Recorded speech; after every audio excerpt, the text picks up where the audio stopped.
Hello and welcome back to my channel. Make sure you like and subscribe to my channel. Let's begin. This version of Ash is unique, resembling Paul in some ways.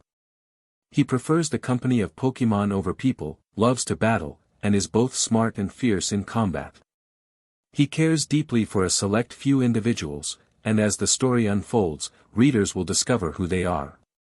This Ash has a mute condition, which adds an intriguing element to his battles. His childhood was challenging. He grew up as an orphan and faced bullying from Gary Oak at school.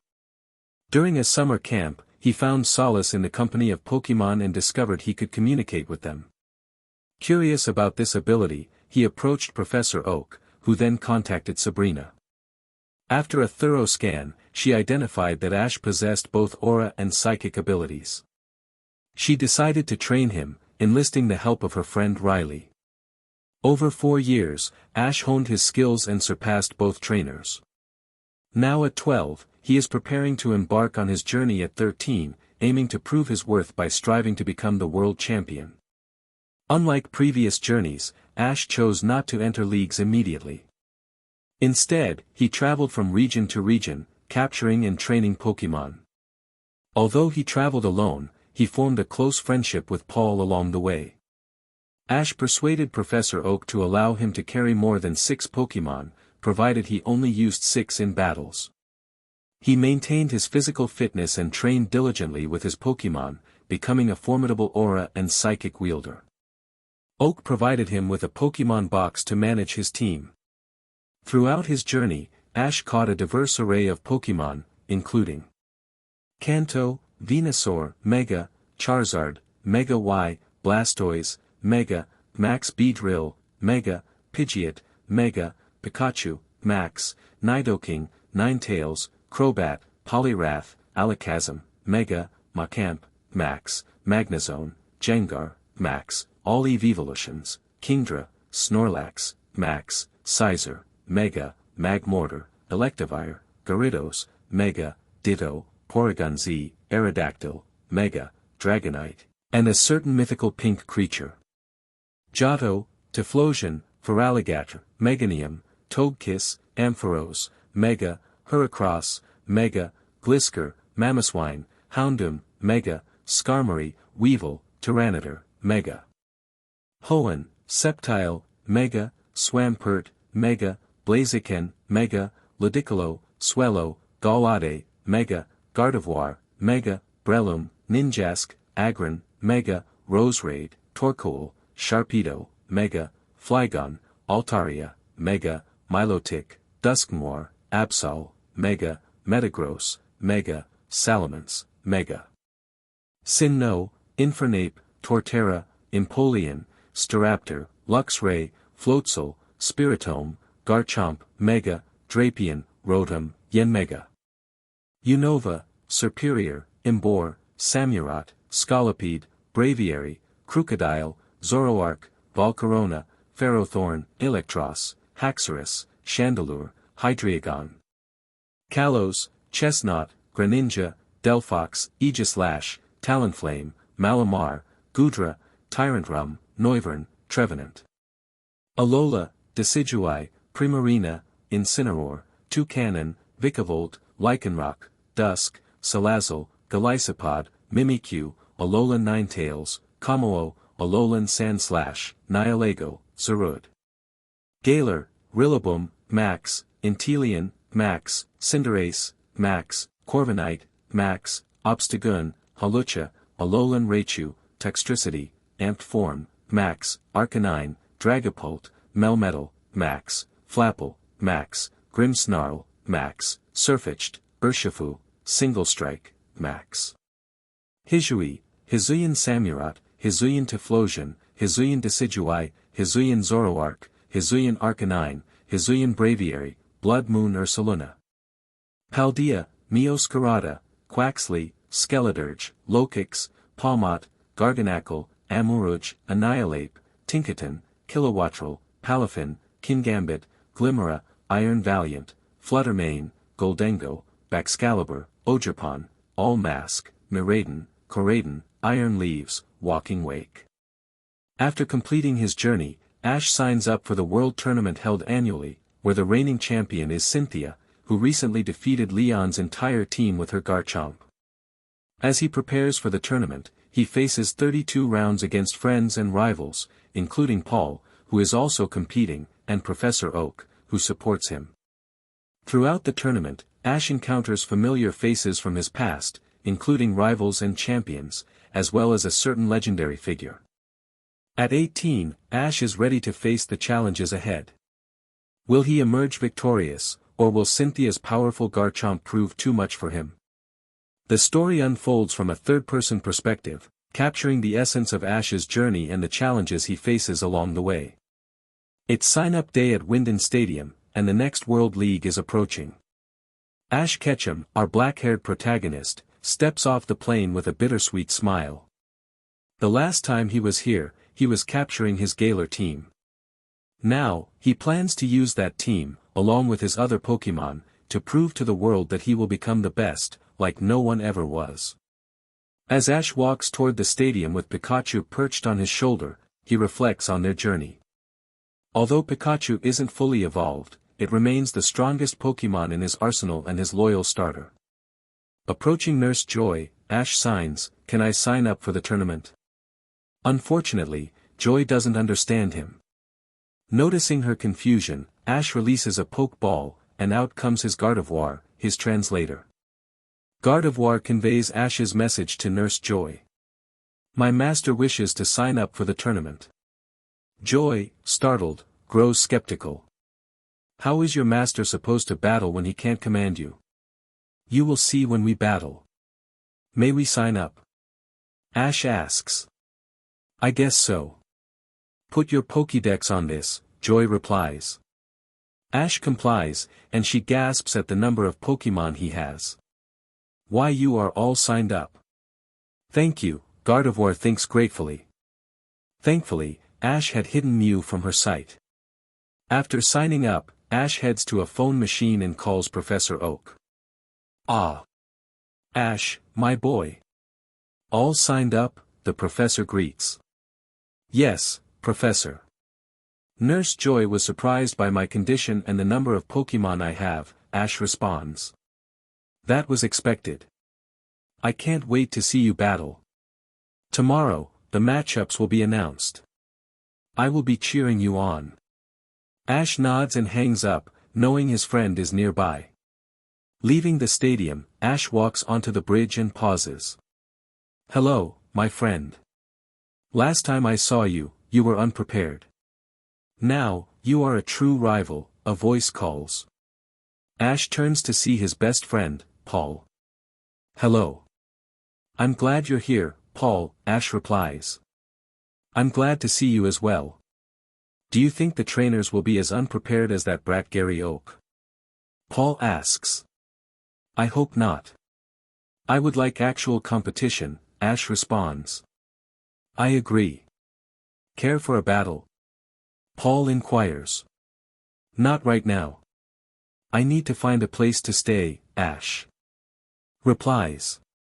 "I can help. There's a place about a jog away from the stadium called Buta's Inn," Paul offers.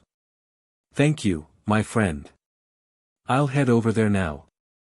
I'll see you tomorrow at the matchups, right?" Ash confirms. "Yes. I can't wait to see how unprepared these trainers are," Paul says. "Neither can I," Ash agrees. After checking in at Buta's Inn, Ash hears a loud commotion outside and rushes toward it, with Pikachu ready for action. Outside, a battle is taking place. An orange-haired girl commands her Golduck, while a tall man with slit eyes directs his Golem. "Pikachu, we should study their tactics. Something tells me these two are skilled," Ash suggests.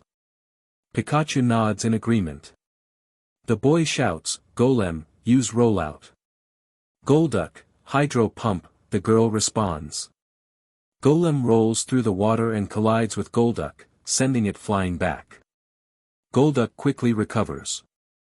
"Rain dance," the girl commands, and the sunny sky turns to rain.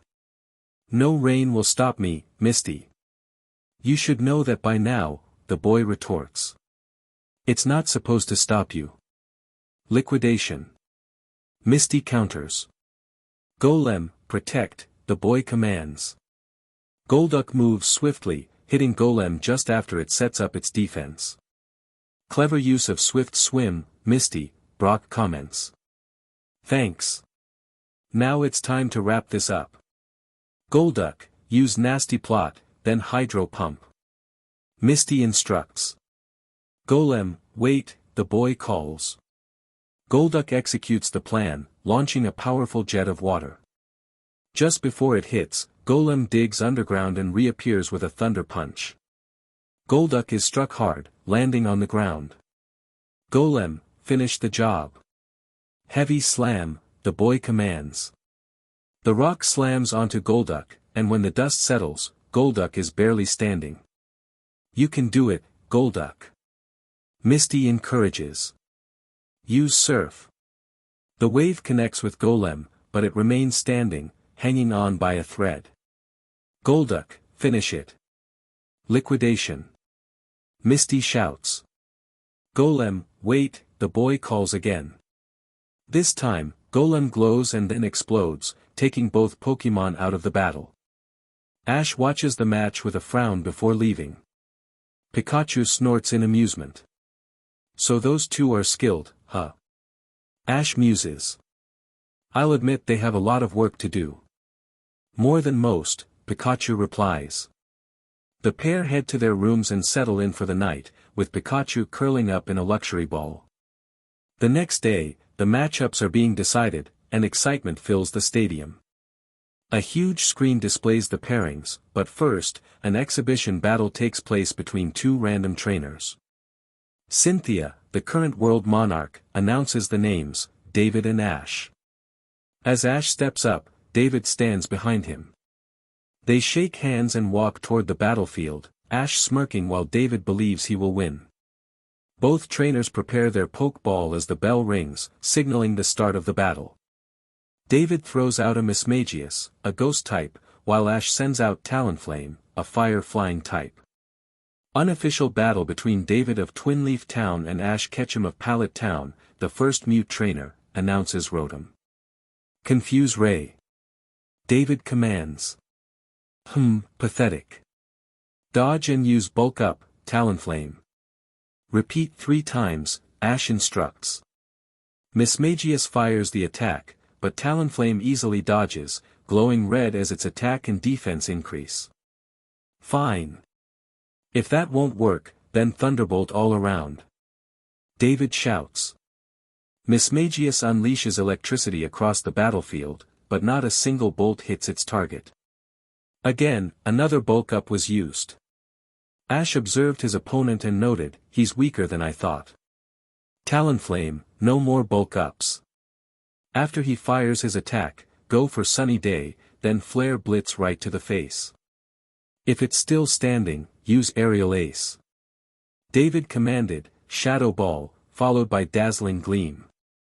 The magical Pokémon launched a pitch-black ball, which was easily evaded, along with the fairy move. Talonflame fired a ball of light into the air, illuminating the sky. It then coated itself in red flames and charged at Mismagius. The ghost attempted to dodge, but Talonflame was too fast. The attack struck Mismagius, sending it tumbling in front of its trainer, leaving it dazed on the ground. Rotom announced, somehow, Mismagius is unable to battle. The winner is Ash Ketchum and Talonflame. Talonflame cheered, Flame. Ash praised, well done, my friend. You get to pick who we're using tomorrow. He returned the bird to its Pokeball. Cynthia remarked, the mute trainer has surprisingly won. With that match out of the way, it's time to retire for the night. I can't wait to see what fiery battles we'll see tomorrow. Speaking of which, the matchups are now given. The screen lit up, revealing Ash was facing Misty of Cerulean City. Later, Ash stood outside the inn, contemplating who to use in his upcoming battle. Talonflame suggested a fire type, but Ash would make the final decision. Misty, being a water trainer, might struggle against fire. He decided to improvise, she wasn't worth overthinking. Suddenly, a familiar voice called out, "Ashy boy. It's me, Gary Oak. The best trainer. I saw your battle, and I must say, you're gonna need help facing me." Ash turned to see his rival, Gary Oak. Without hesitation, he threw out a pokeball, releasing a blue frog with a swirl on its chest. Polyrath looked at Gary and unleashed a flamethrower. Gary screamed and ran away. Ash chuckled, if that boy had any sense, he'd notice it's an illusion. For a grandson of Oak, he acts more like a grandson of an unknown. Instead of Polyrath, it was actually Zoroark that Ash had sent out. He stroked her fur while gazing at the stars. Even though his tournament win was months away, he knew he'd look at those same stars when it was all over. Inside the inn, Misty and Brock discussed the battle. Misty said, "So about that battle in the stadium. The trainer with Talonflame is quite powerful. You think he has any cute water types?" Brock replied, "I'm betting he does. He's a real contender. But he's mute, so he probably won't make it far if he battles one of us." Misty added, "All I hope is that he has a cute water type. We're battling tomorrow, so I can't wait to see his lineup. Sadly, he'll be knocked out soon, but that's okay." Brock cautioned, "Misty, don't underestimate him." Misty shrugged, yeah. He'll fall before my cute charms, as others have done before." It was round 1 of the tournament, and the first battle was about to start. The referee announced, all the way from Kanto on the right side, "We have Misty Waterflower, gym leader of Cerulean City. On the other side, the winner of the exhibition match, we have Ash Ketchum of Pallet Town." The crowd cheered for Misty but booed for Ash. Ash glanced at the audience, unfazed. The referee called out, "Trainers, call out your Pokémon." Misty declared, "I choose Starmie." Ash responded, "We may not have mastered how to activate Blaze on command, but Infernape will prove to them the power of a fire type." The referee asked, "Are both trainers ready?" The competitors nodded. Then, battle begin. Misty commanded, "Hydro Pump." Ash countered, "Stealth Rock." Infernape unleashed a series of invisible rocks around the field, putting Misty's team in danger. The jet of water shot toward Infernape, who sidestepped effortlessly. Ash called, "Swords Dance." Swords glowed around Infernape, raising its attack. Starmie covered itself in water and rushed at the fire monkey. Infernape caught it and tossed it aside effortlessly. Starmie landed softly, looking annoyed. Misty switched out Starmie for Kingdra, a water dragon type. Misty commanded, "Bubble Beam wrapped around Dragon Pulse." Ash observed, "So she's trying to use her typing against me. Very well. I'll prove to her that typing doesn't always matter." Infernape, use Brick Break on one hand and Thunder Punch on the other while in close combat. Then jump back and use Fire Spin. The dragon unleashed a jet of water surrounded by bubbles. Infernape rolled to the side and charged at Kingdra. It struck with a chop and followed up with an electrical punch. As Kingdra recovered, Infernape jumped back and unleashed a fire tornado that enveloped Kingdra. The referee made the call, and Kingdra was unable to battle. Starmie returned to the field, angered by the loss of its teammate. Ash encouraged, "Good job, Infernape. Misty has a Mega Stone, so finish this quickly while taking as little damage as possible. Wrap this up fast, and we'll prepare for her Mega. Hopefully, it's a Gyarados or Sharpedo for super effective hits.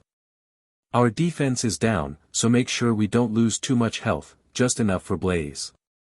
Go for agility, then Swords Dance. If Starmie hasn't hit you, go for another agility." Infernape nodded, ready for action. Misty commanded, "Dazzling Gleam." Starmie fired a bright light, but it only grazed Infernape, who set up his agility and Swords Dance. Infernape, eager to finish the battle, charged in at blinding speed and struck Starmie with a glowing fist. The referee announced, "Starmie is unable to battle, Infernape wins." Misty, frustrated, called out her strongest Pokémon. A mighty Gyarados hit the field, but it was met with the same stones. Misty decided to Mega Evolve her Pokémon, transforming it into a Water Dark type. Ash smirked, knowing the battle was far from over. Misty commanded, Aqua Tail. The Gyarados struck Infernape, but the Fire Monkey smiled, ready for the next move. The Fire Monkey let out a powerful call, and a large pillar of red flames appeared on its head. Flare Blitz. Ash commanded confidently. We won't lose. Not this early. Use Outrage. Misty responded, determination in her voice. Infernape was surrounded by blue flames, and before the Leviathan could react, it was knocked to the ground, unable to continue. The referee declared Ash the winner with a score of 0, without a backward glance, he walked away, returning Infernape, who roared in triumph. The crowd was silent. Misty returned her Pokémon and fell to her knees, feeling the weight of her elimination in the first round, especially against a trainer who had said nothing. It had taken everything she had to knock out her opponent's Pokémon, yet he had dismissed them so easily. She had trained hard, only to face defeat early on. As she stood up and ran out, a tear escaped her eye. Time passed, and Ash reflected on his victory. He considered Misty's performance and concluded that while she had strong Pokémon, they were not trained effectively. He had a backup plan with Swellow and Max Snorlax, but it hadn't been necessary. He realized he had overestimated her skills. In his room, Ash looked over the next matchups, hoping to face a champion or Gary, though he knew that would be much later. A knock interrupted his thoughts, and when he opened the door, he found Misty standing there, her eyes puffy but determined. I wish for you to train me, she said earnestly. Instead of responding, Ash shook his head and closed the door. Misty continued to knock, but he remained silent inside. Hours later, Misty was still at the door, calling out in frustration. Finally, Ash opened the door with such force that it broke off the hinges. He sent out Flutter Mane, the ghost-type Pokémon, which grabbed Misty and faded into the shadows. Flutter then transported her to the entrance of the inn before returning to Ash's side. The aftermath of Round 1 was truly remarkable.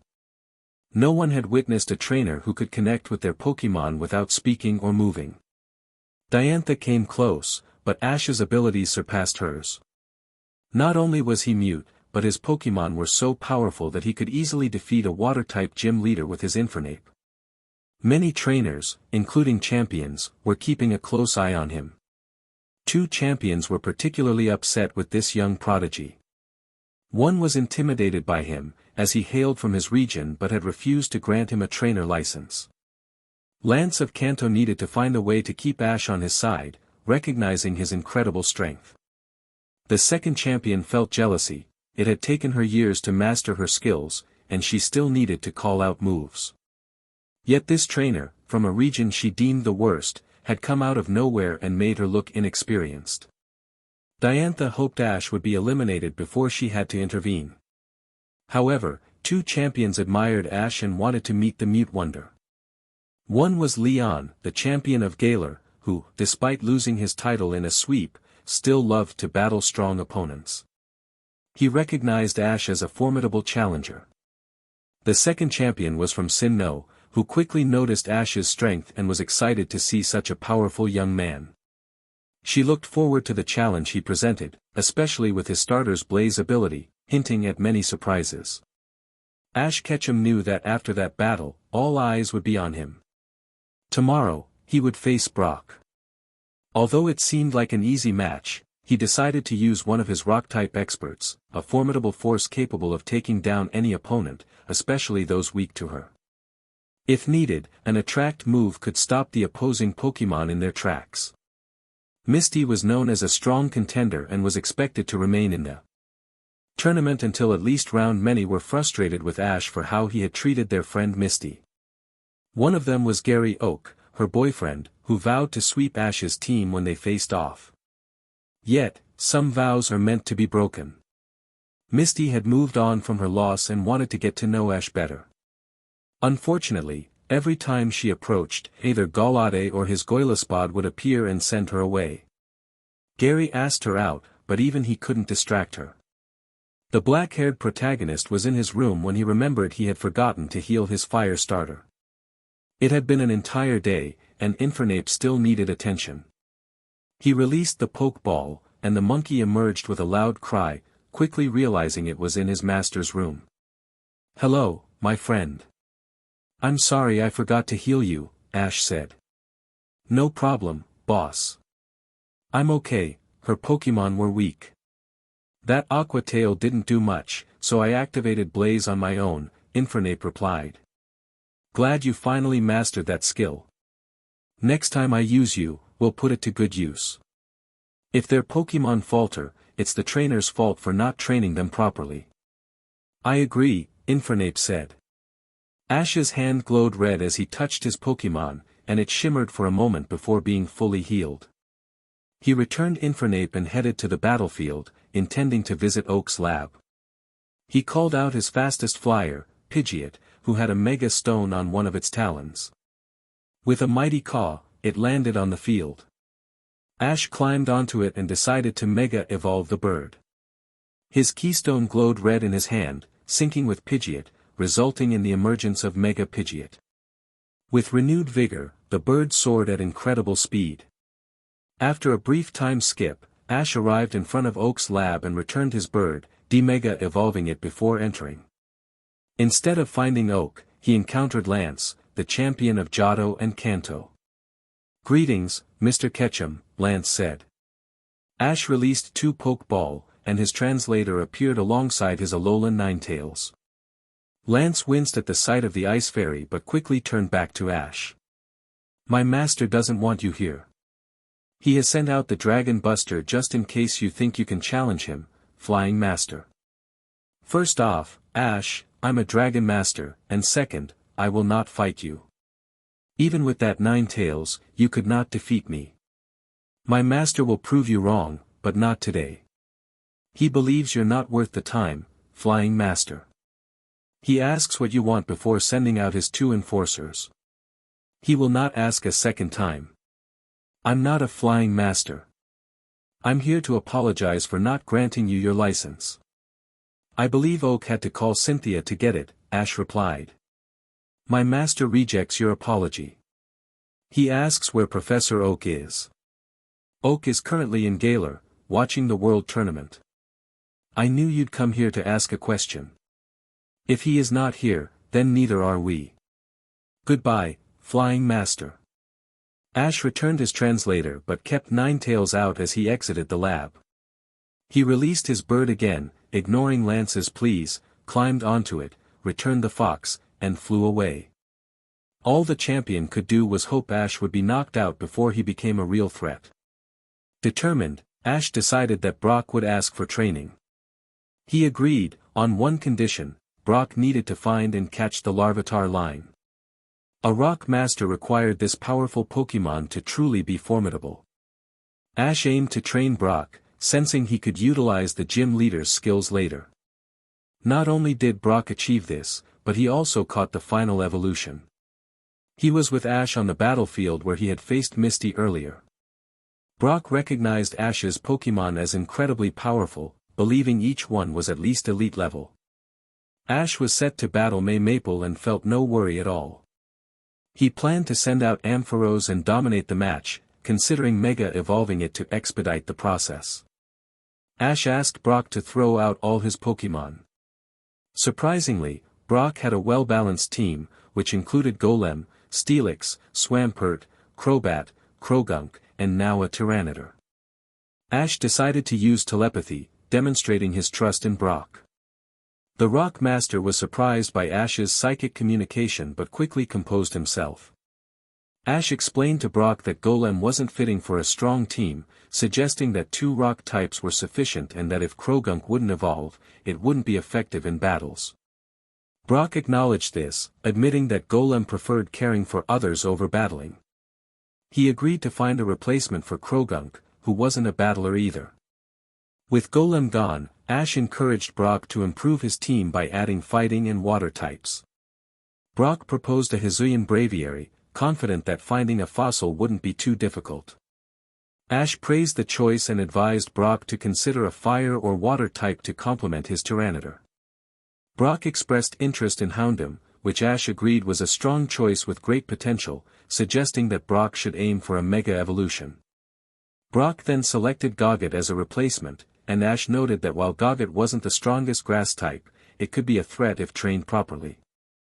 He outlined a powerful team that could include Swampert, Crobat, Hisuian Braviary, Gogget, Tyranitar, and Mega Houndoom, emphasizing that with the right training, they could reach elite levels. Brock wanted to battle one of Ash's Pokémon in a 3v3 match and asked to see more of Ash's team. Ash nodded and teleported to the battle post, while Brock followed. Brock sent out Crobat, who winced upon seeing Ash. Ash humorously threw out Melmetal, the mythical powerhouse, leaving Brock shocked but not surprised that Ash had such a strong Pokémon. Brock decided to use the battle to assess his weaknesses, instructing Crobat to use Sludge Bomb. Ash rolled his eyes, knowing that poison moves wouldn't affect steel types. He explained to Brock that only fire, fighting, and ground moves were super effective against steel. Brock, realizing his mistake, returned Crobat and sent out Swampert. Ash switched to Noivern, and Brock recognized that ground moves wouldn't work against it. Brock commanded Swampert to use Rock Slide, but Ash instructed Noivern to use Double Team and Tailwind to redirect the rocks back at Swampert. The real Noivern dodged the attack, causing Swampert to take damage. Ash then commanded Noivern to finish the battle with Giga Impact, which quickly knocked out Swampert. Brock sent out Tyranitar, and Ash responded with Greninja. Brock ordered Tyranitar to use Thunder Fang, but Ash activated Greninja's Battle Bond ability, transforming it into a more powerful form. As rain began to fall, Greninja launched a Weather Ball, knocking out Tyranitar. Brock, stunned, decided to forfeit the match, overwhelmed by Ash's impressive team. Brock expressed disbelief at Ash's collection of powerful Pokémon, including 3 starters and a mythical. Ash introduced himself as the Mute Trainer and indicated that they had more work to do. The third round began, featuring Ash against May, who was determined to win. May sent out Glacian, while Ash called forth Houndoom, preparing for a Mega Evolution to enhance its speed. As the battle commenced, May declared her intent to make Ash's Pokémon colder than his heart, launching an Ice Beam attack. Ash, unimpressed, activated Houndoom's Mega Evolution, transforming it into a formidable force. Glacian's Ice Beam struck Houndoom but caused no damage. With a powerful roar, Houndoom surrounded itself in flames, while Glacian appeared anxious. May insisted that Mega Evolution wouldn't save Ash, commanding Glacian to use Shadow Ball. Ash, unimpressed, instructed Houndoom to absorb the attack and then counter with Flamethrower. Houndoom successfully consumed the Shadow Ball and unleashed a massive jet of fire, ready to continue the battle. The Ice-type Pokémon fell to the ground, defeated. May returned her Pokémon and sent out her Venusaur, determined to turn the tide. We may be at a type disadvantage, but we can still do this. Poison Powder, followed by Leech Seed, she called out. Ash smirked, maybe there's hope for her after all. Burn the Leech Seed, then surround it in darkness. Venusaur launched the seeds, but Houndoom stepped on them, incinerating them instantly. A dark pulse surrounded Venusaur instead of hitting it directly. The poison powder was dissipated by the dark move. The darkness twisted around Venusaur, effectively neutralizing it. With a final roar, Houndoom unleashed a Shadow Ball into the vortex, resulting in a massive explosion. When the smoke cleared, Venusaur was out.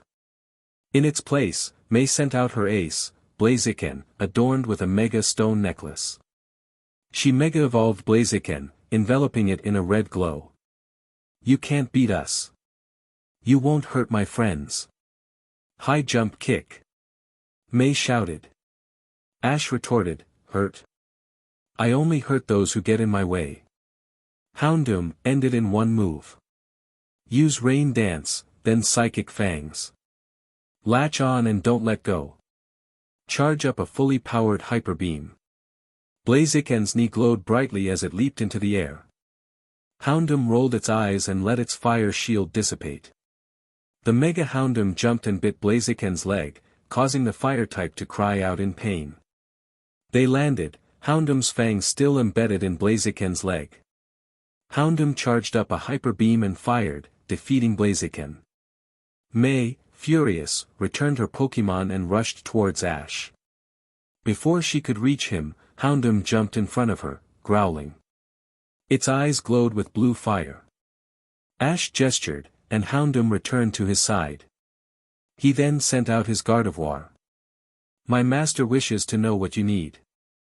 If he senses any lies, he will leave, Gardevoir stated. You made Misty cry. You are an evil man, May accused. My master says he is not evil, nor does he care for your friend. It is simply business. He asks you to leave, Gardevoir replied. And if I don't? May challenged. Ash returned Gardevoir and walked away, ignoring her shouts. Once they were out of sight, Ash's hand glowed blue, and May suddenly found herself pinned against the wall. He turned around, his eyes swirling with blue and purple, the colors of aura and psychic. Realizing what he had done, he stopped, but the damage was done. Oh no, I am in trouble. I need to wipe her memory later. But for now, I need to get out of here, Ash thought. May looked at him in shock and fear, while Ash remained emotionless. He turned to leave, but Gardevoir appeared, using telepathy. Master, be nice to her. She was just defending her friends. Go back to her, Gardevoir urged. No, Ash replied. Do it, or I'll tell you what you did, Gardevoir insisted. Fine, Ash relented, turning back towards May. He looked at her for a moment before speaking. I am sorry for how I acted. You were wrong, but I was a bit harsh. For that, I apologize. But do not press me again. I'm sorry for yelling at you, Ash. Thank you for apologizing. Maybe we can restart? May suggested. Ash nodded, a small smile appearing. May scolded herself quietly, wanting to learn more about the mute trainer but also wanting to keep her distance. My name is May Maple from Petalburg Town, she introduced. I'm Ash Ketchum from Pallet Town, and I'm the world's first mute trainer, he replied. Can you train me? She asked eagerly. Why not? Meet me by the battlefield at the hotel tomorrow. You can bring 2 friends if you'd like, Ash agreed. Thank you. I know exactly who to bring. My best friend Dawn would like to come, and maybe Misty or Lily, May said. May, be warned I can read your mind. And I don't care who Dawn or Lily are, but no Misty.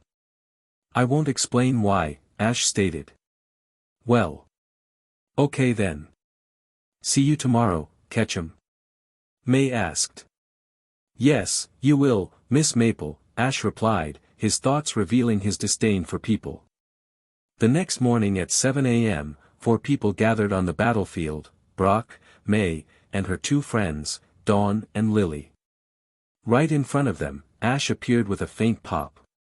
He surveyed everyone before nodding at Brock, who sent out his best team, Swampert, Crobat, Hisuian Braviary, Gogoat, Tyranitar, and Houndoom. Ash respected Brock's choice and turned to May and her companions. Alright ladies, show me your Pokémon. All of them, Ash instructed. Dawn and Lily exchanged glances before nodding, curious. May had briefed them on Ash's abilities, but she kept some details to herself. May's Pokémon included Venusaur, Blastoise, Glaceon, Beautifly, and Blaziken. Dawn had Mamoswine, Togekiss, Lopunny, Piplup, Samurott, and Typhlosion. Lily had Alolan Ninetales and Magyarna. Ash looked at their teams, disappointment evident on his face. May, Dawn, and Lily exchanged confused looks, especially when Ash showed interest in Magyarna. Ladies, I'm going to be honest, your teams need a lot of work. May, ditch the Beautifly. Dawn, evolve or replace your Piplup.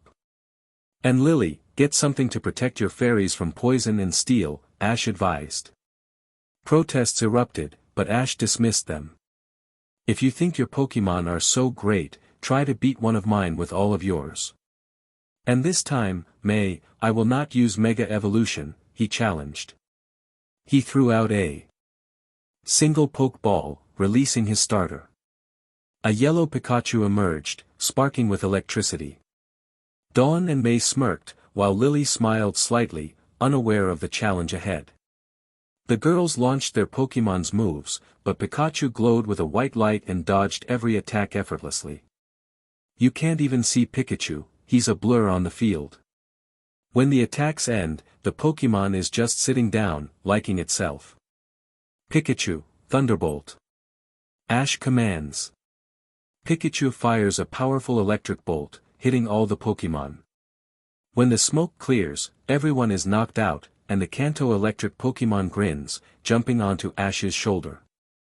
Brock, Dawn, May, and Lily all have shocked expressions, and the girls don't even return their Pokemon. Ash glances at them and walks over to their Pokemon. His hand glows blue, and the Pokemon's burn marks and bruises fade. Each one returns to their trainer with a wary glance. The girls are even more astonished now. Dawn almost falls, but she glows purple and steadies herself. Ash shakes his head at them. Now, I believe we had a deal. May, you're first. You're going to get a dragon type, then a psychic type. I recommend Druddigon for its dragon typing. If you want to prove your brother wrong about you, then a Gardevoir. I know your brother Max has a Galade, and I know he teases you about being weaker than him. I agree. I will do that. But maybe we can get a different Pokemon instead of Druddigon. Can I have a Dragonite? May asks. A pseudo-legend? If you can handle it, then go for it, Ash replies. Thank you, Ash. Dawn, you have two options. Either evolve the penguin or don't use it in battle. You already have a water starter, you don't need an unevolved penguin. Instead, consider a Scovillain and a Gmax Pokemon. I recommend Corviknight. Your Johto starter can be powerful, so use it as well. For your fire type, pick one that fits the situation. Thanks, Ash. I'll do that. And I'll catch your Pokemon, but when we battle, I'll prove Piplup can win. Dawn declares. We'll see, Ash replies. What about me? Lily asks. You are a fairy user, right? Ash says, and Lily nods, blushing slightly. Don't use your Magnera in battle unless someone else has a legendary. We will battle fairly, and in doing so, we will crush them. Getting fairies with secondary typings is valuable because more types provide better coverage. Add Tinkaton for its steel typing, and a Togekiss for its flying type. Grimmsnarl for Gmax, and it's a strong Pokemon. Mawile as well, and your Mega will be an Altaria. An Azumarill will help against fire types. Can I have more options to choose from? And what about the rivalry between Corviknight and Tinkaton? Lily asks. Just keep them away from each other, and it'll be fine. Go for Gardevoir and a Galade. I know Galade isn't a fairy, but it's a good steel type and will help. Besides, in its Kirlia form, it can learn fairy moves, which will help it fit into the team. Thanks, Ash. Now that we're done picking teams, we will battle. Myself versus Lily, Brock versus May, and Dawn will battle the winner of the Brock-May match. I will use this team to help you improve your skills. This will be a double battle format. Dawn, you'll referee for now. Throw out your Pokemon, everyone. Dawn announces. You're up, Snowy. You too, Magnera. Lily calls. This is why she needed more Pokemon. That mythical will be a challenge. One fire type, and she's in trouble. Aegislash and Chandelure, it's tag team time, Ash thinks. Battle begin. Dawn shouts. Aegislash, use King's Shield in front of your friend, and Chandelure, Terra into a steel type, then Terra Blast. Spread it out so it hits both, Ash instructs. Ice Beam, Snowy. Flash Cannon, Magnera. Lily commands. The Ghost Steel type moves in front of his comrade, raising a blue shield. The attacks hit but do no damage. A black orb starts glowing, and Ash throws it at his Ghost Fire type. Black crystals surround the lantern, and when they shatter, a gray steel axe appears on its head. Chandelure fires a ball of metal, separating it into two different balls that hit both of Lily's Pokémon. The two fairy types collide. Snowy is down, but the mythical gets back up. Expected. Slash, drop your shield and go Shadow Claw with one hand and Sacred Sword with the other. Chandelure, cover your comrade in fire, but control it so it won't hurt the sword, Ash strategizes. Lily responds with a Z move, performing a unique dance. Corkscrew Crash. A huge gray screw appears and slams onto the Pokémon. When the heavy smoke clears, both are still standing and neither looks tired. The sword drops its shield and rushes at the fairy while Chandelure covers it in flames. The fairy is hit multiple times while being scorched, and when the ghost types finally relent, Magnera is down. Lily's Pokémon are down, meaning the Mute Trainer wins. How did you tank a Z move without being on the brink of defeat? Dawn asks. I had Aegislash use King's Shield before attacking, so it would do less damage, Ash explains. Well done. Lily praises. Lily, you need more coverage. Catch your Pokémon quickly.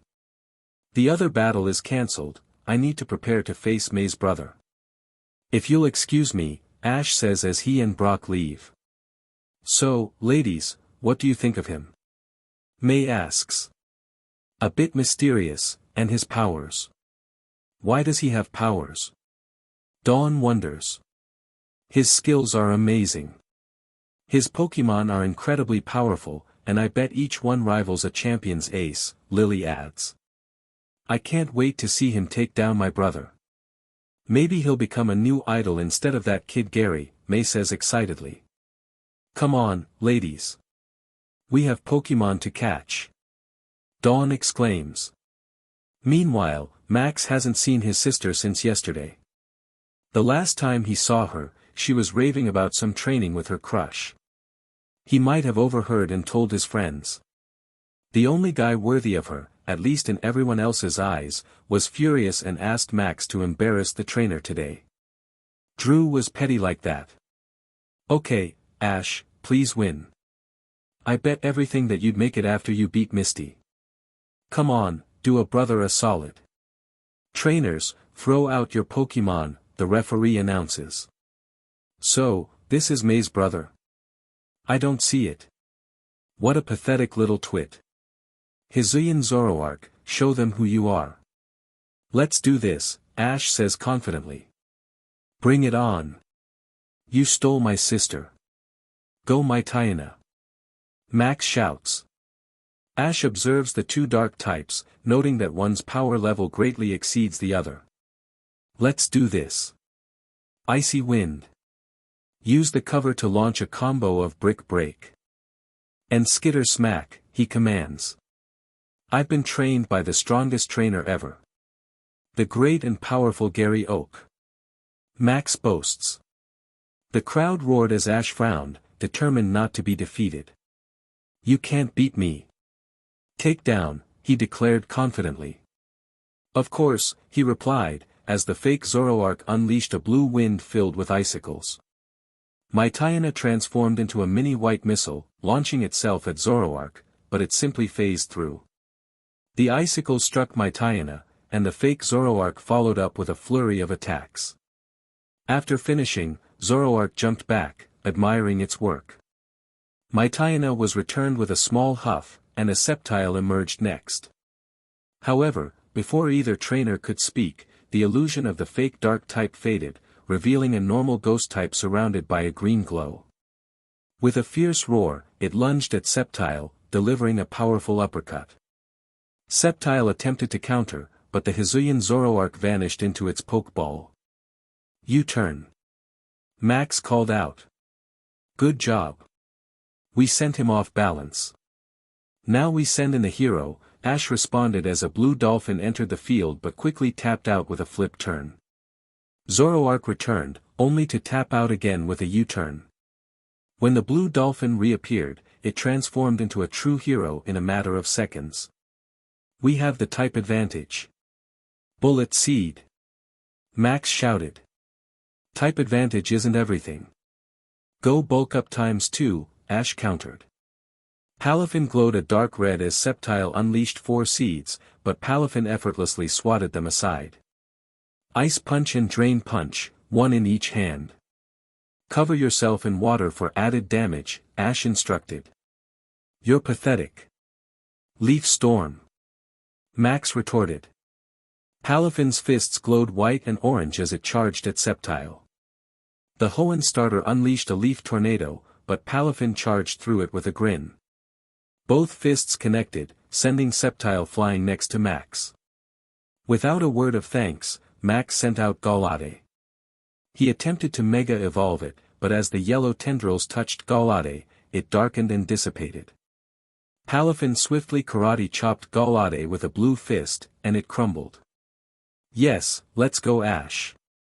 Gallade is unable to battle, Palafin wins. The winner is Ash Ketchum, the referee announced. Impossible. Max exclaimed, disbelief etched on his face. Ash glanced at him before walking away, tuning out the crowd's boos. Max chased after him, but Ash simply teleported away, leaving Max looking around, flustered. He decided to talk to his friends instead.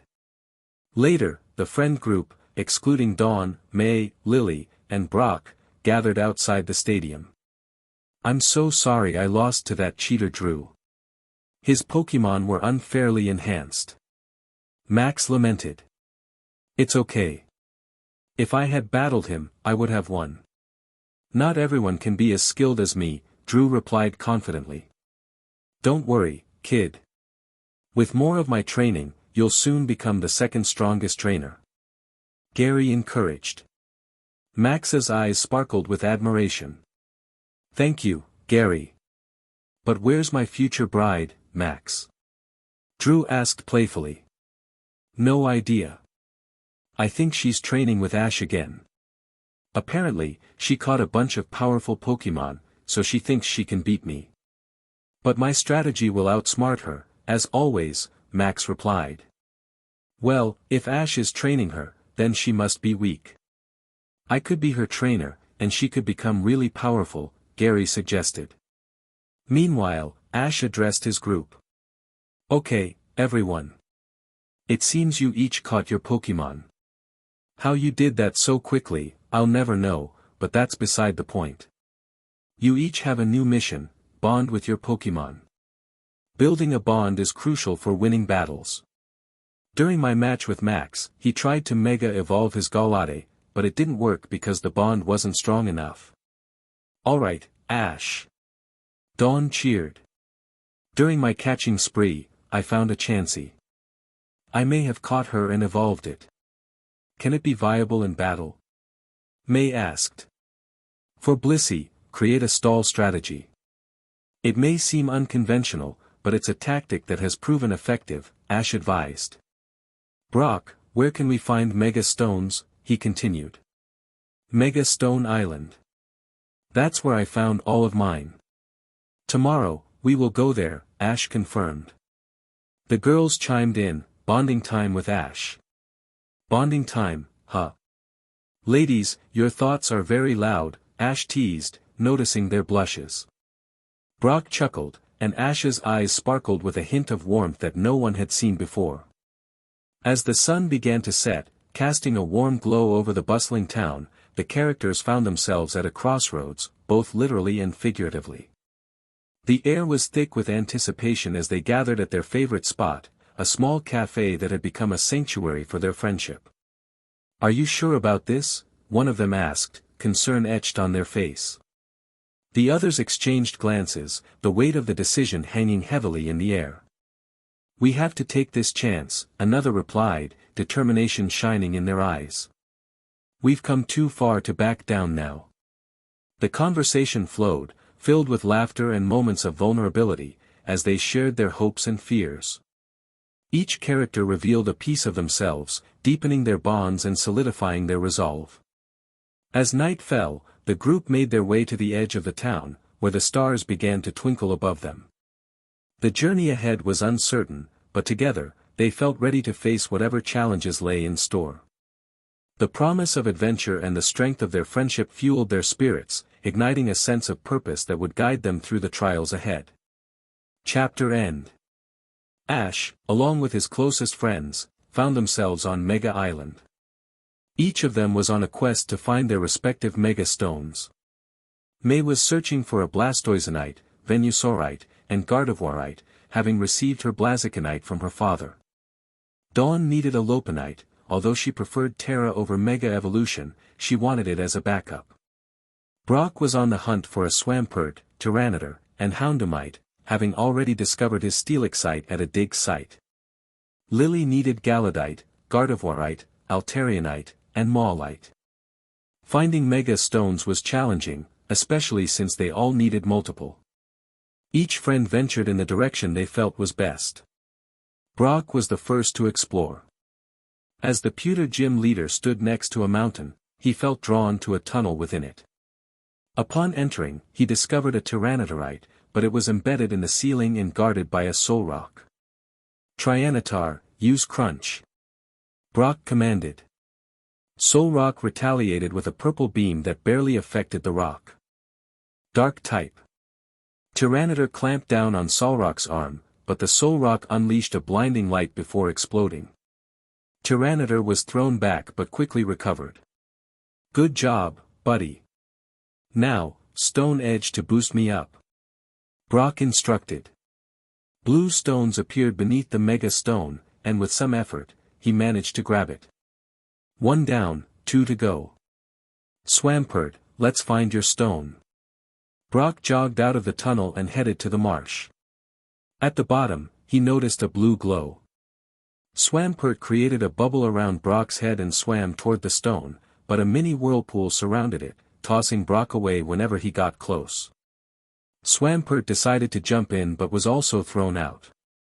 Swamp, swamp, swamp. Swampert exclaimed. Determined, he grabbed his trainer, and together they dove into the whirlpool. It was strong, but not strong enough to stop them. Swampert secured the stone and handed it to Brock before they swam back to the surface. The last challenge was for Houndoom, whose stone lay in the middle of a lava lake. Brock climbed onto Houndoom, and they ventured into the lava. Surprisingly, he managed to acquire all 3 stones. Dawn's search was simpler. She entered the forest, defeated several Pokémon, and found a Mega Stone. In truth, Ash had given her the stone, having found one himself but deciding it wasn't for him since Lopunny wasn't his type. Dawn was thrilled and even gave Ash a kiss on the cheek. While Ash remained composed, a hint of red crept onto his face, and Dawn blushed deeply. Before they could react further, Ash teleported away to assist Lily. Lily sensed a disturbance but focused on her task. She found 2 of her stones in a clearing, but her Pokémon kept pushing her back. Frustrated, she threw a rock, revealing a net. Poachers, she realized. Gardevoir quickly teleported and retrieved both stones, returning them to Lily, who smiled in gratitude.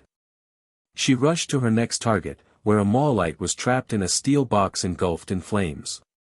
Listen, this is going to be tough. Poachers are nearby, so stay alert. I'll handle the fire and break the cage, but you and Mawel need to grab the stone and go. I'll protect you, but don't take unnecessary risks, Ash instructed. Lily nodded, and Ash extinguished the flames before destroying the box. Lily dashed over and snatched the Mega Stone, turning to see Ash battling a group of Pokémon with his Infernape and a unique steel Pokémon firing lasers everywhere. Lily, I'll be fine. Go grab your final stone. This one should be easier, Ash encouraged, teleporting Lily away to a plane where she felt a wave of nausea. Looking around, she spotted a mountain with a peculiar cloud. If there was an Alterite to be found, it would be there. She hopped onto her cloud dragon and soared into the sky. Her breathing steadied as she approached the cloud, where a mega stone awaited. However, a Titan bombardier appeared, roaring and charging at her. Altaria fired a dragon pulse, but the Titan dodged. Altaria, ignore the bird. Grab the mega stone and let's go. I don't want you to get hurt, Lily urged. Altaria, sensing the determination in her trainer's eyes, flew toward the mega stone. The bombardier attempted to strike, but they evaded and continued their flight. Lily grasped the stone, and as Altaria dove, she nearly lost her balance. Altaria used Cotton Guard, creating sticky clouds that helped them soar downward. The bombardier continued to pursue them, but when they pulled up, it crashed to the ground. It quickly regained its footing and glared at them. You can't have it. Lily declared defiantly. Suddenly, a raven-haired trainer appeared, accompanied by two Pokémon, Palmot and Magnezone. Palmot, use Wild Charge on its legs. Magnezone, fire a thunderbolt at its beak. Ash commanded. Palmot lunged at the bombardier's legs, while Magnezone struck its beak with lightning. The Titan struggled to open its beak, sparks flying from its legs and mouth. Weighing its options, the bombardier finally took flight, retreating. Thanks, Ash. Just like a knight in shining armor, Lily praised. I can still read your thoughts.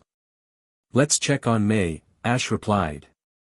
May was faring surprisingly well, having found all her stones except one, the Mega Blastoise. This stone was hidden behind a waterfall. Blastoise, can you go and retrieve the stone? May asked. In response, Blastoise leaped through the water and emerged with a pearl. Thank you, but I need a Mega Stone, May clarified. Blastoise dove back in, retrieving seaweed multiple times. Throughout the process, May remained calm, just as Ash had taught her.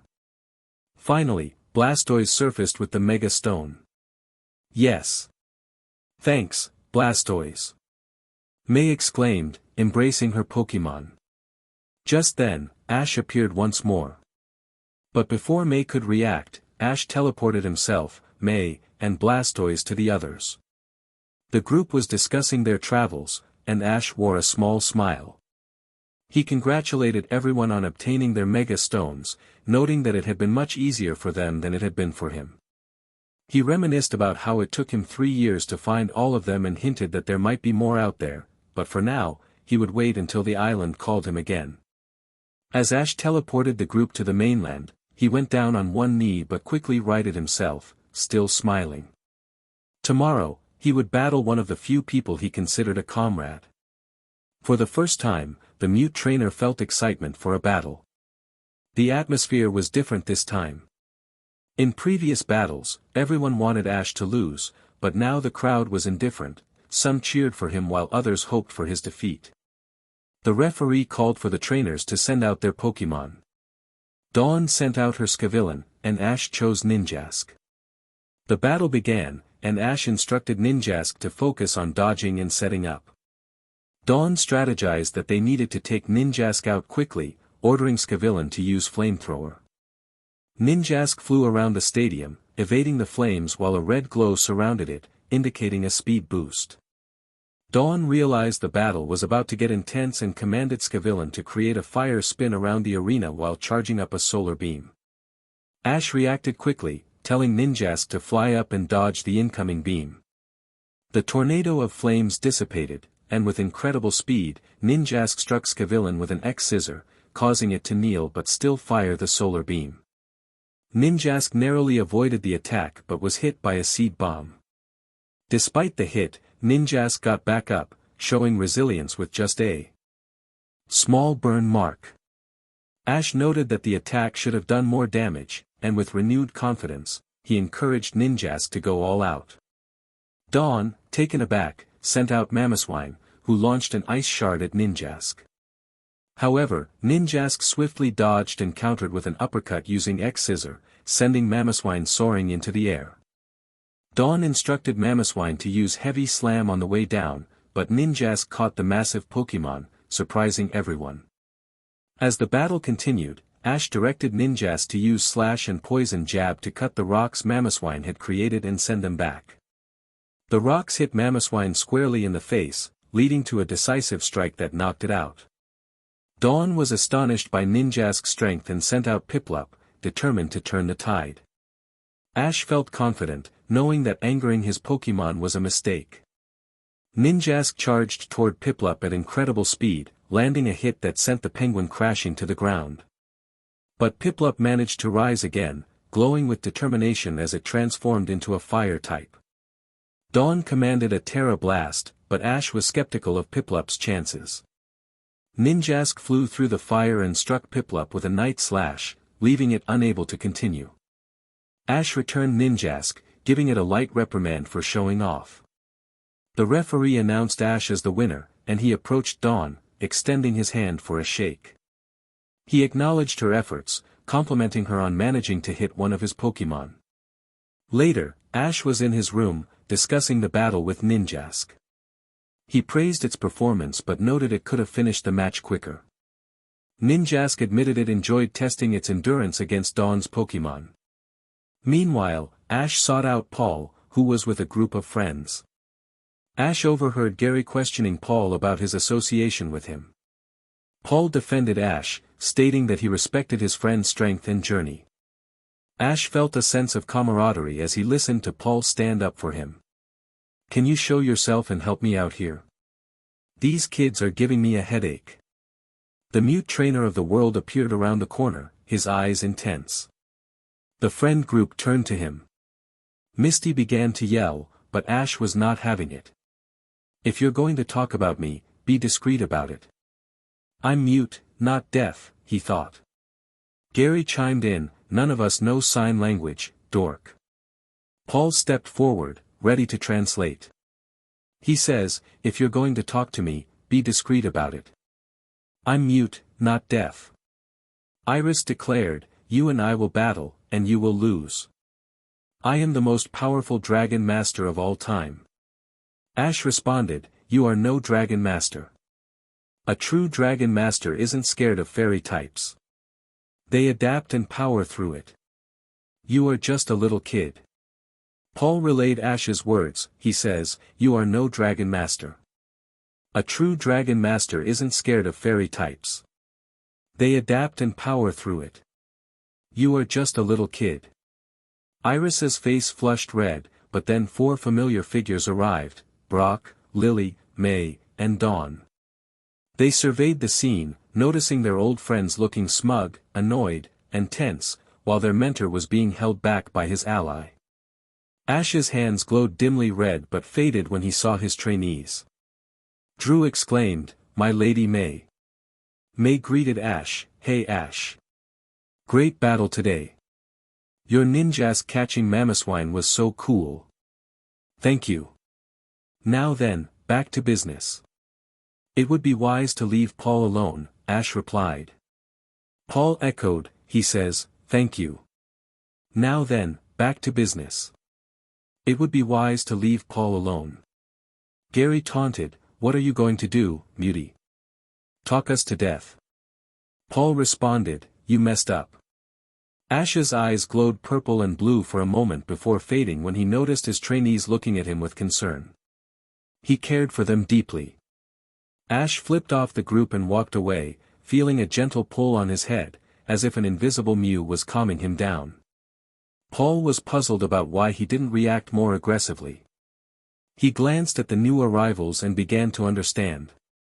Ash Ketchum had a heart after all. The champions of the regions gathered for a meeting focused on one topic, the competitors of the league.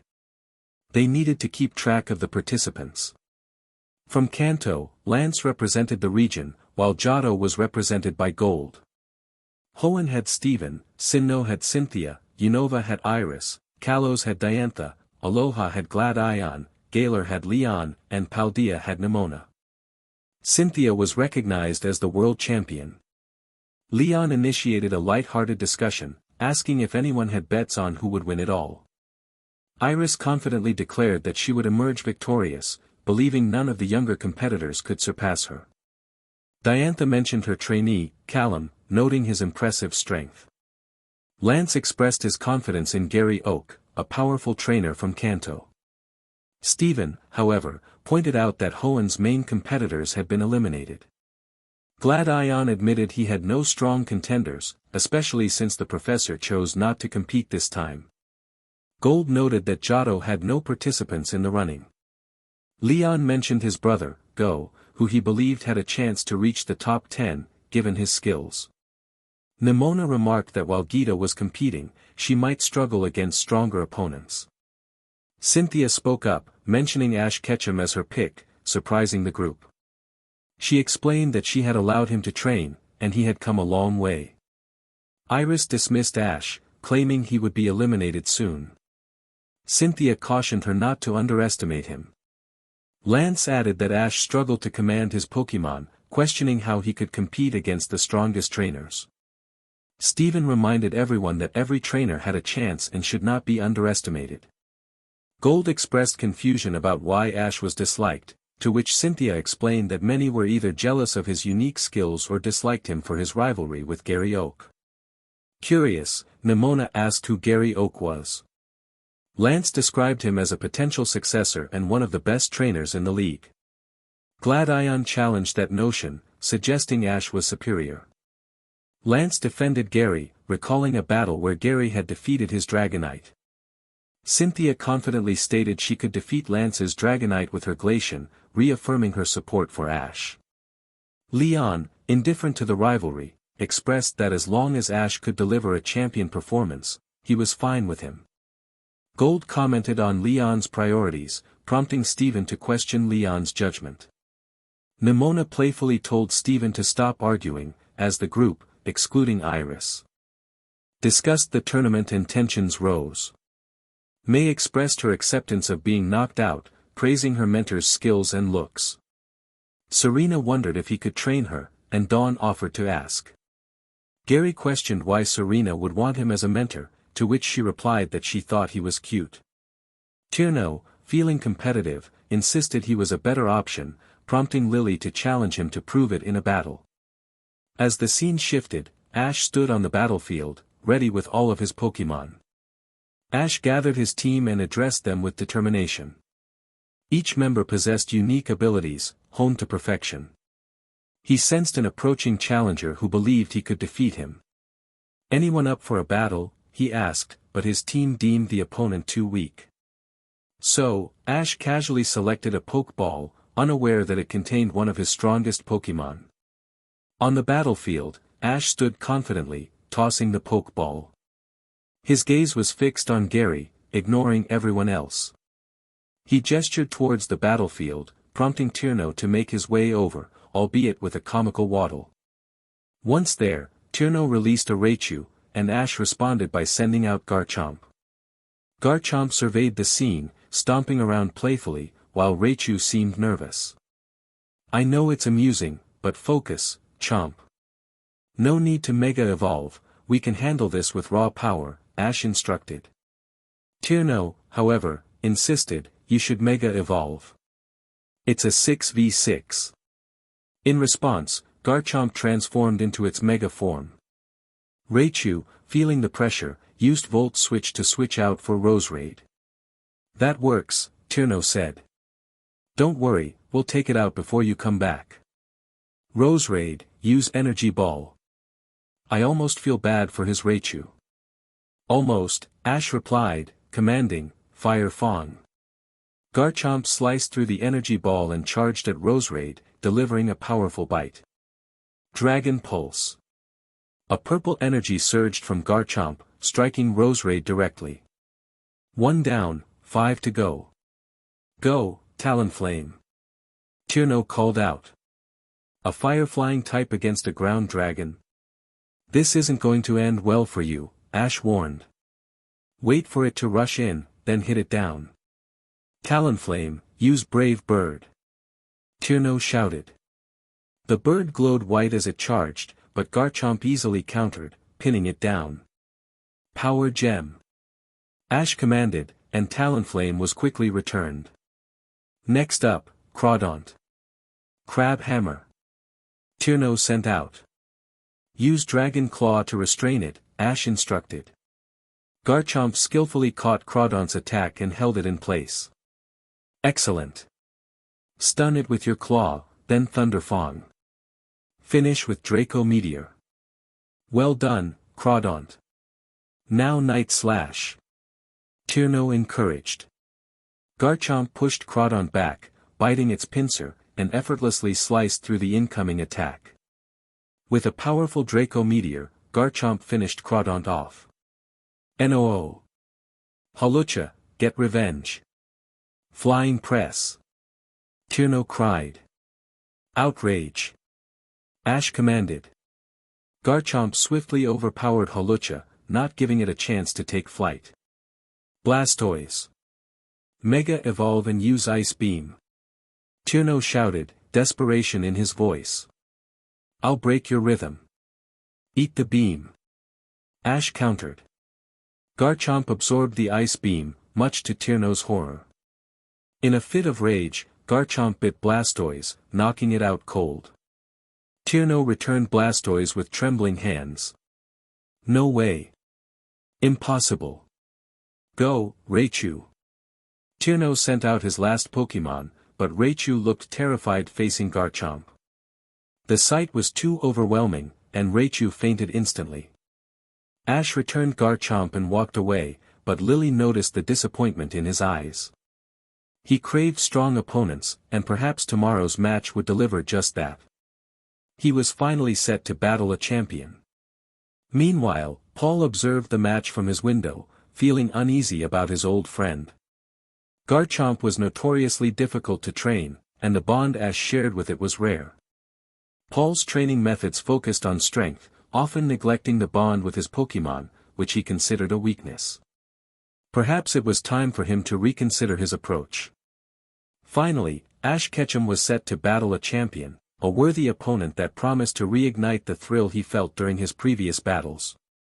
On one side of the field stood Iris, the champion of Unova, and on the other was Ash Ketchum, known as the Mute Trainer. The atmosphere was electric as the referee announced the start of the battle. I love you, Unova. Iris exclaimed, her enthusiasm palpable. Our battle will be legendary. Ash declared confidently. With a signal from the referee, both trainers sent out their Pokémon. Iris called forth her Dragonite, while Ash summoned his own. The two orange pseudo-legendaries faced off, ready for action. The battle commenced with Iris commanding a Thunder Punch. Ash instructed his Dragonite to catch the punch and retaliate with a kick. The clash was fierce, and Ash's Dragonite quickly gained the upper hand. Dragon Pulse. Ash called out, and a purple energy struck Iris's Dragonite, sending it reeling. We're not done yet. Extreme Speed. Iris countered, but Ash was ready. Dragonite, use Ice Spinner but stay put, he commanded. The white-covered Dragonite spun through the air, and when Iris's Dragonite attempted to strike, it was met with a solid defense and a powerful counterattack. As the battle raged on, both trainers pushed their Pokémon to the limit. Iris's Dragonite unleashed a Hyper Beam, followed by an Ice Beam, but Ash's Dragonite managed to withstand the onslaught and fought back with a flurry of attacks. After a fierce exchange, Iris's Dragonite fell, and she called upon her Salamence for revenge. Ash, undeterred, sent out his shiny Haxorus, a sight that left Iris in awe. Your special ability will help here. Outraged to activate it, Ash instructed confidently. Iris, however, was not backing down. Toxic, she commanded, but Ash quickly countered with a series of powerful moves. Haxorus charged forward, overwhelming Salamence with a barrage of attacks. As the battle continued, both trainers displayed incredible skill and strategy. The crowd was captivated, witnessing Ash's determination and Iris's fierce spirit. In the end, Ash emerged victorious, having defeated a champion. The silence that followed was palpable, no one had expected Iris to lose so early. Despite her frustration, she felt a sense of nostalgia, remembering the days of battling alongside her best friend, Axu. Ash walked away, proud of his achievement but knowing he had more battles ahead. He was determined to face Gary Oak next, ready to prove himself further. The world would soon learn that Ash Ketchum was not to be underestimated, regardless of his quiet demeanor. Chapter End. I should probably explain about the aces. Aces are Ash's best Pokémon. Each one can sweep a champion's team and still have enough power to take on a champion's ace. Each ace has a special ability that Ash has given it using his powers. Shiny Pikachu's special ability, Black Lightning, is more powerful and is not affected by ground immunity. Shiny Charizard has a unique trait where when hit by a super effective move, the attack turns into a neutral one, tripling its power. Shiny Gliscor's special ability ensures that every hit is super effective, can copy stat changes, and maximizes its stats instantly when raised.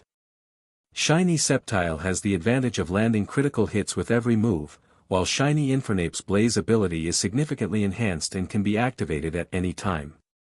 Shiny Haxorus experiences no negative effects from status conditions, instead, they provide buffs. Shiny Greninja, with its Battle Bond ability, wields 2 swords on its hips and a blue shuriken on its back, appearing much stronger in battle. Shiny Dusk Lycanroc's eyes turn red, making it significantly more powerful, and all its attacks gain the stab bonus. Shiny Dragapult is immune to all types except for super effective ones, essentially granting it a protective ability. It can also transform into another Pokémon in Ash's lineup, utilizing their moves and abilities once per battle. After a knockout, the Pokémon reverts back, and the protective ability still functions alongside the original moves and powers. Shiny Ogerpon can switch masks mid-battle and, when in its Terra form, can change to any Terra type at will. Infernape was initially underestimated by Ash, who thought an ace was needed for Misty. Realizing his mistake, he adjusted Infernape's abilities, concealed its shiny form, and kept its true nature hidden. Professor Oak was the happiest person alive. He had just witnessed his star pupil, whom he considered like a son, defeat a champion. Oak knew everything about Ash, including the strength of his Pokémon. Although he had never seen them in action, he had heard tales of how Ash had acquired each one. Now that he had seen one of his Pokémon triumph over a champion team, he felt a mix of pride and concern for Ash's future competitors. Gary Oak felt a pang of jealousy. He had tried to defeat champions in the past but had fallen short each time. His closest encounter was against Diantha, but her Mega Evolution had bested him. Paul felt a sense of pride for his friend. When they first met, Ash was a troubled boy with a desire to change the world. Now, he had transformed into a formidable trainer, defeating champions and forming meaningful friendships along the way. Brock was in awe. Ash had never revealed his strongest Pokémon to him before, and he was amazed by the power Ash had kept hidden. Dawn was thrilled to be training under such a talented trainer, while May felt a twinge of disappointment for not battling Ash at his full strength. Lily was shocked, wondering if her brother would be able to win. Iris, though frustrated by her loss, felt a sense of joy in the battle, having faced a strong opponent. The most uplifting moment was the crowd's reaction. People were cheering for Ash, a trainer many had doubted. After his victory over Iris, a champion, the fans began to rally behind him. Ash's Haxorus was in high spirits after defeating one of the strongest dragon types. Despite taking damage, it emerged victorious, with only Cynthia's Garchomp remaining as a stronger dragon. Feeling pleased with his performance, Ash turned his attention to the next challenge, a gym leader named Syllan. He had seen Syllan with Gary before but had never paid much attention to him. As Ash practiced with his friends, Brock hesitated before asking a question that could either lead to embarrassment or a breakthrough. He inquired if Ash could show them Haxorus again, believing it to be his strongest Pokémon. Ash clarified that while Haxorus was powerful, it was not his strongest. He revealed that he had 10 aces in total, one for each region and his starter, and decided to showcase 2 of them. With a flourish, Ash summoned a shiny Charizard and a shiny Sceptile, both radiating power and beauty. Dawn and May expressed their excitement and asked to battle them, but Ash declined, explaining that only the best trainers could handle the strength of his aces.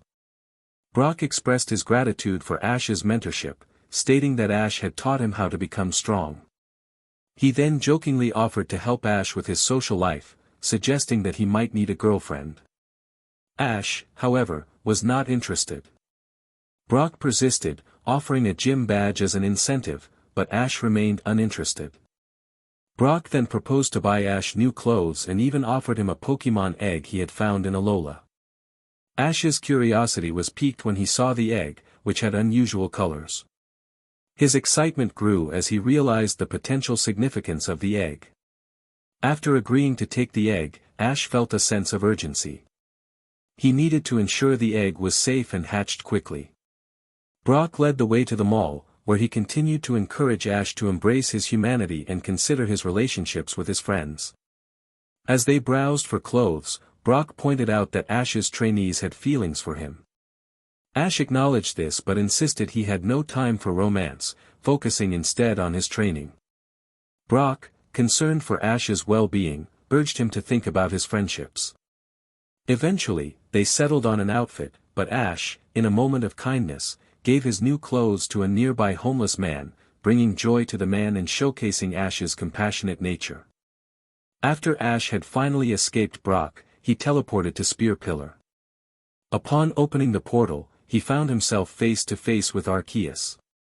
Ash bowed and presented the legendary egg to the deity. Arceus acknowledged the egg, stating, "It seems you found a legendary egg. I assume you've discovered its significance." "Yes, Lord," Ash replied. "But I thought the legend wasn't supposed to be hatched just yet." "Time works in mysterious ways, young one. You must take care of this legend," Arceus explained. "When will it hatch?" Ash asked eagerly. "All you have to do is touch it with your aura. Your dark aura is perfect for a Pokemon of its origins," Arceus instructed. Ash understood that after capturing this Pokemon, he would need to protect and, if necessary, capture the other legends. This legend will need lots of energy to reach full power, Arceus added. Taking a deep breath, Ash touched his finger to the egg. It shone with a red light before breaking apart. Ash looked at his new friend and tapped a beast ball to it. As soon as the Pokeball indicated a capture, Ash was teleported out of the cave. He recalled the legends that stated when a legendary emerged from an egg and was captured by an aura user, darkness would unfold unless the legendary's full power was realized. Ash's new mission was to make Necrozma an Ultra Necrozma, but first, he had a battle to win. The referee called for the trainers to send out their Pokemon. Scyllin sent out Crustle, while Ash chose Inteleon. The referee announced the start of the battle. Scyllin visibly relaxed upon seeing Ash's choice. "Rock Blast," he commanded. "Snipe Shot," Ash countered. 5 rocks flew toward Inteleon, who calmly raised his hands and fired 6 beams of water, demolishing the rocks and striking Crustle. The impact left Crustle looking defeated, having lost its shell. "Good work," Ash praised. "It's much faster now, but we can deal massive damage. Wait for it to close in, then use Icicle Spear." Scyllin urged Crustle to keep going. "Solar Blade," he shouted. Ash remained composed. For 2 minutes, Crustle charged up a blade made from grass. When it finally attacked, Inteleon ducked and countered with 3 spears of ice, freezing Crustle in place. The referee announced Crustle was knocked out, prompting Scyllin to send out his next Pokemon, Stunfisk. "Really? Who does he think I am, a rookie?" Ash remarked, preparing a powerful combo move of Snipe Shot, Vacuum Wave, Dark Pulse, and Hydro Pump. As it started to rain, Stunfisk launched a discharge attack. Inteleon leaped over it and executed his combo move, unleashing a beautiful and dangerous attack that overwhelmed Stunfisk. Scyllin sent out Simisage and Dynamaxed it. Ash noted the monkey would be big and slow, so he decided to keep attacking with ice beams and air slashes. Scyllin threw the enlarged Pokeball, and a giant green monkey appeared. Inteleon fired 10 ice beams, landing critical hits. "Max Overgrowth," Scyllin commanded. Ash instructed Inteleon to jump on the seeds and get close to Simisage. As the Dynamax Pokémon fired 3 giant seeds, Inteleon used Hydro Pump to boost his jump height. He launched a powerful combo move, landing gracefully. Simisage was on its last legs. Sillin encouraged his Pokémon, but Ash called for a final combo move. Inteleon glided along the strike and unleashed a barrage of icy air blades. The referee declared Simisage unable to battle, and Ash Ketchum was the winner of the round. The crowd was divided, with half booing and half cheering. Ash looked confused by the mixed reactions, while Sillin, though annoyed, acknowledged the battle's intensity. Ash teleported to the battlefield and saw Brock training. Brock commanded his Houndoom to use Dark Pulse against his Gogoat, focusing on endurance training. Ash suggested that instead of training, they should have a battle, and Brock agreed. Ash sent out Roserade, who quickly overwhelmed Gogoat with a series of attacks, causing it to faint. Brock acknowledged Ash's advantage but was determined to improve. Ash returned Roserade and sent out Lucario. Brock called for Houndoom to use Flamethrower, but Ash instructed Lucario to dodge and counter with Vacuum Wave and Bone Rush. Lucario skillfully evaded the flames and struck Houndoom, leading Brock to switch to Swampert. Brock commanded Swampert to use Earthquake, but Ash told Lucario to dodge and counter with an uppercut. Lucario's powerful move knocked out Swampert, and Brock was visibly frustrated. He sent out Gogoat again, but Lucario easily caught it and finished the battle with a Steel Beam. Brock, feeling defeated, decided to forfeit. Ash playfully remarked that he didn't want to embarrass Brock in front of their friends, who were watching. Brock expressed his envy of Ash's popularity and they discussed their clothing preferences for battles. Suddenly, Ash felt a powerful presence and received a message about a legendary Pokémon in danger in the Galar region. He informed Brock that he had to leave and teleported to Galar. Upon arriving, Ash encountered 2 legendary Pokémon, Zacian and Zamazenta, who were being attacked by a group of grunts. Ash quickly summoned Sceptile, who dispatched the grunts in no time. While Sceptile battled Latios, Ash healed Zacian, who showed gratitude and gifted Ash a rusted sword. Realizing the sword's significance, Ash placed it in Zacian's mouth, transforming it into a powerful Pokémon. Zacian leaped into battle against Latios, while Ash prepared for further confrontation.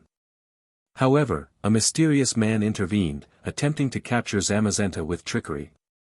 Ash, furious at the theft, was ready to confront the man, but he vanished along with the captured Pokémon. Zacian, equally upset, turned to Ash, and they shared a moment of understanding. Sceptile expressed his honor in meeting Zacian, and Ash introduced his captured legendary, Necrozma, to Zacian, who acknowledged the situation and the loss of his brother, Zamazenta. As Ash's responsibility was to care for others, Zacian's duty was to protect Galar. Zacian confirmed, correct. I believe, young trainer, that you require me to give some energy to Necrozma. That would be correct, Master Zacian, Ash replied. Zacian glowed blue and transferred some energy to the legendary Pokémon, causing Necrozma to glow yellow as 10% of its power was restored. Thank you very much, Master Zacian, Sceptile expressed gratefully. Anything for a fellow legendary. Now then, Aura Guardian, you will help me get my brother back, Zacian stated. I believe our goals are intertwined, Ash explained. You see, Arceus has instructed me to prevent situations like what just happened and to fix them if they do occur. So, I will get your brother back. You have my word. Thank you, young one. You are different from the other humans, Zacian acknowledged. Sceptile snorted, my master is definitely a strange one. Indeed, Zacian agreed. Now then, do you know this man? I do not, Ash admitted. I read his mind, but his name is buried deep. However, I know where he'll be. His next plan is to catch the legendary birds. Sceptile, we will head to Kanto. We will head there right now, Sceptile affirmed. Not so fast. I need my brother back, and I think the trainer will return. I cannot deal with his grunts and him at the same time, Zacian insisted. Necrozma suggested, "Father, he could come with us." Sceptile added. "We could protect him. It is Master Zacian's choice." "However, I will handle the grunts here now," Ash decided. Ash glowed purple, surrounding all 30 grunts in a circle.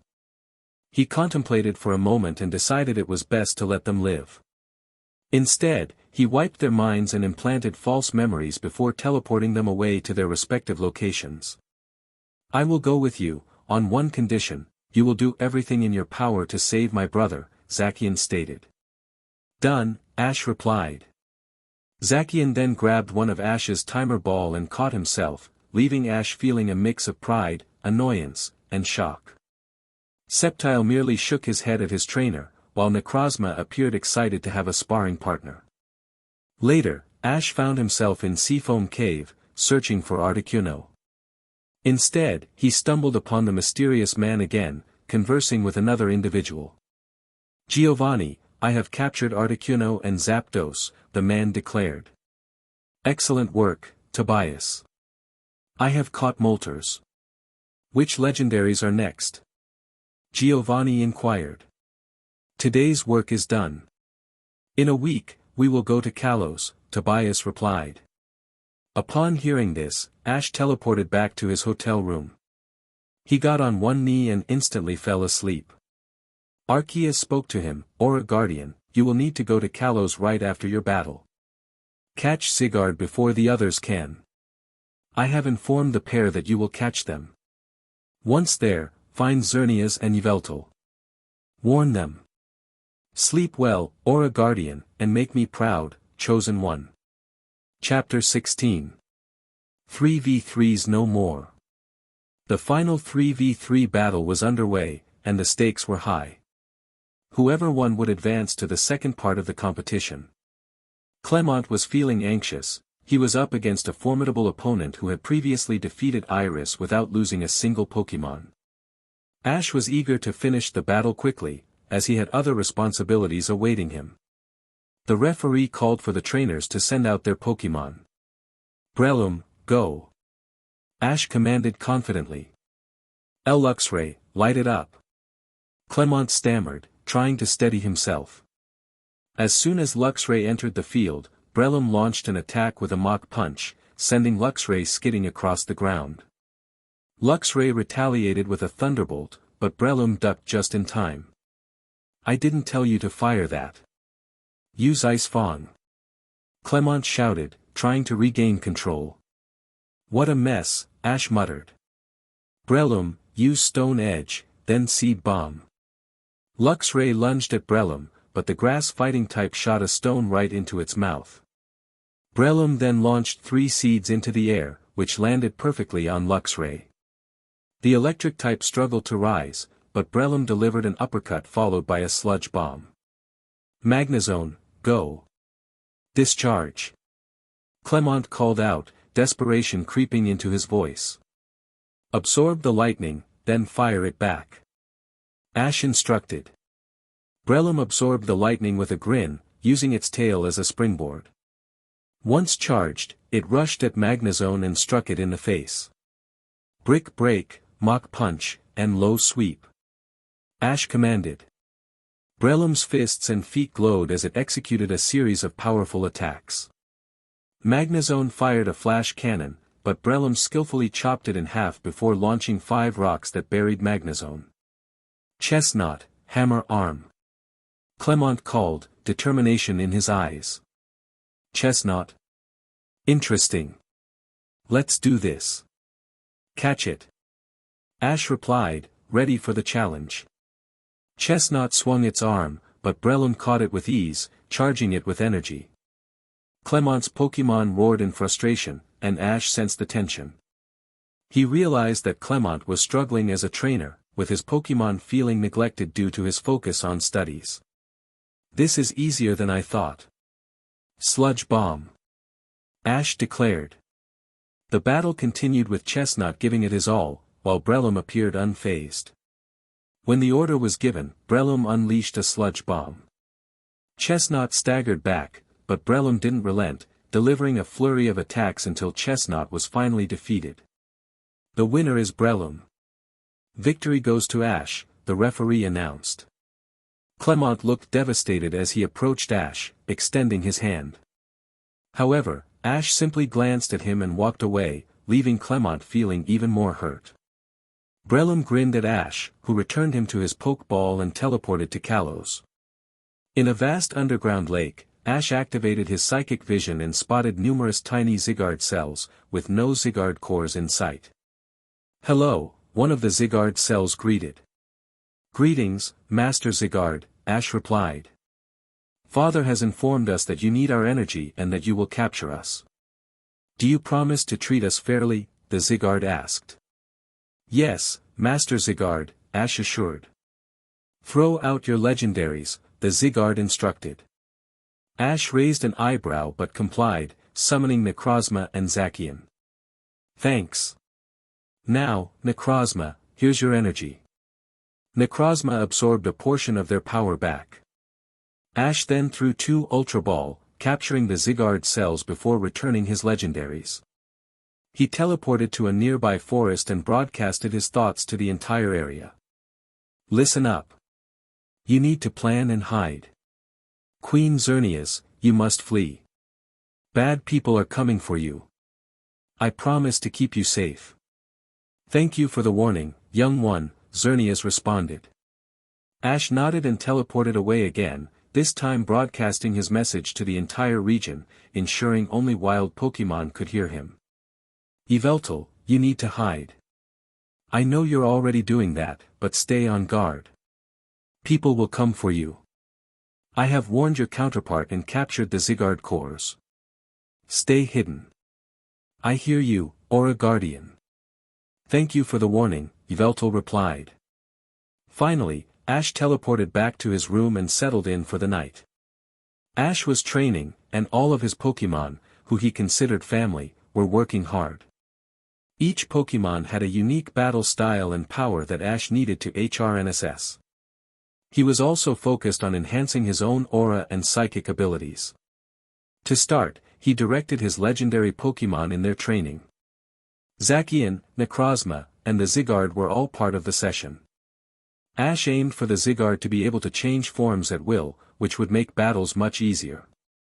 Zacian's training was centered on improving his defensive capabilities, as he already possessed incredible power and speed. Ash wanted him to overcome his weaknesses and enhance his dodging skills. For Necrozma, Ash focused on increasing both speed and raw power, as he believed that while mental prowess was useful, physical strength was equally important. Ash himself was also in training mode, practicing to ensure his powers would not drain him too much. He engaged in daily battles with his Pokémon to keep himself sharp and in shape. Whenever a Pokémon proved itself worthy, Ash would designate them as an ace, but only one ace per region. He had the ability to invoke a Pokémon as a shiny, but only with their consent, and most didn't mind either way. Ash's Pokémon shared a singular goal: survival. Each was devoted to their trainer, and in return, Ash was equally committed to them. Arceus, the god of Pokémon, watched over Ash with pride but was aware that challenging times lay ahead. Meanwhile, Gary was in disbelief about Ash's power. May defended Ash, stating he was the best, while Max insisted that Gary was stronger. Dawn argued that Ash was the strongest trainer, referencing a recent battle. Brock pointed out how much he had improved since training with Ash, while Misty suggested that Ash might have some sort of advantage. Gary insisted he could defeat Ash and was determined to battle him on the field. The conversation shifted to a challenge between May and Max, with May asserting that Max would have to beat her first to face her boyfriend. As they stepped onto the battlefield, Ash connected with his trainees mentally, teasing them about their lack of original thoughts. He encouraged May to show her brother who was in charge. The battle began with Max sending out Gallade and May choosing Gardevoir. Both Pokémon Mega evolved, and the match commenced. Max commanded Gallade to use Night Slash, while May countered with Future Sight. The battle escalated with both trainers calling out powerful moves. Gardevoir and Gallade exchanged blows, showcasing their skills and determination. In a tense moment, Gardevoir stood strong for May, ultimately winning the battle as Gallade succumbed to exhaustion. May celebrated their victory, while Max walked away frustrated, showing he cared for his Pokémon despite the loss. Ash approached May, congratulating her on the win. May tackled Ash and gave him a massive hug. Ash stood his ground, unsure of how to respond, but Brock encouraged him to hug her back, and Ash complied. When May finally separated, she had a small blush on her cheeks. Ash looked a little sad but quickly shook it off. He was the mute trainer and thought he could never fall for someone. However, deep down, he realized he already had. Ash found himself in the Hall of Origins, summoned by Arceus, who provided him with crucial information. Arceus informed him that the darkness had captured the 3 legendary birds, along with Zamazenta. Although Necrozma had regained some of its power, it was still not enough. Arceus had sent Sabrina and Riley to assist Ash in his mission, emphasizing the importance of protecting the legendaries, winning the battle tournament, and staying alive.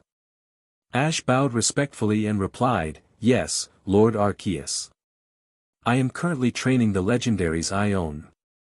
All of my Pokémon are in my dreamscape, battling it out." Arceus expressed his pride in Ash and instructed him to make him proud, reminding him to speak with Riley and Sabrina once he left. After teleporting out of the Hall of Origins, Ash found himself face to face with his old mentors, Riley and Sabrina. Sabrina, who had taught him Psychic, greeted him with a teasing remark about being a lover boy.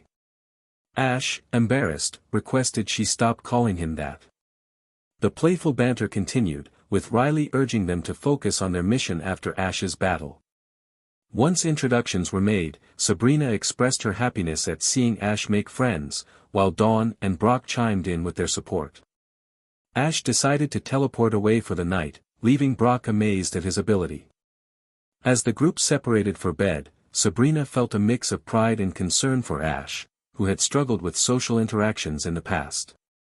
That night, Ash dreamed of Arceus, who was giving him orders, but all he could hear were words of love and the faces of his parents. It was a recurring nightmare, a reminder of a past mistake he couldn't forgive himself for. Meanwhile, Bonnie had found a new idol in Ash Ketchum after witnessing his impressive battle skills. She admired his fluidity, strength, and intelligence, and after seeing him defeat her friends effortlessly, she was eager to battle him herself, even if she knew she didn't stand a chance. As the battle began, Bonnie chose Deden, while Ash selected Roserade. The referee announced the start of the match, and Ash instructed Roserade to freestyle, allowing her to fight however she wished. Deden charged with electricity, but Roserade skillfully countered, showcasing her prowess. Bonnie called for a volt switch, but Roserade easily deflected it and retaliated with a sludge bomb, knocking out Deden. Bonnie then sent out Goodra, but Roserade was unfazed, recognizing the challenge. The battle continued with Roserade launching powerful attacks, demonstrating her strength and training. As the match progressed, Ash encouraged Roserade, and she unleashed a Z-move, sending Goodra flying. Bonnie, impressed by Roserade's power, sent out Delphox, who looked bewildered by the situation. The battle raged on, with Roserade maintaining the upper hand, showcasing the results of Ash's training and determination. Bonnie, her opponent, and the crowd were all confused. Suddenly, Roserade reappeared behind her opponent and fired a shadow ball, though it looked worn out. Ash praised Bonnie, suggesting that if she got stronger, she might take Sceptile's place as an ace, but he added that it was unlikely. He then commanded Roserade to use synthesis. Bonnie, puzzled, wondered how Roserade had moved using the grass. In fact, Roserade, along with some of Ash's other grass types, could move between plant life, taking advantage of the grass on the field. While Bonnie was trying to process this, Roserade was healing up. Bonnie called out Deden, but as soon as she threw him into the battle, Roserade fired a Venoshock, causing the little mouse to faint. Undeterred, Bonnie sent out Milotic and commanded Aqua Tail.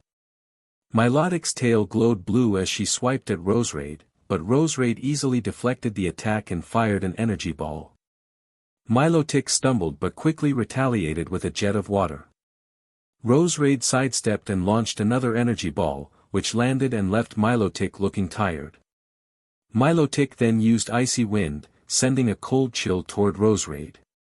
However, Roserade responded with a final energy ball that cut through the wind and knocked out Milotic. The referee declared that Milotic was unable to battle, and the winner was Roserade. Ash Ketchum emerged victorious. Bonnie sprinted over to Ash, excitedly asking for his autograph. Ash looked momentarily shocked and confused, sensing that his trainees and Sabrina were equally surprised and hoping he'd say yes. Still baffled, he nodded and signed her bag. Bonnie hugged him, leaving him even more confused. Later, Ash stood on the battlefield as his trainees and Sabrina approached him. Sabrina commented on how much stronger Ash had become, reminiscing about their past battles that had been more evenly matched. Ash mentioned that he had expanded his arsenal and then asked his trainees why Bonnie had hugged him and requested an autograph. He also noted that the crowd seemed to be more supportive of him. Brock explained that people had noticed Ash's impressive victory over Iris and believed he could become a champion one day, prompting them to want to be on his good side. Dawn added that Bonnie idolized Ash, especially after witnessing his battle with Misty. She expressed that Bonnie loved battling and admired Ash's skills, making her the happiest person alive after their match. Sabrina chimed in, teasing Ash about his lack of awareness. Ash replied that he was simply not used to kids actually liking him. As they talked, one of Ash's pokeball began to shake. He realized it was Alakazam, who had a special connection with Sabrina.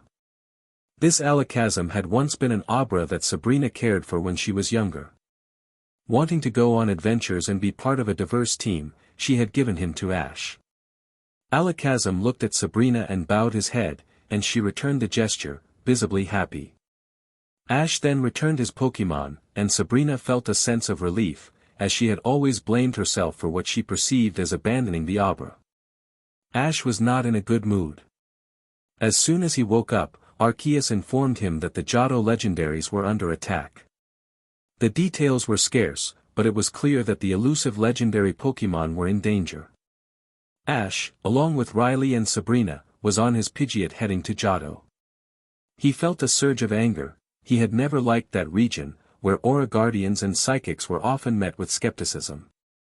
Despite the distance, Pidgeot flew valiantly, carrying the three trainers. As they approached the mainland, Ash decided to jump into the ocean from 10,000 feet in the air, teleporting to the location of the legendaries, a misty forest. However, they were met with a daunting sight. Around 50 grunts and Giovanni were battling the legendaries. Knowing the odds were against them, Ash summoned his Charizard and Sceptile, while Greninja waited in the shadows for the right moment to strike. He had two objectives: defeat the grunts and protect the legendaries. Charizard unleashed a powerful blue flamethrower, scorching the grunts' Pokémon and wounding Articuno. Ash sensed two grunts retreating into the forest but chose to let them go, hoping they would abandon their mission. Giovanni recognized Ash and commanded his legendary birds to finish him off. Ash noticed the birds looked distressed, forced to obey their trainer. As thunderbolts and ice beams were aimed at him, Ash raised a shield that rendered the attacks ineffective. While he dealt with the birds, Charizard and Sceptile continued to fend off the grunts and protect the legendaries. Sabrina's Alakazam and Riley's Lucario soon joined the battle, providing much-needed support. After taking some hits, Greninja made its entrance, creating a giant water vortex. When Zapdos attacked, Greninja cleverly used its sword to redirect the lightning back at Moltres, causing significant damage. The battle intensified as Sceptile engaged Moltres, using hit-and-run tactics to wear the legendary down. Meanwhile, Charizard set up a sunny day, making it difficult for Articuno to counterattack. Greninja continued to outmaneuver Zapdos, using its agility and skill to turn the legendary's own moves against it. As the fight progressed, Sceptile managed to trap Moltres with vines, while Charizard executed a powerful seismic toss on Articuno, sending it crashing to the ground. Greninja, now fully in control of the battle, created duplicates to confuse Zapdos, ultimately leading to its defeat. Giovanni was taken aback by the prowess of Ash's Pokémon, who had managed to overpower the legendaries with minimal fatigue. Just then, backup arrived in the form of Tobias, who summoned his own legendaries, a Latios, a Zamazenta, and a Darkrai. Ash, undeterred, called forth his own powerful Pokémon, including mega forms of Pidgeot, Charizard, and Sceptile, ready for the next challenge. Ash instructed his Pokémon to get ready for battle. Sceptile, Charizard, and Pidgeot advanced towards Zamazenta, while Zacian, Z1, and Z2 targeted Latios. Greninja, Lucario, and Alakazam focused on Darkrai. Riley and Ash worked to heal the three legendary Pokémon, while Sabrina defended them. Healing a legendary took time, and Ash, despite his power, had his limits. Zamazenta engaged Charizard in close combat, landing several hits. Pidgeot unleashed a hurricane, pushing Zamazenta back into Sceptile's leaf blade. Enraged, Zamazenta retaliated with a moon blast, which Sceptile managed to cut in half, while Charizard launched a flamethrower. Zamazenta leaped over the flames, but Pidgeot struck it back down into the fire. Zygarde, mastering its ability to change forms, transformed into a dog. Z2 merged with Z1, increasing their power. They unleashed a Dragon Pulse, which Zacian countered with a Moon Blast. Latios skillfully dodged both attacks and struck Zacian with a Giga Impact. While Latios was momentarily immobilized, Zygarde took the opportunity to hit it with 1,000 arrows and another Dragon Pulse. Recovering quickly, Zacian unleashed Behemoth Blade, sending Latios soaring into the air before it rushed back into the fray.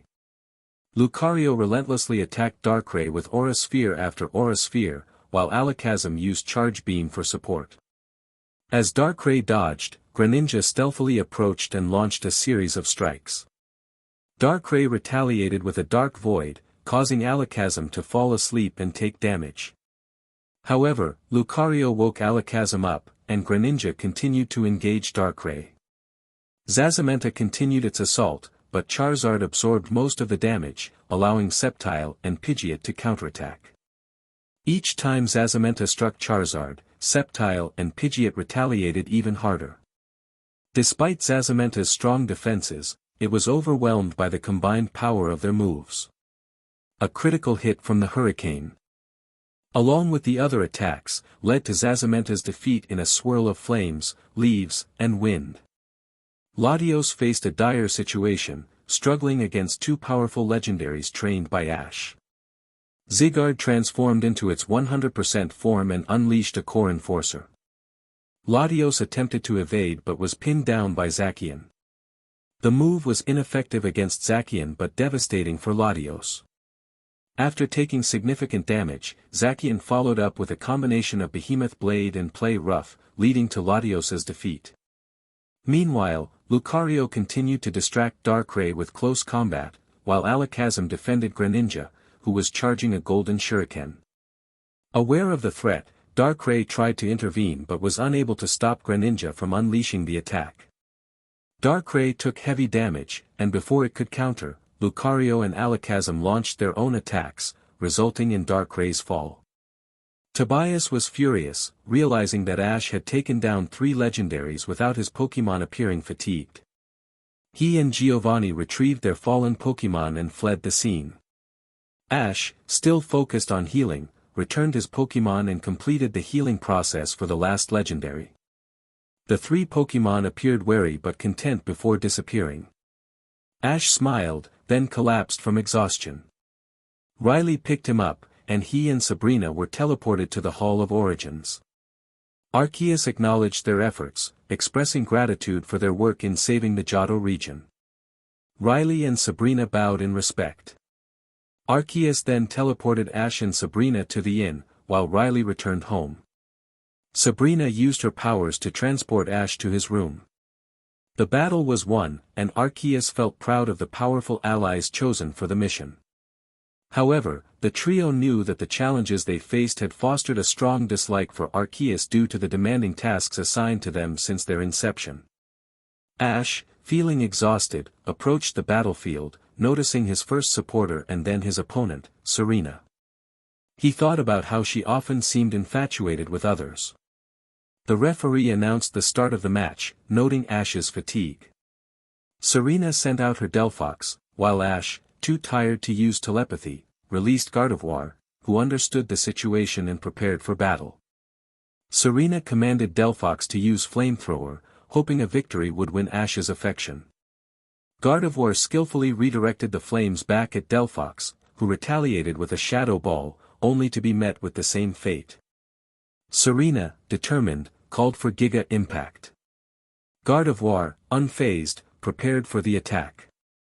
Delphox, glowing with energy, lunged forward, but Gardevoir used Psychic to throw it against the wall while firing a Shadow Ball, resulting in Delphox's defeat.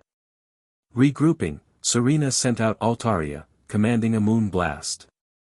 Gardevoir redirected the attack, hitting Altaria, who accepted her fate. Serena then attempted Perish Song, but Gardevoir, aware of the danger, closed her ears.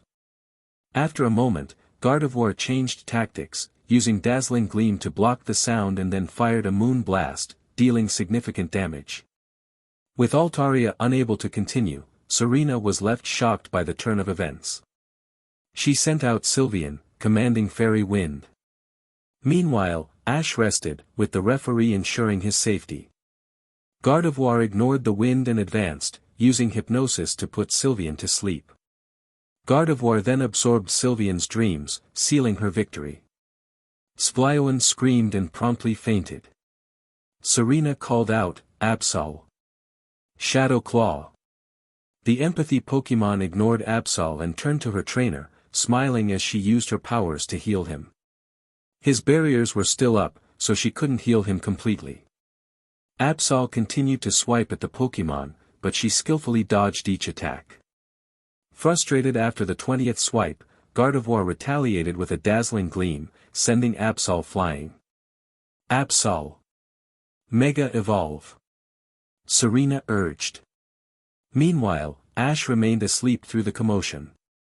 Absol unleashed a Dark Pulse, but Gardevoir sidestepped and countered with a Moon Blast. Absol was knocked back, but Gardevoir wasn't finished. From the smoke, she launched an Energy Ball, another Moon Blast, and a Shadow Ball, leading to Absol's defeat. The referee announced, "Battle over, Gardevoir wins, Ash is the winner." "Kid, wake up." Gardevoir chuckled and retrieved one of the Pokeball, releasing Sharpedo. She pointed at her trainer, and Sharpedo instinctively fired a Hydro Pump at Ash, who woke up just in time to deflect it back at Sharpedo. Ash glared at his laughing Pokémon and returned them before walking away, leaving the crowd, including the referee and Serena, confused. He looked back and saluted the referee, who smiled and returned the gesture. Ash was still exhausted and needed rest. As he headed back to the inn, he felt a tug on his legs. Reacting instinctively, he prepared to defend himself but relaxed when he saw it was just Serena, who had a hopeful look on her face. Will you go out with me?" she asked. Ash shook his head and continued walking. "Why not?" she pressed. He responded, "My Gardevoir does not want me to be part of your collection of boys. Also, she just doesn't like you." "Impossible. I'm the best-looking girl our age. Who else could you like?" Serena insisted. Gardevoir chimed in, "My master can name 3 off the top of his head." "Wait, Master what?" She looked at Ash with a huge grin and shining eyes, teleporting them to his room for a conversation. Since Ash couldn't use telepathy, Gardevoir lent him some of her power to help him communicate. "Master, this is great news. You finally like someone." "Who is it?" Gardevoir exclaimed. "Thanks for lending me your power. Why do you care about this topic so much?" Ash asked. Gardevoir explained, "Master, me and your other female Pokémon had a bet going. I said you would find multiple love partners, 4, no more, and you would meet them here. That is very specific. But I don't like anyone in that way," Ash replied. "Sure, Master. Why do you deny it?" "We both know you like those girls," Gardevoir countered. I do not. I'm a trainer focused on saving the world. I can't like anyone, Ash insisted. You know, you don't have to be mature all the time. You can live your life. You're not just a trainer and an aura guardian. You're also Ash Ketchum, Gardevoir reminded him. What are you saying? Ash asked. I'm saying you've never trusted anyone, never loved, never cared for another human being. The closest you've ever gotten was Riley and Oak, Gardevoir pointed out. Get to the point, Ash said. Figure out who you are, she urged. And if I don't? Ash challenged. That is the million-dollar question, Gardevoir replied. Meanwhile, Serena felt frustrated and confused. She just wanted a date. Why was Ash so resistant? It wasn't like he was dating someone else, right? Her mind wandered to the times she saw Dawn, Lily, and May hanging out with him, the blushes from the girls, and the hidden feelings. With Sabrina in the mix, she had plenty of competition. The four girls needed to address their feelings before things got complicated. They gathered in Dawn's room, sitting in a circle. Dawn began, girls, we each know something. All of us in this room like Ash Ketchum. Sabrina nodded in agreement. That is correct. Dawn continued, we need to do something about it. Who does he like? And who will he pick? What will that mean for the rest of us? Sabrina replied, he likes all of us. We are friends, which is incredible. However, love is something he has no idea about. May chimed in, and about who he picks. Can we agree not to fight over it? Lily suggested, we could consider a poly relationship. All five of us? May asked, surprised. Exactly. I don't want to compete with you all, Lily confirmed. Sabrina smiled. I think it's an excellent idea. Dawn added, but we need to remember that he is slightly opposed to love. We should ease him into it and give him time. The other three nodded, and they proceeded to discuss battles, friendships, and other light-hearted topics. Maybe it could all work out after all. Ash was training with the regulars, including Sabrina. Sabrina, why are you training with me? Last time we met, you lost, Ash remarked. That was years ago. I'm much stronger now, Sabrina replied confidently. Prove it. Battle me. 3v3, she challenged. In response, Ash sent out Dusknoir. Sabrina, who had a dislike for ghost types, countered with Alakazam. I know you hate going first, so I will. Energy Ball. Sabrina declared. Fire Punch and Shadow Punch. When stunned, use Rock Slide, Ash commanded. A green ball shot toward Dusknoir, who dodged and landed a powerful uppercut with Fire Punch. Shadow Punch struck Alakazam in the face, leaving Sabrina annoyed. Before Alakazam could recover, rocks rained down from Rock Slide, knocking him out. Good work, Dusknoir, Ash praised as he returned his Pokémon and sent out Garchomp. Alakazam instinctively fired Dazzling Gleam, but Garchomp charged through it and hit Alakazam with Shadow Claw. Impressive. Ice Punch. Sabrina ordered. Quad damage, but its attack stat is low. Dragon Pulse. Ash countered. Garchomp unleashed a purple dragon-shaped energy, and Alakazam attempted to deflect it, but it was overwhelmed and defeated.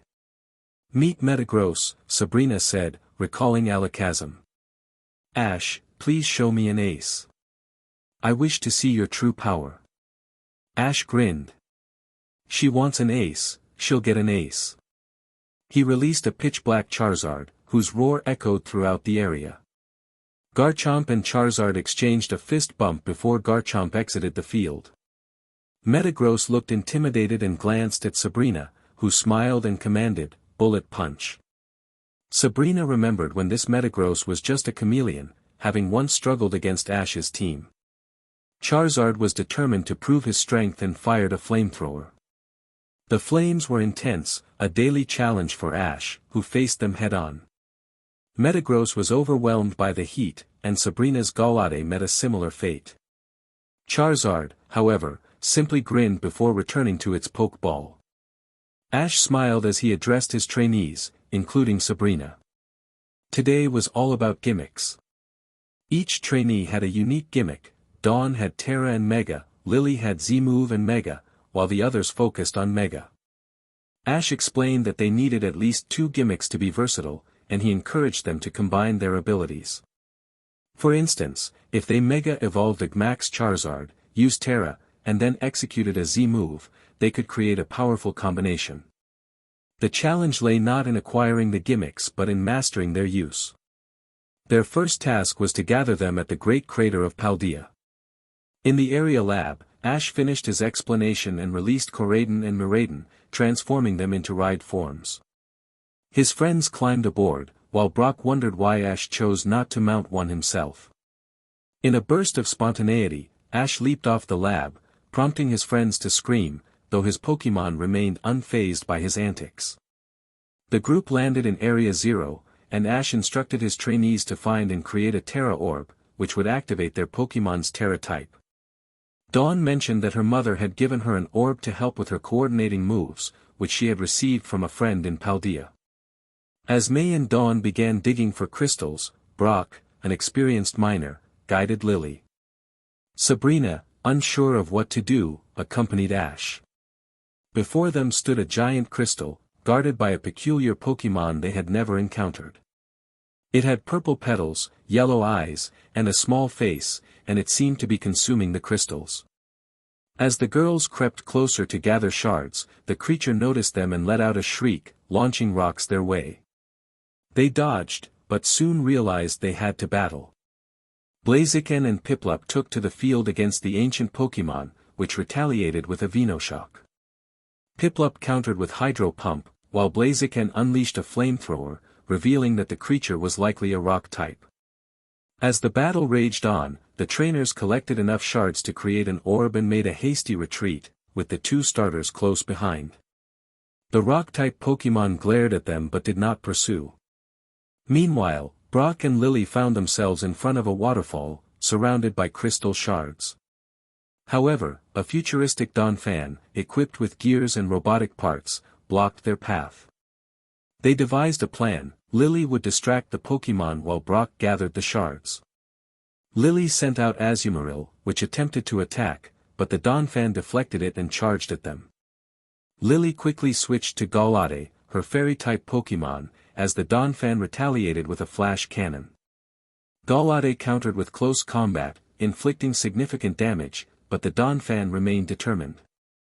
Brock, having collected about 20 shards, urged Lily to retreat. She recalled Gallade, and they fled from the furious Donphan. Sabrina and Ash were in a more favorable position, having discovered a cave filled with shards. However, a unique Salamence, known as Roaring Moon, stood guard. Ash warned Sabrina not to underestimate it and prepared to battle. He released Koraidon, creating a sunny day as it entered the field. The 2 Pokémon faced off, and after a fierce exchange, Ash unleashed a powerful move, defeating the Roaring Moons that appeared in response. After healing his Pokémon, Ash reunited with Sabrina, who had gathered her crystals. The group came together at the Zero Gate, where Brock and Lily were followed by several Iron Trends. Upon seeing Ash, the robotic creatures turned, recognizing him as a formidable presence in Area 0. Ash congratulated his trainees on their success and informed them that they would soon acquire Dynamax bands, enabling their Pokémon to max at will. However, the only way to get a band is to find a wishing star. So, they needed to do a Dynamax raid, and any raid would work. Our heroes stood in front of a raid den, where a giant Obstagoon awaited them. Ash nodded at his comrades and jumped down, with Sabrina following quickly, while the others hesitated. The towering Obstagoon radiated power. Undeterred, Ash threw out Koraidon, prompting confusion among his friends, who were unsure of his strategy. Ash instructed them to watch closely. He returned his Pokémon, enlarging the Pokeball before tossing it behind him. Out came a massive Pokémon, exuding enough power to rival a legendary. Obstagoon glared at its new opponent and unleashed a max darkness attack, but Koraidon effortlessly swatted the attack aside. Ash commanded his companion to use Max Knuckle, and a colossal fist struck Obstagoon, knocking it out. Gesturing to his friends, Ash approached the Pokémon's treasure hoard and collected 5 wishing stars. As the Pokémon began to stir, a single look from the giant legendary made it reconsider. Ash de-Dynamaxed his Pokémon and returned it, teleporting them out of the den. For the final challenge, it's a bit tougher to obtain. You have to defeat 18 of the strongest trainers in Alola to earn 18 Z crystals. Lily has 1, so she needs the rest of you will each get in my battle tomorrow, you all will learn the Z moves. If you miss one, don't bother coming to training, Ash explained. Dawn responded enthusiastically, okay. He gave his friends one last look, nodded at Sabrina, and then teleported away. Sabrina understood he had a new mission and took her friends back to the inn, which was just a train ride away. In the Hall of Origins, Arceus spoke, I understand you are training the legendaries.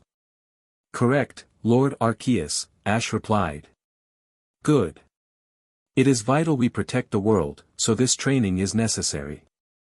I need you to capture the rest of the Light Trio. Once you do, the Prism Pokémon will regain much of its power. It will be done, my lord. Have the forces of darkness captured any more legendaries? Ash inquired. Sadly, they have captured all of the Regis, except Electric and Normal. Dragon has already been captured by a young man named Gary Oak, Arceus informed him. Of course it was Gary. Lord Arceus, I will capture the Light Trio as you have commanded, Ash said, bowing respectfully. Good, chosen one. Once they are captured, train them to reach their full power.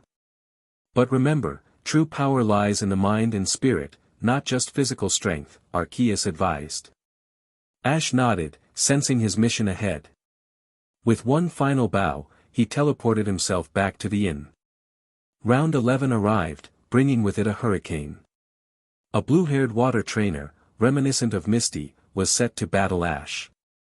He intended to use a water type, often defeating opponents with their own types to showcase his superiority. Send out your Pokémon. These battles don't really matter. The only one that counts is Ash versus the champions. Now that is a matchup, the referee announced. Lana, let's go. Sandy, drown them, she commanded. Floatzel, please don't overdo it, Ash cautioned. Floatzel, Ash's enthusiastic battle weasel, entered the field. Known for its powerful battling style, it sometimes went a bit overboard. It was a running joke among Ash's Pokémon that Floatzel often challenged them but rarely won. Battle begin, the referee declared. Hydro Pump. Lana shouted. Counter Shield. Ash ordered. Before this battle, Ash had observed Dawn's coordinating battle, where she used a technique called a counter shield. It involved a Pokémon spinning while using a move, creating a mini tornado that served both offensive and defensive purposes. Impressed, Ash taught it to Floatzel and Pikachu, who quickly embraced the strategy. Floatzel began spinning while unleashing an ice beam. A frozen tornado formed around it, and as the jet of water from Lana's attack reached the tornado, it only intensified its power. Floatzel launched the ice tornado towards Sandy, who was quickly overwhelmed. After the move's power dissipated, Vaporeon was no longer able to continue. Easy, mate.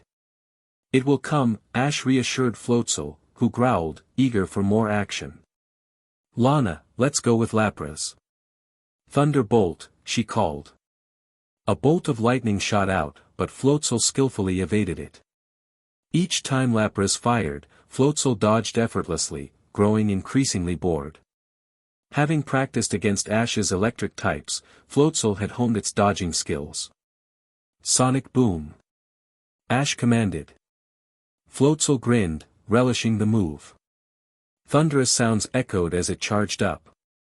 Lapras continued firing, but Floatzel ignored the attacks. Suddenly, Lapras soared into the air, and Floatzel seized the opportunity. It jumped up, delivering a series of powerful punches to the ice type, ultimately causing Lapras to faint. Floatzel, pleased with its performance, brushed off some debris. Lana, impressed, now wanted to catch a Floatzel and sent out a Wailord, a massive Pokémon that could easily overpower Floatzel. With a smirk, Floatzel rolled its eyes. Many of Ash's Pokémon had a playful attitude in battles, and Floatzel was no exception. Wailord unleashed a massive hydro pump, sending Floatzel flying. However, the Weasel got back up, laughing off the attack. Wailord was baffled by Floatzel's resilience. Despite the size difference, Floatzel had a special move that could turn the tide. Floatzel began performing an energetic dance, and Ash joined in, channeling their combined energy. All-out pummeling. Ash shouted. Floatzel unleashed its full power, delivering a barrage of punches that overwhelmed Wailord. Lana, aware of the strength of a Z move, prepared to call back her Pokémon, but was taken aback by the duo's energy. Primarina. Use Hyper Voice, she commanded. Floatzel, Focus Punch. Ash countered. Floatzel charged up, preparing a powerful punch just as Primarina unleashed its sound-based attack. As the move approached, Floatzel acted swiftly, launching its punch right into Primarina's gut. The fairy type was sent reeling, but Floatzel wasn't finished yet. It followed up with a series of punches, causing Primarina to fall. With shaky legs, Primarina struggled to get back up, prompting Lana to call upon her secret weapon. Use the power of your voice, she urged. Oceanic Operetta.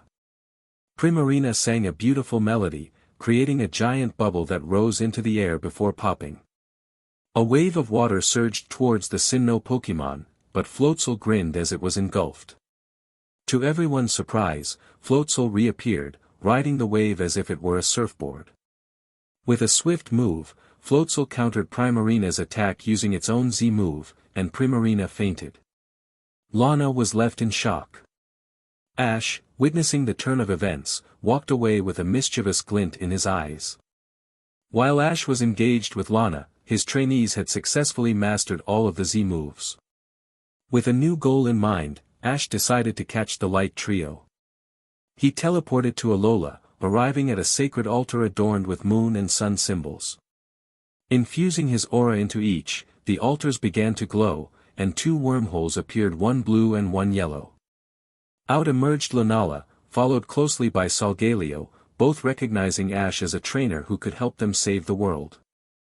After assisting Necrozma, who had gained significant power, Ash captured Lunala in a Dusk Ball and Solgaleo in a Nest Ball. With his new companions, Ash began to devise training plans. He recognized that while Lunala had great offensive capabilities, its speed needed improvement. If Lunala could enhance its speed along with its attack and defense, it would become one of the strongest legendaries, capable of standing up to even a powered Arceus. Similarly, Ash intended to work on Solgaleo's speed and resilience, ensuring it could withstand powerful hits. As Ash reflected on his journey, he felt a surge of determination. Area Zero, his cherished training ground for 3 years, was under attack. The evil team sought to capture the legendary Pokémon Cordian and Miraidon, unaware that Ash had already caught them. The legendaries were wreaking havoc, and Ash sensed a massive aura spike, indicating a confrontation was imminent.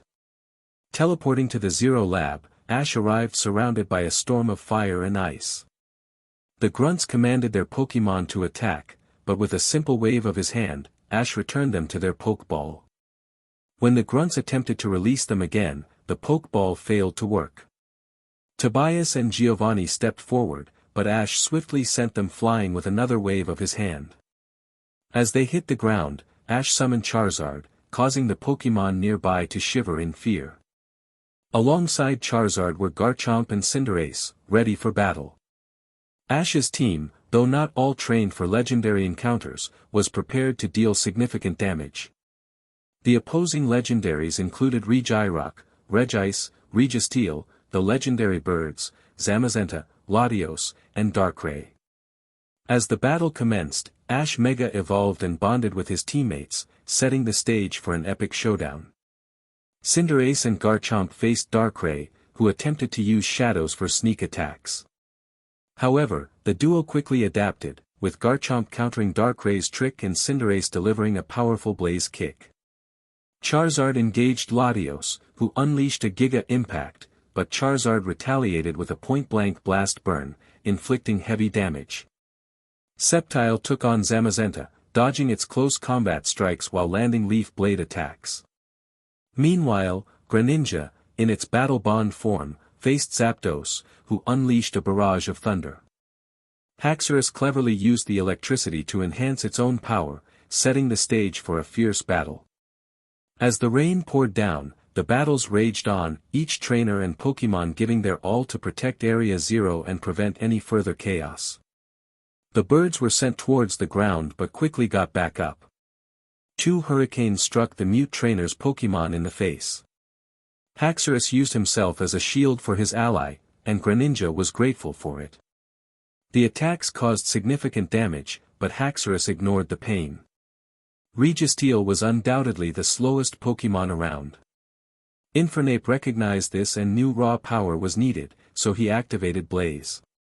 A blue pillar of fire appeared, and a red glow surrounded the starter. With unrelenting fury, he lunged. Registeel attempted to swat him aside, but Infernape caught the fist and set the entire Titan ablaze. He picked it up and threw it away. Registeel got back up, unharmed by the flames, and fired a flash cannon. It hit Infernape, but the Pokémon brushed it off and retaliated with a flamethrower, engulfing Registeel completely. Zygarde was in its 100% form. Articuno launched an ice beam, but Zygarde swatted it aside and unleashed a Dragon Pulse. The move would have missed, but its sheer size made it hit with full force. Articuno fell but quickly righted itself, covering with ice and charging at Zygarde. Zygarde switched to 10% form, allowing Articuno to sail over it. However, she quickly redirected and struck Zygarde, causing it to roar in pain and skid slightly. The 2 Regis were struggling against Zacian and Melmetal, who were incredibly powerful and super effective. Zacian was setting up while Melmetal acted as a bodyguard. Ice beams and stone edges were fired, but Melmetal countered with flash cannons, decimating each attack. As Zacian completed his setup, Melmetal decided to use a Z-move. The all-out pummeling stunned the legendaries, allowing Zacian to finalize his preparations. Cinderace was nearing the end of his battle with Darkrai, who was a formidable opponent. Garchomp refused to back down, hitting Darkrai with relentless attacks. As they fought, Cinderace charged up a powerful move. Darkrai struck Garchomp with an ice beam, crippling him. In a final act of vengeance, Garchomp unleashed a close-range Draco Meteor. Darkrai was hit and barely standing, giving Cinderace the opportunity to fire a blue pyro ball that knocked Darkrai out. Cinderace ran to his teammate, allowing him to lean on him as they headed towards the Zero Gate, ready to defend it. Charizard faced Latios, landing a super effective Dragon Pulse that slowed Latios down. In retaliation, Latios fired a Thunderbolt, which hit critically. Charizard grimaced but fired another Dragon Pulse. Latios dodged into Charizard, who used Dragon Claw. Both Pokémon fell, but Charizard emerged victorious. He saluted his fallen opponent in respect before flying to assist his companions at the Zero Gate. Zacian was determined to turn the tide against Sceptile, who was proving to be a relentless opponent. Zamazenta, one of the strongest legendaries, was losing ground to the overgrown lizard. When Zamazenta managed to land a hit, Sceptile easily shrugged it off. In a last-ditch effort, Zamazenta activated its shield. As Sceptile charged in for the final blow, it was launched back. Zamazenta turned, but a massive vine wrapped around it, crushing the legendary. Greninja and Haxorus were dominating the legendary birds, executing their strategy flawlessly. Each hit was more powerful than most trainers could ever witness. The first to fall was Moltres, struck by a water blade in the wing and neck. With its attacks failing, Haxorus slammed it down with his tusks, defeating the bird. Zapdos aimed a thunder, but Haxorus took the hit, and Greninja followed up with a smackdown. Zapdos hit the ground, and Haxorus finished it off with a combination of Dragon Claw and Slam. Infernape was in a fierce battle, his eyes still glowing with intensity. He picked up Registeel and threw it into a crystal. Registeel got back up, but Infernape unleashed a blast burn, engulfing the steel type in flames. Registeel, still conscious, retaliated with a heavy slam. Infernape, undeterred, locked his feet in place and picked Registeel up again, creating a lava pool and tossing the Pokémon into it. Articuno was initially winning, but Zygarde struggled to land hits. In response, Zygarde redirected a blizzard using its powers. 1,000 arrows pierced Articuno, sending it crashing to the ground. Zygarde then unleashed a flurry of moves, including Iron Tail, Focus Blast, Dragon Pulse, and Aura Sphere, ultimately defeating the frozen bird. Zacian finished his setup, while Melmetal began to tire from absorbing legendary attacks. As an ice beam approached, Zacian sliced it in half. Melmetal fist bumped his comrade, and Zacian stepped forward, relishing the nervousness of the opposing Pokémon. He executed sword dances, work UPS, focus energy, and agility. As soon as Zacian moved, an ice beam and stone edge were launched at him, but he sprinted through the attacks, cutting down his opponents. A moonblast struck the rock type, while a giant sword hit the ice type. After stunning them, Zacian unleashed a final behemoth blade to finish them off. With the battles concluded, the victors gathered at the Zero Gate, prepared to defend it to the last breath. The evil family awoke and returned the legendaries, their faces pale at the outcome of the battle. They received a call revealing that Ash had captured a Johto beast, Entei. The two trainers grinned and rushed out, accompanied by their grunts. Normally, the mute trainer would have captured them, but this time, he was furious. Giovanni pleaded for mercy, but Ash replied that he was all out of it. He unleashed bolts of pure energy, taking down every single grunt. The leaders managed to escape only because Ash allowed it, wanting them to witness the destruction of everything they had built. The trainer returned all of his Pokémon and teleported himself to the time machine. Everything was intact, and no one had infiltrated. As Ash watched them vanish in a white light, he felt a strange sense of regret. It had been a successful battle, but he knew the next one would be tougher. Determined to strengthen his team, Ash committed to training 7 days a week. His Pokémon would become even stronger, and his aces and legendaries would be the best. This was his promise. He was Ash Ketchum, the mute trainer, and the future world champion. In a fierce battle against Kiawe, the Alolan fire trainer, Ash was ready. After receiving his Z-Stone, he had faced his grandfather and now stood against his successor. Unlike their last encounter, Ash felt more prepared, having trained diligently. Although he couldn't use his fighting powers, he relied on telepathy. "Trainers, send out your Pokémon," the referee announced. "Marowak, let's burn it down," Kiawe commanded. "Fire Fox," Ash called, summoning a stunning Ninetales. Its fur gleamed a bright golden yellow, and it moved with regal grace. The tips of its tails flickered with purple and blue flames, making it the most beautiful fire type anyone had ever seen. Kiawe was already planning to catch one in Kanto, but first, they had a battle to win. As Ninetales entered the field, the sun shone brighter, and the grass wilted slightly under the harsh light. "Shadow Bone," Kiawe shouted. "Deflected," Ash instructed. Ninetales' eyes glowed a beautiful purple as it used extrasensory, turning the 3 bones back toward Marowak, landing a super effective hit. While Marowak glared, Ninetales bowed her head in disappointment. "Focus Blast," Kiawe ordered. "Deflecting won't work." "But this will," Ash replied confidently. Ninetales glowed purple, and as the move approached, she unleashed a blast of purple fire. The explosion created a tornado of blue flames that engulfed Marowak, trapping it. With the plan set in motion, Ninetales leaped over the tornado and fired a dark pulse, causing Marowak to faint almost instantly. "Salazzle, go," Overheat. Kiawe commanded. I know you hate getting hit, but I need you to let it graze you, Ash said. Ninetales shot her trainer an annoyed look but complied. As the fiery attack closed in, she jumped aside, allowing it to clip her paw. This weakened Salazzle's special attack, and Kiawe quickly realized his mistake. Nasty plot, he shouted. Take it, Ash instructed. Ninetales' eyes glowed black, absorbing the nasty plot and transferring its power to herself. Salazzle looked confused and scared as Ninetales grinned and unleashed a massive black flamethrower. The move's color shifted due to the power she had gained, and Salazzle succumbed to the attack. Ninetales trotted back to Ash, lowering her head. Understanding her gesture, Ash began to pet her. She forgave him for the earlier hit and shot a small blue ember into his hand. Thank you. The battle's not over yet, though. Get ready, Ash said. Ninetales nodded and playfully shot another ember into Ash's hair, this time purple. Ash smiled at her antics. Turtonshire, go. Fire blast. Kiawe shouted.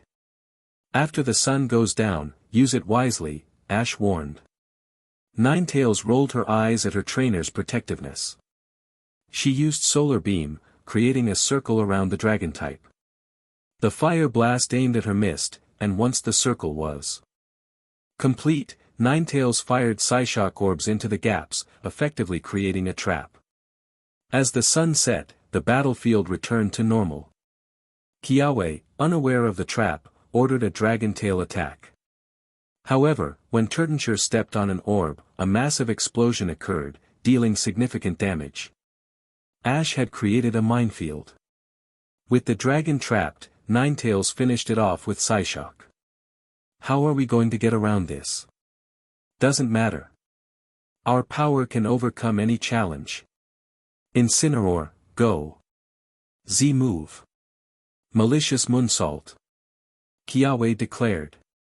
Ninetales, it's boxing time. Ash called. In the makeshift wrestling ring, Incineroar attempted to box, but Ninetales evaded each attack.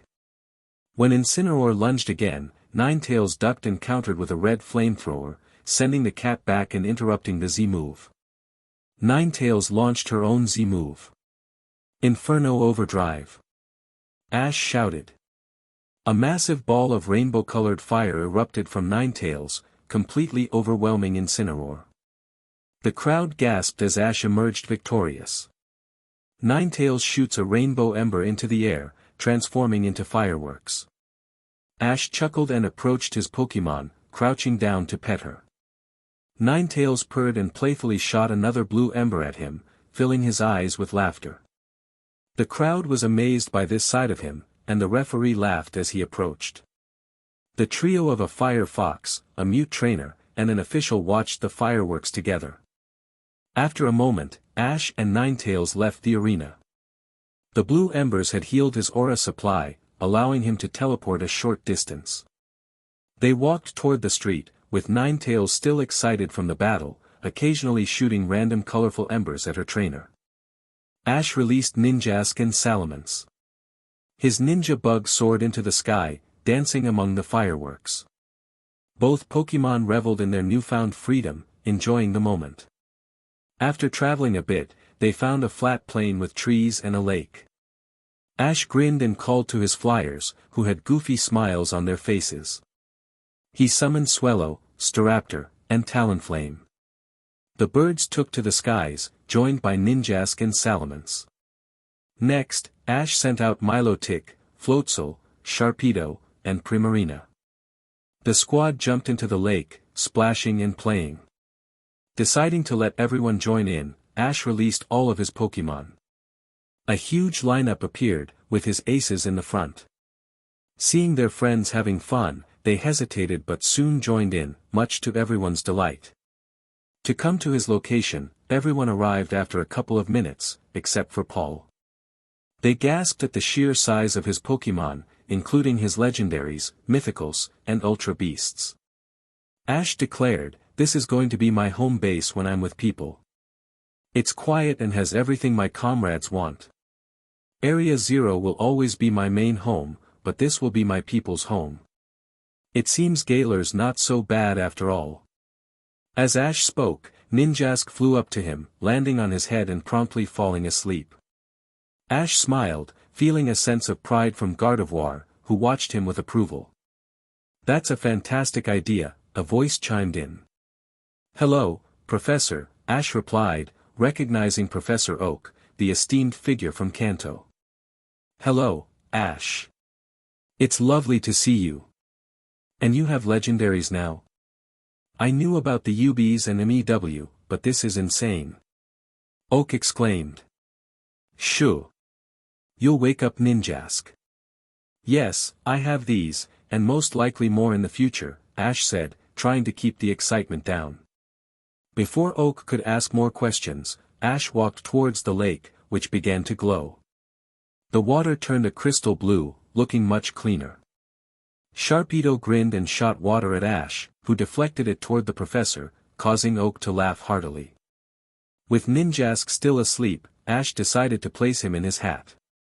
He spread his arms and set up a barrier, marking the area as the home of an Aura Guardian, similar to what he had done at Area Zero.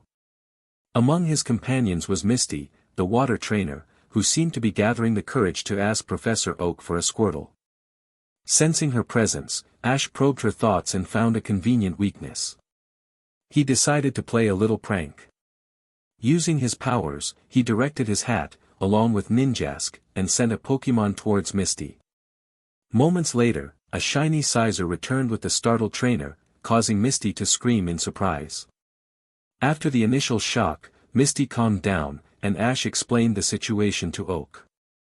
Oh, you want a water starter? Why didn't you say so? I can give you either a Squirtle, Poplio, or Froakie, Oak offered. Misty replied, Poplio would be nice, sir. Oak handed her the Pokeball, and Misty thanked him, turning her gaze toward the pond. She spotted an array of water types and her eyes widened. She readied her Ultra Ball and threw them, but Floatzel simply deflected them with a Hydro Pump. Those Pokémon are mine. All the ones you see here are mine. Do not attempt to take them again, Ash warned. Misty nodded and quickly ran away. Ash glared after her, knowing she would likely tell her friends about what she had seen. For now, though, his Pokémon were happy. Ninjask woke up and nuzzled Ash before returning to the sky, where Noivern greeted it, and a game of tag began. Meanwhile, Professor Oak observed Ash and noted how much he had changed. Once cold, Ash now seemed much friendlier and more open, enjoying time with his Pokémon. He rode Gyarados while Blastoise playfully sprayed water at him. However, Ash had business to attend to. He jumped off Gyarados and walked back towards the city, needing only 3 Pokémon, Hawlucha, Goodra, and Sizer. He sat by a fountain and waited. Before Ash Ketchum was Riley, his Aura Master. Hello, Ash. Glad you could come, Riley greeted him. What do you want? Ash asked. I wish to test your strength. 1-on-1. Your strongest against mine, Riley replied. You don't get my strongest. He would overpower your team by accident. You may battle Hawlucha, Goodra, and Sizer, Ash stated. Your confidence will undo you. Lucario, Riley called out. Sizer, Ash countered. Mega Evolve, Aura Sphere. Riley commanded. Bullet Punch, Swords Dance. Ash ordered.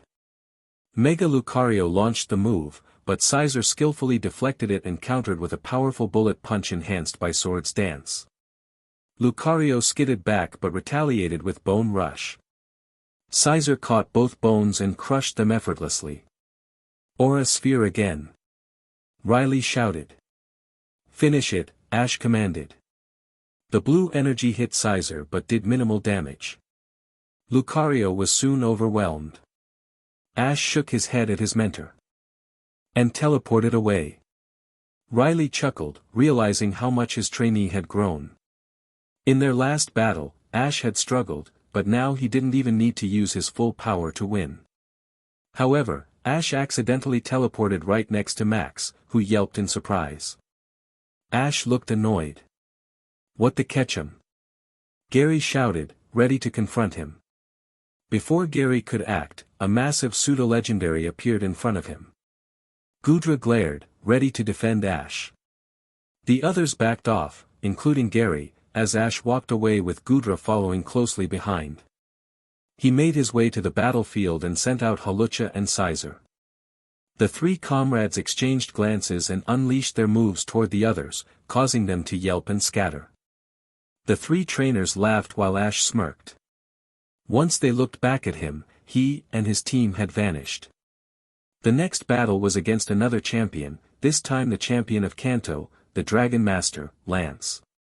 The referee called for the trainers to send out their Pokémon.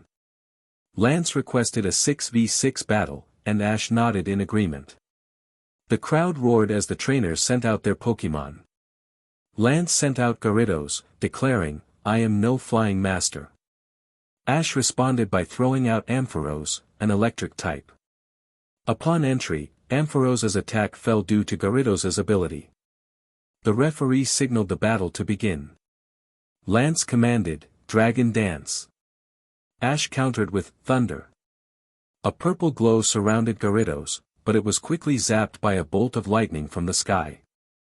In response, Gyarados aimed an aqua tail, but Ampharos jumped over it and unleashed a midair thunderbolt.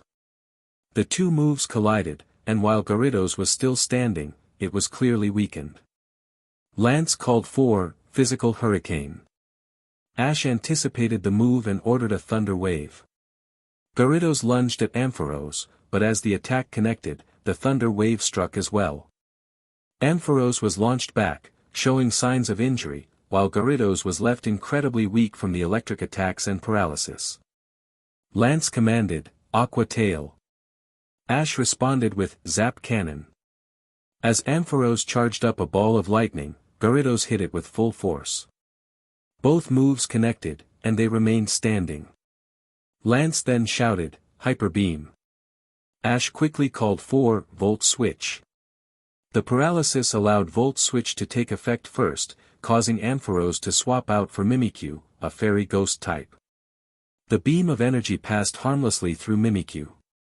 Despite its weakened state, Mimikyu used Shadow Sneak to finish off Gyarados, who fainted after a strong display of power. Lance acknowledged the fallen Pokémon, sending out Dragonite next. Ash decided to return Mimikyu for now, planning to deal some damage before sending it back in. He threw out Ampharos again, despite the crowd's disapproval of sending a weakened Pokémon against a fully energized opponent. Lance commanded Dragonite to use Dragon Claw. Ash countered with Thunder Wave. Dragonite flew in and swiped at Ampharos, but the Thunder Wave connected as well. Dragonite then fired a Dragon Pulse, but Ampharos managed to evade and counter with Thunder, hitting Dragonite from above. Although it didn't do as much damage due to Dragonite's ability, Ash felt proud of Ampharos's performance. Lance called for Ice Beam. Ash quickly responded with Brick Break, combined with Thunder Punch. The Ice Beam grazed Ampharos's tail as it executed a flying Thunder Break. The two moves collided, and Dragonite grabbed Ampharos in its arms as Ash called for a Light Screen. The beam of energy hit Ampharos, but it fell nonetheless, slumping in Dragonite's grasp. In a show of respect, Dragonite flew over to Ash and placed Ampharos in front of him. Ash thanked Lance for the respect shown to his Pokémon and sent Mimikyu back into the battle. Lance ordered a flamethrower, but Ash commanded Mimikyu to use Shadow Sneak. The jet of fire launched, but Mimikyu blended into the shadows, avoiding the attack. Mimikyu then struck with a combination of Play Rough and Shadow Claw, causing Dragonite to howl in pain. Ash took the opportunity to weaken Dragonite further with a charm, while Lance called for an aerial ace. Hearts flew from Mimikyu to Dragonite, reducing its attack power. Dragonite retaliated, knocking Mimikyu away and breaking its disguise. Finish it with Dazzling Gleam. Ash commanded. Lance, unfazed, ordered Dragonite to roost. Just then, paralysis kicked in at the perfect moment, leaving Dragonite vulnerable as Mimikyu unleashed a bright light. With a joyful leap, Mimikyu celebrated its victory over a pseudo-legendary Pokémon. The referee noted Ash's decision to substitute Mimikyu out of the fight. Ash nodded in agreement. Lance sent out Baxcalibur, and Ash called forth Machamp. The battle continued with both trainers commanding their Pokémon fiercely.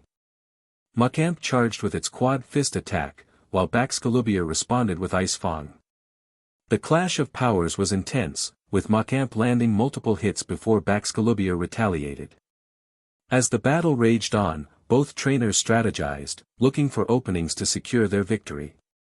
The crowd was on the edge of their seats, eager to see who would emerge triumphant in this thrilling showdown. Who would win the battle? Who would Ash send out next? Find out in the next chapter. The dragon's tail struck Machamp, which caught it firmly. A brief standoff followed, but Baxcalibur managed to overpower Machamp, slamming it against the ground. This action caused Machamp to be returned, as per Dragon's Tail's requirements. In its place appeared Rotom, a fast electric ghost attacker. Upon entry, Rotom fired a shadow ball, causing Baxcalibur to roar in pain. Rotom launched another shadow ball, but the dragon sliced it in half. At this point, Baxcalibur was vulnerable to a simple tackle. Thunderbolt. Ash commanded. Ice Shard. Lance called out. The ice crystals were launched and aimed, but Rotom skillfully dodged, even exploding one with a small thunder shock. Rotom hovered above its opponent and unleashed a beam of lightning, knocking out the dragon. Well done. Salamence, you're up. Lance said. Rotom floated ahead with a grin. Salamence glared at its opponent and fired Dragon Pulse. Rotom ducked under it and countered with thunder. Salamence was caught off guard by an attack from behind and was hit hard. We're not done yet. Flamethrower. Lance shouted. Discharge. Ash countered. Flamethrower grazed Rotom's wings, but the massive electric move struck Salamence in return. Reacting instinctively, Salamence fired Hyper Beam, but the attack passed right through the ghost type. Salamence needed to recharge, allowing Rotom to use Will-O-Wisp, weakening Salamence and causing damage with each attack. Dragon Pulse. Lance commanded. Thunderbolt. Ash replied. A massive purple dragon roared and charged at the tiny ghost. Rotom, still grinning, flew away, leading the dragon into a collision with Salamence, dealing significant damage as Rotom charged the dragon move with lightning. Salamence roared and lunged, pinning Rotom unexpectedly. With a point-blank Dragon Pulse, Rotom was knocked out. Salamence roared triumphantly, glowing red from Moxie. You did good, Rotom. Machamp, you're up again. Cross Chop. Ash instructed. Hurricane. Lance called. A massive jet of air lifted Machamp into the sky. The fighter used its arms like wings to glide. When the air dissipated, Machamp executed a flying chop, defeating Salamence. The burn from earlier kicked in, and both Machamp and Salamence were close to falling. Dragon Claw. Lance shouted. Quad Fist. Ash replied. The clash of power illuminated the battlefield, and when the flash faded, both Pokémon lay defeated on the ground. 4 down, 2 to go, Ash noted. 3 down, 3 to go.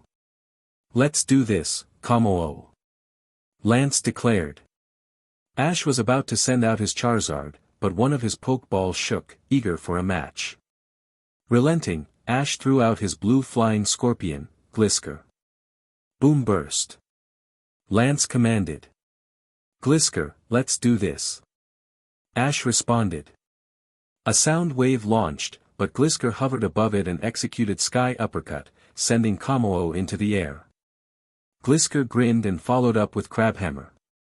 Kommo-o rose again, aiming a Drain Punch, but Glisker countered, biting into Kommo-o's arm and activating all 3 Fang elements. Kommo-o threw Glisker off with a roar of pain. Attempting to fire a Dragon Pulse, Glisker struck Kamao down to the ground. This scorpion is relentless. Dragon dance, brick break. Lance commanded. Throat chop. Ash countered. Kamao began to dance, boosting its attack and speed, while Glisker's stats also increased. Kamao launched a brick break, but Glisker flew out of reach, then dove down at incredible speed. The shiny Pokemon struck Kamao, who attempted a boom burst, but the move fizzled due to the throat chop's effect. This is getting more annoying. Aura Sphere. Lance shouted. Catch it with your claws and fire it back, channel your power into it. Ash instructed. As the blue sphere charged, Glisker halted completely. The move was just an inch away when Glisker's claw covered the sphere, its color shifting from blue to black. With a grin, Glisker threw it back at Kamao with full power. Kamao attempted to defend with its scales, but it was in vain, and the dragon crumpled to the floor. Now for my ace. Go! Lance exclaimed. Get ready for it, Max. Ash replied. A steel dragon entered the field, towering with skyscraper-like features. Duraludon roared and fired a hyper beam. Glisker dodged and glared, recognizing the strength of its opponent. Lance returned Duraludon, and its Pokeball began to glow, turning purple and enlarging. Lance grinned and threw it over his head. Bring it on! GMAX Deleption! Lance shouted. Triple Fawn, along with Rock Tomb. Your attack and speed stats are max thanks to Lance. Ash commanded. A tornado began to form beneath Glisker, but it flew away, dodging the giant skyscraper. The tornado struck Duraludon instead. The Gmax Pokemon roared in pain and attempted to stomp Glisker, but the agile Pokemon dodged again, biting into Duraludon's leg. Duraludon roared and threw Glisker off, but Black Rock struck the Pokemon in the face. A Max Steel Spike clipped Glisker's tail, causing it to roar louder than anyone else, except for Charizard. Glisker glared, ready to finish the battle. It nodded at Ash. You are one fierce scorpion. Cover him in sand, suffocate him with power. Create an earthquake they won't soon forget. Tectonic Rage. Ash commanded. Max Knuckle. Lance shouted. Glisker glowed brown and disappeared into the ground. The giant knuckle hit nothing but air. Glisker reappeared, the blue scorpion grinning, and delivered a powerful punch underneath the steel type, causing Duraludon to collapse to the ground, returning to normal. And the winner of the round is Ash, the referee announced. Well, that's that, Lance said. Well done, Glisker, Ash praised. Shiny Glisker grinned and tackled his trainer. Ash caught him and hugged him, their eyes filled with warmth before he walked away. With the battle won, a new assignment awaited: protect the Creation Trio. They had been coaxed out, but this time, success would be harder to achieve. Tobias would ensure that. Choices. That's what the world is built upon. Every choice someone makes affects everything, whether it's uplifting someone or causing pain. Each choice defines a person. However, some choices carry more weight than others. Ash was about to discover this the hard way. Tobias had acquired the red chain, once kept in a museum with impenetrable security. Almost. He had summoned 3 gods, while the real chain remained hidden beneath a prop, placed there by Cynthia herself. It was the vault of the chain, a hard place to find.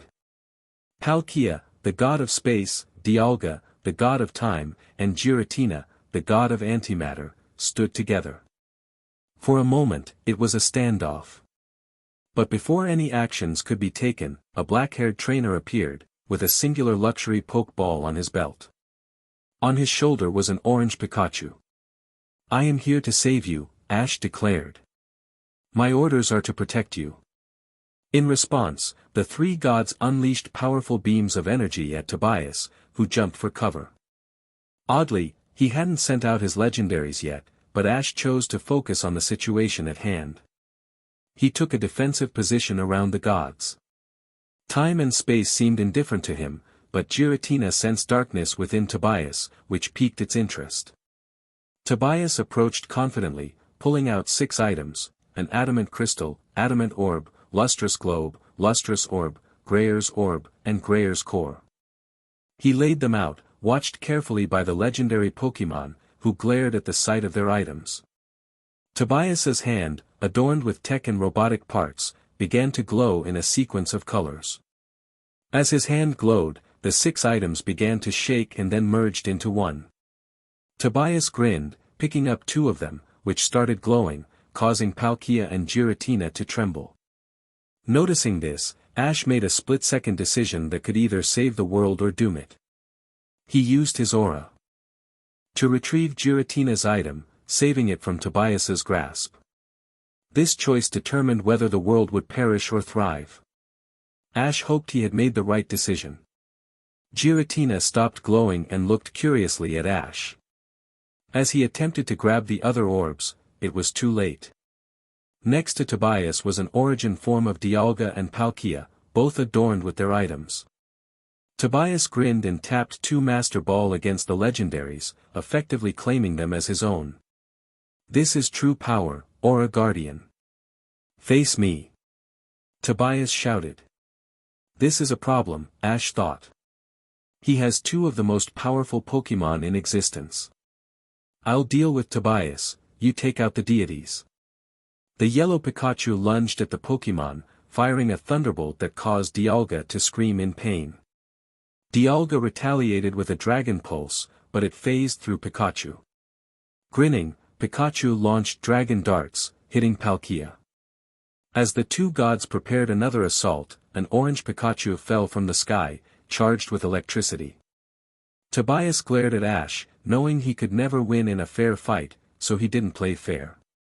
Zapdos appeared, firing a thunderbolt that struck Ash. However, he absorbed the energy and sent it back, causing Zapdos to roar in pain. Tobias rolled his eyes and created a psychic cage, trapping Zapdos effectively. The orange Pikachu struck Palkia, causing it to fall, and before Dialga could react, it was slammed into the ground. The shiny Pokémon and its comrade exchanged a fist bump. The god's eyes glowed, realizing that the Pikachu was actually a Dragapult. As Dialga caused an earthquake, Dragapult stumbled, but the shiny Pokémon used Magnet Rise, rendering ground moves ineffective. The orange Pikachu used Volt Tackle, and the gods collided with each other. Tobias was frustrated. Each time he sent out a legendary, Ash trapped it. Tired of this cowardly approach, Ash teleported himself to Giratina, who was trying to use its item. Ash cleansed the orb of dark energy, and Giratina looked grateful before equipping it, transforming into a powerful form. Giratina then took a risk and caught itself in a moon ball from Ash's pocket. The gods had fallen. Somehow, the Pikachu had taken them out in less than 10 minutes. Tobias looked around and returned all his Pokémon, but this wasn't a loss for him. He had captured 2 gods and gathered data on Ash, using the space god to teleport away. Ash slammed his glowing fist onto the ground, causing the mountain to rumble slightly. He returned his 2 fighters and found himself teleported to the Hall of Origins. Young trainer, this is a pivotal loss, Arceus said. We have lost 2 gods, and the fight ahead will be tougher than anything you have faced yet. You need an ally. I grant you permission to add me to your team. Ash was shocked. This was Arceus, the god of the world, and he was offering to join him. Never had he thought this would happen, but he knew his answer. Arceus had made his life difficult, and Ash would never accept him. No, Ash replied. Arceus fell from its throne in shock. You refuse? I do. Catching you would make me the strongest, but I want to earn that strength, not just take it. Power corrupts, and I cannot carry the burden of a god in my party. The legendaries I have will only be used if they deem me worthy or if it's absolutely necessary to save the world. Plus, you're a bit arrogant. Anyone in your situation would say yes, Arceus countered. Well, I say no. You are incredibly mature and wise, Ash Ketchum. The trainer nodded and soon found himself back on Spear Pillar. Looking at the sky, Ash's eyes glazed over as he had a troubling vision. The sky turned red, and meteors fell. On a distant mountain radiating darkness were Tobias and Giovanni, with every legendary behind them, including Arceus. They pointed at Ash, and a powerful beam of energy was launched directly at him. The vision ended, confirming one thing: he needed to up his game. And he knew how to do it. Ash called forth Necrozma and Giratina, both meeting for the first time, as the ghostly Pokémon shared energy with the soon-to-be dragon. A yellow glow appeared, revealing the true form of the Pokémon. Ash nodded, deciding it was time to start a new training program, which meant he needed to find his true psychic mentor. While Sabrina had taught him the basics of psychic abilities, her father had imparted his knowledge to her. However, Ash sought a different mentor, the strongest psychic in the world. He made his way to Cerulean Cave and released his original Pokémon, Mew. Mew giggled, aware of their surroundings. As they ventured deeper, Mutwo appeared, colored pink and displaying a mix of annoyance and happiness at seeing the first human he had ever trusted. "Hello, Mutwo. I come here for a favor," Ash said. "And what would that be, Ash Ketchum?" Mutwo replied. "I would like you to train my team. You are the third strongest Pokémon in the universe, only fully powered Necrozma and Arceus could rival you. You've trained each of my aces, and now I wish for you to train my entire team." Mutwo considered this and responded, "I agree with this. However, I have a wish of my own. I would like to know how your aces are doing." Ash explained, "After training with you, we ventured into ultra space and faced powerful opponents. The aces trained diligently, and eventually, each one could defeat you. You can scan their power levels if you need proof." Mutwo shook his head. "No need, young one. Now then, let us train." As the sun began to set, casting a warm glow over the town, the group of friends gathered at their usual spot. Excitement buzzed in the air as they discussed their latest adventures in the world of Pokémon. "Did you see that rare Pokémon by the lake?" one of them exclaimed, eyes wide with enthusiasm. "Yeah. I can't believe we finally caught it," another chimed in, grinning from ear to ear. Their laughter echoed as they shared stories of their encounters, each tale more thrilling than the last. The bonds between them grew stronger with every adventure, filled with challenges and victories that brought them closer together. As the night deepened, they made plans for their next expedition, determined to explore new territories and discover even more incredible creatures. The camaraderie they shared was palpable, a testament to their friendship and shared passion for the hunt. With a final cheer, they promised to meet again soon, ready for whatever challenges awaited them in the world of Pokémon. The training with Mutwo was something even Charizard wasn't prepared. 4. Mutwo pushed Ash's Pokémon to their limits, but by the end of the session, each one emerged stronger. Now, Ash was set to battle an Alola trainer, an electric specialist, whom he didn't consider a significant threat. The Pokémon had learned valuable skills during their training. Mutwo taught them how to battle independently and to think on their feet in case something happened to Ash. "Trainers, send out your Pokémon," the referee announced. "Sophocles, Raichu, let's rev it up." "Luxray, you're up," Ash called. "Battle begin," the referee declared. "Electric terrain." Sophocles commanded. "Elemental fangs and slam it down." Ash instructed. An electric field appeared, enhancing Raichu's speed. Despite Raichu's attack being lowered due to Luxray's ability, Luxray unleashed its Fang moves: Ice Fang, Fire Fang, Thunder Fang, Psychic Fangs, and Crunch. Luxray lunged at Raichu, clamping down on its tail. Raichu struggled to escape, but Luxray held on tightly, slamming it to the ground repeatedly before finally releasing it. Raichu, looking frightened, began to glide around Luxray. "Discharge!" Sophocles shouted. "Double kick!" Ash countered.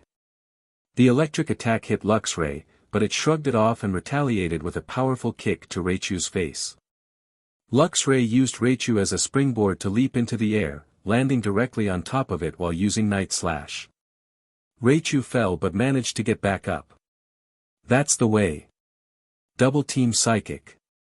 Sophocles encouraged. This Pokemon seems bulky, but its damage output could be better, Ash observed. Superpower with Throat Chop. Luxray grinned and charged at Raichu. Raichu dodged and created several clones, but Luxray was undeterred. With its special ability, Luxray could see through the clones and quickly identified the real Raichu, who was preparing a psychic attack. Luxray sprinted forward, pinning Raichu down and delivering powerful blows. Raichu struggled to escape but was ultimately knocked out, though Luxray's defenses were weakened in the process. Volt switch when the next Pokemon appears, Ash instructed. Sophocles, Vikavolt, you're up. X-Scissor. The bug Pokemon rushed in with glowing pincers, but Luxray stood its ground, firing an electric chain that grazed Vikavolt. The attack nearly hit Luxray, but it was recalled just in time. How rude, Ash remarked. An Ice-type Pokemon entered the field with grace and power. We got this, Vikavolt. Bug Buzz. Sophocles shouted. Terrain change, version Ice, Ash commanded. Glacian grinned, knowing exactly what to do. She launched a white ball into the sky, summoning hail. Vikavolt flinched from the damage and fired a green energy laser, but Glacian intercepted it with an ice beam, transforming the battlefield into an icy terrain. This won't stop us. Our bond is too strong. Zap Cannon. Sophocles called. Toxic and work up, Ash countered. Vikavolt fired a ball of yellow lightning, while Glacian unleashed a poison cloud, afflicting Vikavolt with poison. The Zap Cannon grazed Glacian's tail, but she pressed on, setting up a work-up. Flash Cannon. Sophocles commanded. Keep using work UPS until you're at +6, Ash instructed. Glacian nodded and continued to boost her power. The Flash Cannon hit her, but she landed gracefully, ready for the next move. Vikavolt took damage from the hail and the poison, and Ash's strategy was coming together. Thunderbolt. Sophocles shouted. A bolt of lightning aimed for Glacian, but she dug into the ground to set up another work-up. Vikavolt attempted to hit her from below, but Glacian was already on the surface, ready to attack. Vikavolt managed to grab Glacian, but the combination of hail and poison forced it to drop her. Glacian landed gracefully and prepared for her final work-up. With the hail gone, she summoned it again, along with an Aurora Veil, a light screen, and a substitute. Vikavolt charged at her, but succumbed to the poison. Togedemaru, let's do this. Zing Zap. Sophocles commanded. Blizzard. Ash called. Glacian unleashed a powerful blizzard, sending Togedemaru crashing into the wall. The electric type struggled to rise, but used another Zing Zap, slipping on the ice. Glacian took to the air and fired an ice beam, causing Togedemaru to fall. Bring it on. Mega Manectric, let's do this. Thunder Fawn. Sophocles shouted. 2 or 3 hits will finish this. Hyper Beam, along with Ice Beam and Shadow Ball, Ash strategized. Glacian grinned and fired a powerful attack, combining Hyper Beam with Ice Beam and Shadow Ball. Mega Manectric dodged but was ultimately hit and knocked down. Gotta respect the determination, Ash said as he watched. The dog lunged at Glacian, but it was slow due to the damage taken. Glacian, unable to move from the Hyper Beam's effect, let the substitute take the hit. Once ready, she fired a blizzard, finishing off Mega Manectric. The winner is Ash, the referee announced. Well done. I should have sent you in first, Ash said, praising Glacian. Glacian purred and nuzzled Ash's hand. He picked her up and walked away from the field, proud of his Ice Queen. As Ash walked away, he found himself teleported to the Hall of Origins, standing before a divine figure. Glacian jumped from Ash's arms and bowed respectfully. Ash understood the importance of the conversation. Arceus spoke gravely, "Young one, the darkness has discovered a formidable weapon. It is unlike any melee weapon." Curious, Ash asked, "What is that, Lord Arceus?" Arceus explained, "It is known as a gun. This weapon fires small metal projectiles that can cause great harm when aimed at specific areas. It is the only one of its kind in the world. The creator intended to produce more, which would have led to widespread destruction, but I intervened to prevent that. I buried it deep, yet the darkness has managed to recover it. You must remain vigilant, chosen one, or the darkness will expand, bringing chaos and despair." As they spoke, the darkness continued to grow stronger, drawing more individuals to its cause. Soon, more legendary beings would be at risk. The gun made the darkness nearly invincible. Almost.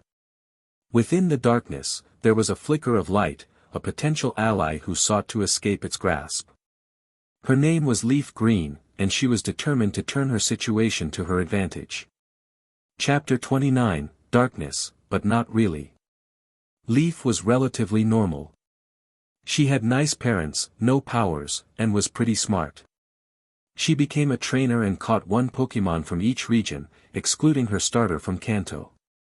She didn't really have a need to grow stronger, but her parents urged her to, saying her team could protect her. She made her team around the final gym leader level, and her starter Elite 4 level. Leaf was fond of mysteries, adventures, and danger. So, it's only natural she found out about the darkness, known to the rest of the world as Team Silver. The team was known as a danger to society and was incredibly powerful, with a base in every region. Leaf joined up, knowing it was bad, but not necessarily caring. She and her friend, known as Yellow, joined the team together. Both girls were from Johto, so they started their journey there. However, a problem arose within the team, the Aura Guardian. No one knew who he was, and everyone wanted him stopped. Yet, Yellow and Leaf were more curious than anything.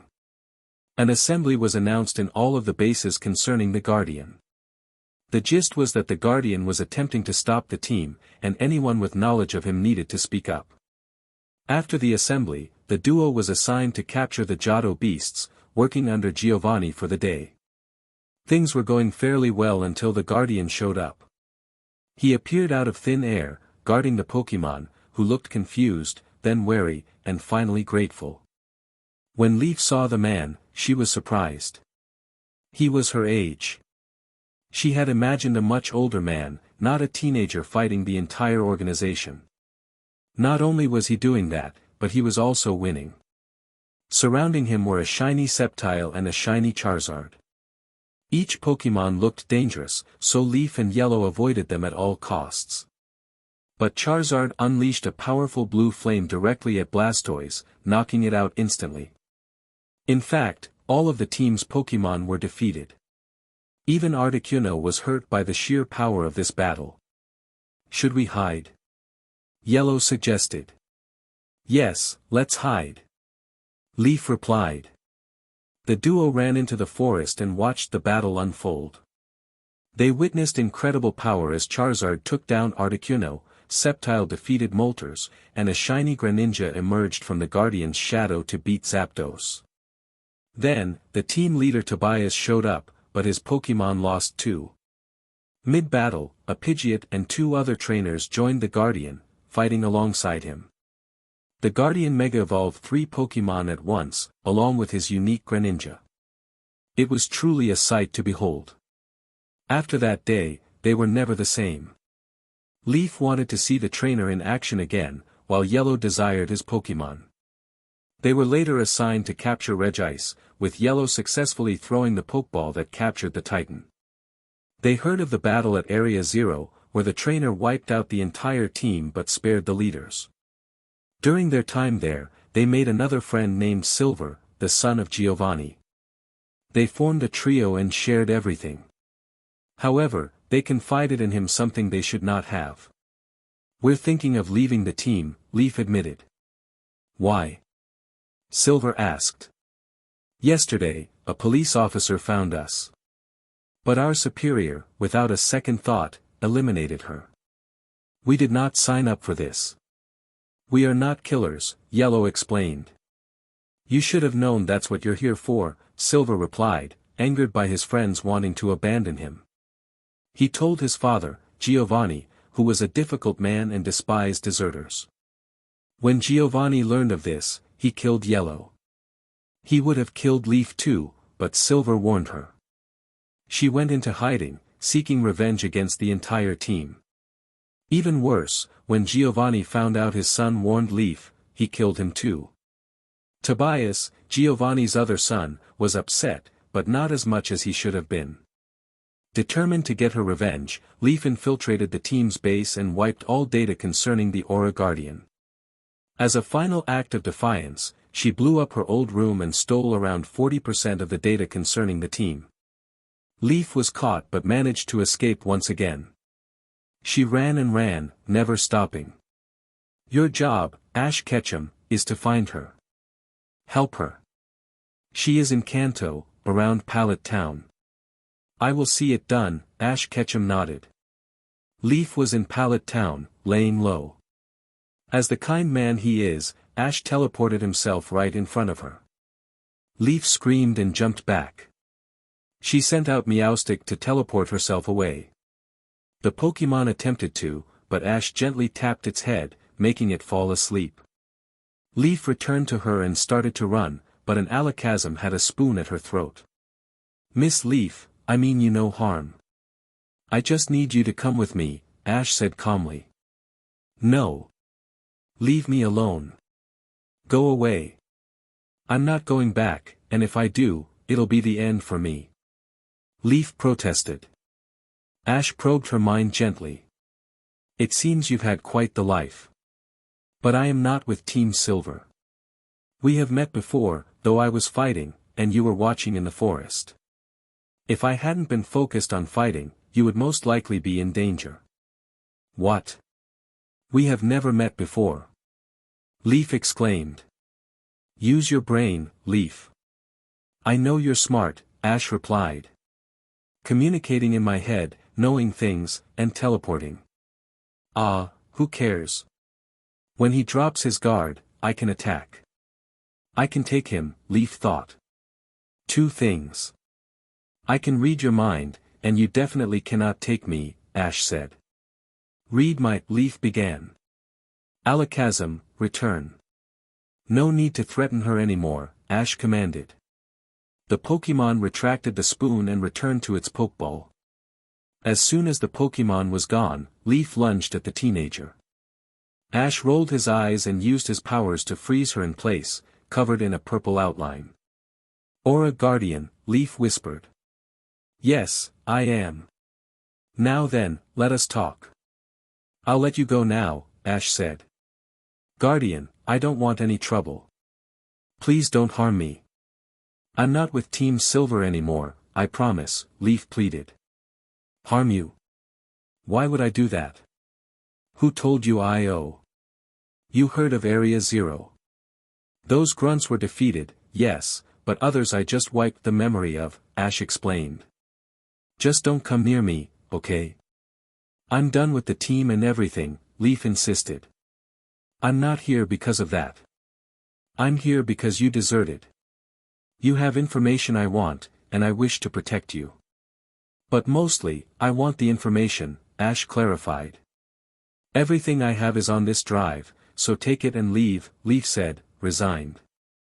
Or I'll make you leave. Ash confronted Leaf, asserting the strength of himself and his team.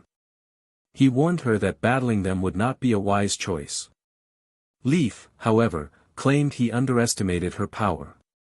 Ash listed her impressive Pokémon roster, noting that while they were strong, they were no match for his elite team. Leaf was taken aback, questioning how he knew so much about her. Ash explained that he would love to discuss it further, but they were about to be attacked.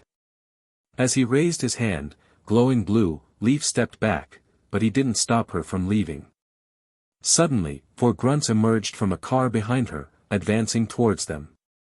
In a moment of desperation, Leaf called for help, promising to provide information. Ash revealed that he had already gathered the data he needed from her and had no further use for her. With that, he vanished, watching from a nearby building as the grunts captured Leaf after a brief struggle. They threw her into the car and drove off, with Ash following closely behind. After about 20 minutes, the grunts stopped in front of the game corner and pulled Leaf from the car. She appeared incapacitated, likely due to some toxin. Ash jumped down and quickly dispatched 2 of the grunts. He dodged a punch from one, countering with a blast, while the last grunt attempted to flee. Ash used his powers to pull the grunt back, causing him to faint from fear.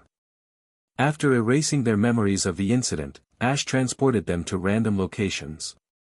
He picked up Leaf and carried her to the power plant, where he gently placed her down and healed her. When Leaf woke up, she instinctively punched Ash, but he caught her fist, causing her to cry out in pain. Realizing his mistake, Ash quickly healed her injury. Leaf, now backing away, demanded to know what had happened. Ash explained that he had neutralized the grunts and freed her. She was frustrated, feeling that he had left her behind when he could have asked for her help. Ash clarified that he needed her knowledge of the Johto base, which she reluctantly acknowledged. Before they could continue their discussion, an explosion interrupted them.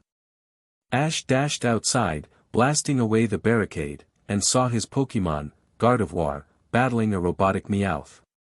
He instructed Gardevoir to protect Leaf while he dealt with the threat. As Ash engaged the mech, it exploded, and from the wreckage emerged a pink-haired woman, a blue-haired man, a Meowth, and a Wobbuffet. They introduced themselves as Team Rocket, delivering their signature motto. Ash, confused by their antics, fired an aura beam that sent them flying, eliciting laughter from Leaf and Gardevoir.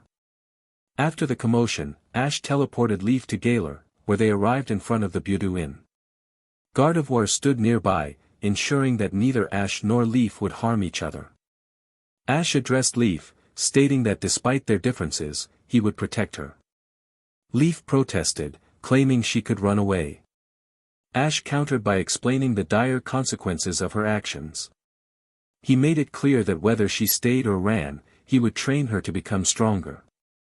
He revealed that a Jengar was currently shadowing her, making escape nearly impossible. Leaf was shocked to learn about the Jengar. Ash then asked if they were in agreement, to which Leaf responded with disdain.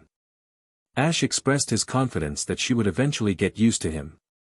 Curious about their plans for the next day, Leaf inquired about Ash's intentions.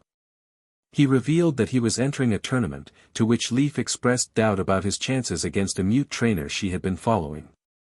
Ash, with a smirk, revealed that he was, in fact, that trainer, leaving Leaf in disbelief. Leaf's reaction to discovering that Ash was the mute trainer was dramatic. She fainted, then woke up, only to scream about how he had ruined her favorite battler. Now, she found herself in a hotel, with Jengar lurking in her shadow. Meanwhile, Ash was engaged in a battle against a researcher named Go, who was not particularly skilled but had made a name for himself due to his impressive Flygon. Go's ambition was to capture Mew and every Pokémon he could find, and he had already caught a significant number, though he still sought the rare and legendary ones. He had joined the tournament to prepare for his legendary hunting quest. As the battle commenced, Go sent out his Scizor. Ash, confident, remarked that it would be an easy match. The Scizor entered the arena, ready for action, while Ash's Pokémon, Armarouge, stood on the opposite side, flames flickering from its head. Go, unaware of the impending challenge, commanded Scizor to attack, but the fire type's power was overwhelming. The battle began with Go calling for a bullet punch, while Ash countered with Flamethrower.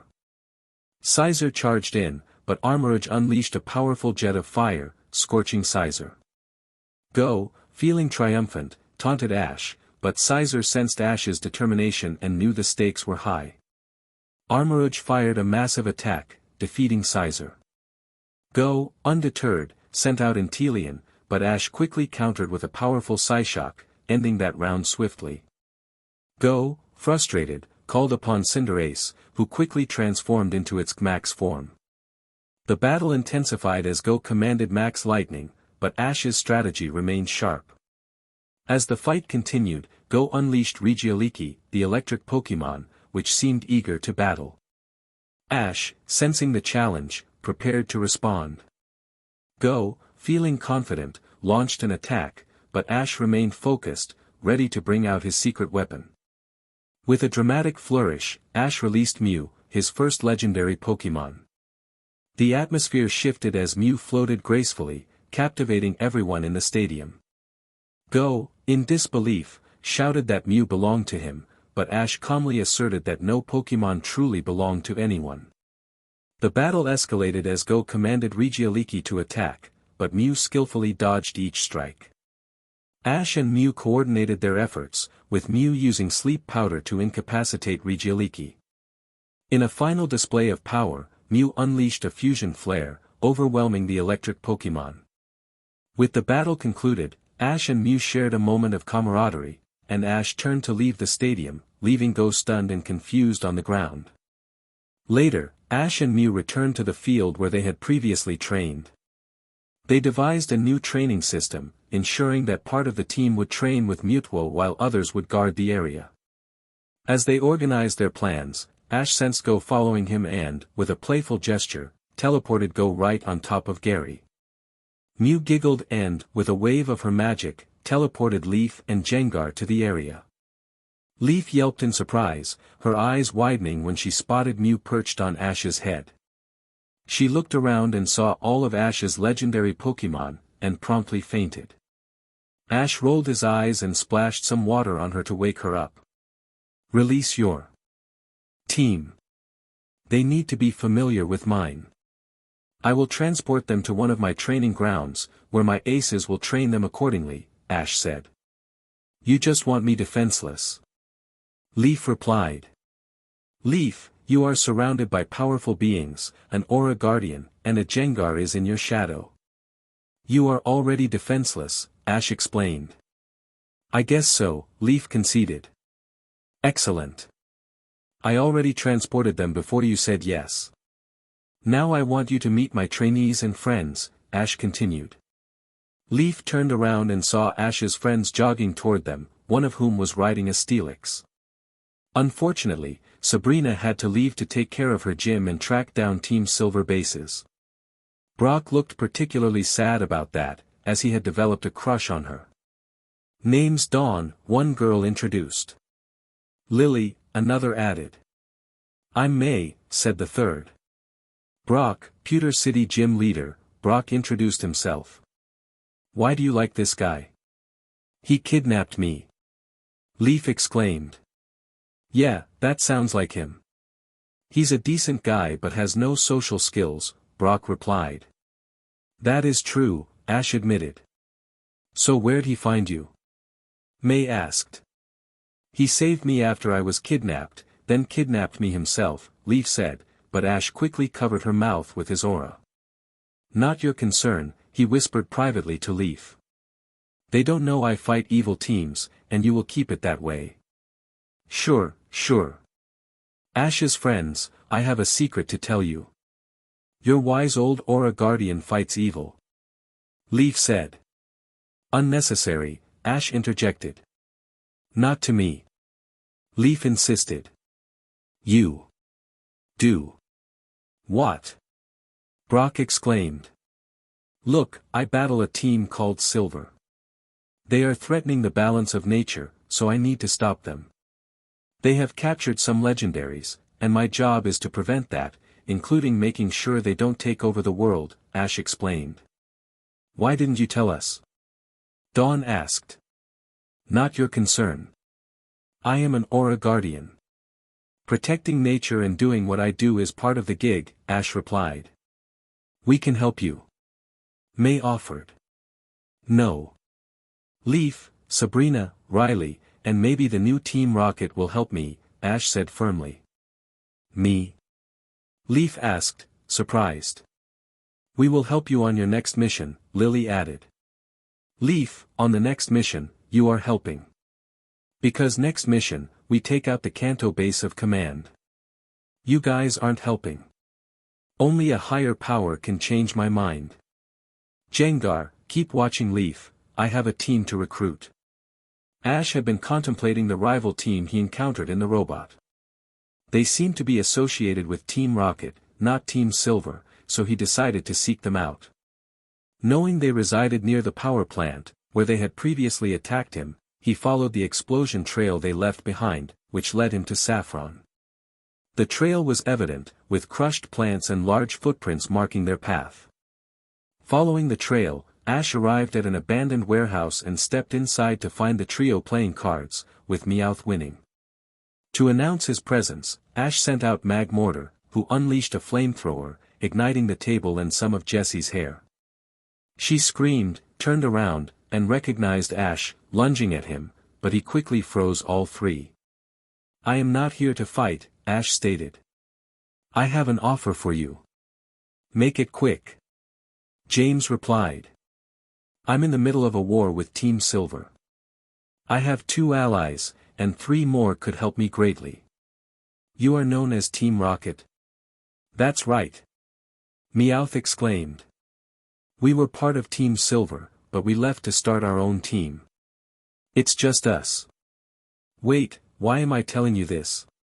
My aura can make you reveal things you don't want me to know. Silver grunts could be useful. Would you be willing to team up and take them out? I know you're not bad, you just want respect.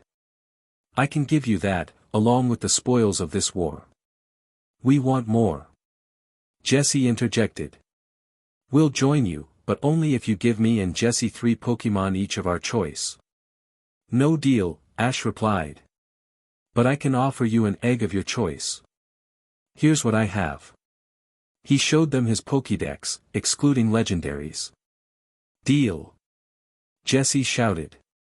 "Excellent. Give me your choices, and I'll have my Ditto and the Pokémon create an egg for you." James chose Rotom, Alolan Sandslash, and Lycanroc, but Ash informed him that Lycanroc was off-limits. After some negotiation, he settled on Swellow instead. Jessie then picked Flygon, Dragonite, and Mawile. "Rockets don't fail me. And Meowth, once I see you've helped me enough, I'll make you shiny." "Deal, deal, deal." Meowth cheered. "I'm going to gather my allies, and we'll blow up the Kanto base. While we do that, you'll search for the Hoenn base. Agreed? You'll receive one of the Pokémon I promised you after a successful mission." "Agreed," James confirmed. Ash nodded and teleported to the Celadon gambling corner, where Riley and Sabrina awaited him. To his surprise, Brock and Erica were there as well.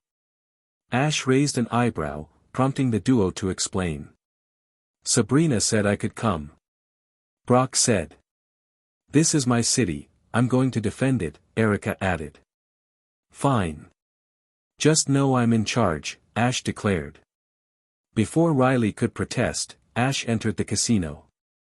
He spotted a man in a white trench coat with a large silver S on it, standing in front of a poster. Ash grinned and approached the man, tapping him on the shoulder, causing him to faint. Riley teleported the body to the dumpster out back. Sabrina tore the poster away, revealing a lever, which she pulled to uncover a hidden trapdoor. "Riley, stay here. Guard the door. No one in or out unless it's us. Got it?" Ash instructed. "Alright, but only because I know it's a good idea," Riley replied. The team descended into a massive underground facility. "We should split up to cover more ground," Brock suggested. "I agree," Erica added. "That could help the operation," Ash acknowledged. Sabrina led the team into a spinning maze. Erica stepped on it and was sent flying through the maze until Ash teleported her back. "We don't need to loot, we just need to blow it up. I'll give each of you a container of C4. Place them strategically in the facility. The blast will destroy the area and any Team Silver members inside. Sabrina, you go with Brock. Erica, you're with me."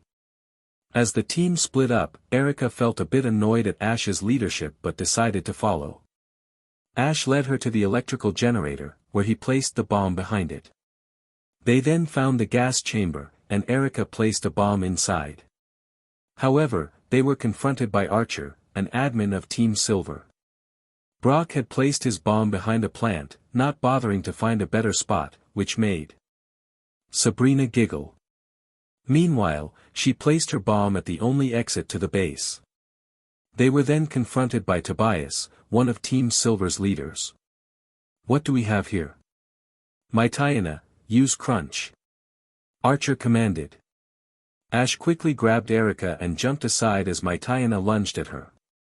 Just then, a Macamp leaped out of its Pokeball, catching Mytiana and throwing it away, demonstrating the strong bond between the Pokemon and its trainer. Erica sent out Vileplume, who looked confused to be battling alongside Macamp. Celadon Gym Leader. "I never thought you would find our operation, considering your reputation," Archer sneered. "I am not an idiot." "Power Whip," Erica retorted. "Macamp, grab the plant and throw it at the wall," Ash instructed. Without hesitation, Macamp complied, hurling the giant plant against the wall, which burst open.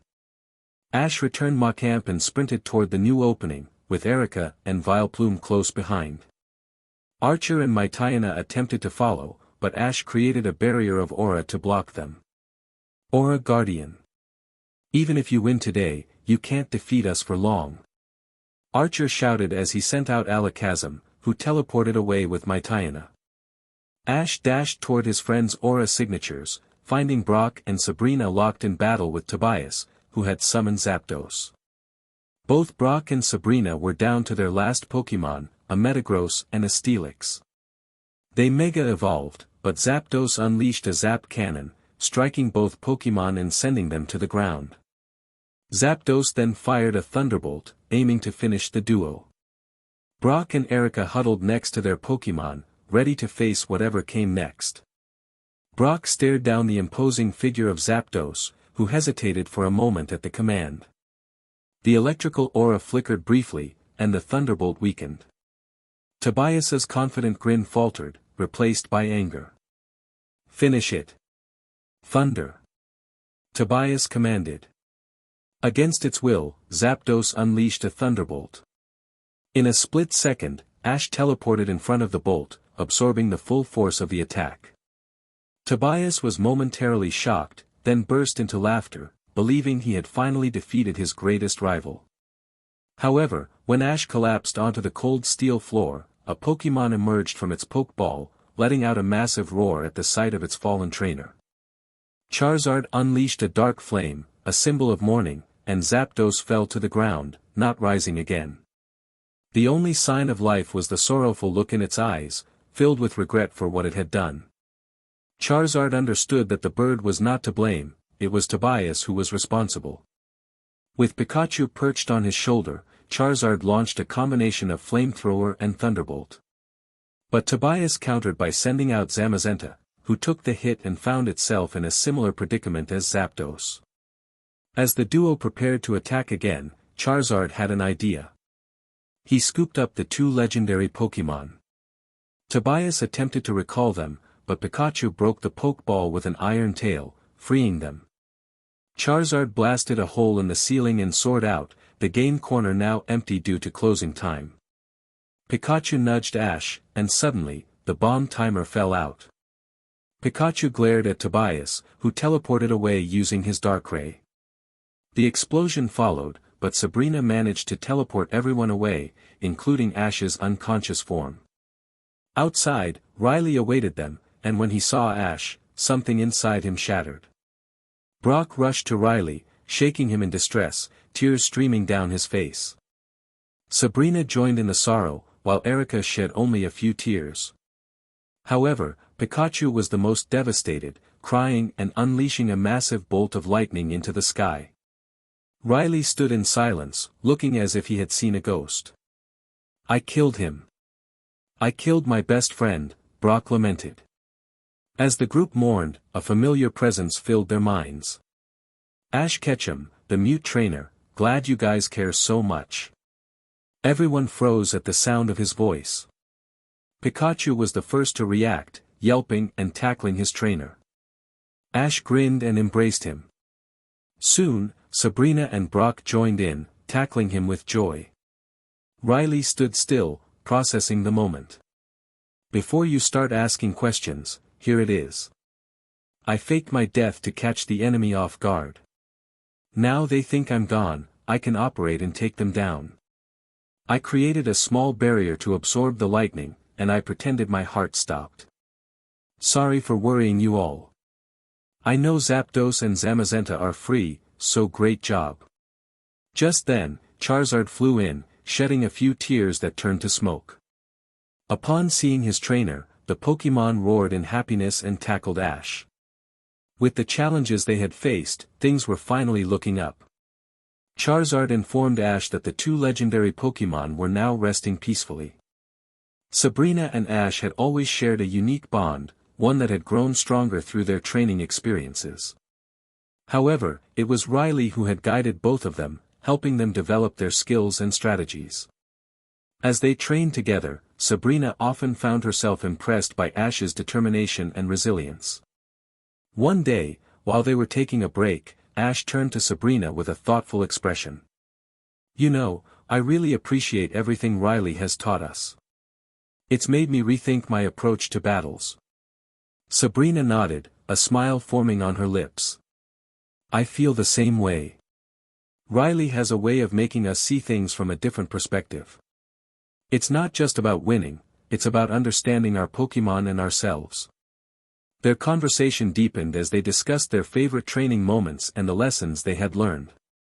The sun began to set, casting a warm glow around them, and they both felt a sense of camaraderie that went beyond just training partners. As they prepared to head back, Ash looked at Sabrina with determination. I know we can achieve great things together, with Riley's guidance. I can't wait for our next challenge. Sabrina's eyes sparkled with excitement. Me too, Ash. Let's keep pushing each other to be the best we can be. With that, they set off, ready to face whatever challenges awaited them, their friendship and teamwork stronger than ever. Chapter End.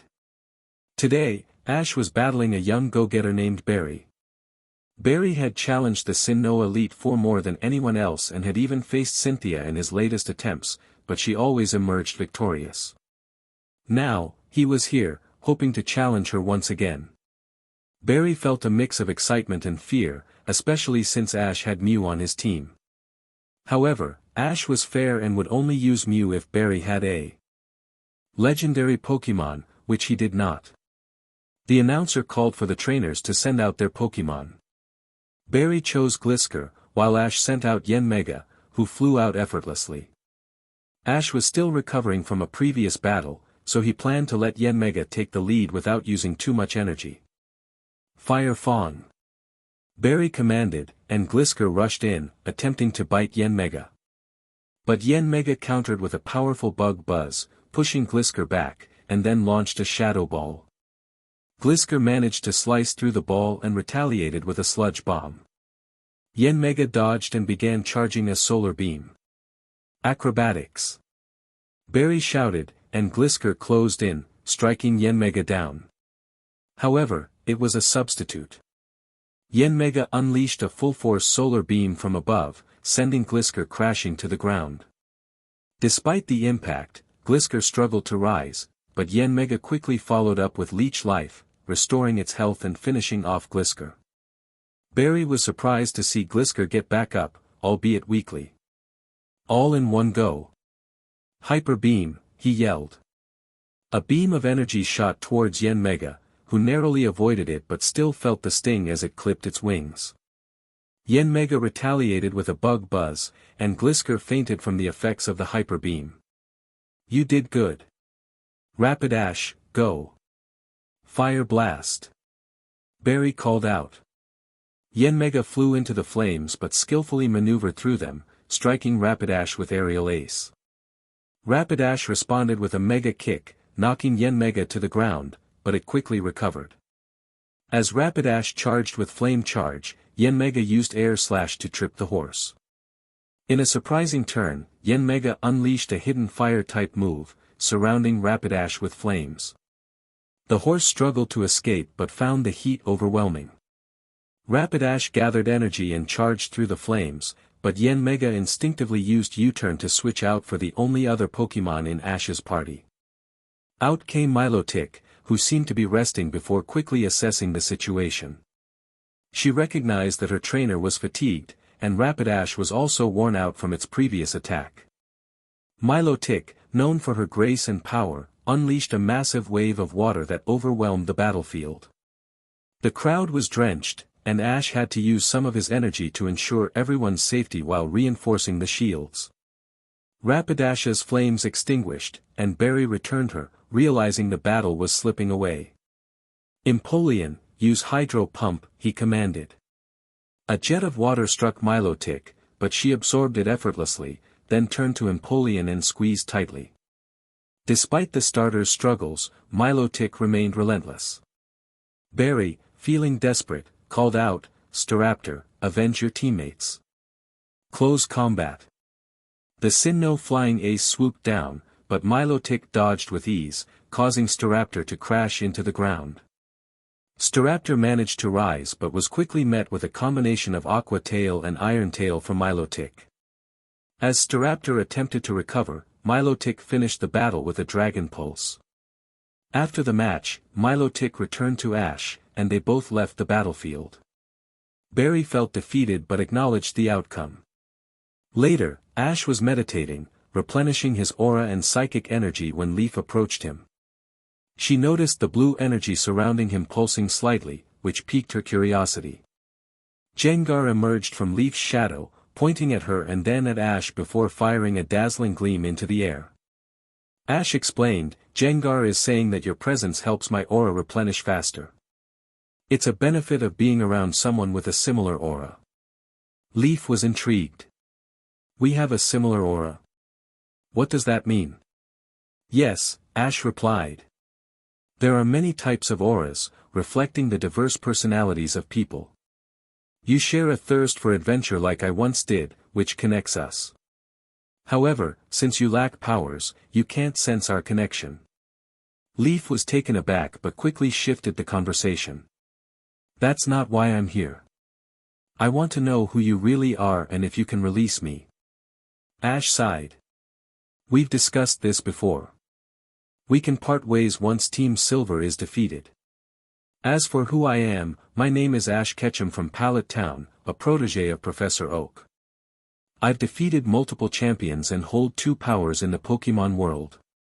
I'm also a guardian of Arceus, the creator." Leaf raised an eyebrow. "Okay, but can you tell me something you haven't shared with anyone? You owe me that much since you know everything about me." "That's fair," Ash agreed. "Fine. Before I became the mute trainer, I was just a kid, trained by my mentor Riley. He was an aura guardian like me and shared that most guardians of the past focused on mastering a single type. Riley chose fighting, while I chose flying. I had my team planned out, 2 starters, a couple of regional birds, a single dragon, and the rest would be improvised. That's how my journey began. I aimed to be the best flying master, but then I met my best friend. Pikachu, an electric Pokemon incapable of flight, became my companion, and I loved him dearly. Riley warned me that an Aura Guardian without a solo type would be weaker, but I proved that wrong by catching more and stronger Pokemon." Leaf thanked Ash for sharing his story, expressing that he might not be so bad after all. Ash then revealed that he had been meaning to tell her something important. He questioned why she believed her friend was dead. Leaf responded that Giovanni would never let her friend live unless he needed her. Ash reassured her that her friend was not dead. He explained that during the Battle of Kanto, he had probed Tobias's mind, and due to the emotional turmoil he was experiencing, he discovered that her friend was alive and that the team aimed to use her to reach Leaf. However, he emphasized that her friend was loyal. Leaf then asked about Silver, expressing her concern for his safety. Ash admitted that he could be alive, but it was uncertain. He cautioned that Giovanni was cunning, and Silver could be in any number of situations. Ash then suggested they talk with their allies, and they met where Ash had found them before. On one side of the room were Jesse, James, and Meowth, while Ash, Leaf, and Ash's Magmortar stood ready. Ash informed them that he knew the location of the Hoenn base and had already taken it from their minds. He mentioned that 2 eggs, a Taolo and a Mawile, were now in their PC, thanking the rockets for their cooperation. James inquired about Leaf, to which Ash responded that it was not their concern. When Jessie teased about Ash having a girlfriend, both Ash and Leaf quickly denied it, though their reactions suggested otherwise. James, unconvinced, remarked on their blushes before they decided to leave. Meowth waved goodbye, and Ash, using his powers, sent a small flame towards the cat, causing it to scurry away.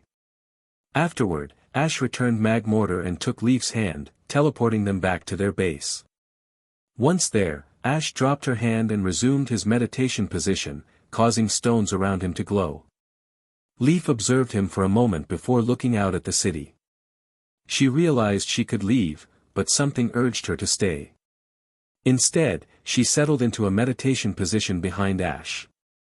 Curious, Ash asked why she chose to stay. Leaf replied that she felt like she belonged there. Ash expressed his gratitude for her trust and reassured her that they would get Yellow back. Leaf asked if he could promise that, and Ash confidently affirmed that she had his word. He hoped he wouldn't have to break that promise, knowing that darkness could be dangerous, especially with tomorrow approaching. Ash had spoken to Team Rocket prior to their infiltration of the Johto base, along with his allies. With connections to the champions, Ash had recruited additional help. The Rockets were gathered outside the Johto base, waiting to meet Ash's allies. To their surprise, Champion Gold appeared, accompanied by Leaf and 2 girls they hadn't seen before. Gold informed them that Ash was occupied with another operation but was there to assist. James questioned Leaf about Gold's presence, reminding her that they were criminals. Leaf explained that Ash had anticipated the need for help, as the Rockets likely doubled the base's protection. One of the girls introduced herself as Dawn, a friend of the Guardians, while the other was May. Jessie expressed concern about their raid team composition, but Gold reassured them that they were prepared.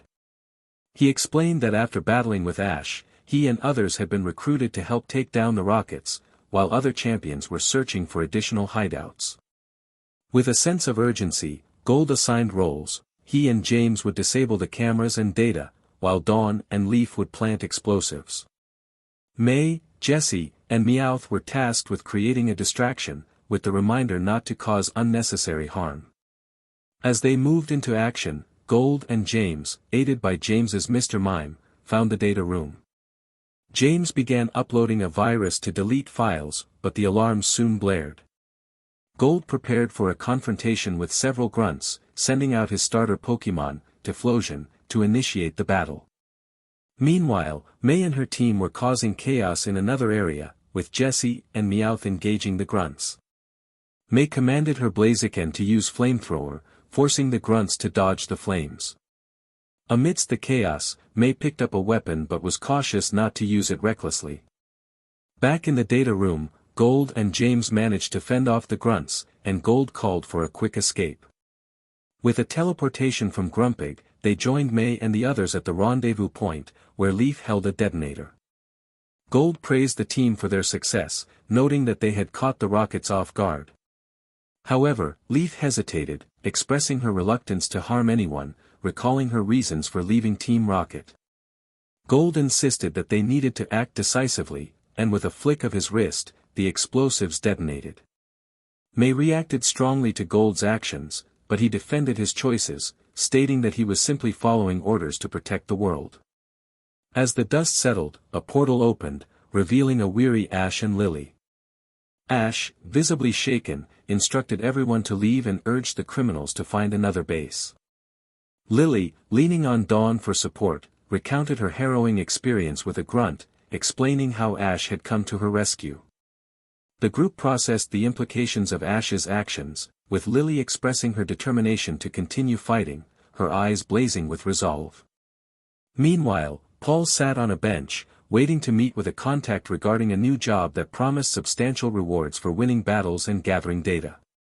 She discreetly placed a significant amount of money in his pocket, while Paul tucked away all of Professor Burnett's work in hers, along with a mega stone.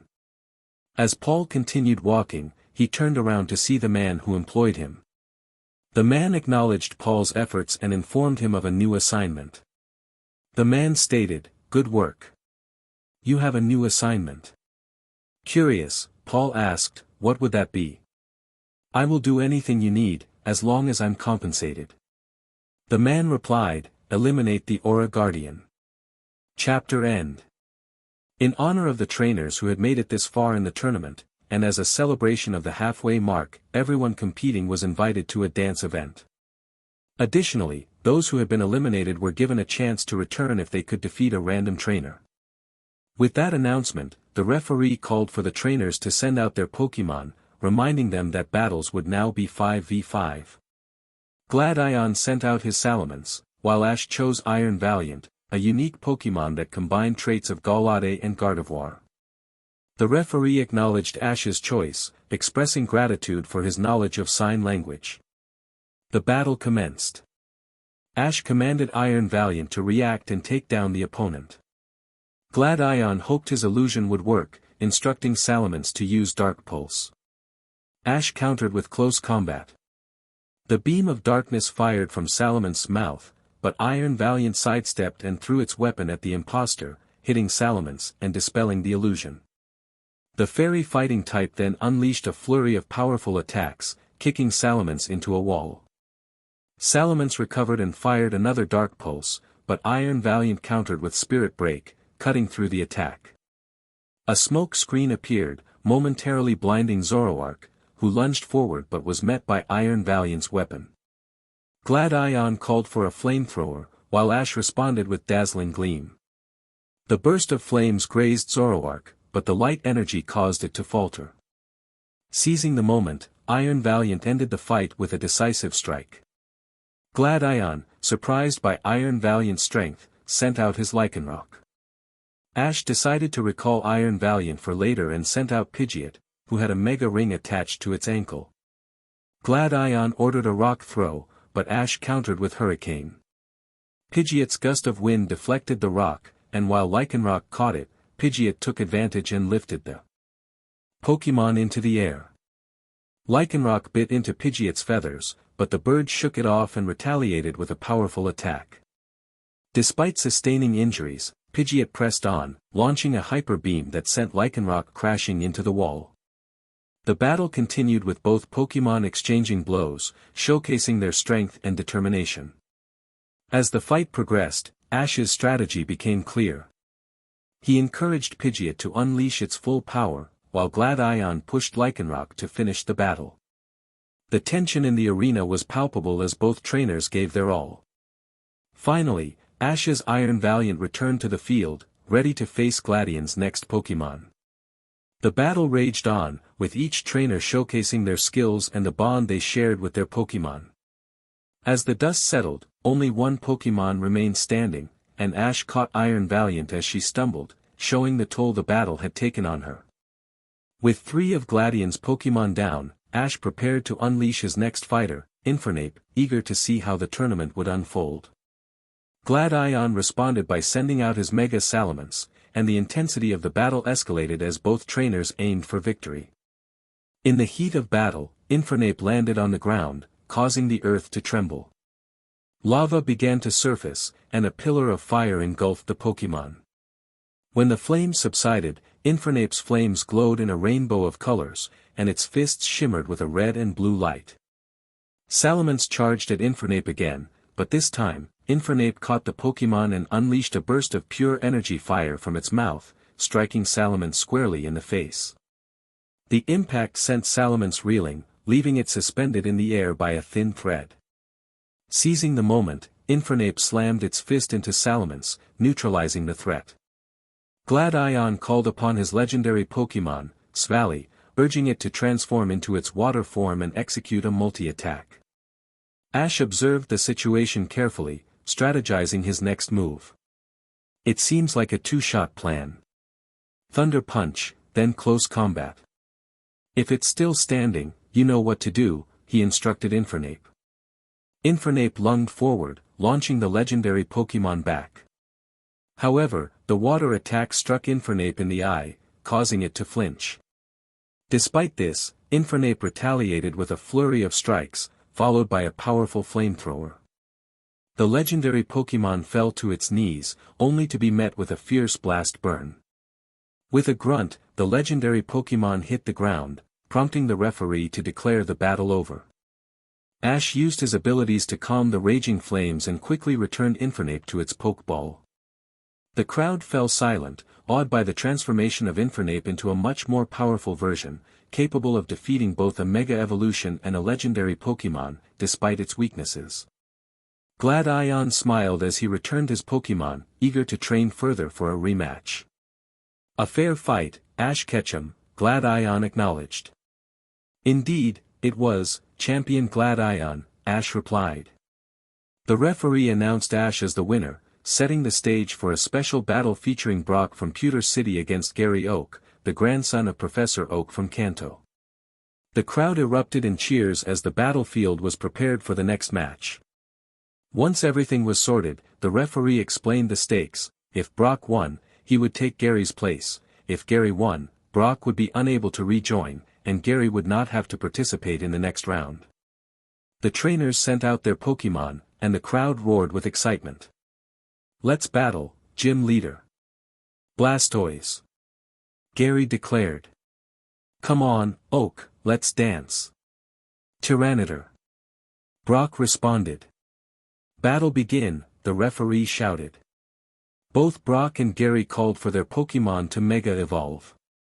Blastoise grew larger, sporting new cannons, while Tyranitar also transformed, gaining a more formidable presence. Ash watched closely from the sidelines, supporting Brock. "Brock, use Stone Edge," he called out. "Hydro Pump." Gary countered. The two moves collided, neither gaining the upper hand. However, the rocks cut through the water, striking Blastoise. The turtle Pokémon pushed through the attack and retaliated with a flash cannon, causing Tyranitar to roar in pain. Brock realized that he had focused too much on offense and needed to improve his Pokémon's defense. "Thunder Fawn!" Brock commanded. "You want to get physical? Then bring it." "Ice Punch!" Gary responded. The two Pokémon charged at each other, colliding with full force. The lightning struck Blastoise's cannon, while the Ice Punch hit Tyranitar hard. Both Pokémon flinched, but Tyranitar faltered more, allowing Blastoise to exploit the moment with a series of water pulses. Gary smirked, noticing Tyranitar's slower movements. "I'm impressed, Gym Leader. You haven't seen anything yet." Brock replied confidently. "Then show me." "Dark Pulse, Hydro Pump, and Ice Beam." Gary commanded. "Activate ability, then Outrage." Brock shouted. Tyranitar grinned as a sandstorm began to swirl around them. The three attacks launched, but Tyranitar evaded and struck Blastoise hard. "Good, but you'll need to be better to battle the next world champion." "Shell Smash!" Gary called out. Brock's eyes widened. The shell launched Tyranitar back, and Blastoise's stats increased significantly. When Tyranitar got back up, it was met with an Ice Punch, sending it flying. In a moment of confusion, Tyranitar accidentally bit itself. "Checkmate."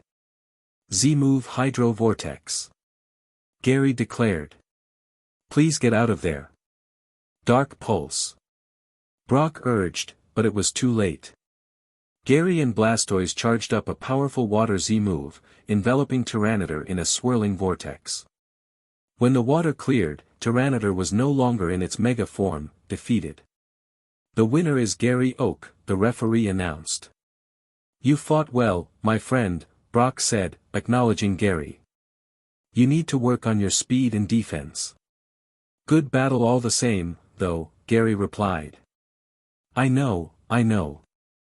I have a friend helping me with that," Brock said, knowing he had support.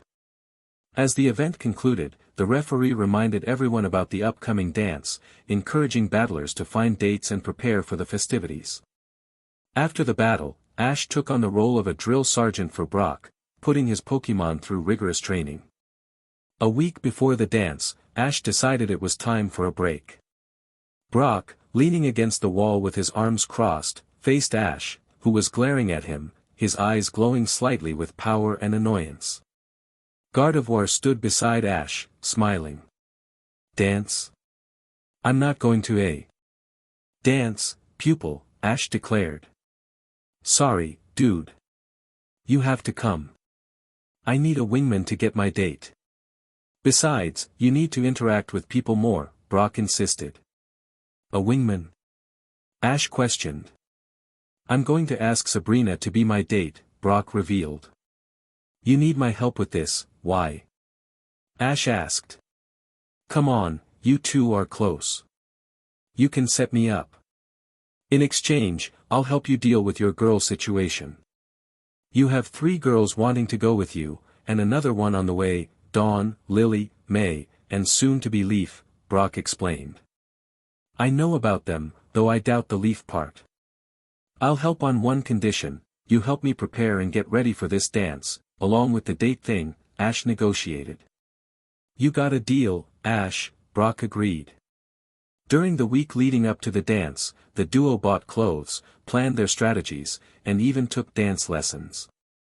Surprisingly, Ash excelled, mastering the steps in just an hour, impressing everyone around him. On the girls' end, they did the exact same thing, trying to figure out their dates. The day before the event, Ash finally gathered his courage. He could take down a crime syndicate, save the world, and capture powerful beings, yet he couldn't even ask a girl out.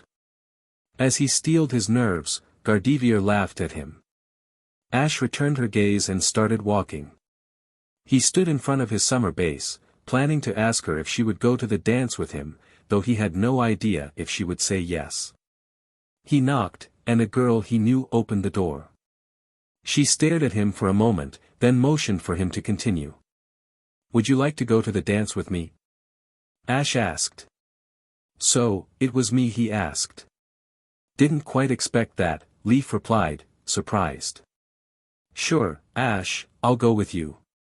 Though Dawn, May, and Lily will most likely be upset with you about this. Our conversation last night might actually come to fruition. I won't pry into your conversation. Thank you, Ash said, feeling a light blush on his cheeks as he teleported away, knowing Brock would be in a very good mood. On the day of the dance, Ash was more or less freaking out. He had accomplished impossible things, yet this was one of the hardest. Standing in front of his summer home, the door opened, revealing Leaf.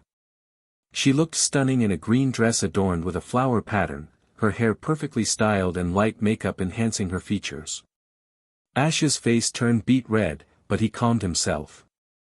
Leaf blushed as well, not used to Ash being so gentlemanly. They linked arms, and Ash teleported them to the entrance of the venue. The League had rented a massive building, beautifully prepared for the event. As Ash and Leaf walked through the doors, they were greeted by the sounds of music and laughter. What would you like to do? Ash asked. Can we find the others? Leaf replied. Yes, ma'am, Ash said, scanning the crowd. He spotted Brock with Sabrina and the others, chatting and laughing. As they approached, Brock smiled at his friend, while Sabrina appeared lost in thought.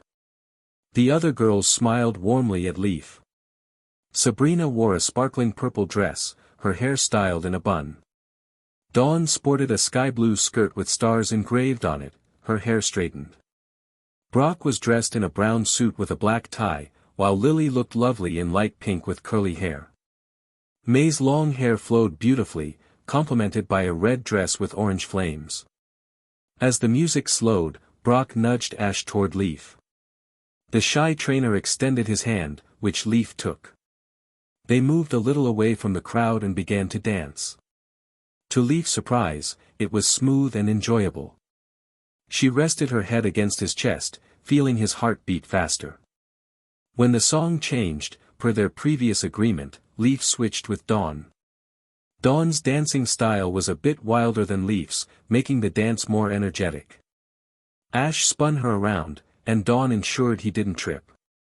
After their turn, it was May's moment to dance. She combined elements of both Dawn and Leaf styles, starting calmly before picking up the pace. Lily added her own flair, placing her head on Ash's shoulder and wrapping her arms around his neck. Throughout the evening, Brock danced with Sabrina, engaging in light conversation.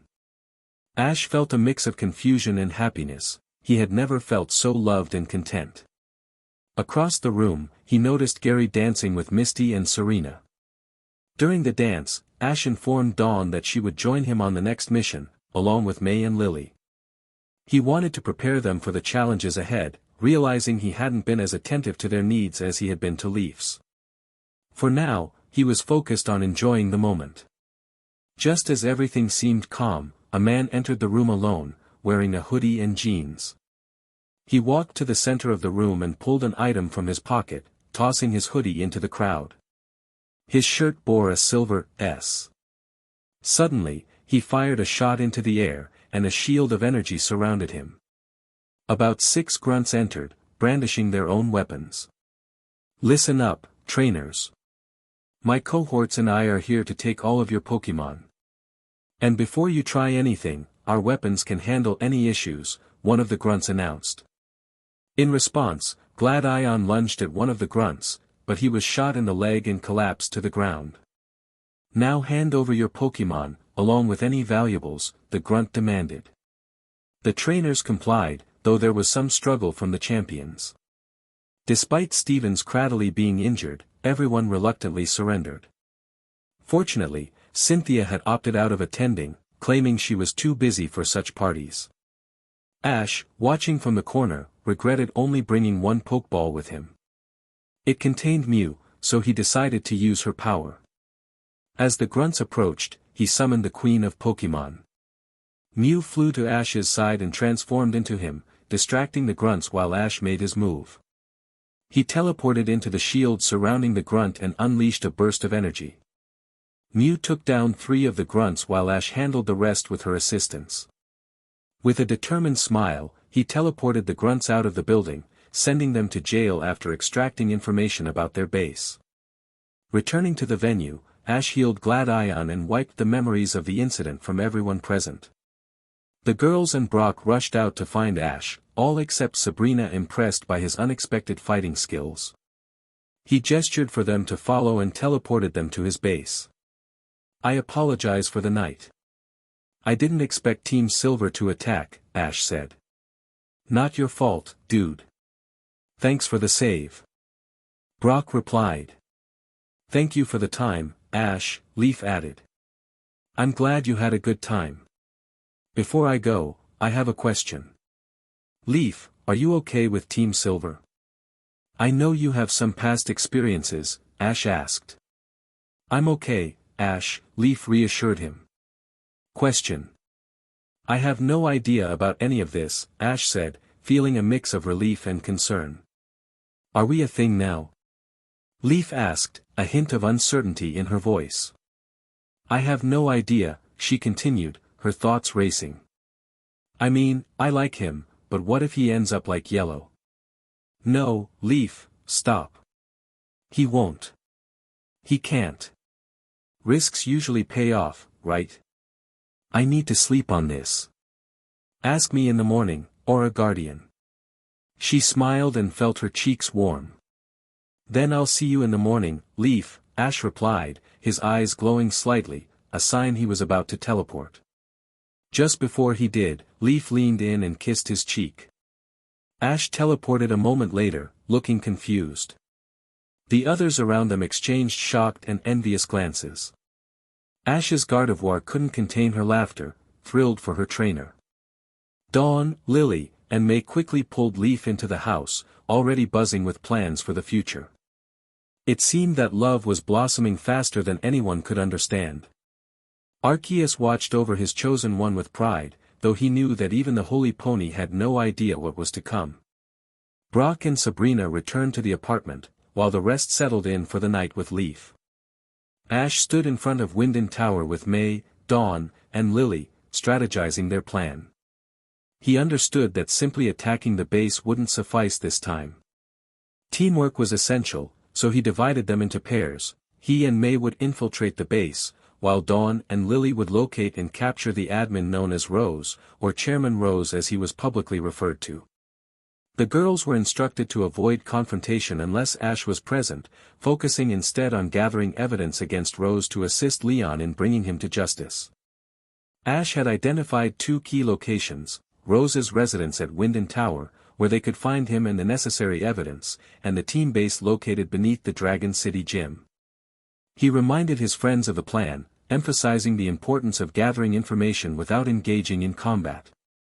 Once he and May dealt with the base, they would confront Rose together.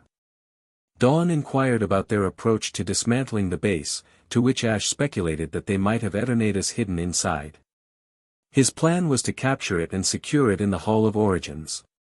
After that, he and May would apprehend the grunts, gather evidence, and eliminate any threats before regrouping with Dawn and Lily. "You can count on us, Ash," Lily assured him. With a nod, Ash took May's hand, and they teleported away, leaving Lily and Dawn to confidently enter the building. They knew that acting like they belonged would help them avoid suspicion.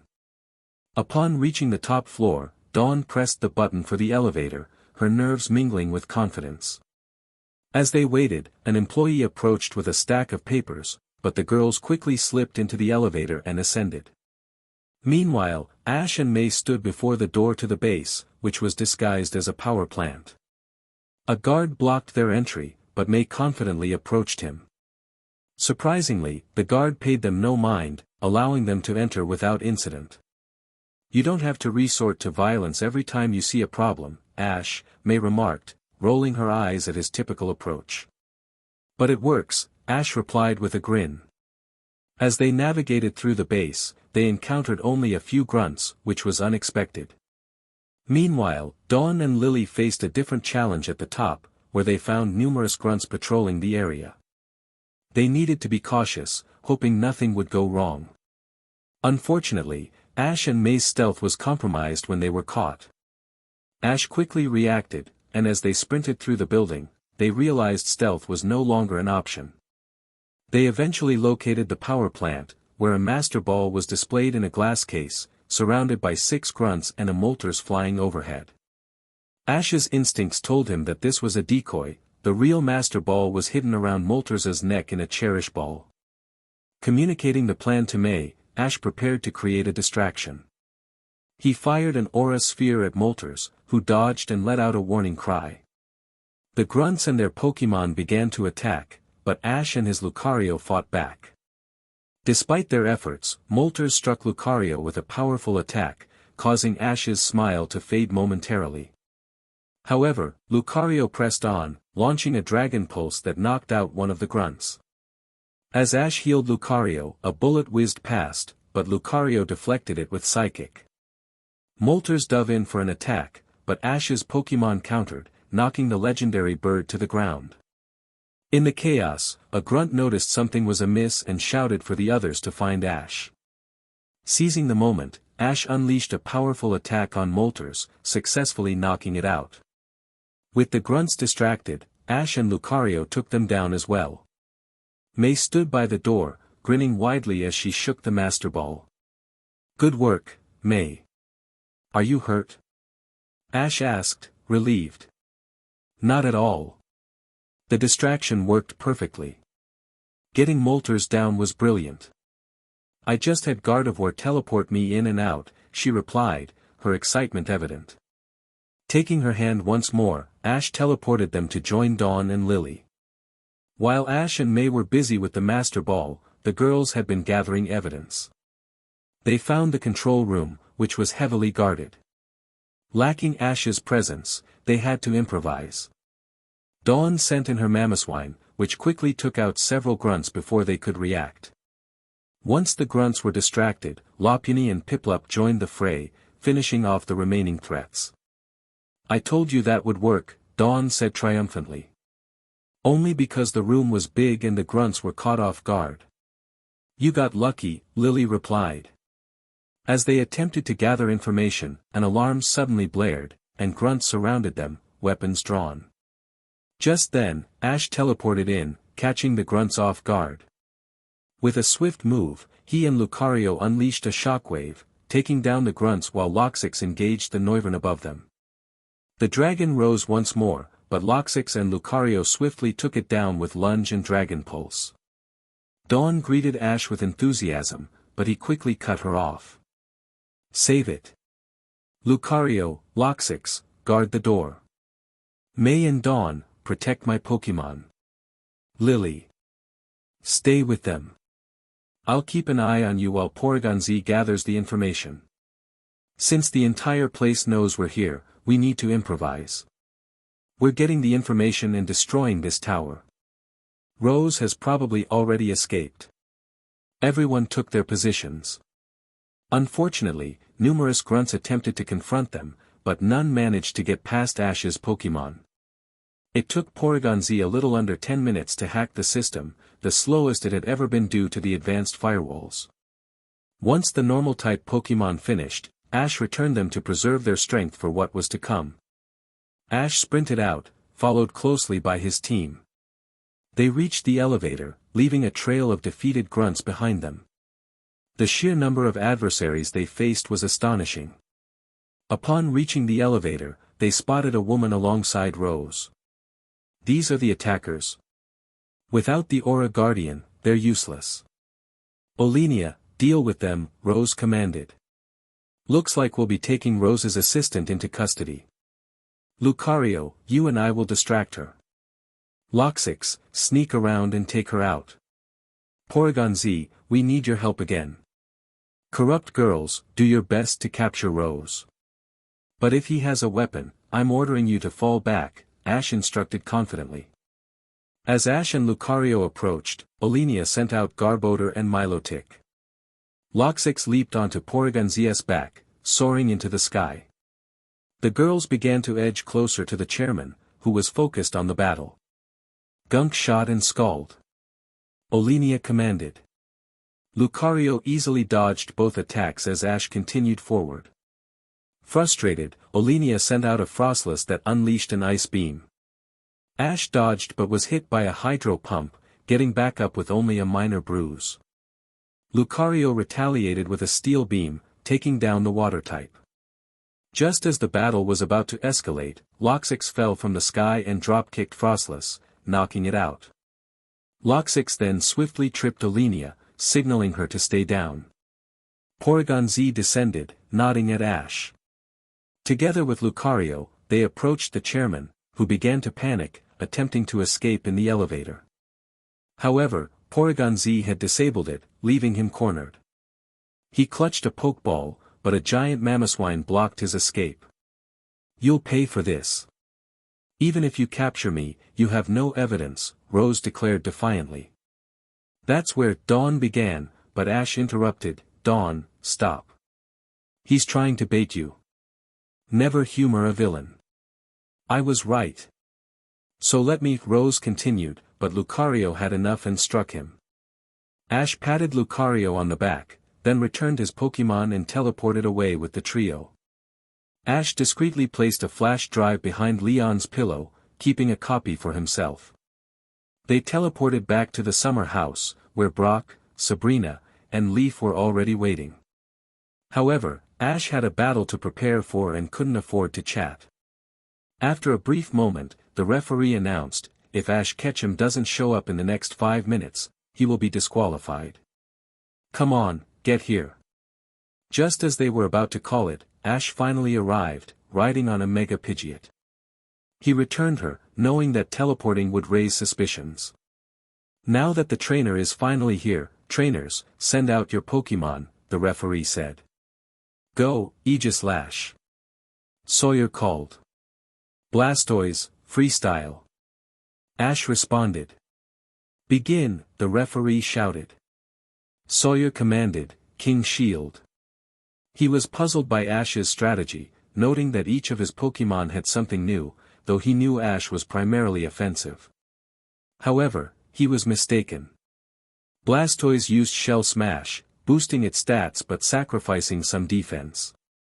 With a white herb in its mouth, Blastoise restored its defenses while doubling its speed, attack, and special attack. That's a problem. Better take it out quick. Shadow Claw. Sawyer ordered. The shield transformed into a sword, but before it could strike, Blastoise unleashed a hydro pump, forcing Aegislash to dodge. As the sword regained its stance, Blastoise used another shell smash, grinning as it prepared for the next move.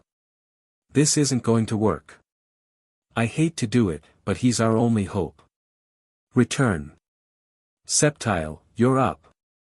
Sawyer switched Pokémon. As Sceptile entered the field, it was without a twig in its mouth, which surprised Blastoise. Sceptile grinned, unaware of the challenge ahead. It attempted a leaf blade, striking Blastoise's right cannon, but the move barely affected it. Blastoise retaliated with a hydro pump, sending Sceptile flying. Blastoise looked at Ash, who nodded and raised his arm, revealing a black bracelet with a black keystone and a holder for crystals. Part of the bracelet was clear, showcasing red particles, a permanent power spot. Take it out fast. Mega Evolve Leaf Blade. Sawyer commanded. Yellow and blue streaks enveloped Sceptile, transforming it from a grass type to grass dragon. Meanwhile, black and red lines surrounded Blastoise, enhancing its cannons for agility and speed, prioritizing swiftness over sheer power. I'll take over. Don't reveal Ice Beam until it's point blank. For now, Flash Cannon, then Rain Dance, Ash instructed. Frenzy Plant. Sawyer countered. Giant vines ensnared Blastoise, but it pointed its arm cannons down and launched a hydro pump, clearing the vines. From the large cannon, a flash of steel struck Sceptile in the face, causing it to skid and become immobilized due to the drawbacks of its move. Seizing the moment, Blastoise set up the rain. I need more data. Leaf Blade. Sawyer shouted. Catch it in your mouth, then point-blank Ice Beam, Ash directed. Sceptile moved with incredible speed, but Blastoise managed to sink its teeth into the leaf blade before unleashing a point-blank Ice Beam. Sceptile was launched back, crashing against the wall, clearly defeated. Sawyer didn't say a word, he simply released Salamence and began jotting notes in his notebook. He strategized, planning to counter with Flamethrower followed by Dragon Rush, hoping it would deal significant damage so Clawitzer could finish the job. Ash, observing the battle, was surprised by Sawyer's approach. He noted that the other trainer had a clear advantage, having information on all the Pokémon in the arena, yet Sawyer seemed unprepared to face this challenge. The trainer sent out Clawitzer, hoping for a miracle. As the battle progressed, Blastoise fired a flash cannon, which Clawitzer narrowly dodged. Clawitzer attempted to use Aqua Jet to gain the upper hand, but Blastoise countered with a powerful combination of Dragon Pulse and Dark Pulse, swiftly taking down the water type. The same fate awaited Sawyer's remaining Pokémon, Aurorus and Aegislash. After the battle, Ash returned to Blastoise, but Sawyer stopped him, expressing his desire to learn. He admitted that while he could outthink his opponents, Ash had the ability to outpower them. Ash, recognizing Sawyer's potential but feeling he needed to improve, dismissed him, urging him to focus on his own abilities rather than relying on his notebook. Later, Ash returned home to find only Dawn present. He sensed several auras nearby, including Leaf, Brock, and Sabrina, along with Riley's Lucario. Dawn noticed Ash's blue eyes, a sign he was using aura, and made a small noise to get his attention. When he looked at her, she stammered a bit before congratulating him on his recent battle. Curious about her stuttering, Ash asked what was on her mind. Once she calmed down, Dawn revealed she wanted to take him on a date before Leaf made her decision about their relationship. Ash agreed, but he pressed her for clarification on what she meant by us. Dawn smiled innocently, suggesting they visit Kanto, where Ash had grown up, and took his hand. As they prepared to leave, a mute trainer sent a small aura sphere towards the group, causing most of them to stumble, except for Sabrina, Riley, and Lucario, who managed to deflect it. Ash teleported with Dawn to Pallet Town, arriving in front of Professor Oak's lab. Inside, Oak was speaking to 3 new trainers. One girl with light blue hair expressed her desire for a Litten, while one boy asked for a Piplup and another for a Snivy. Oak encouraged them to choose their starters and become the best trainers they could be. Ash, speaking only to Dawn and Oak, expressed his happiness at seeing them enjoying themselves. The new trainers recognized Ash as the mute trainer known for his impressive battles. One boy, Callum, eagerly approached Ash, asking about his experiences and expressing admiration. Dawn introduced herself and explained that she would translate for Ash, who wasn't interested in battling at the moment. Callum was excited to see Ash's starter Pokémon, and Ash revealed a shiny Pikachu, which perched on his head. The trainers were amazed, and Melody, the girl, asked about how Ash had caught Mew. Ash humorously recalled how he had sent Mew out during a crucial moment in a battle, while Dawn reminded him that it was his fault for wanting to crush Go's dream. Oak then teased Ash about having a girlfriend, jokingly asking if he was invited to the wedding. Ash playfully threatened him, while Dawn urged him to calm down. Another boy, Will, expressed his desire to battle Ash's starter. Oak encouraged Ash to show the young trainers what they could aspire to be, suggesting a mock battle between Ash and Dawn. Dawn announced the start of the battle, and the young trainers launched their attacks. Pikachu, however, effortlessly countered their moves, showcasing its strength and skill. The students attempted the same experiment, and the outcome was identical. A small jolt of electricity emitted from the rat, causing the three Pokémon to faint almost instantly. Ash informed the professor that he had a date, and soon after, he and Dawn managed to slip away from the group. As they walked, they came across a place Ash wished to forget, his old foster home. His expression shifted from happiness to a mix of anger and sadness as memories flooded back. Dawn noticed his change in demeanor and the way his hand relaxed. "Do you want to talk about it?" Dawn asked gently. "It depends on who's listening," Ash replied, rubbing Pikachu affectionately. "I'll listen, Ash," she assured him. "The foster home wasn't that bad. It was my home since before I could remember. The people were kind, probably because they had to be. There were around 35 kids, including me. Most were older, but a few were my age.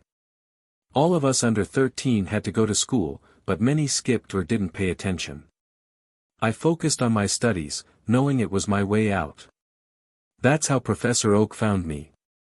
He noticed me and became a father figure, though he didn't adopt me due to his age. He taught me everything and favored me, which didn't sit well with his grandson, Gary. Gary wanted his grandfather's love and made my life difficult, even getting others to join in." Dawn nodded, understanding now why Ash had such a rivalry with Gary. "When we got our starters, he chose Squirtle. I wanted Charmander, but he had his friends pick the other starters, leaving me without a journey. Oak gave me my best buddy, a shiny electric rat. I'm grateful for that, but it made me wary and unhappy. My story might be similar to many others, but it's mine. Riley and Sabrina trained me, though not like a father would, but more like a soldier. Thankfully, she had some humanity from her parents, unlike me. Why did you decide to open up to us?" Dawn inquired. "Oak encouraged me to talk to Brock. After my battle with May, I lost control and nearly hurt her. Gardevoir stopped me, knowing I would regret it. She wanted me to apologize and reconnect with my humanity. I agreed and offered to train her. In return, May brought you and Lily into my life. That's when I found true friends in all of you, including Brock." "What about Paul?" Dawn asked. "I haven't seen him in a while. He seems different lately, not trash-talking anyone or training like he used to. Best not to overthink it. You've changed all our lives, Ash, whether you realize it or not. Thanks for listening, Dawn. It's getting late." Before they teleported back to the others, Dawn wanted to prove something. Standing in front of the closed lab, she wrapped her arms around Ash's neck and kissed him under the moonlight. After pulling away, she beamed with excitement. Ash stood there, momentarily stunned, but when she kissed him again, he reciprocated, surprising her. Pikachu, sensing the moment, zapped Ash lightly to bring him back to reality and jumped onto Dawn's shoulder, signaling his approval. This girl is a good one, Ash. If you lose her, I will never forgive you, Pikachu thought, knowing only Ash could understand him in that moment. Are we going home now? Dawn asked. Ash teleported them back, and Brock noticed Ash's dazed expression, while Sabrina grinned. Lily, seeing Ash's face, quickly gathered Dawn, Leaf, and May, pulling them into their room. I'd be happy to date you, Ketchum, Leaf called out, popping her head out. Ash's eyes widened, his face turning red as Brock and Sabrina exchanged knowing smiles. What happened, man? Brock asked.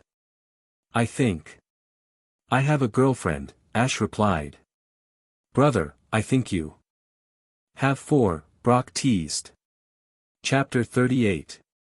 Ash arrived at the battlefield, his earlier distractions fading away as he focused on the match ahead. The referee announced the showdown, Alan vs Ash. Send out your Pokémon, the referee called. Metagross. Alan declared. T-Tar. Ash responded, and a sandstorm began to swirl around them. A battle of pseudos. Begin, the referee shouted.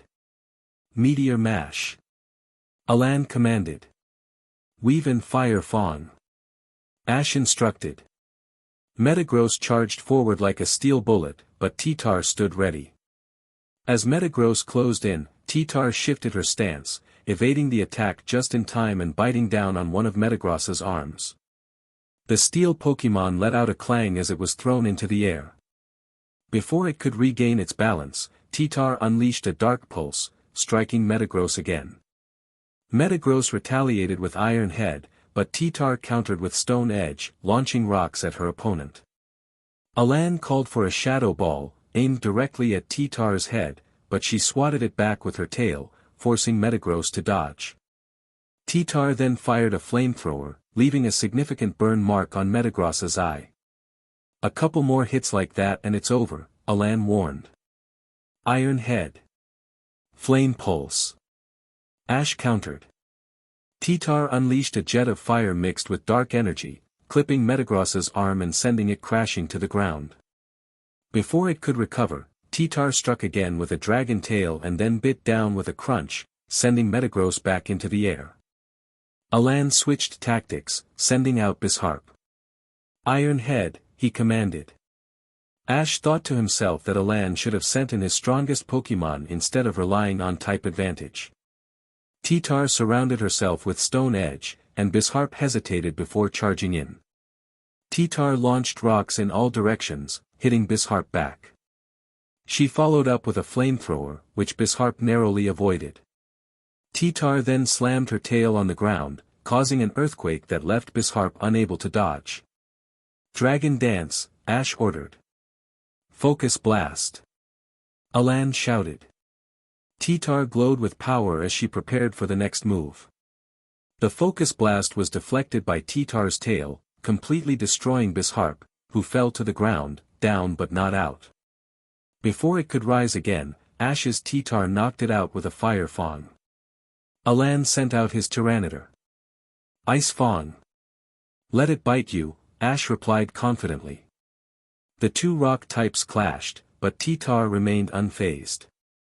She slammed Alan's Tyranitar into the ground and unleashed a Hyper Beam, followed by an Ice Beam and a Surf. The opposing Pokémon was launched into the air but accidentally collided with T-Tar, who quickly regained control. Heavy Slam mixed with Giga Impact. Alan called, as his Tyranitar transformed into a massive metal ball and crashed down, creating a cloud of smoke. When it cleared, T-Tar had caught the sphere of energy, smirking as she tossed her opponent into the air. She fired an Ice Beam, freezing him solid before slamming him down with an Iron Tail, defeating him. However, T-Tar was exhausted, giving Alan an opening. Greninja, clean it up. Scald. Alan commanded. Let's at least tie, Ash replied, determined. T-Tar fired a small beam of energy into the sky, but Greninja's Scald hit her in the stomach. T-Tar shrugged it off, but Greninja, with multiple copies, rushed in. T-Tar slammed her tail onto the ground, causing an earthquake that disrupted Greninja's attack. The real Greninja struck with a water shuriken, landing a critical hit that brought T-Tar to her knees. Before Greninja could deliver the final blow, T-Tar, using her last bit of energy, unleashed an elemental fang, burning Greninja and inflicting damage. She then dove into the ground, reappearing in front of Ash, who returned her to her Pokeball. Ash sent out Salamence, who took the Dark Pulse hit without flinching. Greninja, now weakened from the burn, launched an Ice Beam, but Salamence countered with a Flamethrower, obliterating the ice attack. The fire transformed into a Dragon Pulse, easily taking out Greninja. When Alan's Mega Charizard entered the field, Salamence prepared for battle. Charizard attempted to fly up but was struck by a Dragon Rush followed by a close-range Dragon Pulse. Salamence soared into the sky, ready to unleash a powerful Hyper Beam. Charizard, trying to evade, was clipped by a jet of blue fire but continued to fight back. Salamence, ignoring the recoil, executed a Seismic Toss, showcasing the skills learned from his mentor. After the battle was over, Ash found himself being pulled back by three former competitors, Gladion, Iris, and Lance, the champions he had recently defeated. Gladion spoke up, "Ash, we have a problem. It seems you're going to be interviewed." Ash raised an eyebrow, confused. He recalled how, after his battle with Lance, he had teamed up with the champions to take down Silver, along with a few gym leaders. Lance added, "I will never get used to you doing that. After you beat Iris, the news station has been trying to get to you. It intensified once you defeated Gladion and me as well. We may have booked you with a reporter." Iris chimed in, "Before you get mad, it was either that or they film and stalk you." Ash crossed his arms, "I would have noticed that and put a stop to it my way." Lance replied, "Then you'd be even more trouble. Anyway, the interview is at the battle stadium, so since yours was the last battle of the day, you can head over right now. Just make sure you don't do anything reckless." Ash sighed, "You realize I need a translator, right?" Gladion suggested, "Use your Gardevoir, or better yet, get Paul or Brock." Ash shook his head, "Gardevoir is at Cerulean Cave training, Paul's missing, and Brock is with Gardevoir, training." "No, not in that way, Gladion. Get your mind out of the gutter." Gladion apologized, and Lance interjected, "What about your girlfriend? Dawn, right? Oak told me." Ash groaned, "Of course he did. I use Aura with her, she doesn't know much sign language, just the basics. I might have a solution, though she might not like it." Gladion, "Your family knows sign language, correct?" Gladion confirmed, "Yeah, Luzamin taught it to us. She never explained why, just that we'd meet someone who could change our lives, and we'd thank her for it. Just so we're clear, I'm not doing it." Ash replied, "Sometimes she isn't a terrible person. It's a small world, Alola champion. I'll be there in 5. Just don't attempt anything when you see who it is, blonde." Iris urged, "Better be quick." Ash teleported away, and the champions headed to the field. Moments later, Ash reappeared in front of the entrance, walking in with someone special by his side. He entered the field, which was set up like a talk show stage. As Ash approached, he tapped the person beside him. She raised an eyebrow at him, and he pointed at her and then at his mouth, indicating she would be his translator. She nodded and positioned herself beside him. A moment later, the interviewer, Cameron, appeared. He had black hair, stood about 5 feet 10 inches, and carried himself with a confident air. The cameraman announced, "And we're live in 3, 2, 1. Cameron greeted the audience, "Welcome back to another interview. This time we're interviewing the mute trainer, also known as Ash Ketchum. I'm assuming the lovely lady next to him is a friend. Maybe more." Lily introduced herself, "My name is Lily, and I'm his translator." Cameron recognized her, daughter of Luzamin, CEO of Ether Foundation. Lily confirmed, "Yeah, that's me." She looked a bit downcast, and Ash gently tapped her hand to reassure her. Cameron continued, excellent. Now then, let's get started. Ash, tell us, how in the world did you beat 3 champions? Not only that, but with relative ease. Those shinies you have really show some brute strength. Lily translated, he says a lot of work, some luck, and most importantly, stubbornness. The shinies, though, are just special to his heart. Cameron remarked, stubbornness is a useful trait to have. So, tell me Ash, how are you commanding your Pokémon? You can't speak, yet you're defeating your opponents with ease. Alan today didn't stand a chance. Lily replied, trust, and something a little special. Cameron pressed, come on then, what's special? Lily smiled, that's between me and him. Cameron shifted the conversation, now Ash, let's steer this away from battle to something a little more personal. I'm assuming a handsome young man like yourself has a special someone. Lily responded, you could say that. Cameron asked, is this special someone close to you? Lily replied, closest anyone else has gotten before. Cameron continued, so, young Lily, how does your mother feel about you dating this young man? The atmosphere grew tense, and Lily's face turned red while Ash's eyes glimmered with a hint of blue. Cameron wore an innocent smile, clearly enjoying the moment. Lily stammered, I have no idea what you're talking about. Ash interjected, Lily, it's already over. No matter what we say, this is going to go out that we're a couple. Though the other 3 might become a little jealous that in the public's eye, it's me and you. Cameron encouraged, this is a trusted place, you can tell us. Ash urged, stay calm. Lily finally admitted, well, she didn't know until you said that. Meanwhile, in Alola, Luzman exclaimed, my daughter is dating him. FABA, we're going to Galar. Back to the interview, Cameron expressed his surprise at Ash's relationship with Lily, noting that he would protect Ash, as Luzman might not appreciate the situation. Ash acknowledged Cameron's comment, feeling a sense of accomplishment for catching him off guard. Cameron then posed a question to Ash about his chances against Cynthia, to which Lily confidently replied that she would certainly try. As the interview concluded, Cameron wished everyone a good night and reminded them to check out the magazine featuring the couple, hinting at more insider information about Ash, the mute trainer. In a tense moment, Gladion confronted Ash, clearly upset about his sister's involvement with him. Ash urged Gladion to calm down, reminding him that they were being watched. Gladion expressed his disbelief that Ash was dating his sister, while Ash prepared for a confrontation. He unleashed an aura sphere at a target, who turned out to be Paul, revealing his identity and intentions. Paul was shocked to discover that Ash was the aura guardian he had been sent to eliminate. Ash quickly assessed the situation, instructing Gladion to take Lily and get to safety. Paul admitted that he had been hired to eliminate an aura guardian without realizing it was Ash. Ash warned Paul that there were others after him and urged him to run. As Ash dealt with the attackers, he teleported to Lily, only to find her in a compromising situation. Despite her glare, Ash quickly excused himself, ready to confront another base.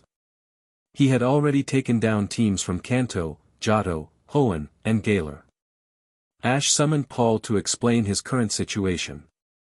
He revealed that he was leading a magic cult dedicated to saving the world from an evil team. Paul expressed his desire to help, and Ash assured him that he would introduce him to his allies. With a snap of his fingers, Ash teleported his allies to the base, including Lily, Dawn, May, Leaf, Brock, Sabrina, and Oak.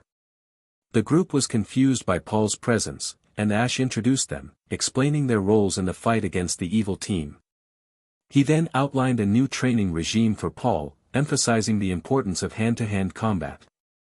Paul questioned why Dawn and May were there, recalling that he had taught Ash to avoid girls like them. Ash explained that his experiences had changed his perspective, and they needed all the help they could get. He assigned everyone to train in Cerulean Cave with Mewtwo and Mew, while Sabrina assisted Riley on his mission. As the group prepared to train, Paul expressed skepticism about Ash teaching combat skills, but Ash chose not to respond. Oak was surprised to hear about Mew and Mewtwo, and Ash clarified that Mutwo was a friend who preferred not to be captured. After dismissing Oak, Ash and Paul prepared for a battle. Paul challenged Ash to a 1v1 match, requesting his strongest Pokémon. Ash agreed but opted not to use his strongest. When Paul asked for a legendary Pokémon, Ash reluctantly summoned Lunala. The battle was swift, with Lunala defeating Paul's Drapion effortlessly. Following the battle, Ash confronted Paul about his motives for gathering information about him. Paul revealed that he had been hired by a news reporter, which concerned Ash, as it could jeopardize his mission.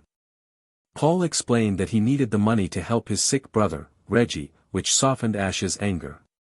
However, Ash warned Paul that this revelation would complicate his efforts and that he needed to make amends during the next raid.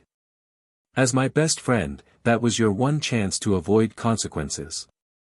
But if there's another mistake, it could mean trouble for the freedom fighters. Do you understand?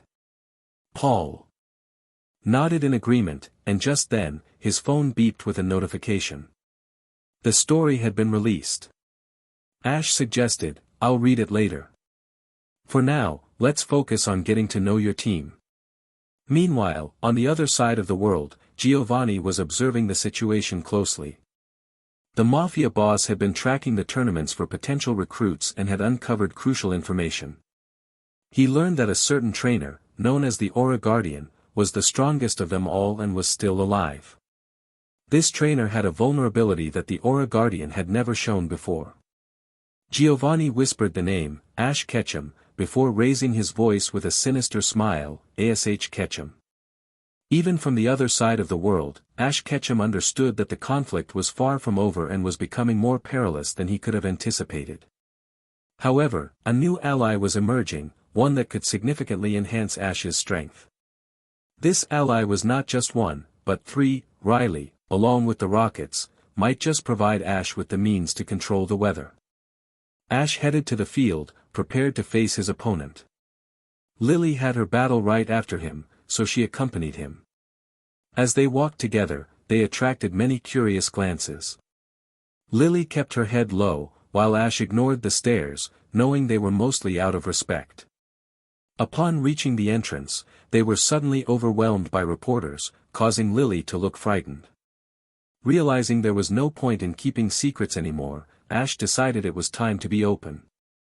A reporter asked how Ash managed to catch multiple legendaries, while another inquired about the nature of his relationship with Lily.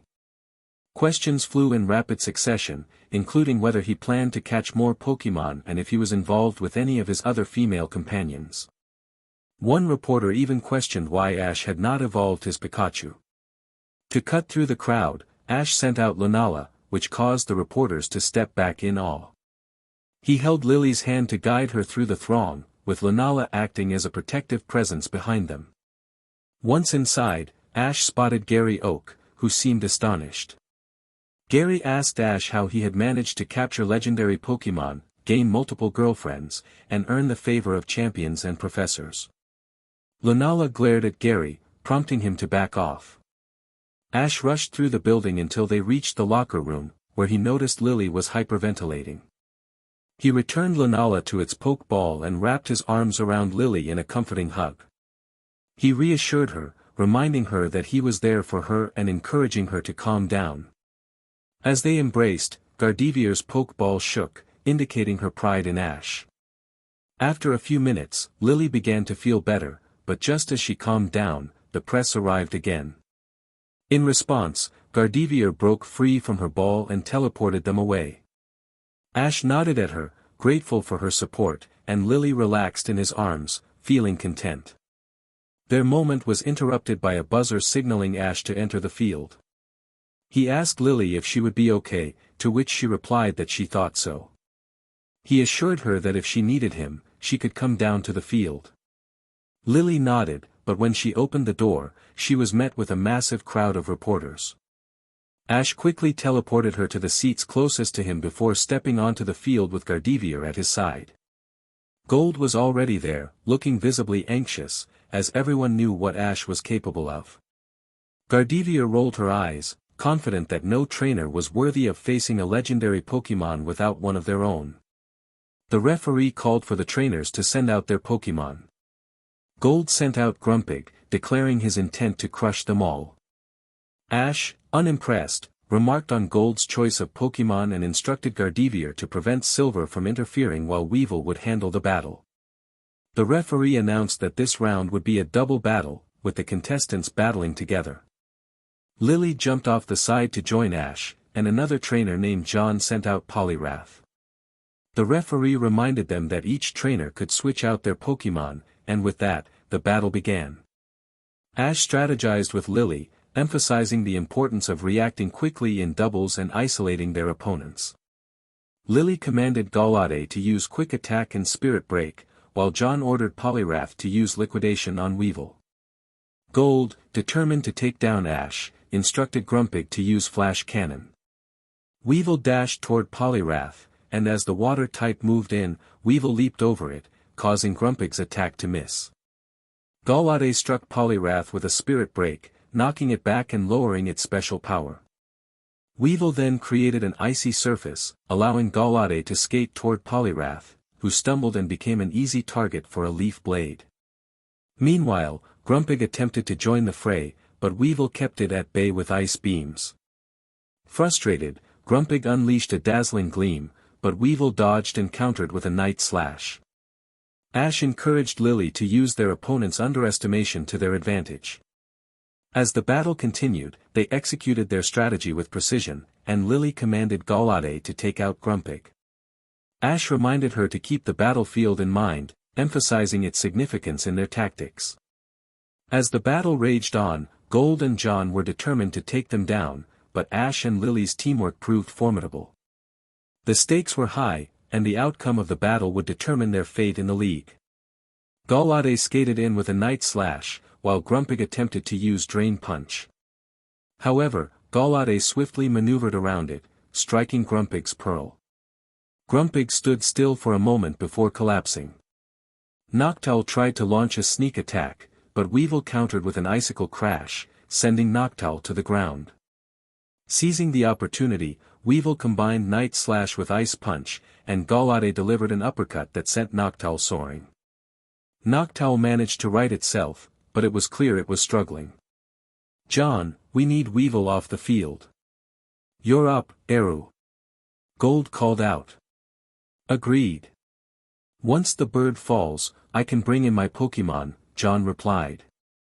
"But we won't go down without a fight." "Moonblast." "Weevil, don't get knocked out. Time to get serious, no more just teaching Lily."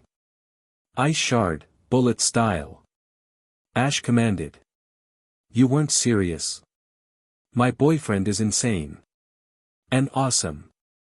"Gallade, support Weevil." Lily exclaimed.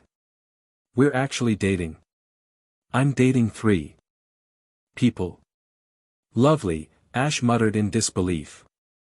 Weevil leaped into the air, reaching the roof, and unleashed a barrage of ice bullets at its opponents. While they were distracted, Gallade struck Noctowl from the sky with a Psyshock, causing it to crash down. Before Noctowl could recover, the ice bullets finished it off. Unfortunately, a fire move knocked out Gallade. Lily sent out Azumarill, and John sent out Granbull. Weevil landed in a superhero pose before getting back up, eyeing a Hisuian Typhlosion. "Weevil, stay on guard. You're still not taking this seriously, are you?" "Ice punch the dog," Ash instructed. "Sorry, Gallade, but taking out 3 Pokémon, including a champion, is something to be proud of, even if Ash did most of the work." "Azumarill, Aqua Tail," Lily encouraged. "Kid, you better not screw this up." "Shadow Ball," Gold warned. "I got it, champ." "Roar," John shouted. Weevil charged in, but Granbull used Roar, sending the ice type out of the field. Gold's Ace unleashed a ball of pure darkness, but Azumarill sliced it in half with a water tail before striking back. She began to circle her opponents, showcasing her intelligence as one of Lily's best battle analysts. Ash remained calm, though he knew there was a slim chance his legendary or ace would enter the fray. This time, he was mistaken. Lunala, an Alola god, appeared on the field, leaving Gold and John in shock. Lily giggled, fully aware of the impending chaos. Ash's hand remained in hers, which Lunala noticed. Gardevoir had just returned, indicating no bad news. When she saw her master with Lily, she felt a swell of pride. Ash, let's do this. Moongeist beam. End it all, Ash commanded. My fairy, I suggest you get behind the ghost, Lily advised. We are so dead. Shadow Ball. Gold muttered. Sorry, Gold. Play rough. John called out. Before either could react, a beam of souls knocked Granbull out. The champion's ace took a hit but quickly succumbed to a shockwave. Gold sent out Vileplume, but it was swiftly taken down by a psychic move. Lunala let out a triumphant roar, pleased to have made her master proud. Gardevoir exchanged a high wing with her comrade before teleporting everyone to Cerulean Cave, where Ash's disciples were training. Mutwo was pushing them hard, making them fight. Just as Lily was about to join, she received a call. Ash walked over to his friend Mutwo, and they began to chat. Before long, Mew appeared from its Pokeball. Hey, Ash. Luzamin's in town. She'd like to meet you, Lily said. I've already met your mother. But fine. After this, I'm going to grab May, and we're going to help Riley. Mutwo, double their training, Ash replied. Later, in Ash's house, Luzamin confronted them, legs crossed and arms folded. Ash held Lily's hands to keep her grounded. So, I hear you're dating my daughter, Luzamin remarked. It's nice to see you again, Lily said. I don't believe we met before, kid, Luzamin replied. He says you don't remember me. Not a surprise, considering the whole UB Nihilego situation was traumatic, Lily explained. You're that kid? Luzamin exclaimed. What kid? Lily asked, confused. Luzamin began to recount a past event. When Lily was around 15, Luzamin had merged with an Ultra Beast. In her quest to find Moan, she had taken her children into an Ultra Wormhole. At that time, Ash was in Ultra Space, hunting Meltan and Poipole. He had just caught them when he spotted Luzamin and her kids. Curious, he followed them and witnessed Luzamin in her Ultra Beast form. When she noticed him, she attacked. Ash, confused, dodged and readied a Pokeball. Just then, Pikachu unleashed a lightning bolt, causing Luzamin to flee, leaving her children behind. Ash rushed to them, activating his aura to speed up. He confronted Luzamin, sending out Mew. Together, they unleashed a powerful aura sphere mixed with psychic energy and lightning. Soon, Luzamin was incapacitated, and Ash sent out Poipole to return them to reality. Luzamin was devastated when Ash revealed the truth about Moan. She lunged at him in anger, but he froze her in place, conveying the truth before disappearing, leaving only a scorch mark behind. Back in the present, Lily processed the shocking news. Dad's dead? A UB got him. Ash met him too. They talked about you and your brother. They were headed to Ash's wormhole when they were intercepted by a Kartana. It attacked, and before either could react, Moan was gone. Ash ran. He wasn't as powerful back then. The only reason he managed to take me down was because Mew helped him, Luzamin explained, her voice filled with regret. Your father's gone. I never knew who the kid was. Lily realized that Ash had been a significant influence in her life, almost as if he were a part of her imagination, aided by some divine intervention. She turned to her mother, Luzamin, and asked, So you knew who I was? Luzamin looked curious and replied, What did he say? Lily explained, He did. As soon as he saw me with Dawn and May, he understood. He helped me, Mom. He helped me overcome everything. Luzamin expressed her gratitude, saying, Thank you, Ash Ketchum. For everything. Lily added, He wishes he could have saved Moan. That's one of his only regrets. Luzman smiled softly. I bet he'd say not to beat yourself up, and thank you for taking care of my family. And you don't even have to ask, you can marry my daughter. I'd love to have you in the family, though please don't make me a grandmother just yet. I'm only 40. After that encounter, May and Ash found themselves in Hoenn, accompanied by Riley. Meanwhile, Sabrina and Team Rocket were at Ash's house. The mute trainer had already settled their payment, and Meowth had transformed into a shiny version. The duo had completed their teams but still wanted to collaborate with Ash, this time without any charge, eager to achieve their goals. Riley handed Ash 3 stones, a sapphire with yellow markings, a ruby with yellow markings, and a green mega stone. Thanks, Riley. Head back to base. When we get back, I'll have 3 more allies on my side. May, let's go recruiting, Ash said with determination. As Ash pocketed the stones, he and May were teleported to the first stop on their quest to confront the weather trio. They found themselves in a volcano, and Ash quickly created an aura shield around them to protect against the heat. Soon, they fell through the earth into a small chamber with a lava pool before them. Care to do this one, Hoenn girl? Ash asked with a grin. It would be my honor, Pallet Town, May replied confidently. Ash infused the aura with the stone, causing it to glow with red energy. He handed it to May, who threw it into the lava. Moments later, the ground began to shake violently, and from the depths emerged an ancient guardian dedicated to serving Arceus Primal Groudon. With a mighty roar, Groudon launched an attack at the duo. Ash instinctively pushed May aside, appearing to take the brunt of the attack. However, he quickly revealed his resilience, encasing himself in an aura sphere. May summoned her Dragonite, and Ash nodded in agreement, sending out his Haxorus. Haxorus roared, a sound so powerful that it could be heard from the nearby town. May's eyes widened in surprise at the return of Ash's ace dragon. Dragonite felt honored to battle alongside such a formidable partner. Groudon growled, clearly agitated. No holding back, not like the champion battle. This is life or death. Take this thing down, Ash commanded. He was holding back. Never mind, of course he was. Hyper Beam. May shouted. Dragonite soared into the air, charging a massive energy blast. Groudon retaliated with a fire blast, but Haxorus leaped in, breaking it apart and firing a Dragon Pulse. Groudon roared in pain, clearly losing its patience.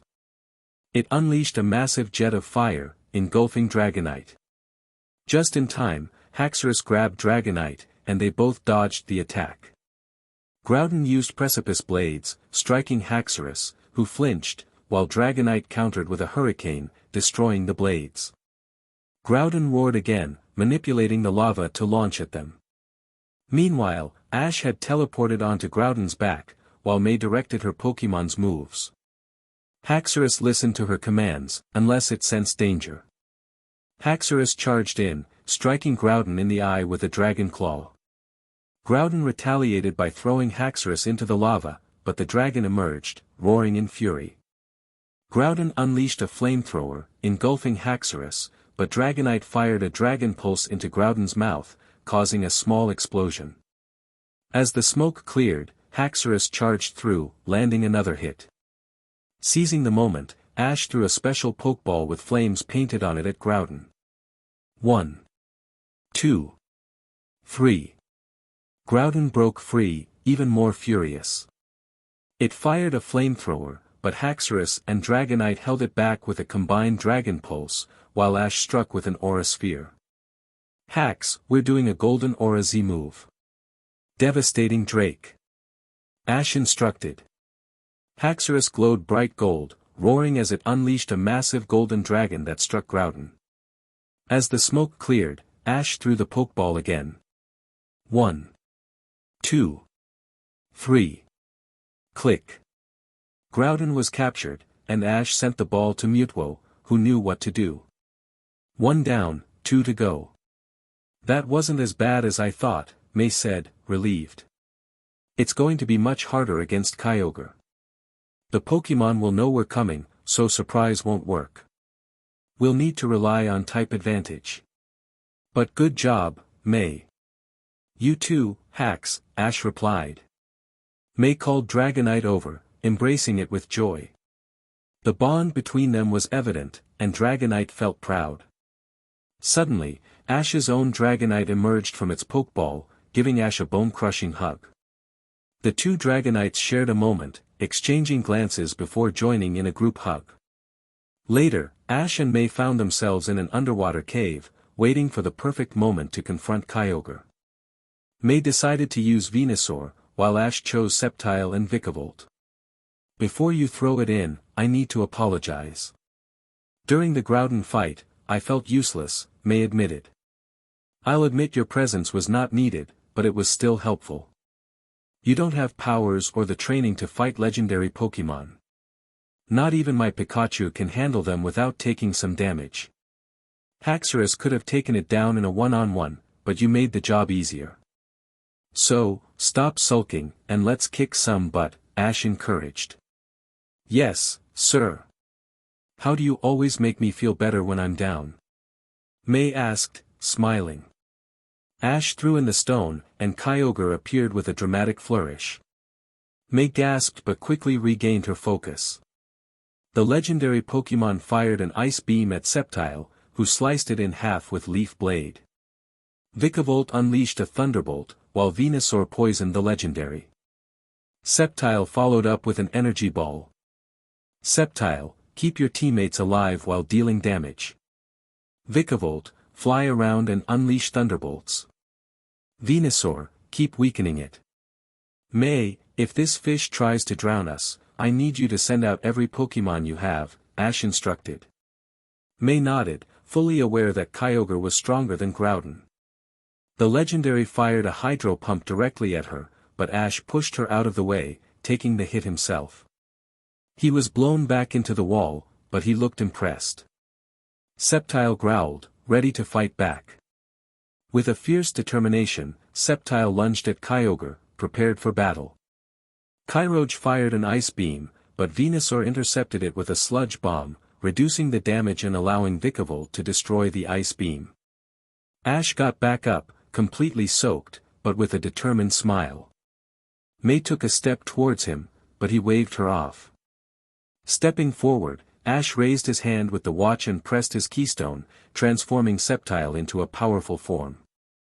Vikavolt fired a lightning bolt at Sceptile, enhancing its attack to deliver 4 times the damage. Sceptile jumped back next to Ash, who nodded at the lizard. Vikavolt hovered nearby. Ash held out his hands, charging a massive aura sphere. Sceptile, along with the other Pokémon, gathered energy for a leaf storm. Venusaur charged up a solar beam, and Vikavolt ready to thunder attack. Kyogre unleashed an Origin Pulse, but it was too late.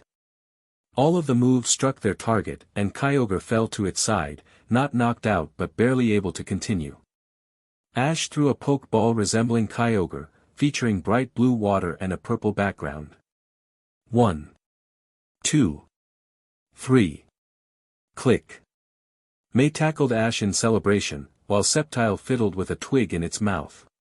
Vikavolt picked up the ball and handed it to Ash. He embraced May for a moment before letting her go and teleporting the ball to Mutual. Venusaur returned itself, along with Ash's other Pokémon. May immediately returned to Ash's arms, not wanting to let go. They waited briefly before realizing their adventure wasn't over yet. Ash took her hand, wrapping his other arm around her shoulder, and teleported them to the highest point in the world, Empty Silver. He placed the stone down, and a bright green aura surrounded it. Then, from the heavens, appeared Rayquaza, a striking black version. Well done, Ash. Your final challenge is to face me. If you can defeat me, Arceus will grant you a gift. But be warned, the darkness has grown stronger, Rayquaza declared. Ash nodded, turning to May with a grin before signaling her to step back. Rayquaza summoned sunlight, and Ash took off his shirt, remaining in just his black pants. May's face turned bright red, but Ash was oblivious. The shiny Mega Rayquaza flew toward him, and Ash jumped at the serpent. The battle began as Ash landed on Rayquaza's head. The legendary Pokémon tried to shake him off, but Ash held on tightly. May watched in awe, recording the moment. Her partner was riding atop the sky god, and despite Rayquaza's attempts to fight back, Ash remained steadfast. He pulled back, causing the dragon to crash to the ground. Ash jumped off, positioning himself in front of Rayquaza, who roared and unleashed a dragon pulse. Ash dashed toward it, sliding underneath at the last moment and delivering an uppercut to Rayquaza. Grinning, Ash's body began to glow as small lightning shocks coursed through him. The two charged at each other, determined to take the other down. Just as Rayquaza attempted to clamp down on Ash's arm, he vanished. Ash fell from the sky, landing on Rayquaza and delivering a series of punches. After a brief moment, both were exhausted, but Rayquaza could no longer continue. Ash placed his hand on the dragon's head, holding a pokeball that was bright green with a black background and stars. Rayquaza was captured. Arceus, Ash, I am very proud of you for defeating all three of the Weather Trio gods. Your reward is this. I know you might not want it, but it's necessary. I'm granting you another power. You will need this to face the darkness. The people you call Team Silver have captured the Swords of Justice. Now, for your gift.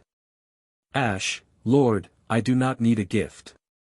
Arceus, well, you're getting one. I'm giving you the power over the elements. You will control the hottest flames, the most durable earth, the air you need to breathe, and the waters of life. Arceus fired 4 spheres at Ash, which were absorbed into him. This power is now yours. Use it wisely, and once your battles are over, both against the darkness and in the tournament, remember, you have always been my star pupil. Ash was back in the arena, eager to test out his new powers, but that would have to wait as he faced a so-called prodigy. Meanwhile, Lily, Paul, Brock, and Leaf were on a mission to locate the Tau Trio, accompanied by Ash's Jengar and Crocodile. The announcer declared, "Today we have a battle between Ash Ketchum, the mute trainer and owner of powerful abilities, against the Kalos prodigy, Callum, the successor to Diantha." Callum taunted, "What's up, mutie? We both know you can't win against me without one of your powers, so show me one." The announcer prompted the trainers to send out their Pokémon. Ash called forth his Gardevoir and Galade, instructing them to take control of the battle. Callum responded with his Chestnut. As the battle commenced, Ash commanded Galade to Mega Evolve and use Swords Dance. Callum ordered Chestnut to attack with Poison Jab. Galade, now Mega Evolved, set up a powerful move while dodging Chestnut's attack. With a swift maneuver, Galade knocked Chestnut out of the fight. Callum, visibly frustrated, sent out his Blastoise. However, Galade effortlessly countered its Hydro Pump and took it down with a powerful strike. Callum's irritation grew as he sent out his Fossil T-Rex, hoping to turn the tide. But Galade used its psychic abilities to overpower the dinosaur, leaving Callum with fewer options. Next, Callum sent out Malmar, which was quickly defeated by Galade's swift attack. In a fit of anger, Callum sent out Absol but forgot to Mega Evolve it. Galade swiftly took it down as well, securing Ash's victory. As the announcer declared Ash the winner, Callum was left fuming, but Ash had already vanished from the arena, heading to Area 0 to experiment with his newfound abilities. There, he practiced manipulating water, transforming it into ice and back again, while also experimenting with earth and air. Meanwhile, in the Unova region, Ash's team was on a quest to find the white orb after discovering the black one. They overheard a plot by Team Silver to capture Regigigas, prompting Ash to take action. He and his team jumped into action, determined to thwart the plans. Flying through the air on his Mega Pidgeot, Ash headed toward Sinnoh, aiming for the Snowpoint Temple. Upon arrival, he rushed into a tunnel and stumbled upon a shocking sight: the 3 Regi Pokémon were glowing in a circle. Seizing the moment, Ash lunged at Regice, but the encounter revealed a larger threat. In front of him stood Articuno, Moltres, the Swords of Justice, and many others, all captured and under the control of Giovanni, who was flanked by numerous grunts and Pokémon. "Hello, Aura Guardian. So nice for you to drop in," Giovanni greeted with a sinister smile. "Or do you prefer to be called Ash Ketchum, the mute trainer?" Ash replied, "Hello, Giovanni." Giovanni continued, "You think you can take on the full might of Team Silver alone?" "I believe I can," Ash asserted confidently. Giovanni laughed, "You are foolish. You cannot fathom the power of my team, my gods, and of me.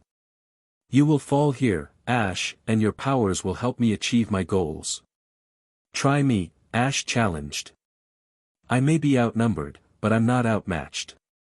Giovanni smirked, "When we defeat you, your body will grant me the powers you possess. We will transfer your gifts to me and my sons, making us powerful." Ash challenged, "Then kill me. Or are you too much of a coward?" He thought about Silver being alive and on Giovanni's side, knowing Leaf would be furious. Ash's body glowed blue, surrounded by lightning.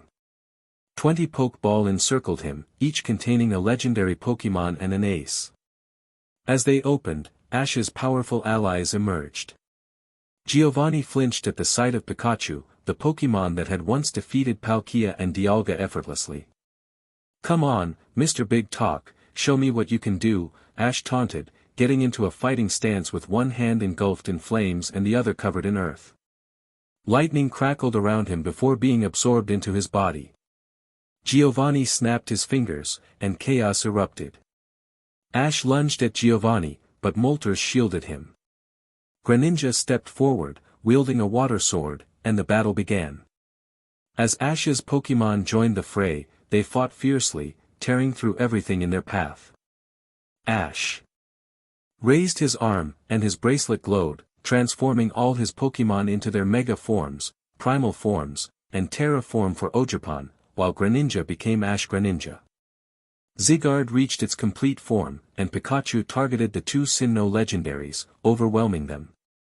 Ogerpon, Ash, and Mega Rayquaza worked to prevent Regigigas from being summoned, while Giovanni stayed back, avoiding the fray. The battle raged on, and soon the first knockout occurred. Moltres fell to Greninja. Ash threw more Pokeball into the mix, releasing Melmetal, Urshifu, Zarude, and others to assist in the fight. Despite their efforts, Ash found himself pushed back by sheer numbers. The worst came when the Regis were activated again, and Regigigas began to summon. Ash realized he couldn't stop it this time. As the Titan appeared, it roared and lunged into the battle. Giovanni attempted to capture it, but Dragapult and Mew intervened to protect Ash. One by one, Ash's Pokémon grew exhausted. They continued to fight, but their movements became sluggish. Giovanni's legendaries, though not as strong individually, worked together to weaken Ash's team. They targeted each Pokémon, wearing them down without fully taking them out. Eventually, Ash had to recall them, leaving only Mew, Pikachu, Regigigas, and himself. "Chosen one, you must flee," Regigigas urged. "Never. I can't leave you behind.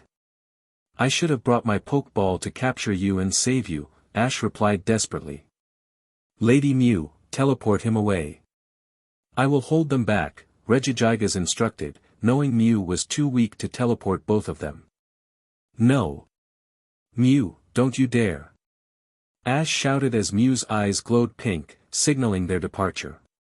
"Live to fight another day, Aura Guardian," Regigigas said as Ash was teleported in front of the Pokémon Center. Mew collapsed, and Ash quickly returned her to her Pokeball. Pikachu perched on his shoulder, and they both remained silent. A single tear fell from Ash's eye as he made his way home. Giovanni was furious. He had nearly defeated Ash, but he had escaped.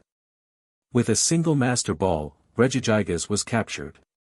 Giovanni decided to lay low, studying and searching for more powerful beings. Unbeknownst to him, Ash was also on a quest to recruit legendary Pokémon, including Lugia, Ho-Oh, the Tao Trio, and others. He needed backup, and he was determined to gather them. Training would become even more intense, and Arceus would assist in that endeavor. Ash's Pokémon were destined to grow stronger, and Ash himself would be there every step of the way. The darkness was growing stronger, and the light was diminishing, but Ash knew that when someone is down, the only way to go is up. After Ash's loss at Snowpoint Temple, he flew home, using the last of his aura energy to heal his Pokémon. With a bit of invisibility, he managed to sneak onto the plane. Upon arriving home, he was greeted by his team and family. As he opened the door, he collapsed and Pikachu jumped off his shoulder, trying to pull him onto the couch. Brock and May quickly helped him settle down. They waited anxiously until noon the next day when Ash finally woke up. Dawn was by his side, and as soon as she saw him open his eyes, she hugged him tightly, tears in her eyes as she expressed her worry. The rest of his family joined in, including Paul, who remained at a distance. Pikachu never left Ash's side. After a brief update on the battle, Ash announced it was time for them to meet Arceus. Paul was not invited, as Ash still had reservations about him. As soon as he mentioned it, Arceus teleported them to the Hall of Origins. Arceus explained that everyone would undergo training like they had never experienced before. Everyone knelt in reverence, while Ash's closest friends offered a respectful bow. Ash released all his Pokémon, and while Arceus trained them, Ash focused on his mission, to find, catch, and recruit the legendaries. First on his list were the Johto birds. Arceus informed Ash that he needed the Tide Bell and the Clear Bell, both guarded by the Kimono Girls. With his Pokémon being trained by Arceus, it was now up to Ash to retrieve the bells. He teleported in front of the building, where the 5 girls stood, and he spotted the 2 bells. Wearing a mask and a dark cloak, Ash had disconnected his Pokédex from the news station to keep his plans secret from Silver. The girls were on guard, recognizing his intent to claim the bells. Ash raised his hand, and the girls were all frozen in ice. Water was in the air, which made freezing much easier. The trainer grabbed both bells before disappearing, pleased that everything had gone well. The girls were shocked and in despair, praying to Arceus that the man wouldn't capture the 2 legendary birds for his own purposes. Ash teleported to the Tin Tower. He placed the bell down and began to pour his aura into it. After a moment, a majestic caw echoed through the air. Ash turned to see Ho-Oh. With no emotion on his face and an Ultra Ball in hand, Ash nodded as Ho-Oh landed on the tower. He tapped the ball onto the fire bird's head, adding it to his team. As soon as the click was heard, the Pokeball was transferred to the Hall of Origins, marking the beginning of his training. Next up was Lugia. Ash teleported to the Whirl Islands, standing in front of a waterfall. He poured his aura into the bell, and Lugia emerged from the waterfall, appearing right in front of Ash. He tapped Lugia with a dive ball, and when the click was heard, Lugia was transported to the same place as Ash's other Pokémon. With the Tower duo captured, it was time for Tao's trio. Ash's recon team provided him with the stones, and he entered the cave where he placed the black stone down. After a moment, it began to glow, and the electric dragon Zekrom appeared. Zekrom decided to test Ash, roaring and firing a thunderbolt at him. Ash redirected the lightning, surprising both himself and Zekrom. The dragon bowed to Ash, showing that he had earned the dragon's respect. Ash threw a ball, and Zekrom was sent to the Hall of Origins. Next, Ash placed the white stone, and Reshiram appeared. The dragon roared, unleashing a blue flare. In response, Ash began to control the blue fire, bending it to his will. He blasted the fire into the air, causing a spectacular explosion. Reshiram fired a dragon pulse, but Ash countered it with lightning. Impressed, Reshiram bowed to Ash, who then captured her as well, sending her to the Hall of Origins. As soon as the click was heard, the room began to rumble. The rocks turned to ice, and Kyurem stepped forward. The Pokémon fired an ice beam, but Ash redirected it back at Kyurem, who roared in response. Ash was then hit by a dragon pulse but brushed it off, infusing aura into his body to become even stronger. He charged at Kyurem, overwhelming the ice dragon with his powerful attacks. Each time Kyurem fired an ice beam, Ash redirected it, and when it used Dragon Pulse, Ash countered with a powerful punch. Kyurem eventually surrendered and bowed to Ash. The trainer nodded and captured the ice dragon, transporting him to the Hall of Origins. Next, Ash tracked down the Galarian birds, following them to a giant tree in the Crown Tundra. The birds were fighting, but when Articuno saw Ash, all three attacked him. Zapdos lunged at Ash, but he caught the bird's feet and threw it aside. Moltres dove at him, but Ash froze the bird in midair. Articuno fired a psychic beam, which Ash deflected, causing it to hit Zapdos. The fighter slammed into a wall and was blasted by lightning, forcing it to surrender.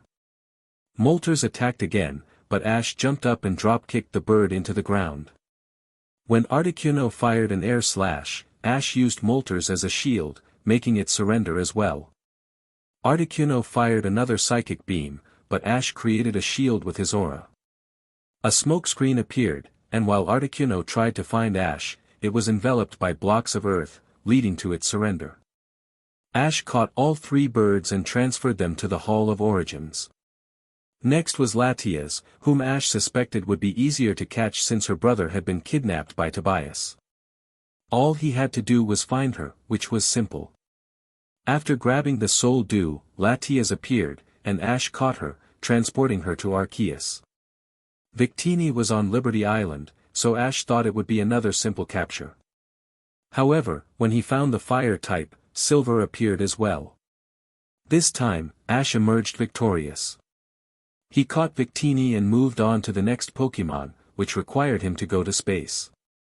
Arceus teleported Ash to a space station, where he saw the Pokémon strapped to a table, surrounded by scientists. The guards pointed weapons at Ash, who was frustrated by their treatment of a living creature. He quickly dispatched them and rescued the Pokémon, healing it afterward. Deoxys gave Ash a quick hug before teleporting them to the Hall of Origins, where Ash caught the Pokémon, sending it to train.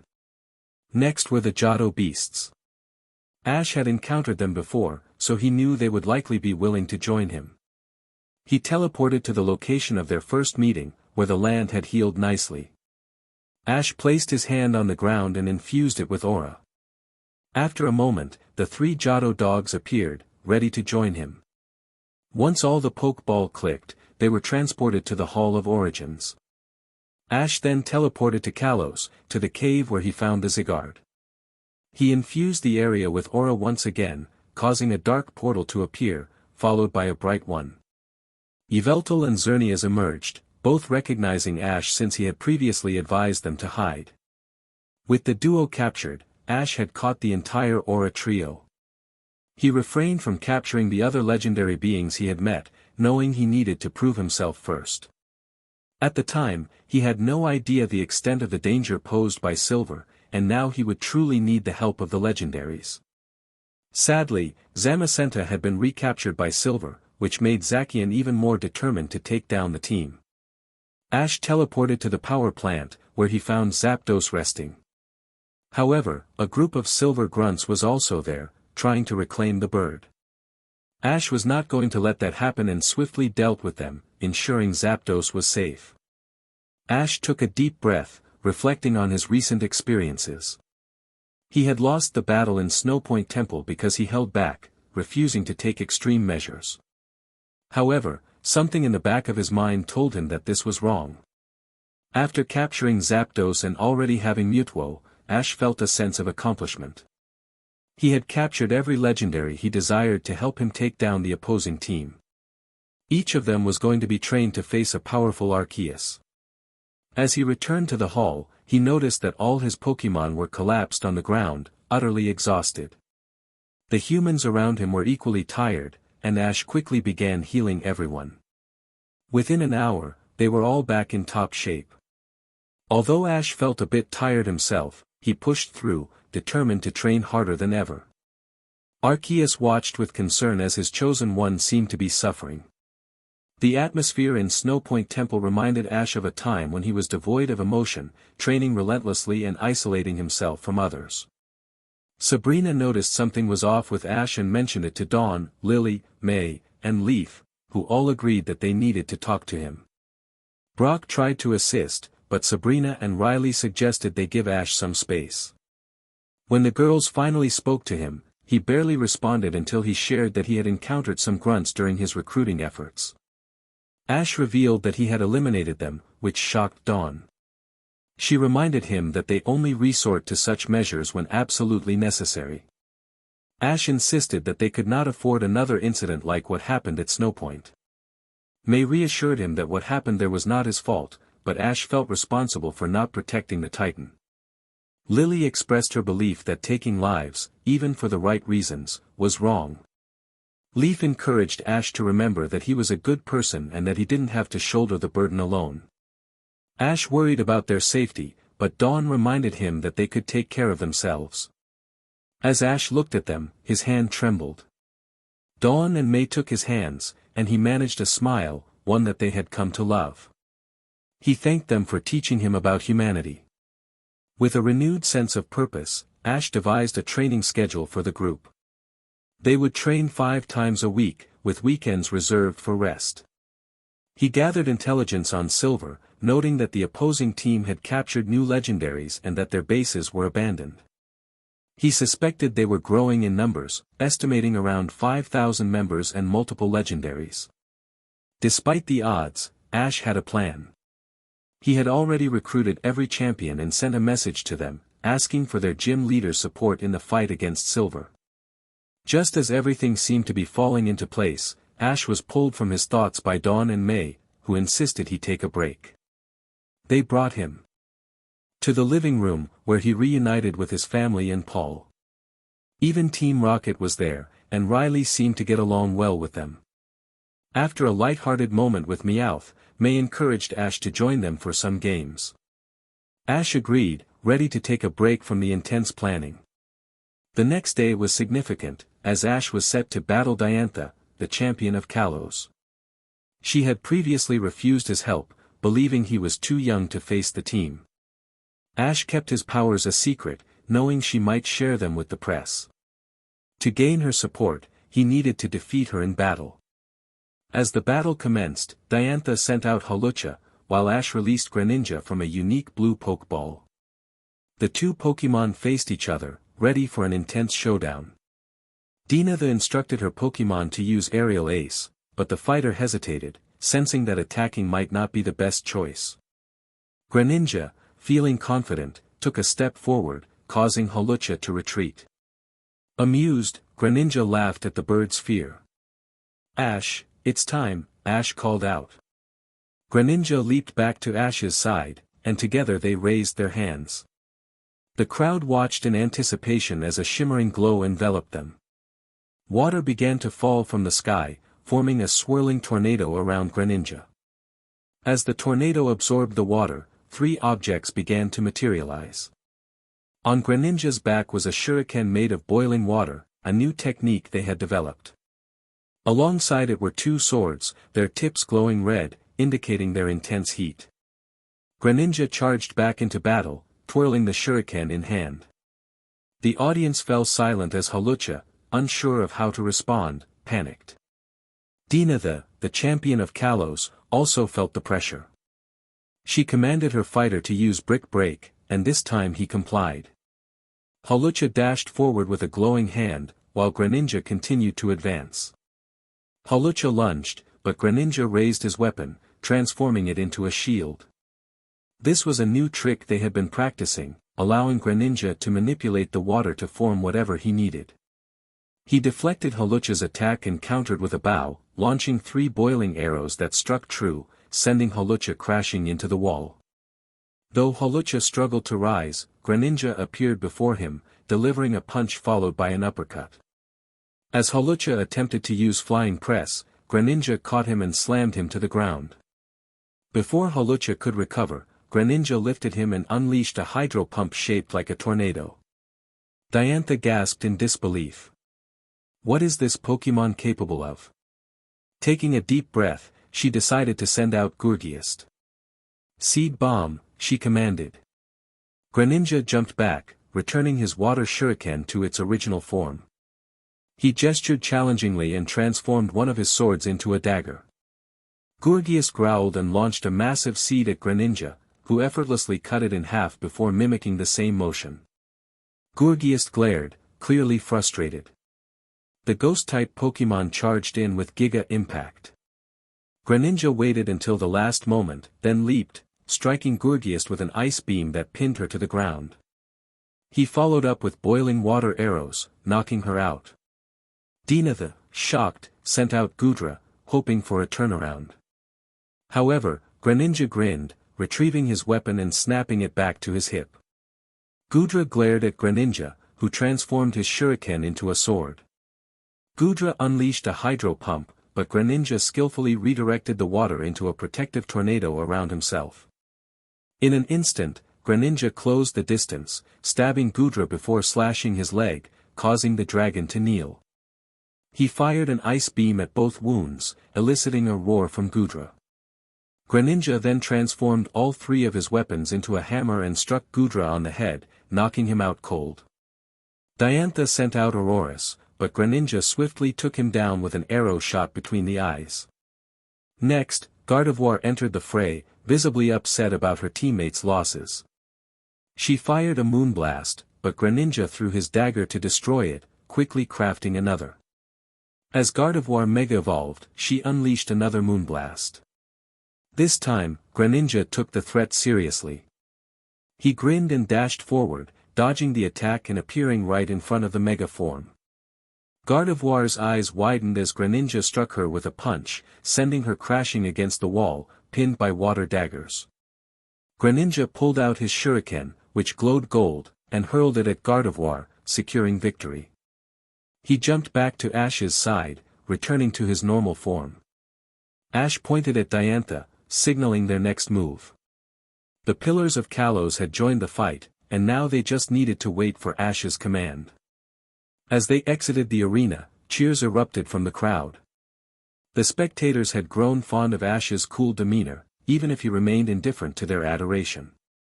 He returned Greninja to his Pokeball and sent him to the Hall of Origins, teleporting another Pokeball containing a special Pokemon.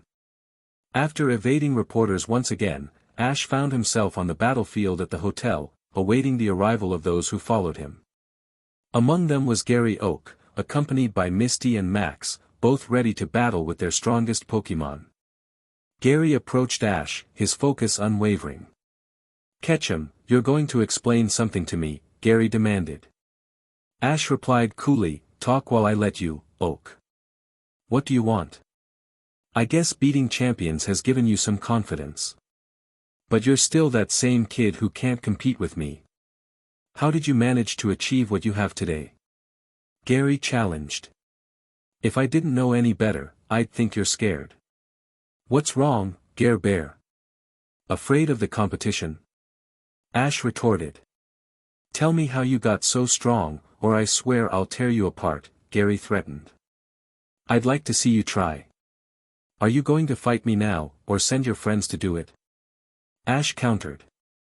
"No, our battle will be on the field, where I can humiliate you in front of everyone."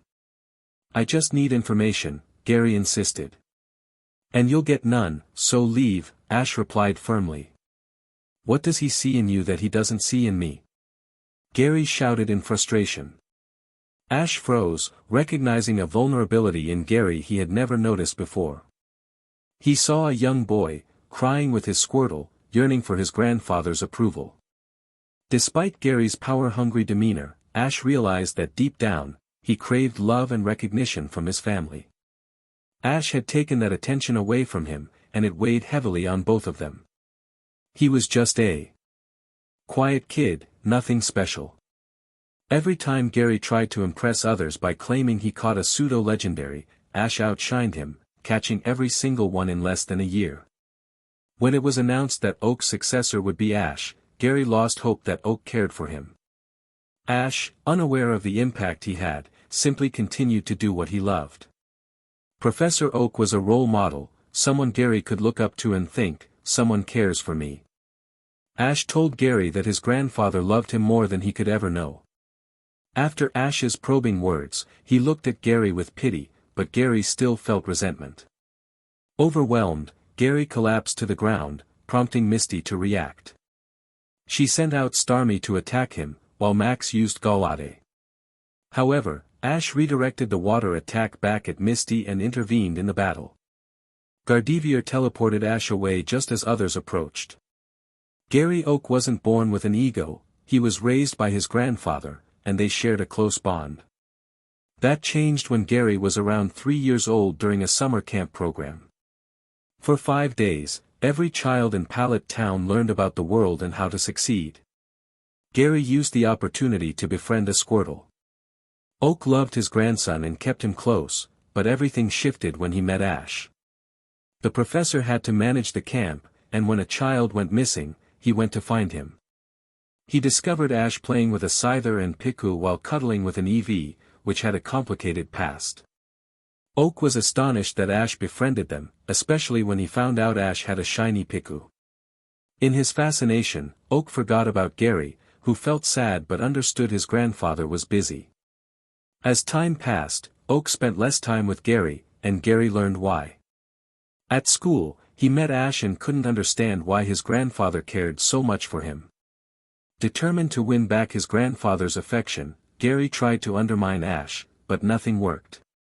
When it was time to choose a starter Pokémon, Gary picked Squirtle, his emotional support Pokémon. Ash had previously bonded with 3 Pokémon, and as soon as he got Piku, Scyther and Eevee joined him. Gary felt intense jealousy, especially when he tried to bond with Eevee, who always resisted him. Gary easily defeated the first 3 gyms using only his Squirtle, which eventually evolved into Wartortle.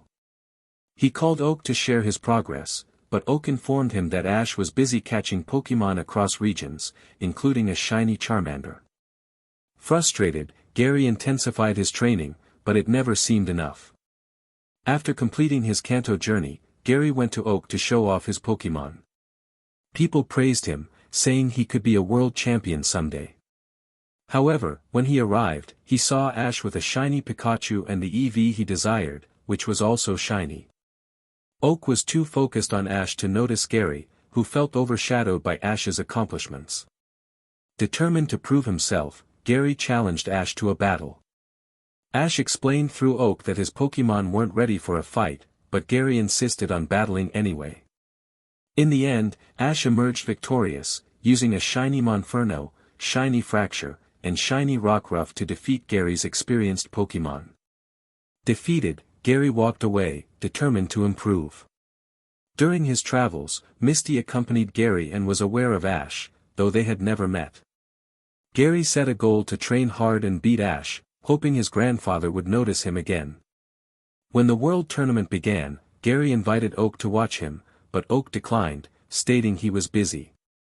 However, when Ash signed up, Oak immediately changed his plans to support him. Gary, unaware of Ash's growth, was shocked when Ash easily defeated Misty, who had previously asked to train him. Throughout the tournament, Ash's demeanor shifted, he became more ruthless in battle, and his Pokémon mirrored that intensity. Yet, after a battle with May, Ash seemed to regain some humanity. When Ash's Pokédex information leaked, Gary felt devastated, realizing Ash had achieved so much while he felt stagnant. The rivalry between the boys had always been intense. Gary wanted Oak's love, while Ash sought to prove himself. As the battle between them approached, Gary was determined to give it his all. He gathered friends he had made during his journey to celebrate and share his plan to confront Ash, whom he described as a cruel rival who took his grandfather's attention. His friends rallied behind him, eager to support his mission. When they first saw Ash, they recognized something unusual about him.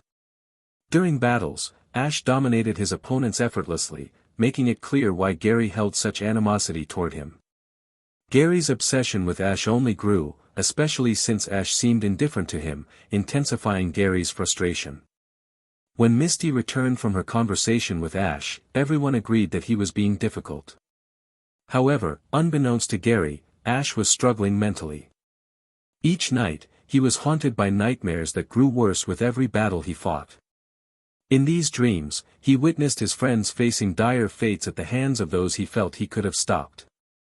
In one dream, he lost control and harmed them all, in another, they suffered greatly before meeting tragic ends.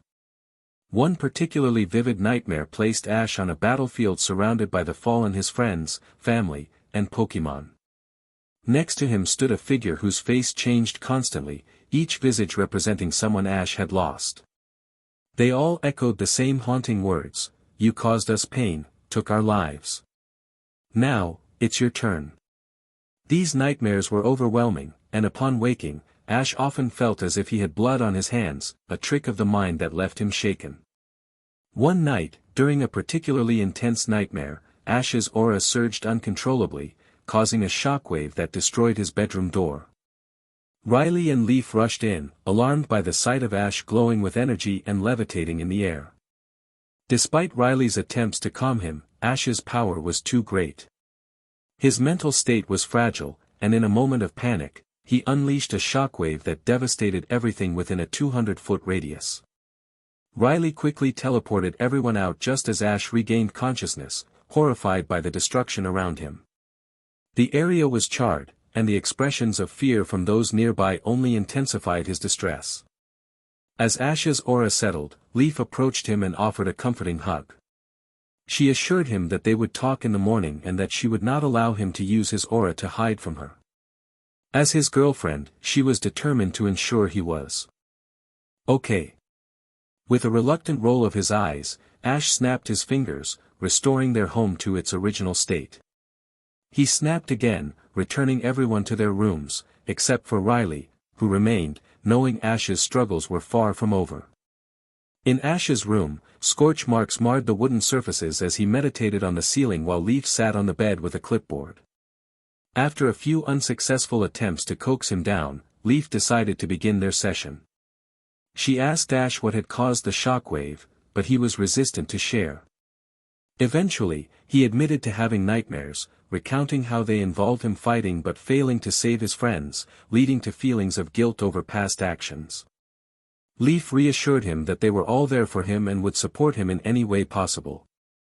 Ash floated down from the ceiling and landed beside her, wrapping his arms around her as they shared a moment of comfort. He expressed that staying safe and sharing hugs were the best ways for her to help him. Leaf laughed and promised to do just that. The next day marked an important event. Ash was set to battle Lily. Both trainers were eager for the match, and Ash had made Lily promise not to hold back.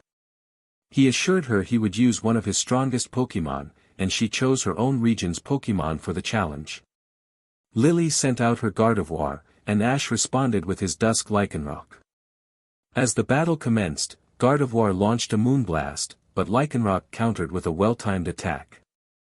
The battle intensified as both Pokémon exchanged powerful moves, showcasing their skills and strategies.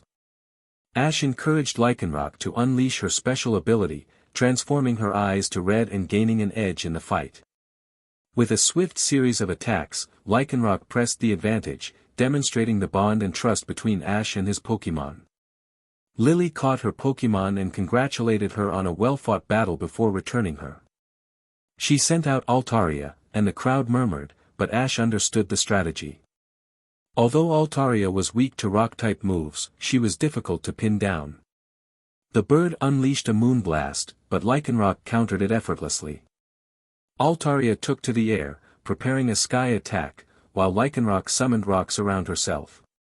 As Altaria closed in, the rocks flew out, striking her wings. Altaria retreated into the air, flinching with each flap. Lycanroc grinned as her paws glowed brown. She leaped up, creating mounds of earth beneath her, lifting herself into the air. The arena fell silent, with everyone watching intently. Lycanroc howled and charged toward Altaria. The bird attempted a dragon pulse, but Lycanroc shattered it with a hyper voice. Positioned above Altaria, the mounds of earth struck the bird, knocking her out. As both Pokémon landed, Lycanroc was ready.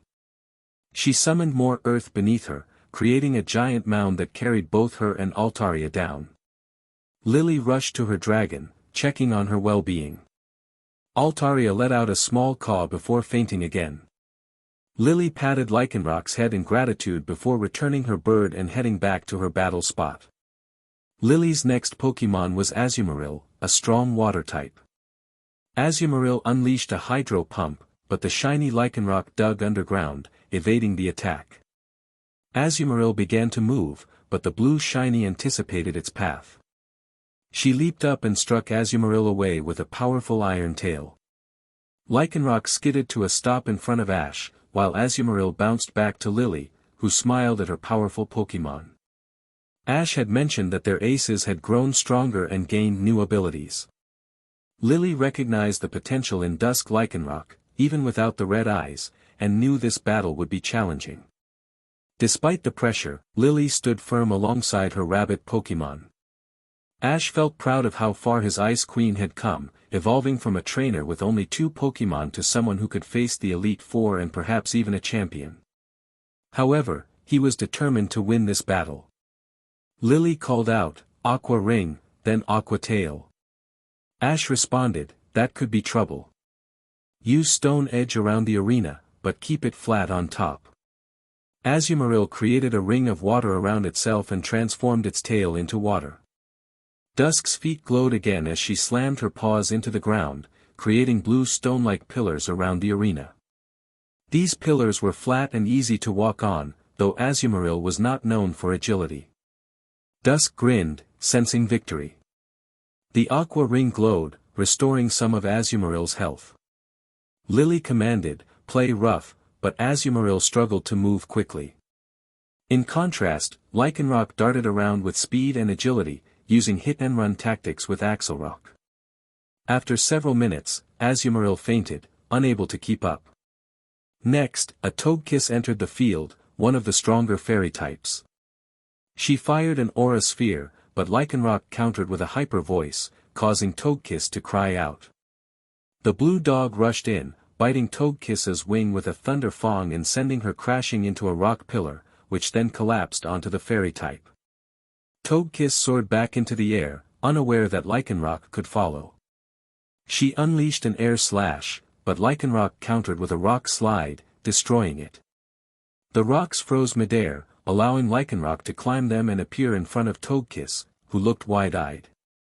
With a grin, Lycanroc slammed Togekiss back to the ground with an iron tail. Now, it was Lily's last Pokémon. She sent out her first, the one that had helped her overcome her fears, Snowy, the Alolan Ninetales. The Dragon Buster assessed the situation and nodded respectfully at Ash, Lycanroc, and Lily, signaling her determination to make them proud. Lily began strong, glowing with aura as a Z-move formed. Ash mirrored her actions with Lycanroc. A massive rock, as large as a meteor, began to materialize. An iceberg charged at Lycanroc while the meteor struck Ninetales. When the smoke cleared, Lycanroc had several ice shards in her fur and a small scratch on her front left paw, while Ninetales was completely knocked out. Lycanroc nudged Ninetales, who slowly opened her eyes. Lycanroc helped her to Lily, who embraced both Pokémon. The 2 Alolan Pokémon liked her affectionately, and Lycanroc quickly appeared in front of Ash, tackling him playfully and liking him with enthusiasm. Ash smiled before returning her, sending a mental message that she had performed perfectly. Ninetales chose to remain with Lily for now. The referee announced, and just like that, the battle is won. We are all impressed with the Shiny's abilities, and well done to both competitors. The 2 trainers stepped forward and shook hands before exiting through Ash's door. Ash hugged Lily, praising her performance, noting that damaging an ace was no easy feat. Lily promised that one day she would knock out one of Ash's Pokémon, and he agreed. Ninetales rubbed her nose against Ash, who petted her, proud of how far the duo had come. The trio teleported to the Hall of Origins, where it was a rest day for the fighters. Ash had brought only 2 Pokeball, releasing Dusk and, in case Silver appeared, Mutwo. Both Pokémon mingled with their peers, including Mutwo, who quickly bonded with Ash's ace. Lily's Pokémon all went their separate ways, finding companions among Ash's team. Riley nodded at Ash, and they both snapped their fingers, teleporting everyone to the main HQ in Galar. The group began to play around, though the Aces and Legends mostly stuck together, as they were not as comfortable with other Pokémon besides Ash's, except for Pikachu. Lily approached Sabrina for a chat while Brock walked over to Ash. Ash, I have some new Pokemon I'd like to introduce to you, Brock said. Ash replied, sure. How many? Brock responded, 7. They were all quite young and new to the family. Your Pokemon were friendly and introduced them to everyone. They had met everyone except you. Ash assumed he was last because he could be intimidating and wasn't the best at socializing. Brock hesitated before agreeing. Well, calm down, Ash said. I'm only like that with humans. Brock nodded and presented 5 Pokeball. Here they are. The Pokemon are. Brock stood in the center of the Pokemon Center, contemplating his roster. He had always been passionate about training Pokemon, and the idea of expanding his team excited him. As he looked around, he thought about the various Pokemon he had encountered on his journey. He remembered the countless battles he had fought, the friendships he had formed, and the lessons he had learned. Each Pokemon had its own unique strengths and personalities, and Brock wanted to choose wisely. He knew that the right combination could lead to incredible adventures. With determination, Brock decided to reach out to his friends and fans for suggestions. He wanted to hear their thoughts on which Pokemon would be a great addition to his team. I'm looking for 7 Pokemon to add to my roster, he announced to his friends. I'd love to hear your ideas. As he waited for their responses, Brock felt a surge of excitement. The possibilities were endless, and he couldn't wait to see which Pokemon would make the cut. He knew that each choice would bring new challenges and experiences, and he was ready to embrace them all. With a smile on his face, Brock looked forward to the next chapter of his journey, eager to see what lay ahead. Chapter 47. Pokemon Battles Galore. Today was the day the family would have lots of battles. Ash wasn't allowed to use his strongest Pokemon, and the first battle of the day was between Dawn and Leaf, with Ash as the referee. To keep things moving, they decided on a 1v1 format. Leaf sent out Zebstrika, while Dawn chose Piplup. The little penguin seemed unsure of what to do, and Ash couldn't help but smile mischievously. Dawn shot him a glare, and Piplup looked equally frustrated. Leaf called for a spark attack, and Piplup barely dodged it. Zebstrika then attempted to kick Piplup, but the penguin defended himself by creating a bubble shield, though he was still knocked back. Piplup glared and began to form a counterattack, creating a small water tornado of bubbles. The bubbles hit Zebstrika in the eye, causing some confusion. Seizing the opportunity, Piplup moved in close but was struck by a wild charge, sending him crashing to the ground. Ash declared the battle over, and Dawn shot him an annoyed look. Who's next? Leaf asked, with Zebstrika neighing beside her. That would be me, Brock replied, sending out Houndoom while Leaf threw in her ace. Brock grimaced, feeling uncertain about his chances. Houndoom launched a Dark Pulse, but it was countered by a Hydro Pump from Leaf's Blastoise. Houndoom fell to the ground, and Blastoise finished the battle with a Hydro Vortex, leaving Brock defeated. It's okay, Brock, Ash reassured him. She got 2 critical hits, and you lost your confidence. Remember, confidence is key. Am I dead? Leaf asked, half joking. Yup. Eevee, you're up. Ash called. Blastoise looked confused. Leaf had claimed to be the most powerful trainer, yet Ash sent out an Eevee. The little creature rolled its eyes and shot a Hydro Pump. Eevee began to glow, and Ash's bracelet shimmered in response. Eevee's tail transformed into a water flipper, and a frill appeared on her head. When the light faded, Eevee had evolved into a shiny Vaporeon.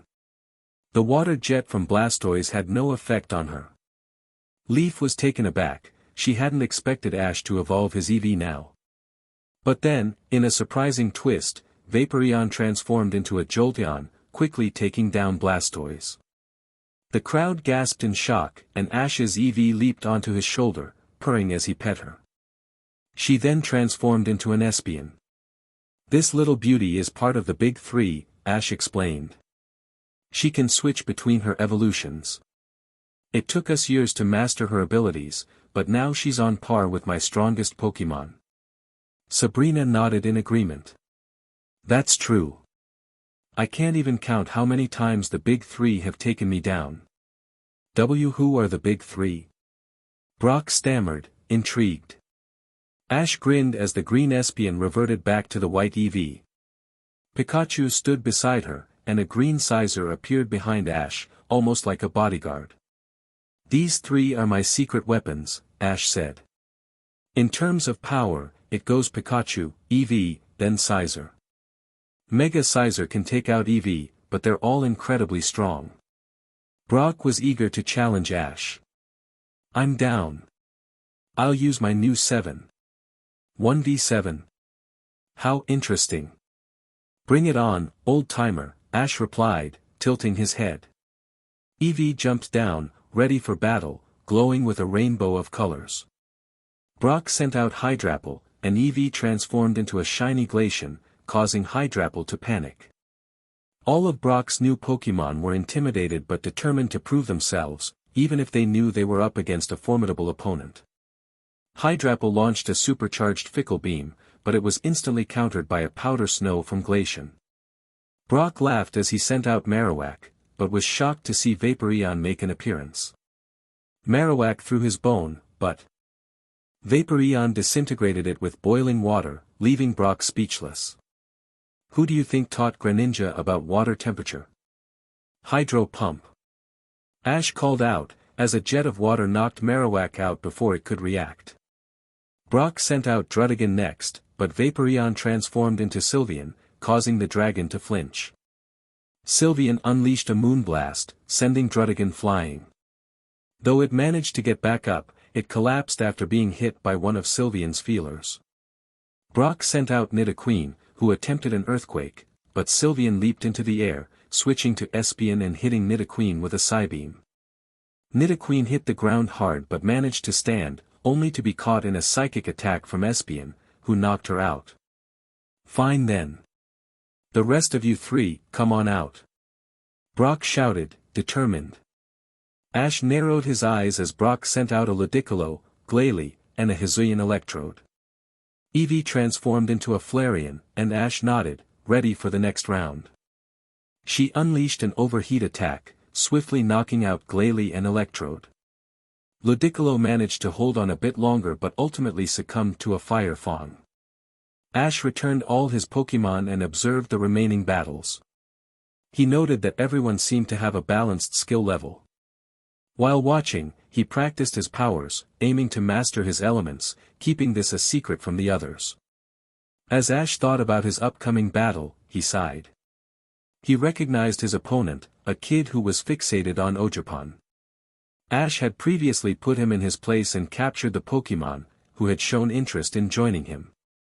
This did not sit well with the kid, who attempted to take her back, challenge Ash, and even followed him around until Ogerpon decisively defeated him. The referee called for the trainers to send out their Pokémon. Chiron greeted Ash with hostility, accusing him of stealing legendary Pokémon and vowing to reclaim his. He sent out Porygon Z, and Ash calmly decided to let Ogerpon handle it. The battle commenced. Ash commanded a Terra switch to fighting type, instructing Ogerpon to use Ivy Cudgel. Chiron retaliated with a Zap Cannon, but Ogerpon transformed, her fighting mask appearing as she became a Terra Pokémon. Porygon fired an electric sphere, which Ogerpon effortlessly sliced in half with her club, now resembling a sword. She threw the sword, pinning Porygon Z to the ground. Ogerpon glowed and summoned a supercharged club, striking Porygon Z with a powerful blow, finishing it off.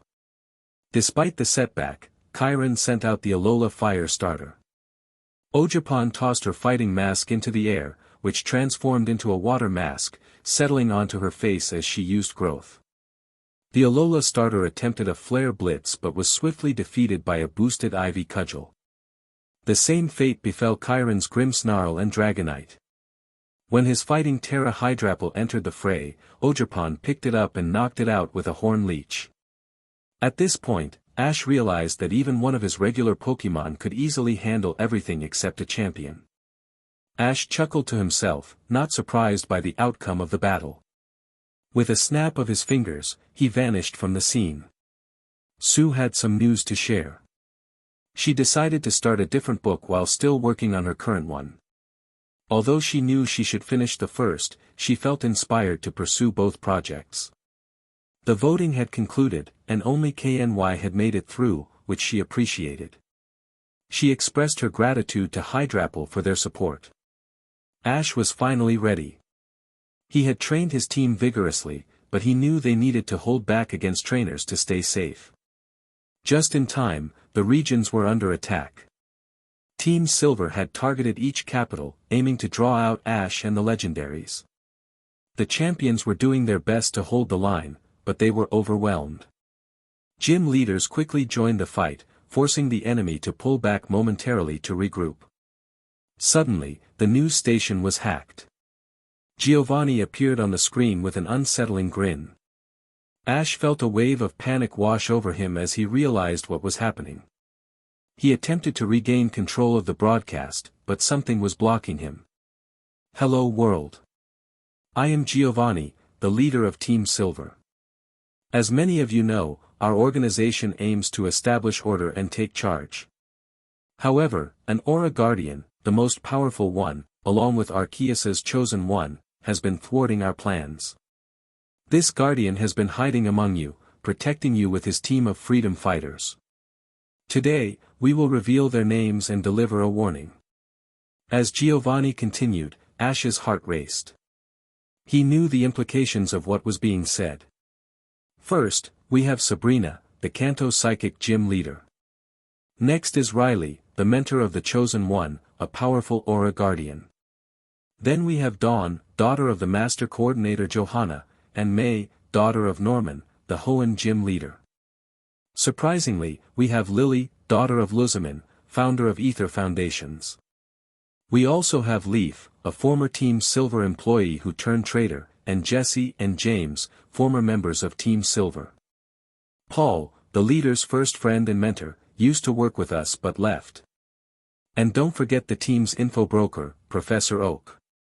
The champions, Elite Four, and gym leaders are all working with this team to hold on to any hope they have. And for their leader, Arceus's chosen one, the most powerful person in this world, I present to you Ash Ketchum. Ash realized the gravity of the situation. We are in deep trouble, he muttered. Giovanni's voice echoed ominously, and for the freedom fighters, our final fight is at hand. I can't wait to see you soon, Ash Ketchum. Your allies' spirits are broken. You've been holding back this entire time. And I have even more information. There's a bounty of $500 million for each of your team members. Happy hunting. The broadcast cut off abruptly, leaving everyone stunned. Across the world, people were confused, shocked, and scared. The attack ceased, but Team Silver left a small group behind to start building a base. Ash's team was at a loss for what to do. He stood up from his chair and walked outside, unleashing a massive blast of aura into the sky, visible all over Galar. He received a call from Lance and activated text-to-speech. You're the prophesied chosen one. Lance exclaimed. Yeah. What do we know? Now that I'm outed, all secrecy is gone. People will want to study me, kill me, or join me. We're in serious trouble. Language. We'll figure it out later. You have a battle in a few minutes against Steven. Stay calm and don't lose control. What about the girls? Giovanni just put a bounty on them. I'm willing to ditch the tournament to protect them. Team Silver is the priority. I promise we can keep them safe. I don't trust your agents. My friends and I will guard them. But we need to figure out how Giovanni got this information. One of our teammates must be leaking it. Again with the language. Here's the plan, after you defeat Steven, return to your location. Every news team will be there, and since you've been outed, use your powers. The girls can stay safe here with me, Brock, Paul, Sabrina, and Riley. Good plan. I'm going to make Giovanni pay for this. You do that. See you at the arena. And please, stop swearing. Give me your location. Champion's booth, but why does that? The call cut off, and Ash found himself in the champion's booth. Lance remained unfazed, and Iris looked exhausted. When she saw Ash appear without a Pokémon, she sighed, knowing she would have to get used to it. Iris, Ash nodded at her.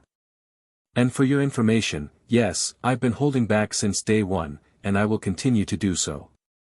Lance, if one of my family members ends up dead, you better hope it's not your fault.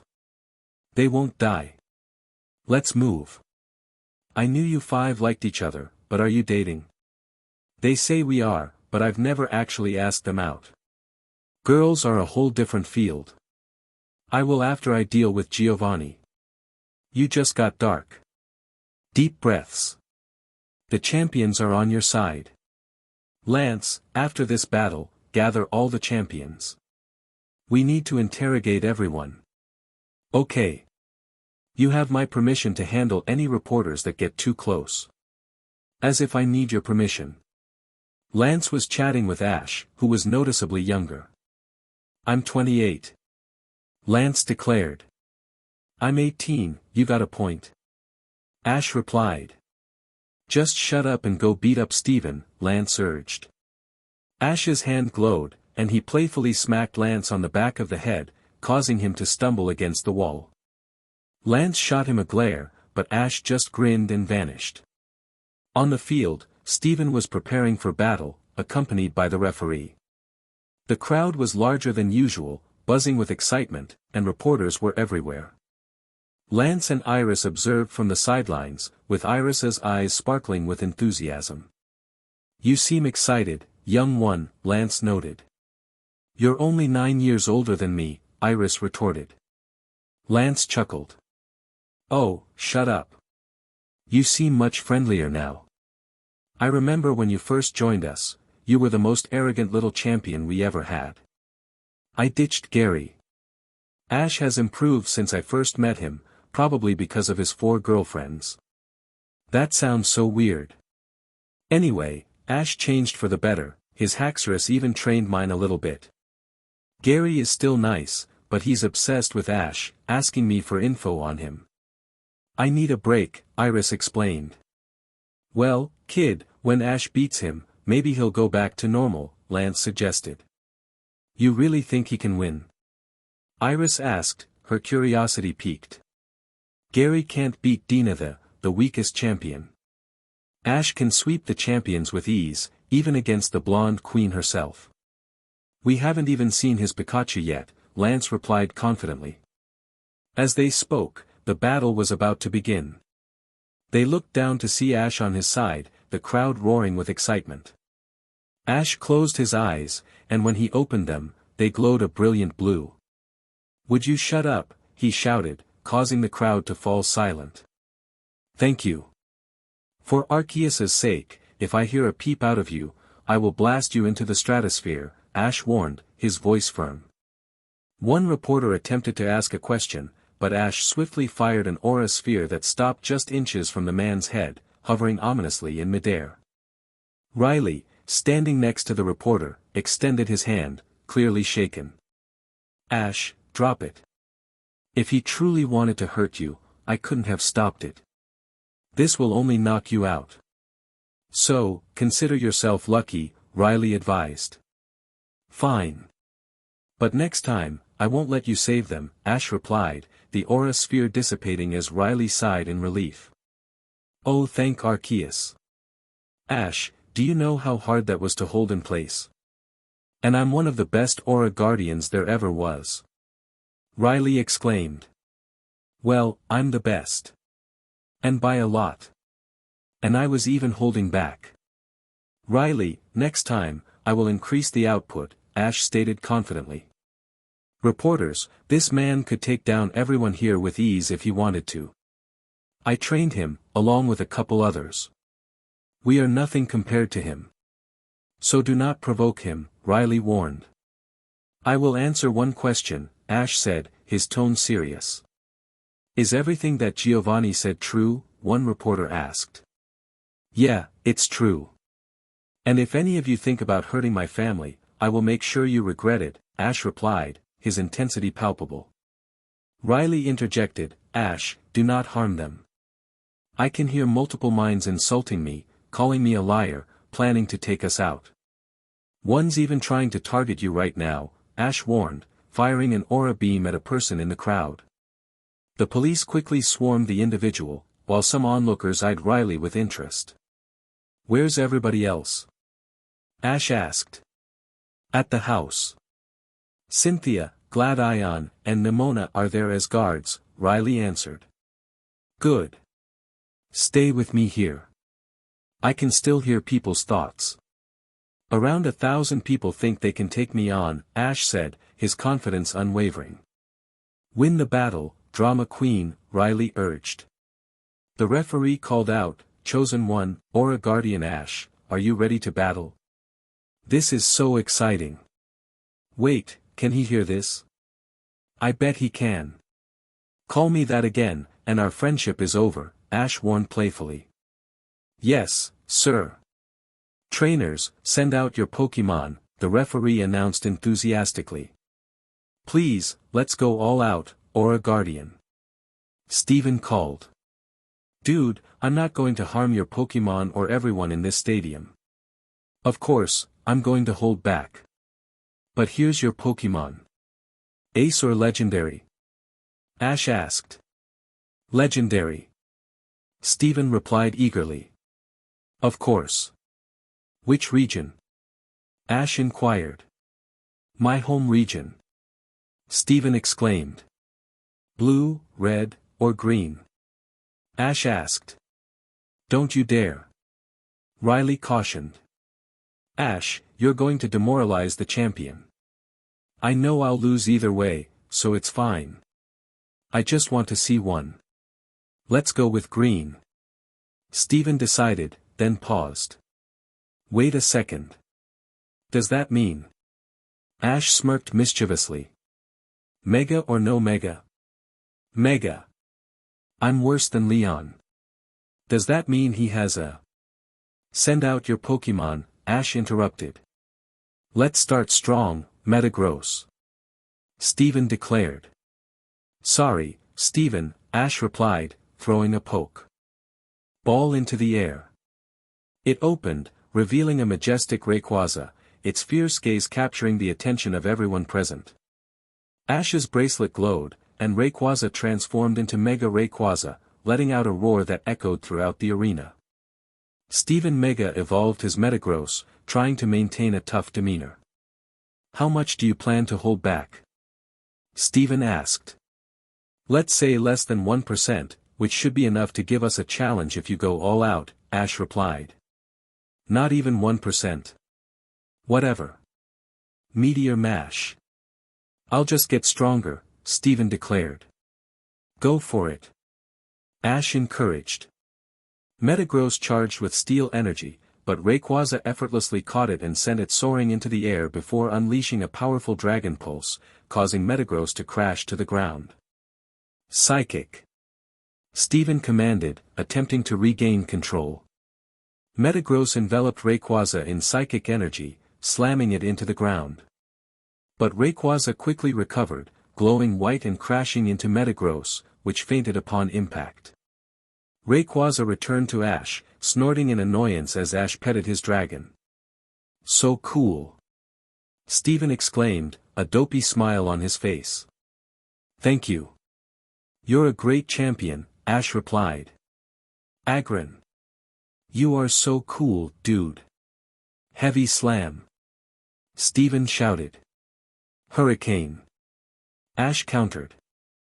Rayquaza unleashed a massive gust of wind, lifting Agron and slamming it into the ground. The damage was lessened, as Heavy Slam mitigated the impact. Not bad. Not bad at all, Ash acknowledged, impressed by Steven's efforts. Ray rolled his eyes as Steven commanded his Pokémon to use Rock Slide. Large rocks, about 10 in total, were aimed at Mega Ray. In response, Ray launched a tiny hyper beam, obliterating the rocks and the opposing Pokémon. Steven returned his Pokémon, still grinning, and sent out Cradily, who took a moment to assess the situation. Stall it. Use Leech Seed and spam Recover. Steven instructed. Flamethrower. Ash countered. The seeds appeared in front of the Pokémon, but Ray's mouth began to emit smoke, and a massive wave of fire burned away the seeds and slightly scorched Cradily, who quickly healed itself. Rayquaza soared into the air, its mouth glowing orange. Cradily fired multiple rocks, but they were dodged effortlessly. The dragon unleashed an orange sphere, and Draco meteors rained down from the sky. Cradily attempted to burrow underground, but the meteors were too powerful, bursting through the ground and hitting Cradily directly. Though still alive, Cradily was exhausted and used Recover. Rayquaza fired an ice beam, but Cradily managed to block it with Protect. Seizing the opportunity, Rayquaza swooped in and grabbed the Pokémon. Cradily struggled to escape, but Rayquaza was too quick, squeezing its opponent and unleashing a point-blank Dragon Pulse. This is awesome! Steven exclaimed. Skarmory, use Steel Wing. Ash quickly responded, Thunderbolt. Skarmory approached, nearly rusted but determined. It made its wings glow and rushed in, dodging jolts of lightning. Rayquaza glowed once more and flew high into the sky. Skarmory followed, but Rayquaza was much faster, crashing into the bird with Dragon Ascent. Camerupt, Lava. Steven called out. Ash tilted his head, curious as the camel's hump spewed lava. Rayquaza, unfazed, countered with a powerful hydro pump, taking Camerupt down in one hit. Steven sent out his final Pokémon, a Hisuian Goodra, filled with excitement reminiscent of his younger years. That's a rare Pokémon. Very cool you have one, Ash remarked. Thank you. Dragon Pulse. Steven commanded. A purple dragon surged toward Rayquaza, but it was swiftly countered by a Dragon Claw. Rayquaza unleashed outrage, bombarding Goodra with earthquakes, flamethrowers, hurricanes, Dragon Claws, and hydro pumps. The battle concluded with Ash declared the winner. Ray, next time hold back more. I promise you can go all out on Mutwo, Ash said. Rayquaza is so cool. Steven replied enthusiastically. Riley, grab the champions. Steven, let's go, Ash instructed, placing a hand on Steven's shoulder as they vanished. Riley also disappeared, gathering the champions. Upon arriving at the house, Ash spotted his teammates. Steven broke off to talk to Gladion, while the others engaged in conversation, and Cynthia appeared to be enjoying herself. How many legendaries does Ash have? Cynthia asked. A lot. Leaf replied, glancing at Ash. Hey Ash. Hey Leaf. How's everyone holding up? Ash greeted, giving her a friendly kiss on the cheek. Leaf blushed deeply. Mostly fine. No one's worried. They're convinced you can handle it. Well, they're not wrong. When did you become so close with Champion Cynthia? Ash inquired. Since now. Speaking of her, maybe we should give her some attention, seeing as she's squirming like crazy, Leaf suggested. Hello, Ash, Cynthia said. Hello, Ash replied. We saw your battle, and I was wondering how many legendaries you have, Cynthia continued. That's classified, Ash responded playfully. But you told Leaf. Cynthia protested. That's different, and you know it, Ash replied with a grin. Riley, slightly disoriented, righted himself after teleporting all the champions outside. They lined up against the house wall, one of them sweating profusely. Since I have things to do, let's make this quick. Diantha, you're out, Ash declared. Diantha attempted to flee, but Ash froze her in place. Not surprised. You were difficult about joining up. Plus, all your missions seem to fail, yet you have no injuries. Your Pokémon will be handed over to me, and I will release them, erasing all knowledge of your existence. Perhaps I can give them to a different champion, we'll see what they want, Ash continued. Diantha sighed, I'm not surprised I got caught. So, who's my replacement? Simple. One of my team members. Maybe Leaf. If I'm the champion, no one will ever be champion again. For Leaf, the chances are slim, Ash explained. Why? Why would you betray your friends? Cynthia asked, shocked. They said I'd be the world champion if I sided with them. Not only that, infinite money and power. And I can't stand this kid. He thinks he's so great. He's just lucky. I'm the strongest champion, yet he believes he's better. Giovanni promised that if I sided with him, my fellow champions would be pardoned, Diantha confessed. So, you got greedy and power-hungry, along with having a grudge against me? That's quite petty. And you believe that guy? Whatever.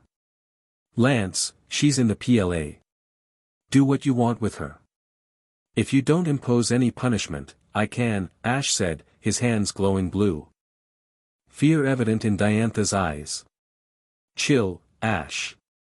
We can handle it, Lance replied calmly. Good, Ash said. Power vested in me, you're now the Kalos champion, Leaf Ketchum. Have fun. Keep your region alive, pick your elites, blah blah blah, Cynthia announced.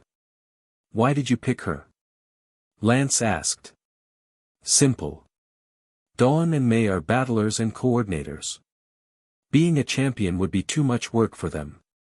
They'll be the elite 4 trainers of Leaf's region, while Brock and Sabrina will be gym leaders.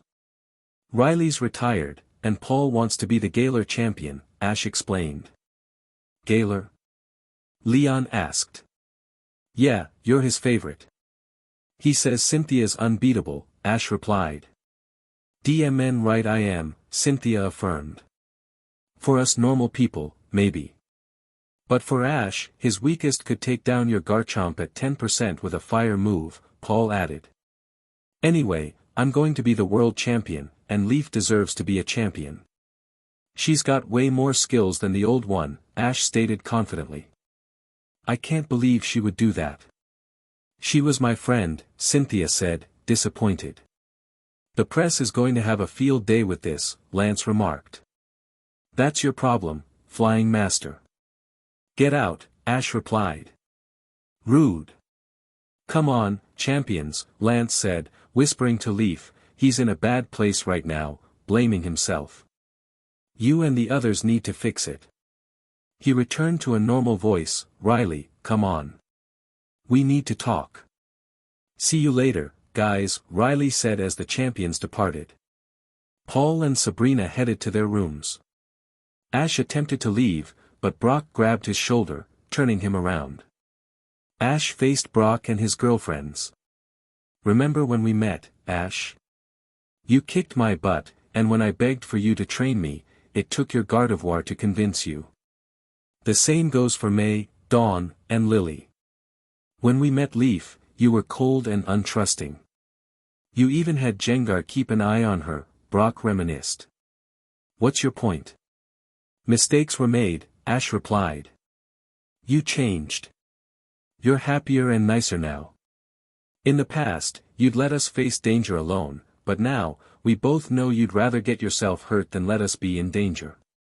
You've helped our lives so much, especially your girlfriends, Brock continued. Thanks, I guess, Ash said, feeling a bit bashful. What he's trying to say is, what Giovanni did is not your fault. We'd do this all over again, Leaf added, supporting Ash. Meeting you is the best part of my life. Ash felt a surge of frustration, admitting to himself that he might lose his temper again. Dawn reassured him, acknowledging that everyone has their moments of anger, but they would always stand by him. May, determined to lift the mood, urged him to stop dwelling on it, reminding him that they had important tasks ahead. Chapter 49. Missions. Ash and Lily were in Alola, ready to take on the Ether Foundation. Since it was a major funder, taking it down would make it harder for them to operate. Lily was there at her own request, hoping to confront her mother. They stood in front of the building, prepared to step inside when motion sensors detected their presence, triggering an alarm. "It seems Mother is prepared for our arrival," Lily remarked. "How many workers are here?" Ash asked. "About we can handle them," Lily replied confidently. As they entered, a door opened, revealing a Paldine toro surrounded by a dark mist, as if corrupted. The bull charged at them, its eyes glazed over. Ash's Nidoking emerged to meet it head-on, holding it in place despite being pushed back slightly. With a powerful hyper beam, Nidoking sent the toros flying. Suddenly, a giant monitor lit up, and a man's voice echoed through the room. "Hello, Ketchums. Did you enjoy my shadow Pokémon? Such a great experiment. They rival your Pokémon, Ash. I bet that Nidoking is one of your strongest.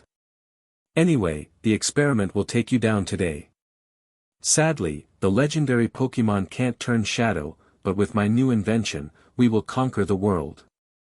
"Faba, where is my mother?" Lily demanded. "That fool refused to work with our team, so we kicked her out of the organization. As far as we know, she's with that brat of a son. But no matter, when we win, she'll fall head over heels for me. You're going to try to find and defeat me, but I doubt you can get past my shadow Pokémon. I'll be at the funeral." The connection abruptly cut off. "Who's this joker?" Ash asked, puzzled. "Mom's old friend. He proposed multiple times but was always turned down. He wiped my memories." "Let's go confront him," Lily said, determination in her voice. "Guess that got you fired up." "Nidoking, let's go." Ash replied, a smile on his face. Lily sent out Snowy, her ice fairy Pokémon, who mirrored her serious demeanor. Nidoking, with minor scratches, walked away from the shadow Pokémon he had just defeated. Ash sent out Breloom and Magnezone, and they continued deeper into the building. As they advanced, they encountered more shadow Pokémon, but they were no match for Ash and Lily's team. Despite Nidoking taking some damage, it didn't matter. They approached another door, guarded by a strange Pokémon that resembled Zarude but was green. Ash scanned it and identified it as a Zarude, a grass dark-type mythical, also surrounded by the ominous mist. Lily rolled her eyes as she noticed more shadow Pokémon behind them. Her Pokémon were weary, so she sent out Tinkaton and Mega-evolved Mawile. Zarude attacked Nidoking, but it jumped back when a thunderbolt and solar beam struck it. The Pokémon summoned massive vines from the ground, wrapping around Nidoking and draining its energy. Breloom sliced through the vines while Magnezone hit Zarude with a flash cannon. Ash returned Nidoking and sent out Zorora, who took a battle stance, its paws glowing with electricity. Zarude launched a dark pulse, but Zorora countered with plasma fists, followed by a flurry of close combat strikes. Zarude crashed into the metal door behind it, breaking it down. Faba, flanked by shadow versions of Bronzing and Hypno, looked panicked from his desk. Ash returned Zorora and sent out Corviknight and Decidueye. Faba, visibly agitated, unleashed Shadow Gothita, Shadow Behem, and Shadow Espathra. Zarude, now furious, prepared to attack again. "You can't win with type advantage." Faba shouted. "Do I have a type advantage?" "Well, look at that, I do," Ash replied, grinning as his Pokémon snickered. "I just picked these guys because they deserve a battle, no matter how weak. You all finish them off, I'm checking on Lily. Also, Faba, didn't you say legends can't turn shadow?" "I lied," Faba retorted. Ash shook his head, realizing he needed to practice using aura over technology. Zarude lunged at Ash, but Surdulge intercepted it with a flame charge, causing it to hiss in pain. Ash smiled and turned to help Lily, who was struggling against 10 shadow Pokémon. He sent out Goodra, who greeted Ash with a hug and waved at Lily's Pokémon, who hesitantly waved back. Goodra glared at the shadow Pokémon, making them recoil, and unleashed a Dragon Pulse, taking one down. Meanwhile, Faba's Hypno was knocked out by a shadow attack. Zarude attempted to ensnare Corviknight with vines, but the starter Pokémon shot them down with its signature move. Faba's psychic types used Psybeam, but Surdolge sliced through them while Corviknight knocked out 2 with Brave Bird. The ghost types teamed up against Zarude, dealing significant damage. Zarude was on its last legs when Faba returned it. Ash walked back in, his 3 Pokémon saluting him. Faba glared at Ash, returning all his Pokémon, and pulled out a weapon. However, Decidueye shot it out of his hand with an arrow. Faba tapped something on his wrist and vanished in a flash of light. Lily, flanked by Goodra and Ninetales, looked relieved. They're gone. Vanished in a white light. Cowards. Now that that's over, what's next on the agenda? Ash asked. Riley and Sabrina are investigating a lead. Paul, Brock, and I will work with the champions to gain public support. Leaf is getting used to her champion duties, and you, May, and Dawn will gather more information about Yellow and Silver. Need a ride to the champions? Ash offered. No thanks. I have my Gardevoir, Lily replied, sending it out. She quickly hugged Ash before vanishing. Ash's 4 Pokémon returned to him. Meanwhile, Riley and Sabrina were in Kanto, aware of experiments happening in the Pokémon Mansion but unsure how to infiltrate. Can we teleport in? Riley asked. Doubt it.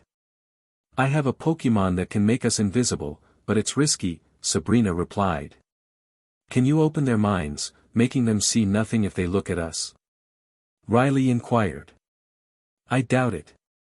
Aura is about emotions and heart, while Psychic deals with the mind. Manipulating minds is difficult, and I can't do it for long, Sabrina explained.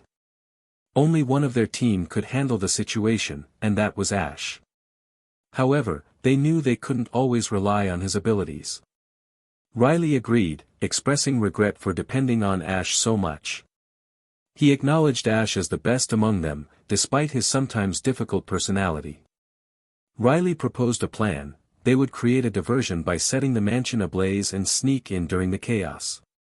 Sabrina, however, disagreed, pointing out that they would lose valuable evidence in the process.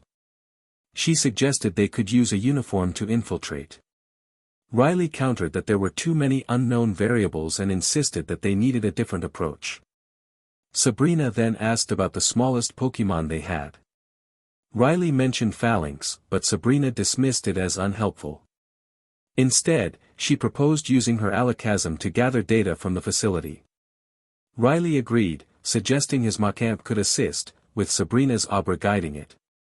They both knew that if they were caught, Machamp could handle the situation. As the 2 Pokémon prepared for the mission, Riley turned to Sabrina, asking for a favor. He requested that if anything happened to him, she should keep Ash on the right path. Sabrina reassured him, insisting he would be fine, but Riley insisted on the promise, knowing the risks they faced in the war. Meanwhile, outside the PLA, champions including Brock, Paul, Leaf, and Lily were strategizing how to address the public, who were eager to take action. Leaf announced that Kalos was withdrawing from the PLA and that her new elite team would consist of Dawn, May, Lily, and Brock. Lance noted that this would create an unbeatable league, and Cynthia agreed. Brock reminded them that their immediate concern was the public, who wanted to help take down Silver. However, Ash had instructed them not to recruit anyone, and with bounties on their heads, they faced divided opinions among the crowd. Paul revealed that while Leaf was on an intel mission, the team had held a vote, and it was unanimous. Leaf was shocked, worried about what would happen if she were to be removed from her position. Lily reassured her that she was still second in command and needed to address the crowd. Leaf expressed her frustration, feeling unprepared for the task. She stormed out to face the mob, sending out her Zebstrika to grab their attention. She introduced herself and clarified that the freedom fighters were allied with the champions but were not recruiting. When a woman from the crowd challenged her, Leaf stood firm, warning that she was under orders to stop anyone attempting to join or attack them. In a swift motion, she incapacitated the woman, demonstrating her resolve. As Leaf returned to the building, Lily offered her support, but Leaf was still on edge. Meanwhile, May, Dawn, and Ash were on a mission to find Yellow, who had last been seen at a silver hideout in Johto. They were scouting the area, which had a large entrance carved into the mountain. May asked how they would proceed, and Ash suggested they sneak in, as he had no prior knowledge of Yellow's condition. Dawn was eager to take action, wanting to confront anyone inside the hideout. Ash encouraged her enthusiasm, and they prepared to move forward. As they approached the guards, Ash teleported in front of them, catching them off guard. He quickly took control of the situation, with his companions following closely behind. They searched for data while fending off shadow Pokémon, with Ash's Flapple assisting in the battle. During their exploration, they discovered a prison area filled with signs of a struggle, but no one was there. Ash expressed disappointment but hoped the others had better luck. Dawn burst into the room with news that Yellow had been moved to Cinnabar Island. Ash quickly devised a plan to retrieve her that night, while the rest of the team would scout additional bases. They knew they were up against Silver's formidable forces, which included shadow Pokémon and other threats. With determination, Ash rallied his team, ready to take on the challenges ahead. Chapter 50. To save, you must first lose. Ash was with the raiders, preparing for their mission.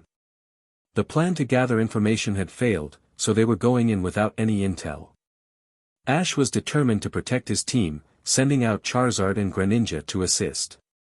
The strategy involved Ash creating a distraction while the others split into teams. May and Sabrina were tasked with gathering information, while Riley and Dawn aimed to rescue Yellow. Blaine was there to support Ash. Confident in their plan, Ash entered the building with a cheerful demeanor, flanked by his two powerful Pokémon. They began to take down grunts one after another, creating chaos that allowed the rest of the team to sneak inside. Ash announced that he was about to create an opening underground, prompting the team to jump in. Charizard unleashed a powerful dragon pulse, breaking through layers of wood to reveal a laboratory. The team descended, with Ash and Blaine providing cover. May and Sabrina explored the lab, discovering broken glass and containment tubes. Sabrina sensed a dark energy emanating from them and, upon closer inspection, saw a Pokémon trapped inside.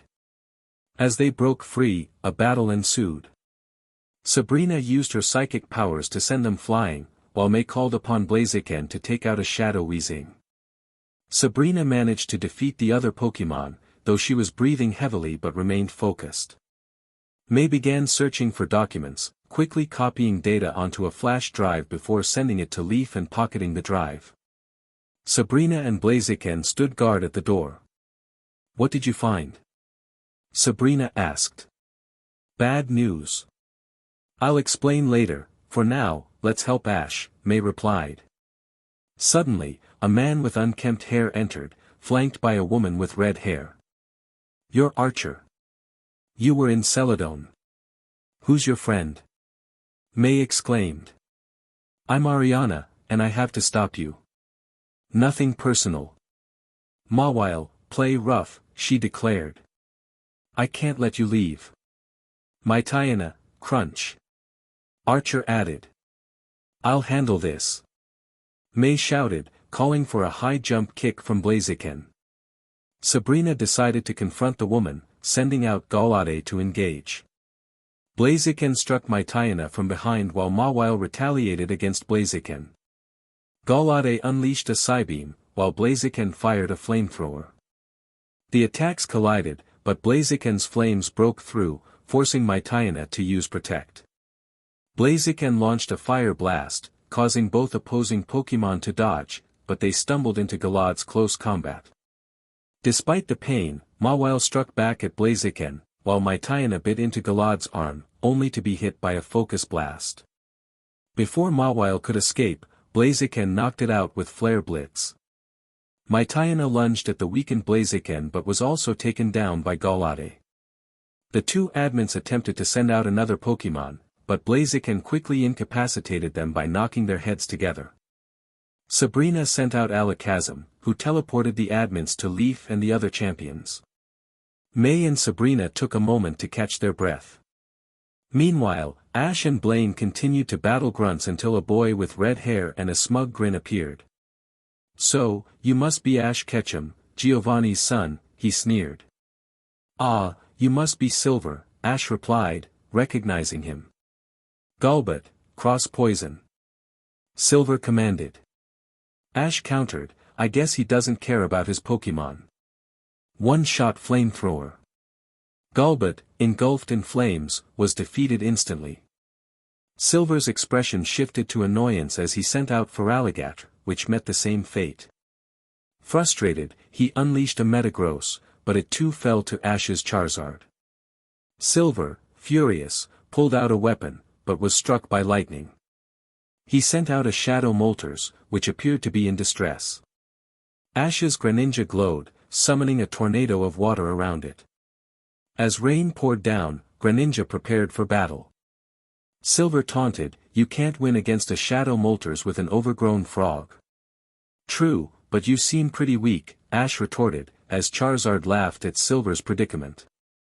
As Silver attempted to retrieve his weapon, Charizard disintegrated it. He sent out a Shadow Keldeo, which Charizard eagerly engaged. May and Sabrina re-emerged from the hole, joining Blaine in the fight against the grunts. "Just die!" Silver shouted in frustration. Ash formed an aura sphere and hurled it at Silver, who barely dodged. He then summoned Shadow Articuno to assist Moltres, but Ash's Ogerpon intervened, transforming into a rock type. Greninja wielded a water blade, clashing with Articuno. Moltres, now desperate, attacked Greninja with Brave Bird, causing Ash to wince. However, Greninja quickly retaliated with Night Slash, followed by a water shuriken that took down the bird. Keldeo unleashed a Hydro Pump at Charizard, who skillfully evaded and countered with Air Slash. Charizard then unleashed a flamethrower, but Keldeo dodged and struck back with Thunderbolt. Charizard shook off the hit and retaliated with Will-O-Wisp, landing in front of Keldeo for a Thunder Punch and a Dragon Tail that sent it flying. Ogerpon transformed her club into a sword, countering Articuno's Blizzard with a fiery swing that shattered the ice. She leaped up, slamming the bird down. Articuno retaliated with Air Slash, but Ogerpon switched to a rock type and smashed Articuno into the ground with her club. Seeing his Pokémon defeated, Silver returned them in a fit of rage, his frustration evident. He pulled out his phone and called Archer, demanding, "Archer, go after the girl." Archer answers me. Leaf informs that Archers can't accept calls at this time. Silver, frustrated, accuses Leaf of betrayal, while Ash reminds him that it was Yellow who helped her escape, not him. It's been 2 weeks since Ash's devastating act at Cinnabar Island, where he lost his mentor, Riley, to Team Silver. In a moment of rage, Ash used his powers to destroy the island, but Riley had urged Blaine to save the people before he passed. Today, they gather to honor Riley, who sacrificed his life to save a young girl named Yellow. On the day of the funeral, Ash wore an all-black suit, his hair styled differently. The attendees, dressed in black with hints of white, included his family and champions, with Sabrina in a sleeveless black dress. Riley was buried next to his home, and his gravestone bore his favorite quote, "Never give up until it's over." He had died at the age of 45, doing what he loved, saving others. Ash spoke fondly of Riley, describing him as the best of them, always striving to be a better person and inspiring others to do the same. He introduced the speakers, starting with Riley's Lucario. Lucario recalled meeting Riley at the age of 15, when Riley helped him learn to use his aura. They shared many moments together, and Riley had always encouraged him to be a good friend. Oak then took the floor, reminiscing about their adventures together. While researching fighting Pokémon, Sabrina expressed her gratitude, noting that Riley had taught her to use her psychic powers for good. She emphasized his role as a guiding figure in their lives. Yellow, who had been saved by Riley, shared her appreciation for his kindness and love, acknowledging that he had made a significant impact on her life. Cynthia spoke of Riley's pride in her accomplishments, recalling how he supported her throughout her journey to becoming a champion. Finally, Ash shared his deep admiration for Riley, reflecting on how he had taught him about love and friendship. He expressed his desire to make Riley proud. After the speeches, Ash, Sabrina, and Lucario approached the grave, each pouring their aura into it as a tradition for power users. A warm yellow light enveloped the gravestone, and above Riley's name shone the symbol of Arceus. As everyone else entered the house, Ash and Sabrina remained at the grave, grappling with their emotions. Sabrina recalled Riley's words about leaning on family during tough times, reminding Ash that it was okay to grieve but also to move forward. Ash vowed not to blame himself and asked Sabrina to promise not to stop him if he sought revenge against Silver's leaders. Sabrina agreed but urged him to stay true to himself. They embraced, then entered the house together, where Ash noticed Yellow speaking with Leaf and found her quite pretty. Leaf remarked on Yellow's new look, to which she simply replied, "Yeah. I've changed, and this is a reminder. You've changed to Leaf, and soon, I'm going to give you a makeover, one you desperately need." Leaf smiled and replied, "If I look as pretty as you, then I'm down." He walked up to Yellow, who let out a small squeak and hid behind Leaf. Leaf rolled her eyes and walked to hang out with Sabrina and Cynthia, leaving Yellow feeling flustered. "Hello," Ash said, introducing himself. "I know we've never met without me either saving you or me mourning. So, I guess I should introduce myself. My name is Ash Ketchum, leader of our little family." "Nice to meet you," Yellow stammered. "Why are you speaking in my head? I want to help him, but I don't know how." "Stop stuttering, girl. He's just a guy, you've talked to guys before. No one told you. Guess they are used to my method of communication. I'm mute. I use telepathy to speak, but the voice in your head isn't mine, it's what your mind thinks I'll sound like. Best not to think about it." His eyes flashed blue. "You have aura.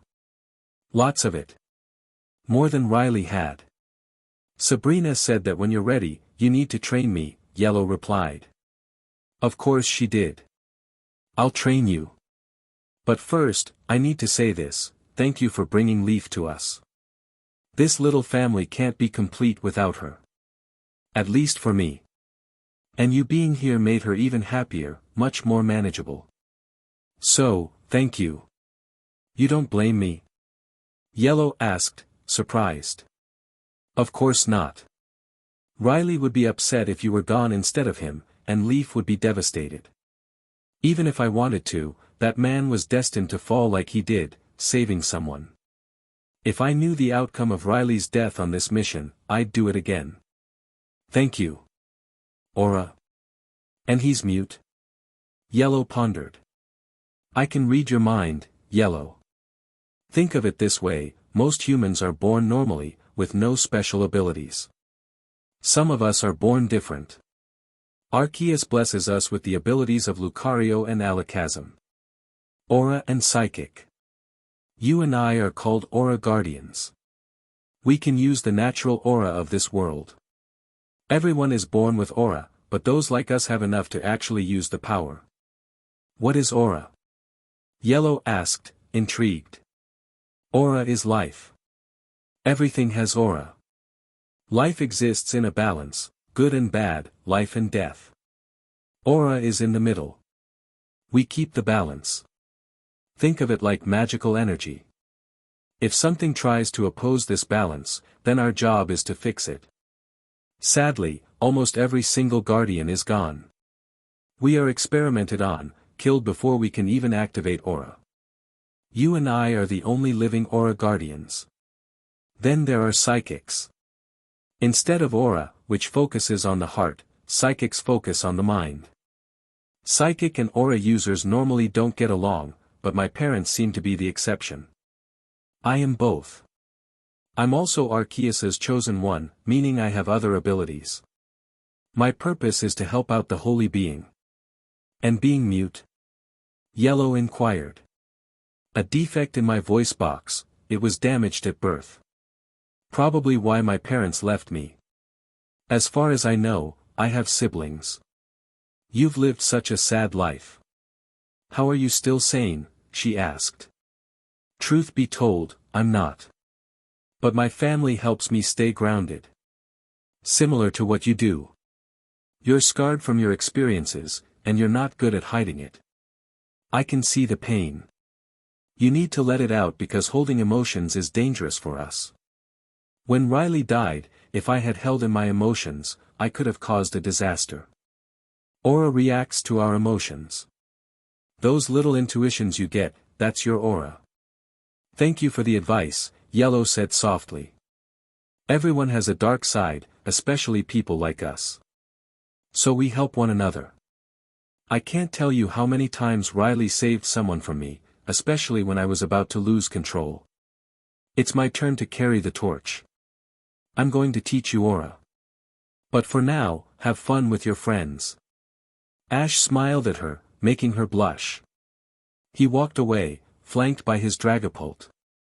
Yellow hadn't met this one, but she knew he was protective. Leaf approached her, nudging her slightly. "Staring at my boyfriend, huh?" "I knew you liked him," Leaf teased. "I do not like him. He was talking about my powers. I just met him, it doesn't matter that he saved me. And wait, can he hear this? So you do have Ash's powers. You're just like Ash. Anyway, tomorrow morning, I believe you promised a makeover, Mrs. Girly Girl." "I am not a girly girl. You're the one begging for a makeover. And when was I a Mrs.? Is this her coping mechanism? I can sense she's sad. As soon as you developed a crush on Ash, girly girl. We're all Mrs. Ketchums according to everyone else. Riley himself said he'd love for us to marry Ash. Since you're one of us, you're a Mrs. Ketchum. God, Riley, everything comes back to you, huh? I miss you. But when we join you, and it won't be for a while, we'll swap stories. I'll see you in the afterlife in 100 years. Though I'm sorry for sending you there." The rest of the night went smoothly. Dragapult stayed by Ash's side, offering comfort. In the morning, Ash wasn't in his room. A note simply said he'd be back later. Leaf gathered Yellow, Dawn, May, Lily, and Sabrina. "Leaf, what's got you in such a good mood?" Yellow asked, sensing something was off. "In honor of Riley and us, the PLA is throwing an event. That's why Ash is gone. And to help those affected by the island incident. Riley would hate an event about him," Sabrina remarked. "Leaf, I may not be as good at emotions as an Aura Guardian, but I can tell you're hiding behind a mask." "Same for you, Dawn." "I failed him," Dawn whispered. "It was my mission." "My idea," Leaf replied. "Both of you shut up." Riley wanted to go, he knew the risks. It was his choice to save Yellow's life, and we have to respect that. He would want us to be happy. There'll be plenty of tears today, so let's save them. Stop blaming yourself. I was on that mission too, Dawn, May added. Instead of wallowing in pity, they decided to become even stronger in honor of Riley and to confront Team Silver. Sabrina mentioned that they had an event later and that they were going to support Ash, each other, and show their respect for their fallen comrade. Yellow observed that they truly were a family, thanks to Ash, who had helped them grow and become better individuals. Lily introduced herself as a fairy-type specialist who had recently caught them all, expressing her aspiration to become a professor. Dawn introduced herself as a coordinator and Elite Four member of Kalos, noting that she was often considered stubborn. May chimed in, sharing that she was similar to Dawn but without the stubbornness, and recounted how her encounter with Ash had led to a roller coaster of events in her life. Sabrina introduced herself as the ex-psychic gym leader, revealing that she had left the gym to focus on saving the world. Yellow, the newest member, learned that they were all interested in new looks for the event. She agreed to help, understanding that this was a way for the girls to distract themselves from their recent loss. They had fought in many battles together, and losing one of their family members weighed heavily on them. After hours of work, Yellow presented each girl with a mirror, and they gasped at their reflections. Leaf expressed her gratitude by tackling Yellow to the ground, and the others thanked her as well. Yellow handed them some new clothes, and they all admired how stunning they looked. Sabrina commented on how lucky Brock was to be dating her, while Leaf jokingly questioned how he managed to do so. Sabrina teased that Ash was dating 4 of them, soon to be 5, and hinted that Yellow had a crush on Ash. Yellow was surprised to learn that Ash likely knew about her feelings, as he was a better mind reader than Sabrina. May proposed a bet on whether Ash and Yellow would kiss that night, and Dawn quickly chimed in with a wager.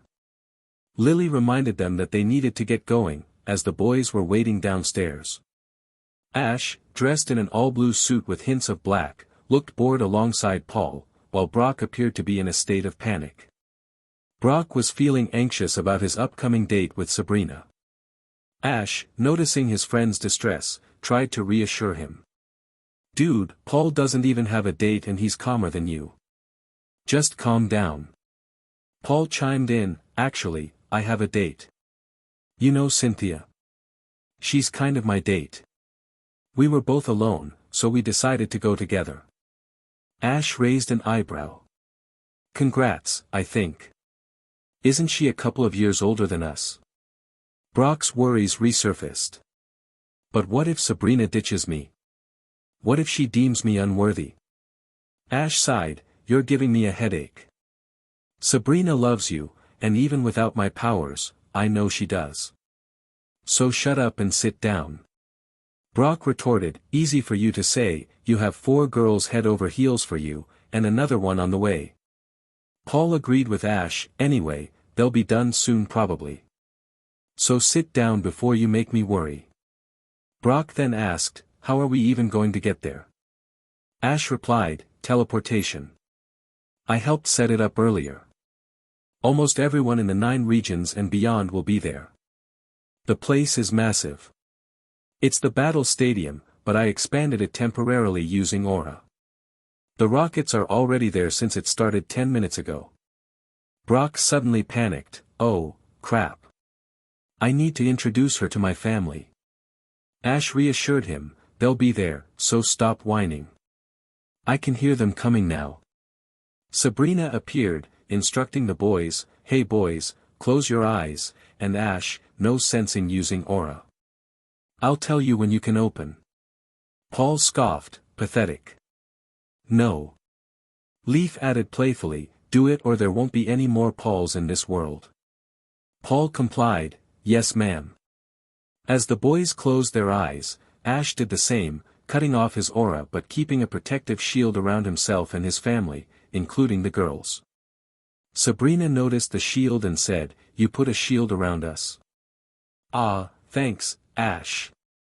Ash teased, "Hurry up, sis, before I use that shield to crush you." Brock flinched at Sabrina's tone but relaxed when Ash responded with a friendly remark. After some giggling, Sabrina said they could open their eyes. Brock's eyes widened as he looked at Sabrina, clearly taken by her beauty. "You look beautiful. More than you normally do, and that's saying something." "DMN, I'm lucky," he exclaimed. Sabrina smiled back, "Thanks, Rockhead. You look pretty nice yourself. For a meathead." Brock protested, "That was one time." Meanwhile, Paul walked out the door and bumped into Cynthia, who was wearing a stunning red dress. She greeted him with a bright smile and took his hand, leading him away. Ash felt his aura settle and opened his eyes to see Leaf, May, Dawn, and Lily right in front of him. He smiled at them and noticed Yellow behind them. Leaf dragged Yellow forward, who was blushing. "So how is this going to play out?" Ash asked. "You'll see." Dawn replied excitedly. Ash kissed her forehead and they all walked out together. He held Yellow's hand, making her blush even more, while May walked beside him. The other girls followed closely, with Lily leaning into him. Sabrina and Brock smiled at the scene. Ash teleported them to the entrance of the stadium, where they entered a packed venue. The bleachers had been flattened to create more space, and Ash was amazed by the size of the crowd. As the music played softly, Yellow was playfully pushed into Ash by Leaf, causing her to blush. The other girls giggled as they danced together, while Yellow rested her head on Ash's chest, listening to his heartbeat. "Thanks for taking me here, Ash. And Sabrina told me that you," Yellow started. "Yeah, I know you have a crush on me," Ash replied with a roguish smile. Yellow leaned back into him, swaying gently as the music changed to a faster tempo. May and Dawn pulled them away, leading them to the stage area where Lance encouraged them to perform. They lined up, Ash in front and Leaf to his left. As the music stopped, Ash grabbed the microphone and handed it to Leaf. He stepped back beside her. "Thank you all for coming. As you know, one of our fighters has died on a mission. The mission was to rescue Yellow, a fellow Aura Guardian. Riley was the best of us, so we ask for a minute of silence in honor of him," Leaf announced. The crowd fell silent, and Ash's pain was evident to everyone. Yellow noticed and took his hand, calming him with her presence. "Thank you for honoring our fallen family member. He died protecting, something we know he would never regret," Leaf continued. As the music resumed, the crowd began to chatter again. Ash remained holding Yellow's hand tightly, and she didn't mind. As he walked down, he encountered Gary, who offered his condolences. "I'm sorry for your loss," Gary said before quickly walking away. Ash was left dumbfounded, surprised by the sincerity. Yellow gently guided him away, followed by Lily. "Who was that?" Yellow asked. "Childhood bully. He made my life difficult until my journey started. I never knew he had a heart," Ash explained. Lily added, "No need to dwell on it." Yellow, great job stabilizing Ash. Just then, Leon walked onto the stage with a cheerful smile. "Ladies and gentlemen, tonight we have a treat. Dawn and May will be doing a duo performance for us. So let's give them a round of applause." Dawn and May prepared their Pokémon for the performance, showcasing a stunning display of water and light. The crowd was captivated, and after their bow, Ash turned to Yellow. "Amazing," he said, impressed. "Indeed," she agreed. In a bold move, Lily pushed Ash into Yellow, who leaned heavily against him. Summoning her courage, Yellow kissed him, and he kissed back, while Sabrina watched with a smile. May slipped Dawn $50. Sabrina reassured Riley, "I think it'll be okay." In the chapter titled, Mentor vs. Mentor, Ash faced his old friend Paul, who was eager to challenge Ash's Dragapult. "Trainers, please send out your Pokémon," the announcer called. Paul declared, "Ash, I'd like to fight your Dragapult. It would help me learn to battle such a tricky opponent." "Sure," Ash replied confidently. As this was the first time seeing Ash battle, many questions filled the air. "Why is Dragapult tricky?" Yellow asked. Lily explained, that Ghost has two complicated abilities. The first allows it to transform into other Pokémon, gaining their typing, endurance, stats, and abilities, along with a built-in Wonder Guard. The second is more recent, it can learn every move. Yellow's eyes widened. "You're telling me this Pokémon has Wonder Guard, can switch between Pokémon, and gain their abilities?" Lily nodded. "It can't turn into legendaries, though. That means unless the trainer is smart, Dragapult can't be hit. And it's smarter than most humans." "Dragapult, do what you do best," Ash commanded. Paul called out, "Ursaluna, headlong rush."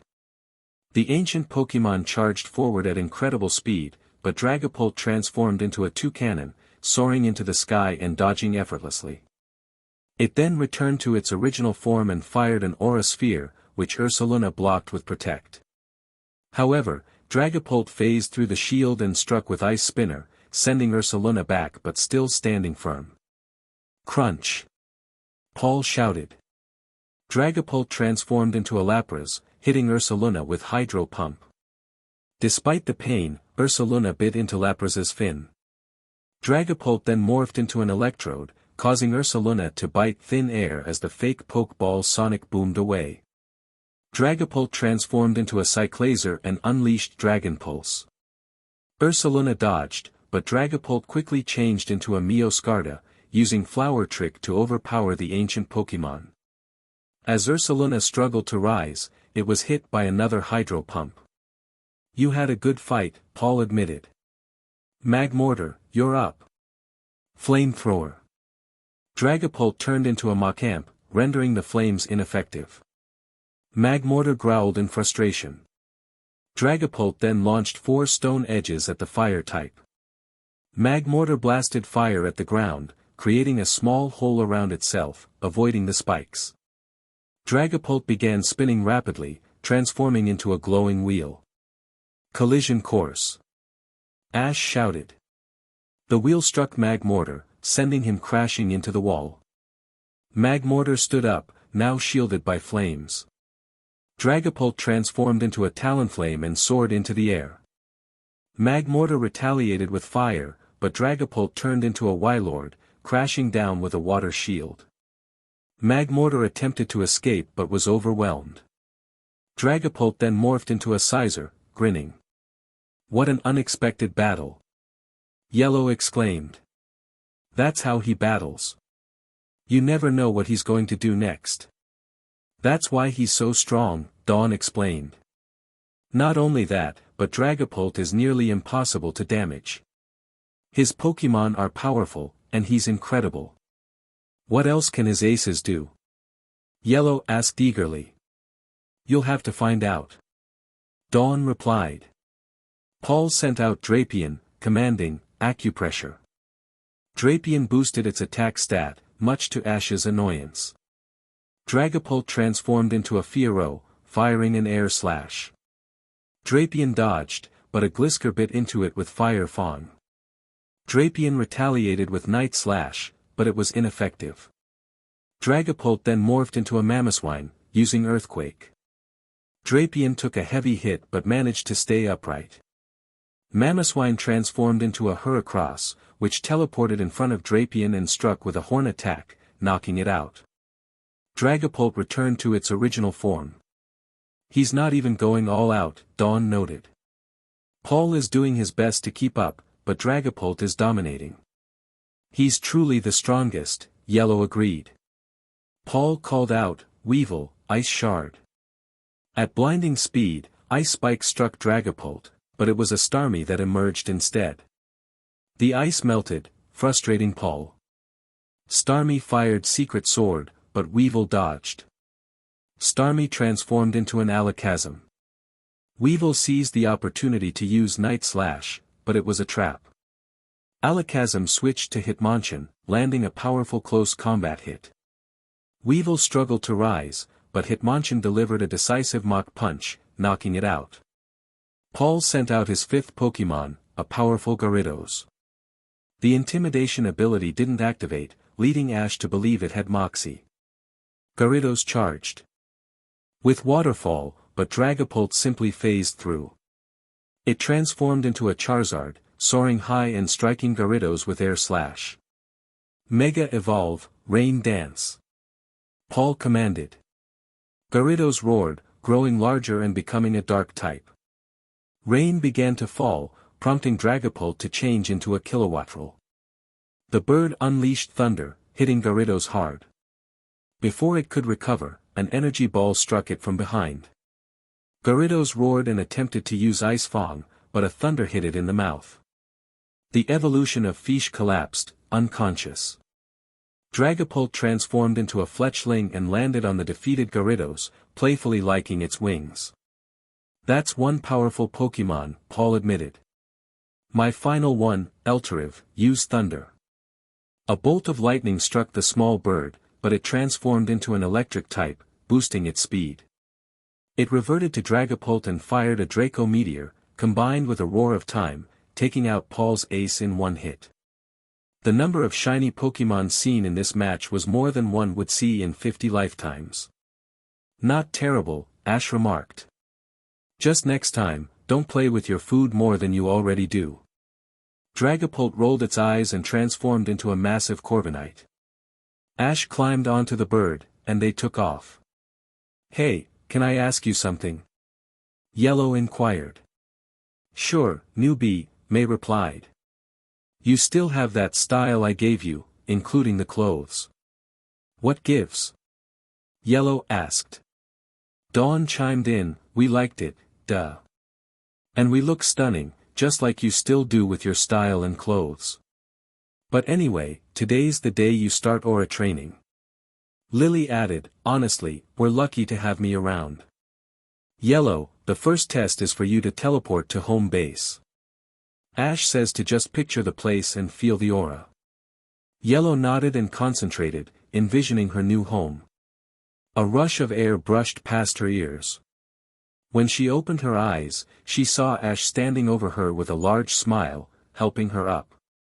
Hello, stunning, and welcome to my aura training. Teleporting on your first try with all your limbs attached is quite an achievement. It took me years to get it right because my aura was more temperamental and stronger. Or maybe you're just a prodigy. Riley always said I'd be hard to train due to my extreme aura. Now what? Yellow asked, eager to learn. You learn. There are two types of aura, Ash explained. Combat and empath. You're an empath. I'm a combat. Empaths deal with emotions, while combats are fighters. I can still do empath things, but it's weaker than if an empath does it.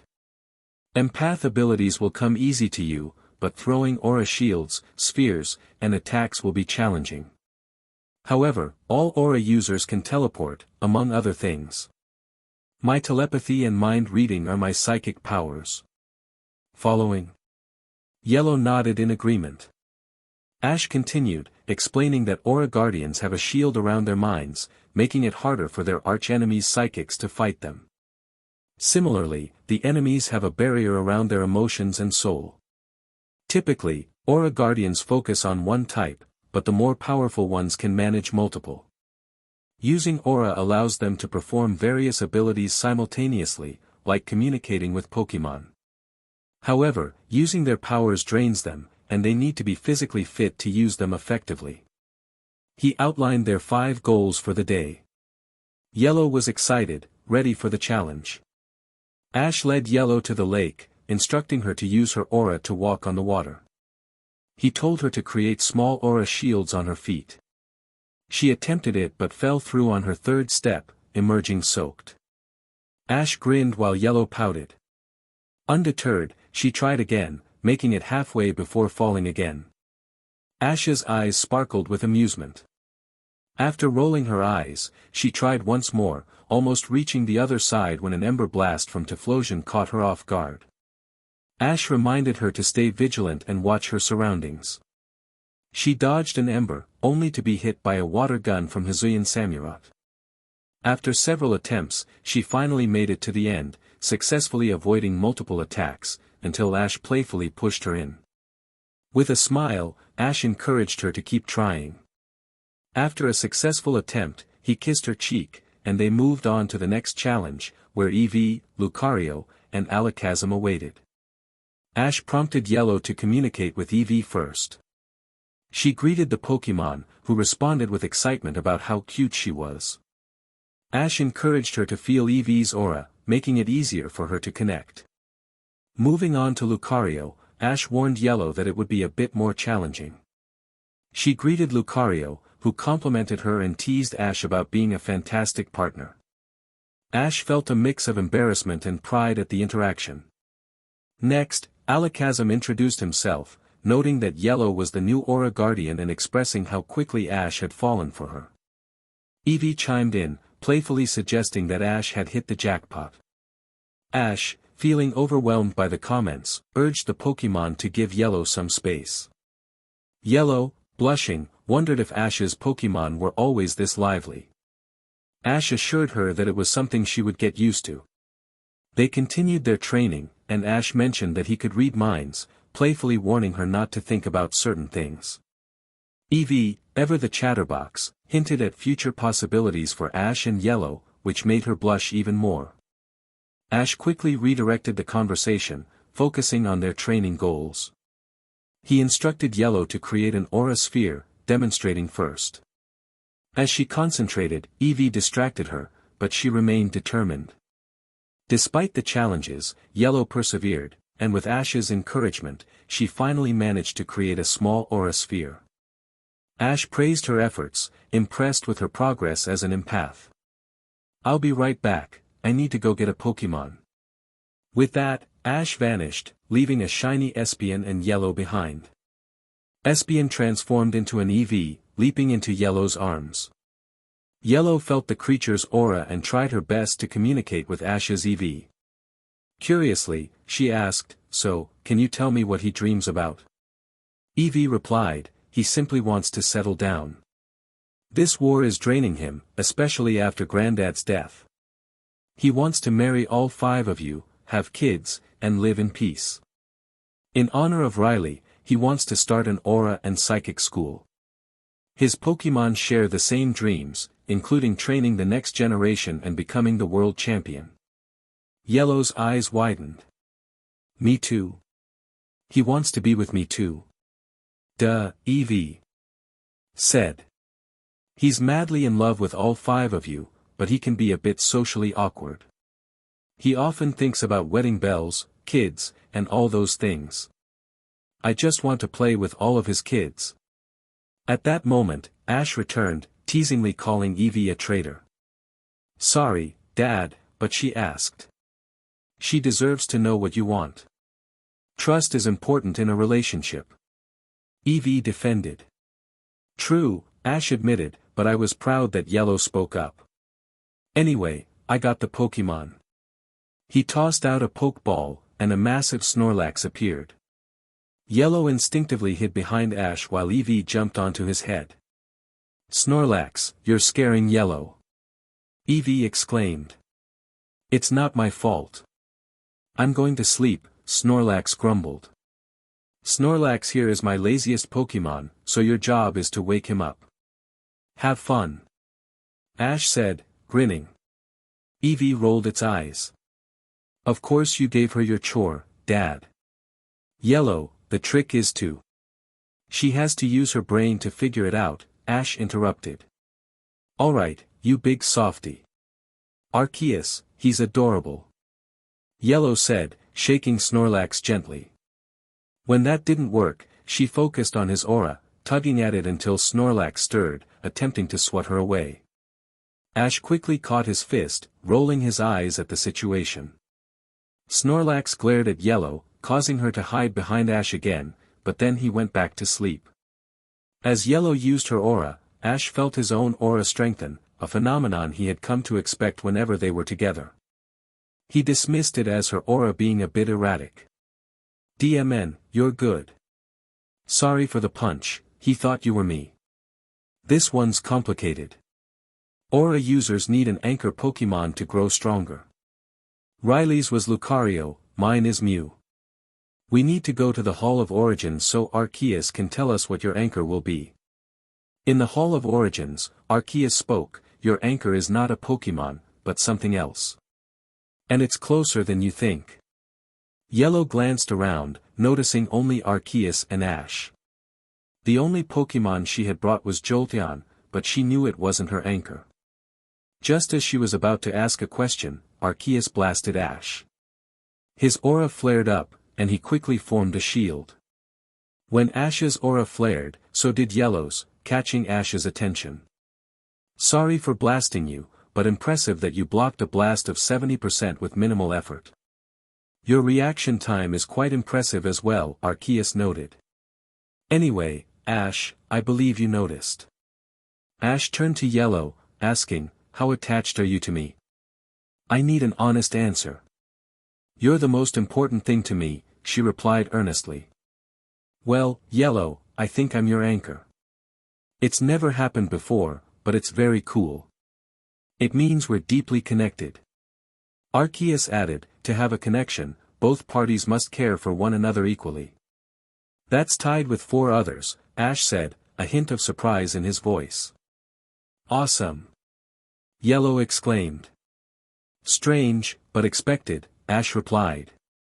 Later, Sabrina congratulated Yellow on making Ash her anchor and joining his relationship. "Now for the more important news," she continued. Jessie chimed in, "We got a lead. If we do this, Giovanni is doomed. We found out about the teleportation they were doing. It involves two Pokémon, Hoopa and Celebi. The team combines their powers to escape. We need to rescue them. Ash nodded, we take no chances. Sabrina, alert the local gym leader. Riley. Sabrina winced, and the group fell silent. Ash's expression turned somber, but he composed himself quickly. I apologize. Paul, get Leaf, Lily, and Brock to create a distraction. May and I will handle the legendaries. Everyone else isn't going, I have a separate assignment. The others left, leaving Dawn, Yellow, and the Rocket Trio. Rocket Trio, you're in charge of this mission. Take Dawn with you. Your task is to track down the main hideout. We know it's in Kanto, but that's all we have. Good luck. They nodded and departed. What about me? Yellow asked. You're not going. Your powers aren't ready, and your Pokémon is still weak. While we're gone, train your aura, and my Pokémon will help train yours, holding nothing back. I can do that. But you're sad, I can tell, Yellow observed. That makes sense, seeing as we're aura connected. You have the ability to sense my emotions. I'll see you when we get back. Can you go get May for me? Yellow requested. Sure. She's coming right now. Ash left, and May entered. What do you need, newbie? May asked. Watch him. His emotions are all over the place, filled with regret and sadness. We're lucky he even agreed to let you go. Just keep him safe. I promise. We won't lose anyone else. I can't go to another funeral. And we can't go to yours, Yellow replied, hugging May tightly before she left on her mission. While the others were on a mission, Yellow was talking with Eevee. She was practicing her aura, creating small spheres while they communicated. Her Pokémon were in a boot camp, working hard. Eevee asked Yellow how much she knew about the aces. Yellow replied that Dragapult and Eevee were the only ones she knew were different. Eevee expressed frustration about a certain pony, saying that all of Ash's Pokémon disliked them, especially since Riley's incident. With Ash having taken Scizor with him, Eevee mentioned that the others were in Yellow's shadow. Eevee called out to Greninja, who emerged from the shadows, twirling a water knife. Yellow was startled, her aura sphere fading away, but she quickly tried again, admiring the shiny Greninja. Greninja acknowledged Yellow as the girl that Sensei liked, noting her potential as an empath. He mentioned that while she had room to improve, her good opinion of Arceus might need to change. Eevee then encouraged Greninja to share his power while he went to fetch the others.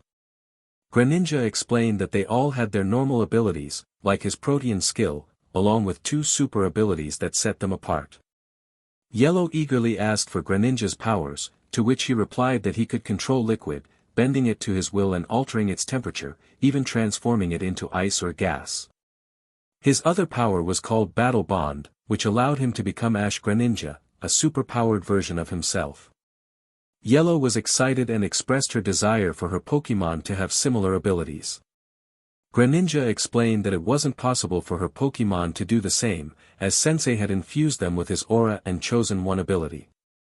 He mentioned Master Pikachu's unique powers and how Master Scizor, despite lacking abilities, was still incredibly strong. As they continued their conversation, Charizard and Umbreon joined them, followed by several other Pokémon. Yellow complimented them, eager to learn about their abilities. Charizard boasted about controlling fire, while Glisker explained his wind manipulation and ability to maximize stat changes. Sceptile shared his critical attack capabilities and elemental abilities with plants, and Infernape introduced himself as a fiery battle enthusiast with a powerful blaze form. Haxorus described how status effects increased his damage, and Lycanroc mentioned his earth control abilities. Ogerpon, feeling lucky to be part of the group, shared her own impressive abilities. Eevee chimed in, noting that they were a chaotic bunch but loved their family. Infernape hugged Yellow tightly, but Ogerpon intervened to give her some space. Yellow turned to her new friends, and Greninja assessed her potential, indicating he was impressed and wanted to challenge her in the future. Sceptile reassured Yellow that they, the Aces, were the strongest in the world and still considered family. Yellow found that beautiful, although Glisker joked about Haxorus's tendency to pick fights. They discussed their strengths, with Charizard explaining that Ogerpon was the strongest in base form, followed by Greninja and himself. Yellow expressed concern for her boyfriend, Ash, who was on a dangerous mission, but Sceptile reassured her that he had Aura and Pikachu with him. Suddenly, Ash appeared, looking stressed and demanding that the Aces come with him immediately. He teleported them to a massive base filled with planes, tanks, and weapons, where they saw a statue of Giovanni. Infernape and Lycanroc had to restrain Ogerpon, who was visibly upset. Sabrina urged Ash to take action against their enemies, expressing her desire for revenge. Ash, determined, declared that there would be no survivors.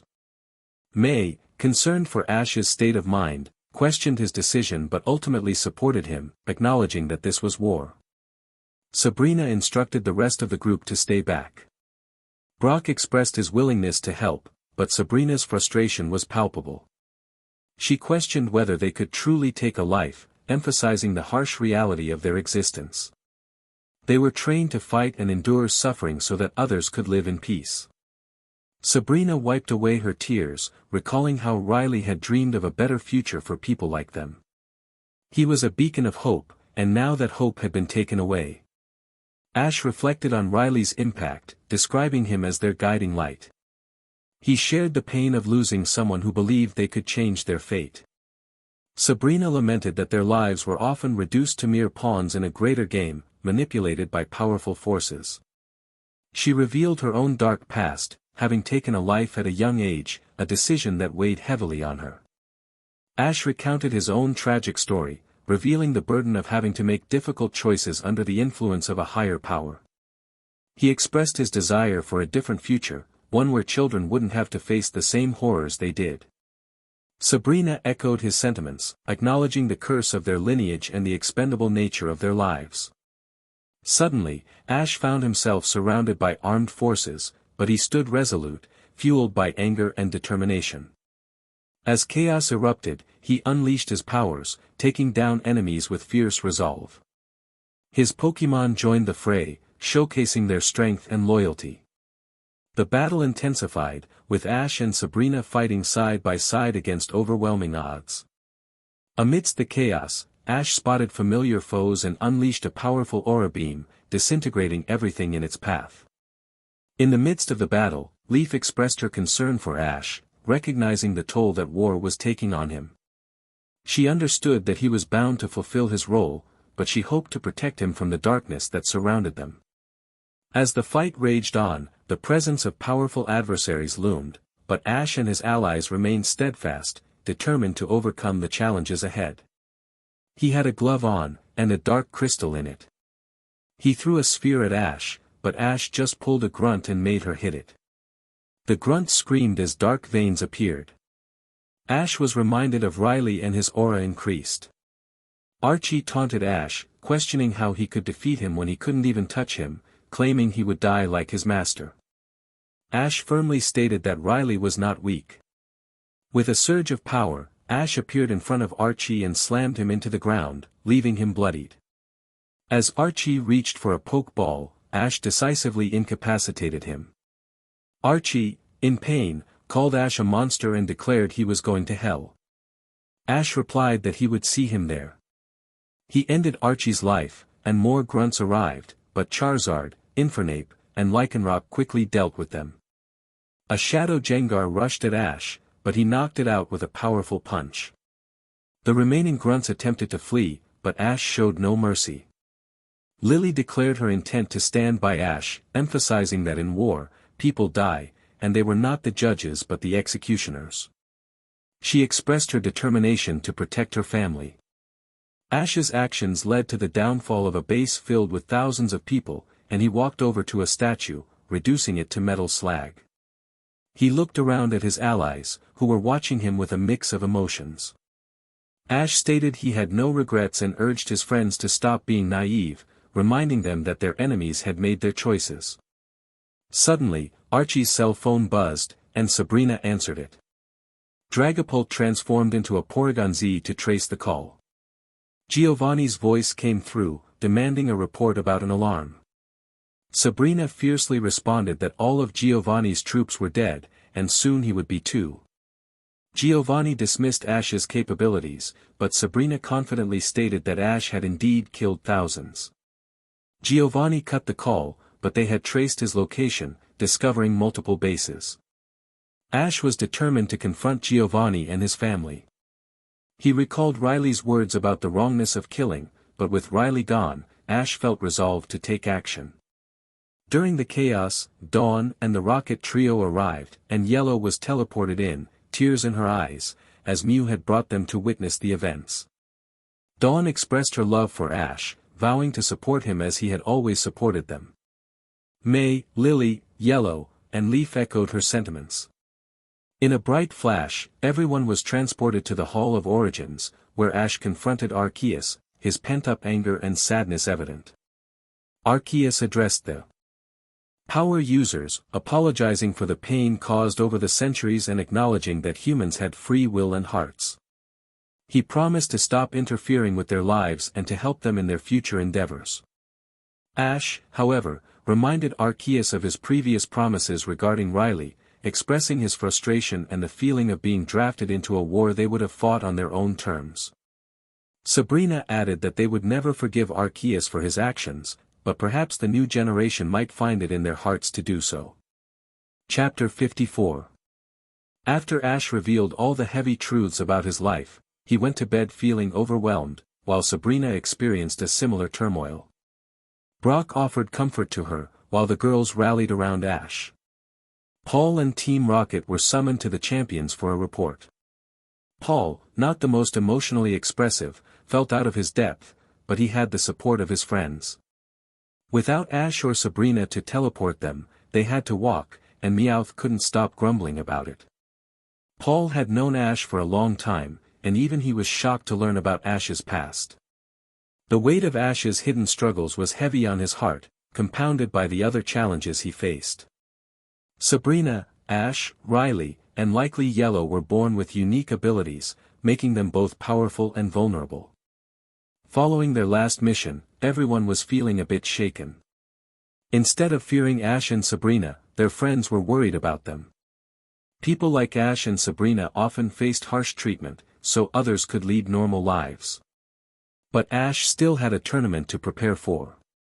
"I don't want to go. I'm too busy feeling sorry for myself." "Leaf, you can take my place," Ash exclaimed. "Not a chance. Ash, I care about you, but you need to get up. Besides, none of us can pull off your look," Leaf replied, earning a glare from Ash. "Oh, come on, it was just a joke. Please, Ash," Lily chimed in. "Who am I battling?" Ash asked. "Paldea champion," May informed him. "No grudge, and not much interaction, but she's said to be as strong as Cynthia. This is her first time as champion, though." "What are her negative traits?" Ash inquired. "She hides her trauma by obsessing over battles, is hyperactive, and idolizes you. She also dislikes anyone who mocks your silence." "It's more of a fan obsession than a crush," Dawn explained. "How is that a negative quality?" Ash questioned. "Because it's you," Lily replied. "She might also want you to train her.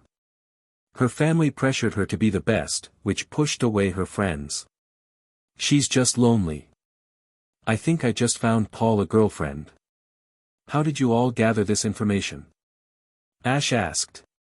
"You asked us to look into potential threats," May reminded him.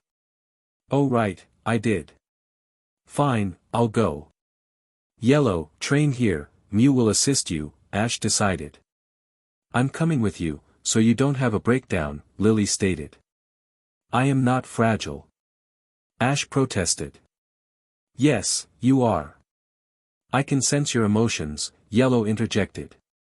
Thank goodness we have someone who can read Ash's feelings, Leaf added. Could Riley do that?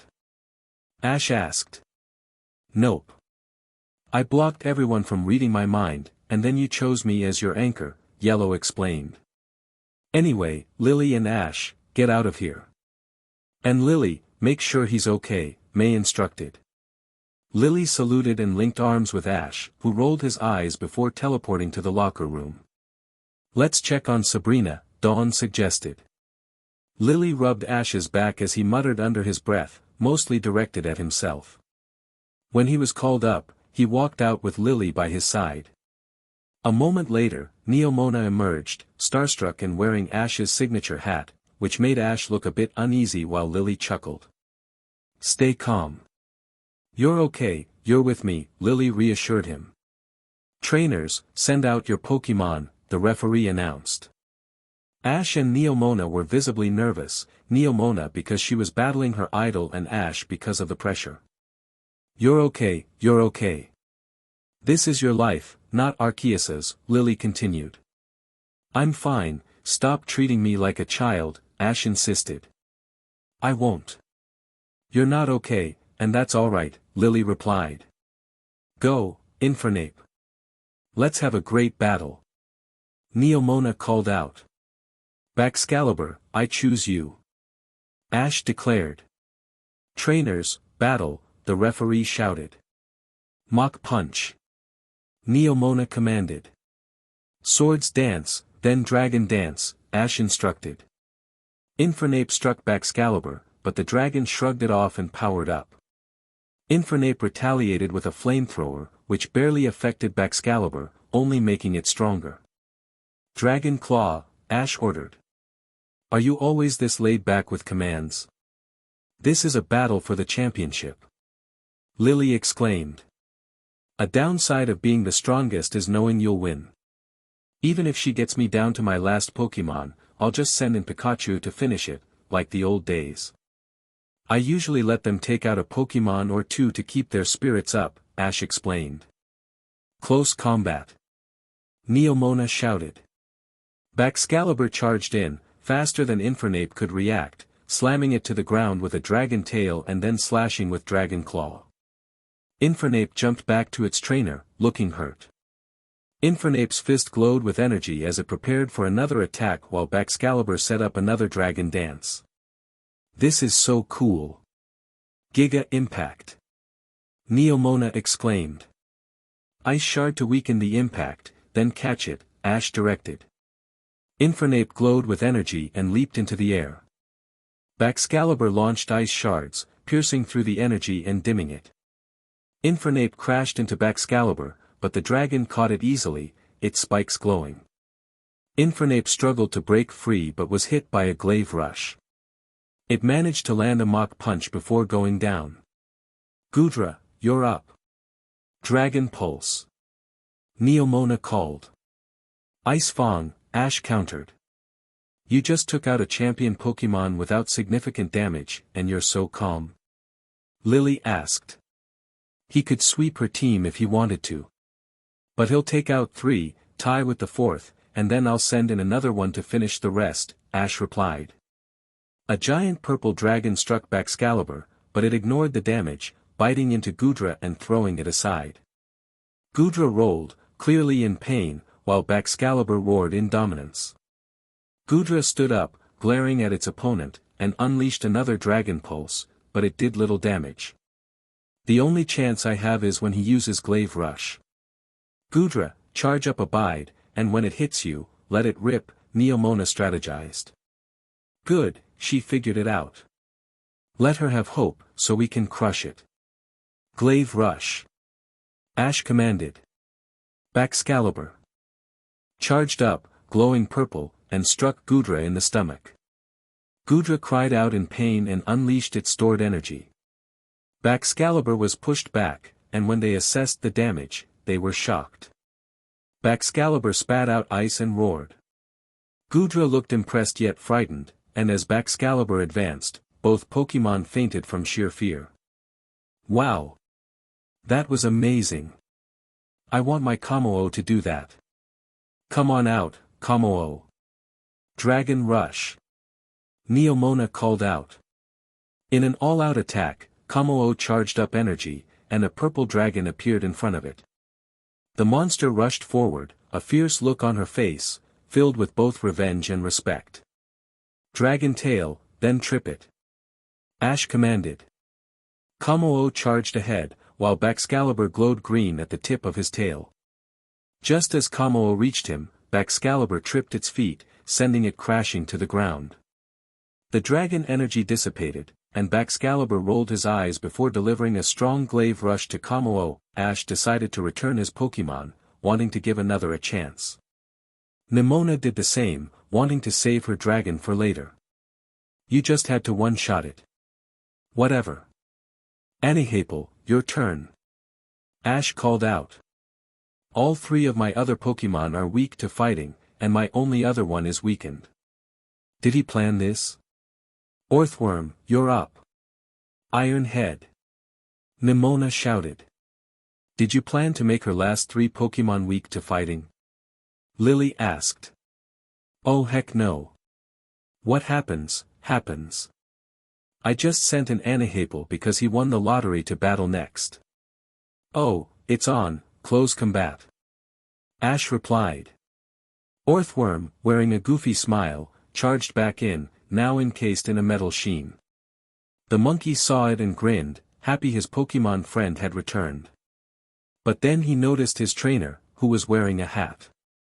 In one swift movement, he knocked out Orthworm with a single punch to the face and stole Nemona's hat. He ran back to Ash, noticing his trainer had a hat as well. With a happy smile, he quickly snatched it too. Ash groaned internally, while Nemona looked shocked. Anihapel began dancing in the middle of the battlefield, one hat on his head and the other in his hands. Lily laughed quietly. Just like when I first met him. He stole my hat, and then Charmander had a tough time beating him. I caught him because I liked his spirit. He evolved into a Primeape a second later and stole my hat again. Ash recalled. Your Pokemon are so awesome. And adorable. How many of them have little quirks like this? Lily asked. Literally all of them. My Feraligatr is a dancer, Ash replied. That is adorable. Lily exclaimed. My Goodra is in love with fairy types, which is very strange. Anyway, Anihapel, give her the hat back. You can keep mine, Ash instructed. Anihapel pouted but returned the hat to Nemona, who took it back, confused. Anihapel then returned to Ash's side, looking a little sad. Ash placed his hat on Anihapel's head to cheer him up. That was odd, but interesting. Lycanroc, your turn. Drill run. Nemona commanded. Alright, legendary hat thief, go make me proud. Ash encouraged. Anihapel slammed his fist into the ground, causing the field to rumble and making Lycanroc lose control. He used Rock Slide to regain his footing, preparing to use Crunch. Anihapel let it hit him, then retaliated with a powerful Rage Fist. Lycanroc held on tightly, but Anihapel slammed him into the ground and kicked him away. Lycanroc got up with a growl, placing his paws into the ground to summon blue stones around him.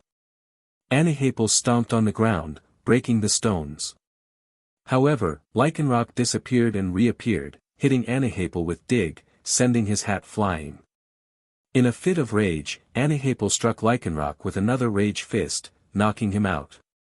He put his hat back on and tossed aside the defeated Pokemon in frustration. Respect your opponent, even if your hat falls off, Ash reminded. No, Anihapel replied. That is adorable. When this is over, you're taking me to meet the rest of your Pokemon, Lily said. You know I'll have to take the others too? Ash asked. Yup. Lily confirmed. He's so strong. This is awesome. Meowscarda, you're up. Now Terra into a Stellar. Nemona commanded. Want a Terra? Ash asked. No, it'll knock my hat off. One-shot Z move. Anihapel declared. You're the boss. Ash replied. Technically, you are, Lily corrected. Well, they are on the battlefield, since they're the ones fighting. Trainers just give them tips and stuff, Ash explained. Mioscarda used flower trick, but Anahapel caught the flower and crushed it. Z-move energy began to glow, and the cat was struck by an all-out pummeling. Somehow, she managed to stay standing, but then was hit in the gut by a rage fist, knocking her out. Ash would have been impressed by her resilience, but then he noticed a focus sash. Kamou, the final Pokemon, arrived. But when he saw Anahapel with a hat, glowing hands, fierce eyes, and a creepy smile, he blacked out from sheer intimidation. The hat thief grinned and returned to his Pokeball, causing the hat to fall. Ash picked it up and placed it on the ball, which began to shake. The winner is Ash. Knocked out by sheer intimidation. How is that even possible? The referee announced. Dang, Anahapel, Garchomp taught you well, Ash said. I want to meet your Garchomp too. Lily exclaimed. Can you train me, Ash? Nimona asked eagerly. Too busy, but my friend Paul can help, Ash replied. He grabbed Lily's hand, and they vanished, appearing at Ash's house. Sabrina, Lily, and I are going to talk with our Pokemon. Want to join? Anyone else can come if they want. Ash called out. May, Dawn, Leaf, Brock, Sabrina, and Yellow all burst through the door, Sabrina looking a bit tired. May tackled Ash to the ground, curling into his chest. Ash put his arm around her, his face turning red. Brock took out his Rotom phone and snapped a picture. Eevee jumped from Yellow's arms onto Lily, while Mew flew from the house and landed on Lily's head. You are not leaving me. May declared. Okay, I promise I'm not. You guys are so bored. Alright, let's go. But please get off me, Ash said. Sorry. You're very comfortable, May replied, getting up. Yeah, I've been told that before, Ash said with a chuckle. Eevee chimed in, by me and Pikachu, with Yellow translating. Mew, how did her training go? Ash asked. Decently well. Her empath skills are off the charts, but her combat skills need improvement, Mew replied. Yeah, she's getting stronger. Can we go talk with them now? I want to see Garchomp. Dawn urged. Alright. Just calm down, Hat Thief, Ash said as he released Anahapel, who grabbed the hat from the ball and ran off. Lily giggled softly as Ash rolled his eyes and gestured for everyone to follow him.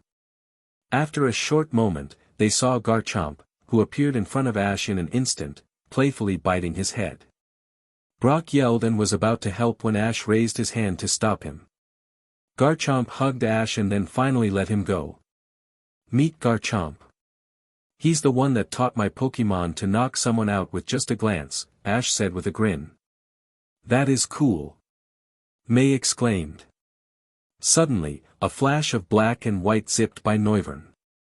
Ash smiled widely, and Noivern mirrored his expression, liking his trainer's face. Dad! You're back. I missed you. Noivern exclaimed. Dad? Dawn asked, surprised. Hatched from an egg, Ash replied. Noivern, you're not a kid anymore, Toucanon said. So? He's still my dad, just like Decidueye is still your son. Noivern defended. That is true. And I did find him like our master found you. Never mind, that's different, Toucanon said as he grabbed Noivern's wings and flew away, leaving a confused group and a Garchomp. Suddenly, Ash was grabbed by vines as a Venusaur appeared, pulling him toward it. The vines were cut by a tyrant Rum, who roared, causing Venusaur to growl and the two to start fighting. Salazzle jumped up, curling into Venusaur's bulb, but was blasted by a solar beam, landing on the ground with a hiss and attacking the two. A crocodile with shades approached Ash, putting an arm around him. Your Pokemon are insane. May exclaimed. DMN right we are. Thanks to our wonderful trainer, we get to act how we want, show affection how we want, battle how we want, and live how we want. This guy right here is the best trainer in the world. Crocodile declared. Thanks, mate, Ash replied. I was trying to give him a hug, you stupid dinosaur. Venusaur shouted at Tyrant Rum. Well, I was going to put him in my mouth. This dinosaur is going to take you down. Tyrant Rum retorted. Salazzle chimed in, blast me on my napping spot, will you? I'll burn you both. Your napping spot is my bulb. You may be a queen, but I'm still going to take you down. Venusaur shot back. A Staraptor landed on Ash's arm. So, when do I get to battle, boss? Staraptor asked eagerly. Soon, soon. In fact, take out all 4 of those opponents over there, and you can battle right now, Ash instructed. Deal. Staraptor flew away, glowing with energy. A hole appeared underground next to Ash, and an Absol and Agron emerged, arguing with each other. I want to talk to him. Absol insisted. I met him first. Agron countered. Want to go, you hunk of junk? Absol challenged. Bring it on, emo. Agron shot back. Both of you calm down. Somehow you guys are next to me, so I'm assuming, Ash started, but was interrupted by a lowland Sandslash popping up. My fault, boss. I was digging a hole to you and these 2 knuckleheads came along, Sandslash explained. Knucklehead?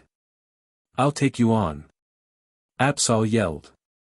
Sorry, boss, I have to deal with this. Why does it always come to violence? Can't we talk? Sandslash pleaded. Wuss. Agron shouted as he attacked. While they duke it out, questions? Ash suggested. Yeah, I have a question. What happened while I was gone? Ash Ketchum, you are dead. Gardevoir exclaimed, running up to him with fiery eyes. Ash took a step back and hid behind Yellow, who had her hands up. I finally come back from training, and when you finally do, I don't see you for months. Riley dies, you blow up an island, you tell people your past, and wait, who's the girl? Gardevoir asked, looking around. In fact, who are these people? The only ones I know are Brock, Paul, and the Rockets.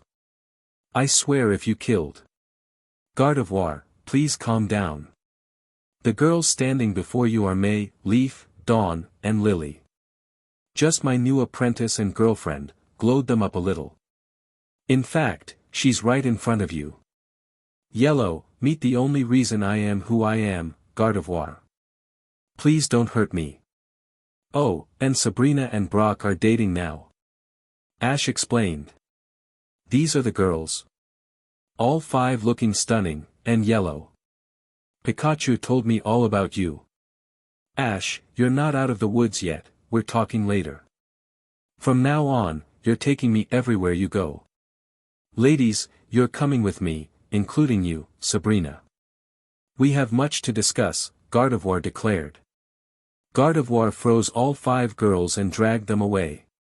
Brock looked confused, while Yellow shot Ash a pleading look, but he just waved. Gardevoir gave him a look, and Ash's smile vanished. You're coming too, Hotshot.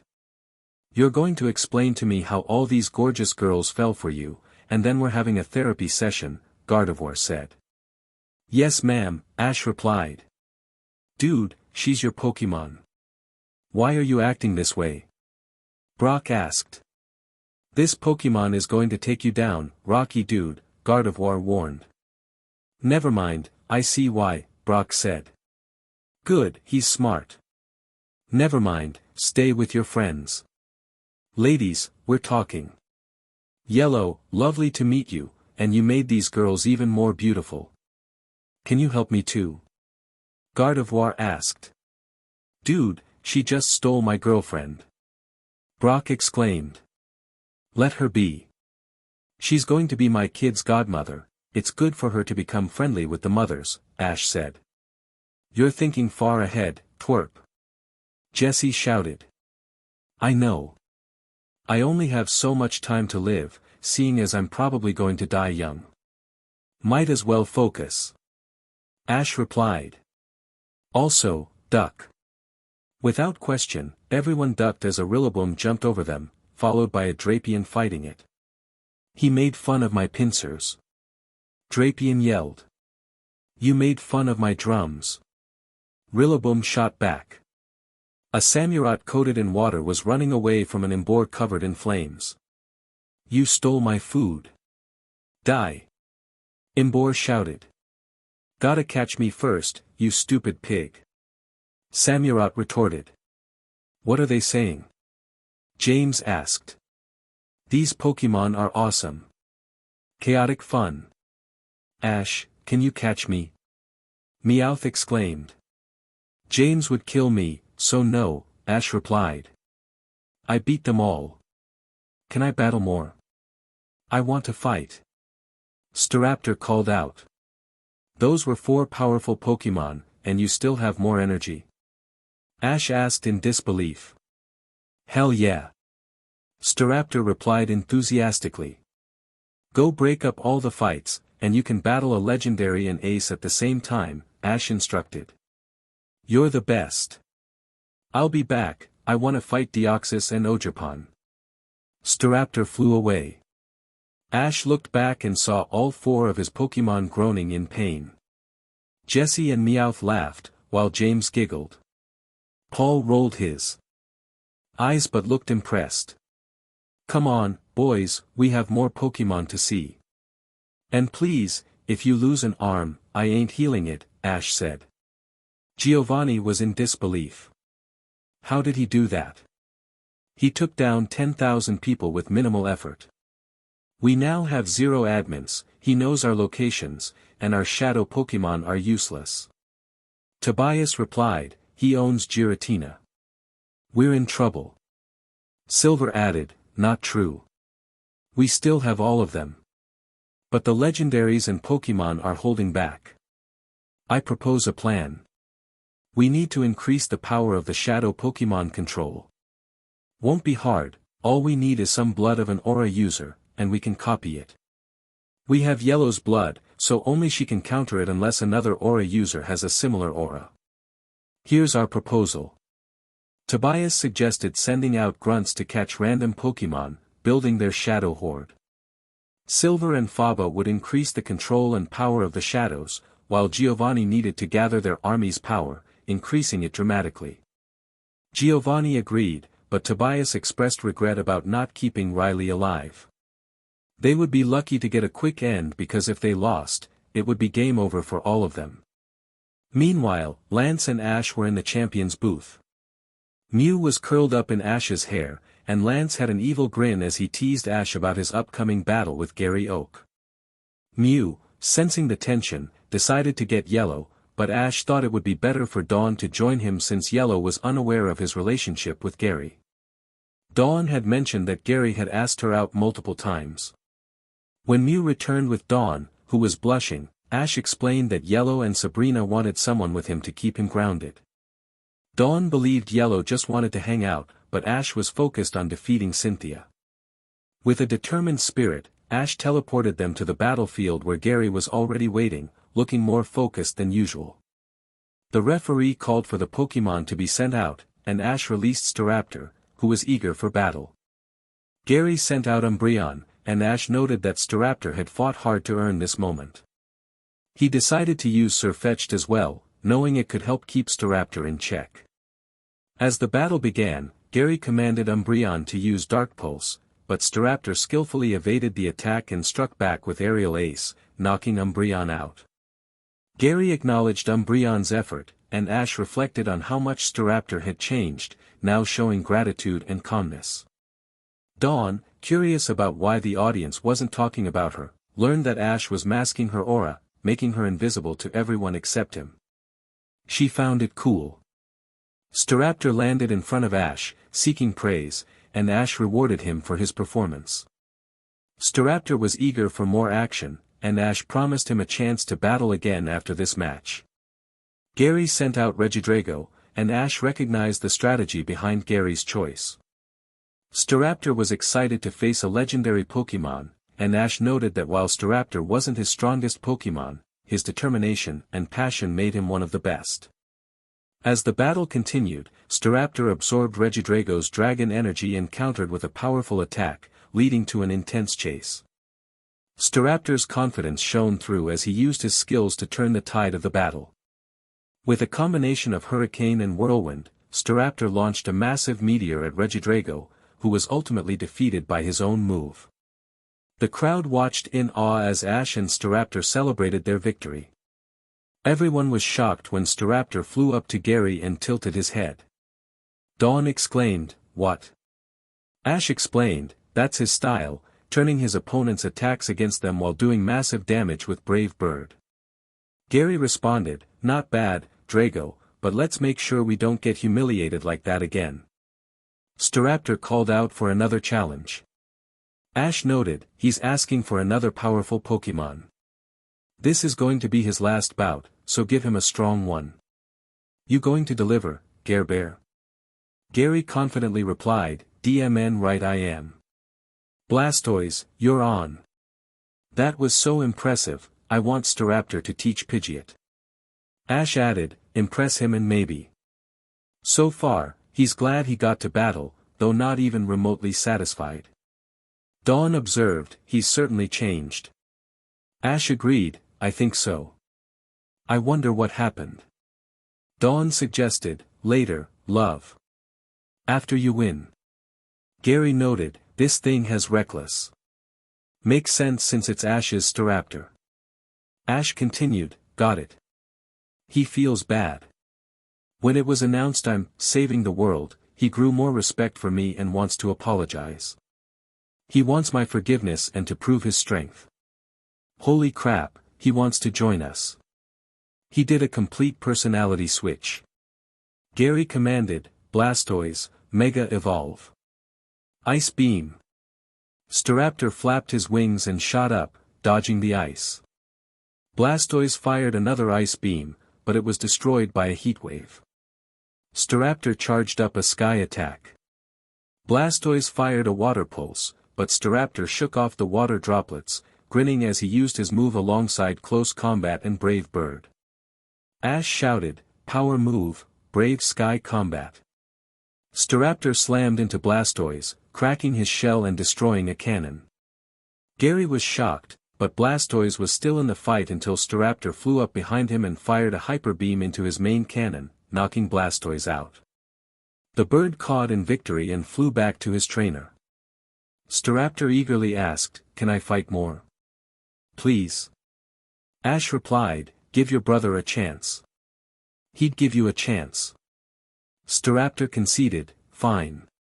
But I want to watch it." Ash assured him, "Of course. You did amazing." Staraptor thanked him, "Thanks, boss." The referee asked, "Are you substituting your Pokémon?" Ash confirmed, "Sure, let me go get his replacement." He teleported and returned a moment later with a Pokémon that had a sword and shield, its body white. It glanced around the arena until it spotted Staraptor and walked over, starting to berate him. It was a Surfetch'd. Gary called out, "Your turn, Pidgeot." "Brave Bird." Ash instructed, "You know what to do." Surfetch'd planted his sword into the ground and raised his shield, which began to glow. Pidgeot charged in but was parried by the shield, causing her to hit the ground. She raised her wings in defense, but the blow never came.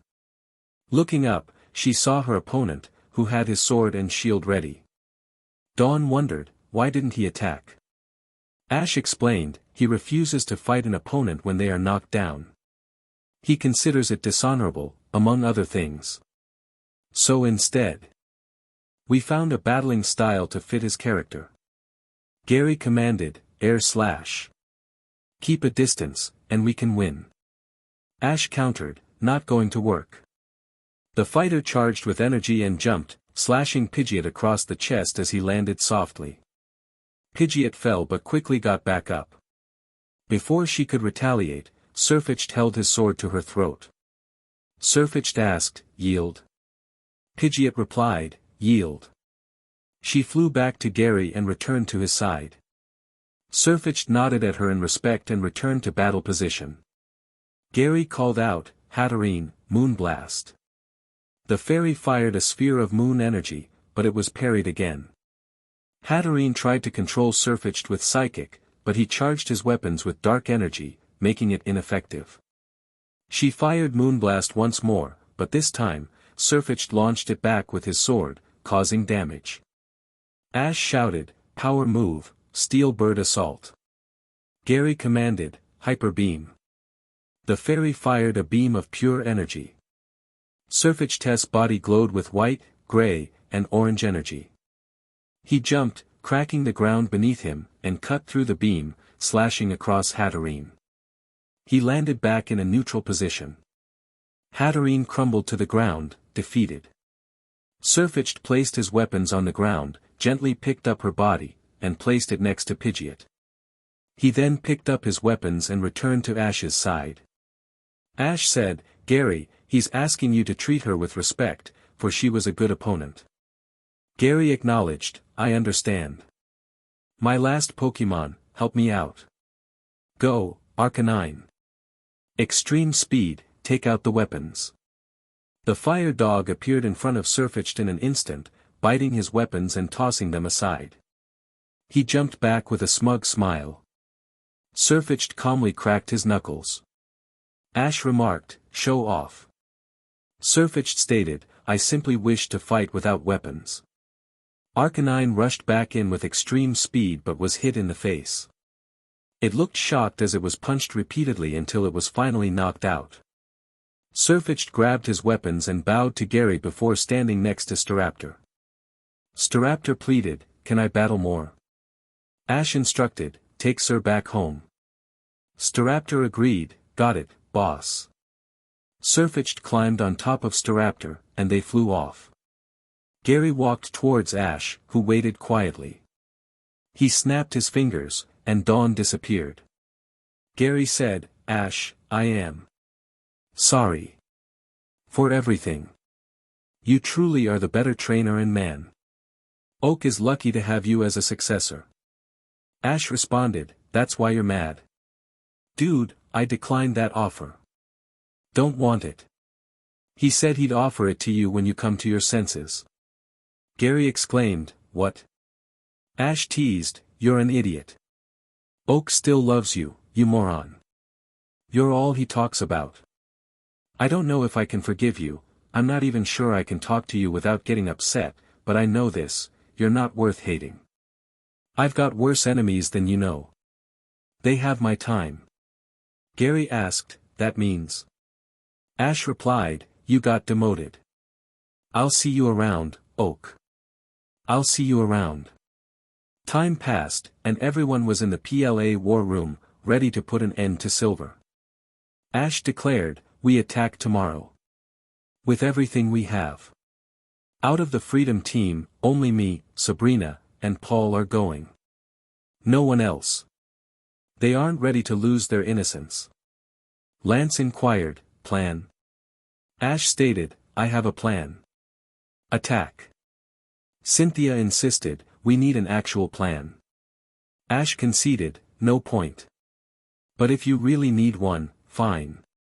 I'm bringing every single one of my Pokemon, maxing them, mega evolving them, final forms, etc.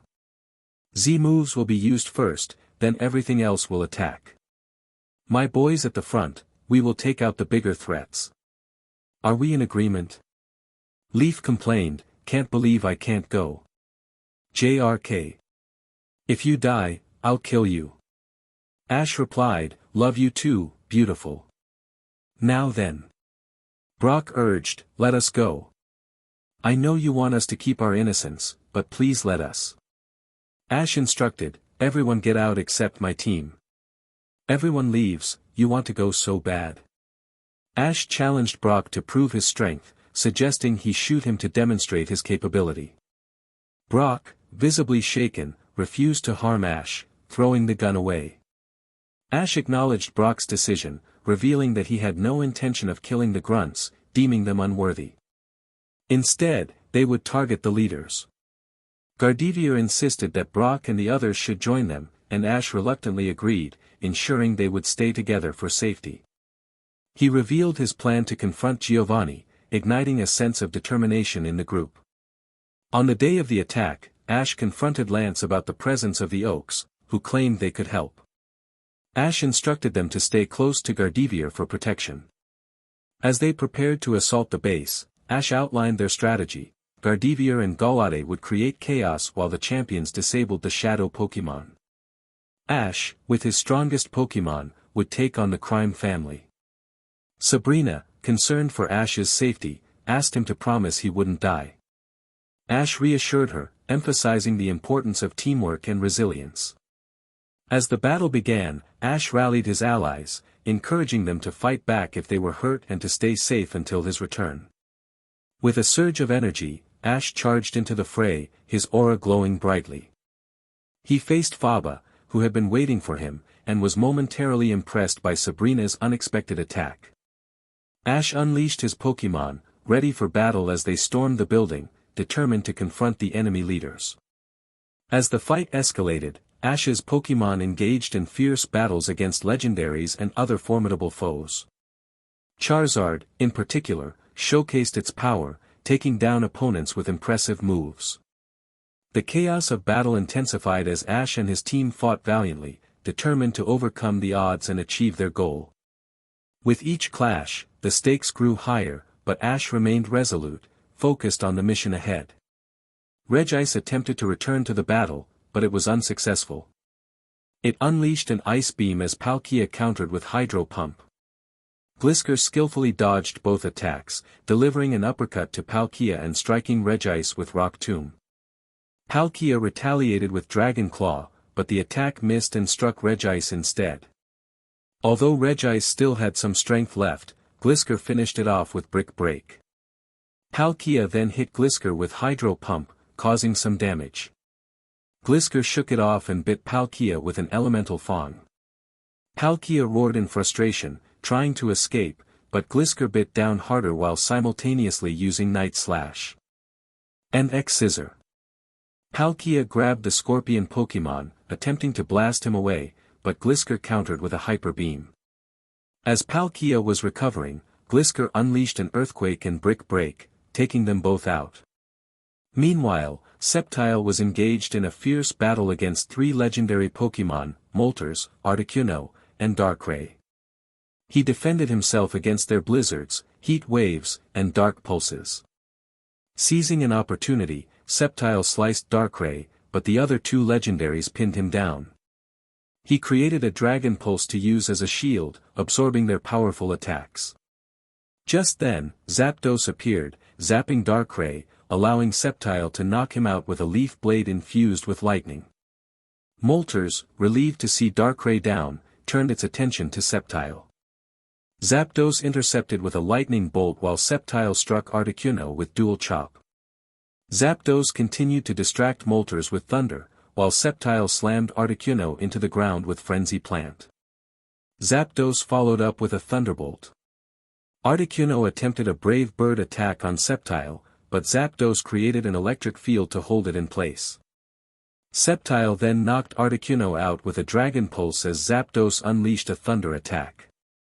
Zapdos reflected on their past battles, realizing how far they had come to now fight together for the same cause under the same trainer, and felt a sense of happiness about their partnership. Zarude wrapped his vines around Latias, but Victini countered with Flare Blitz, forcing Zarude back. Suddenly, Ghost Calyrex entered the fray, followed by the original dragon, a magnificent creature with one half glowing electric yellow and the other half ablaze with fire. A massive Dragon Pulse slammed into the battlefield, igniting an intense battle. Vaporeon perched on Scizor's shoulder as they faced off against Zamazenta. The legendary dog attempted to take out Vaporeon first but was repelled by an iron head. Vaporeon transformed into Flareon. "I got this. Go take out Cresselia," Flareon declared. Flareon unleashed flames that rivaled Charizard's, but Zamazenta stood firm. It retaliated with a powerful strike, but Flareon transformed into Glaceon, freezing Zamazenta's feet and then slamming it down with an ice beam. Zamazenta rose and attempted to crush Glacian with a body press. Glacian then transformed into Sylveon, firing a moonblast that dealt significant damage. Suddenly, the three Galarian birds appeared, using their signature moves to knock out Zamazenta. They nodded at EV before dispersing.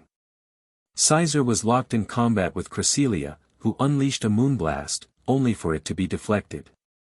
Scizor maintained an aggressive offense, gradually wearing Cresselia down. He plunged his pincers into the ground, unleashing a flash cannon that took her out in a single, powerful blow. The three Regis continued to battle Infernape and Mega Mutwo. Mutwo faced Regigigas while Infernape fought against Rock and Steel types, with Steel taking heavy damage. Rock attempted to assist but was struck by a Mach Punch. Seizing the moment, Steel slammed Rock into the ground, but Infernape lifted him up, spinning him like a basketball before slamming him down. Mutwo used his psychic powers to immobilize Regigigas and slammed it into Regirock. Both of Ash's Pokémon unleashed their signature moves, Raging Fury and Psystrike, finishing off the duo in an instant.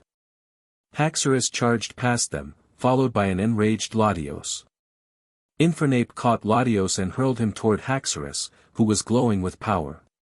The black dragon soared up and struck Latios with a dragon rush, knocking him out. Suddenly, Dialga appeared, blasting Mutwo into a wall. Infernape trapped Dialga in a fire tornado while Haxorus used Dragon Pulse to contain it. Mutwo recovered and teleported in front of Dialga, wielding a spoon to strike the deity, causing Dialga to flinch. Mutwo declared, "My turn." Greninja, Lugia, and Ho-Oh were engaged in a fierce battle against the Swords of Justice. Greninja drew his sword and began dueling with them. Lugia used Psychic to freeze Terrakion and send him crashing into a wall, while Ho-Oh unleashed Sacred Fire, burning Virizion. Greninja transformed the rain into ice spikes, piercing his foes. Suddenly, the weather shifted as a small electric-type Pokémon landed on Lugia, firing a thunder that not only destroyed the roof but also knocked out Keldeo. Lugia used Aeroblast to push Cobalion into a wall, while Ho-Oh scorched the Pokémon. Terrakion retaliated with Rock Blast, forcing both Lugia and Ho-Oh to dodge, but they overlooked Greninja, who struck each of them with water knives. He leaped into the air, creating a golden shuriken that knocked them out. With Leaf and the others, the battle was progressing well. Sabrina and Ash's Pokémon led the charge, while the rest tried to keep up. A shadowy Persian attacked Dawn, but Ash's Ursaring intervened, head-butting it into a wall.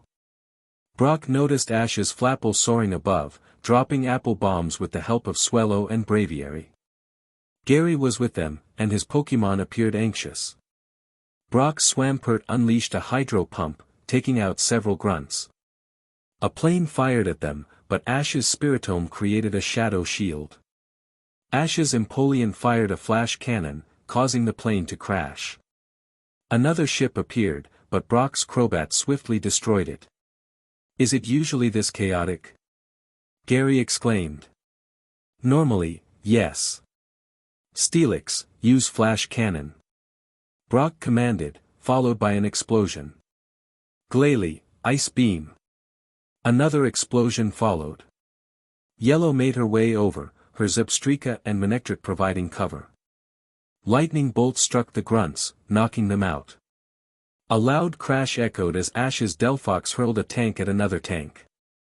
Just as Yellow was watching, a shot rang out, causing her to black out. Ash pressed forward against his enemies, ready to break through their defenses, but then they revealed their ace. The family looked around and saw all their legendaries down, and the Ultra Beast army gone. "Silver, trump card now," Giovanni commanded.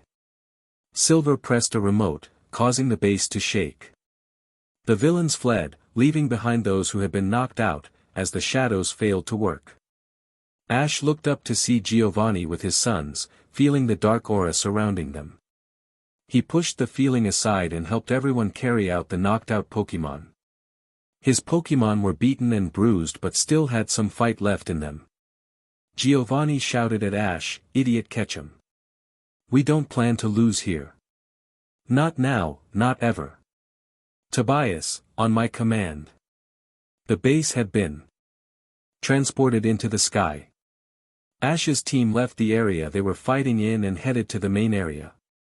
Upon arrival, they saw someone on a stretcher. Ash froze when he recognized her.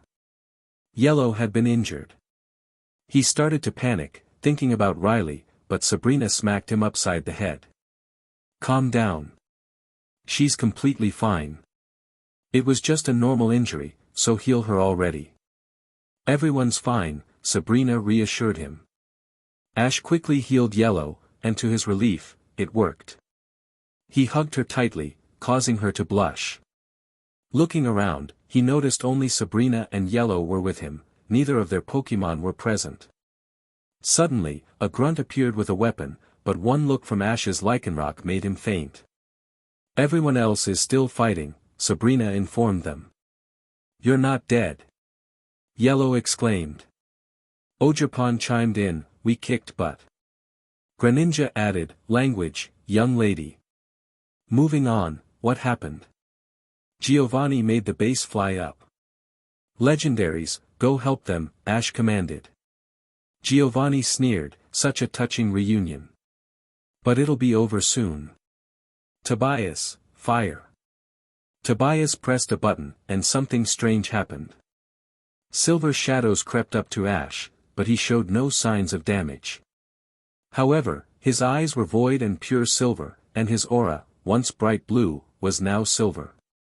"My new invention," Silver declared. "Using some blood and science, we can control an aura user. Just put some of my special shadow technology in them, and we have our own little puppet. So for our first command. Ash Ketchum, attack Sabrina and Yellow." Sabrina scoffed, "Yeah, like Hill." But Ash blasted a beam of aura at her, narrowly missing. Everyone was wide-eyed, shocked and scared. He had missed, which meant he had some control, but they knew they wouldn't get lucky again. Ash's Pokémon held him down, but they did nothing to stop him.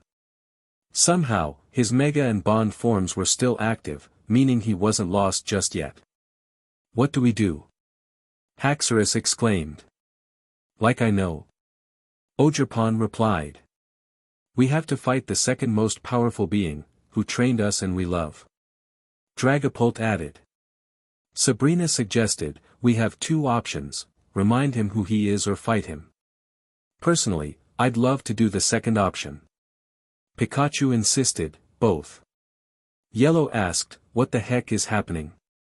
Sabrina looked at her with a fear Yellow had never seen before.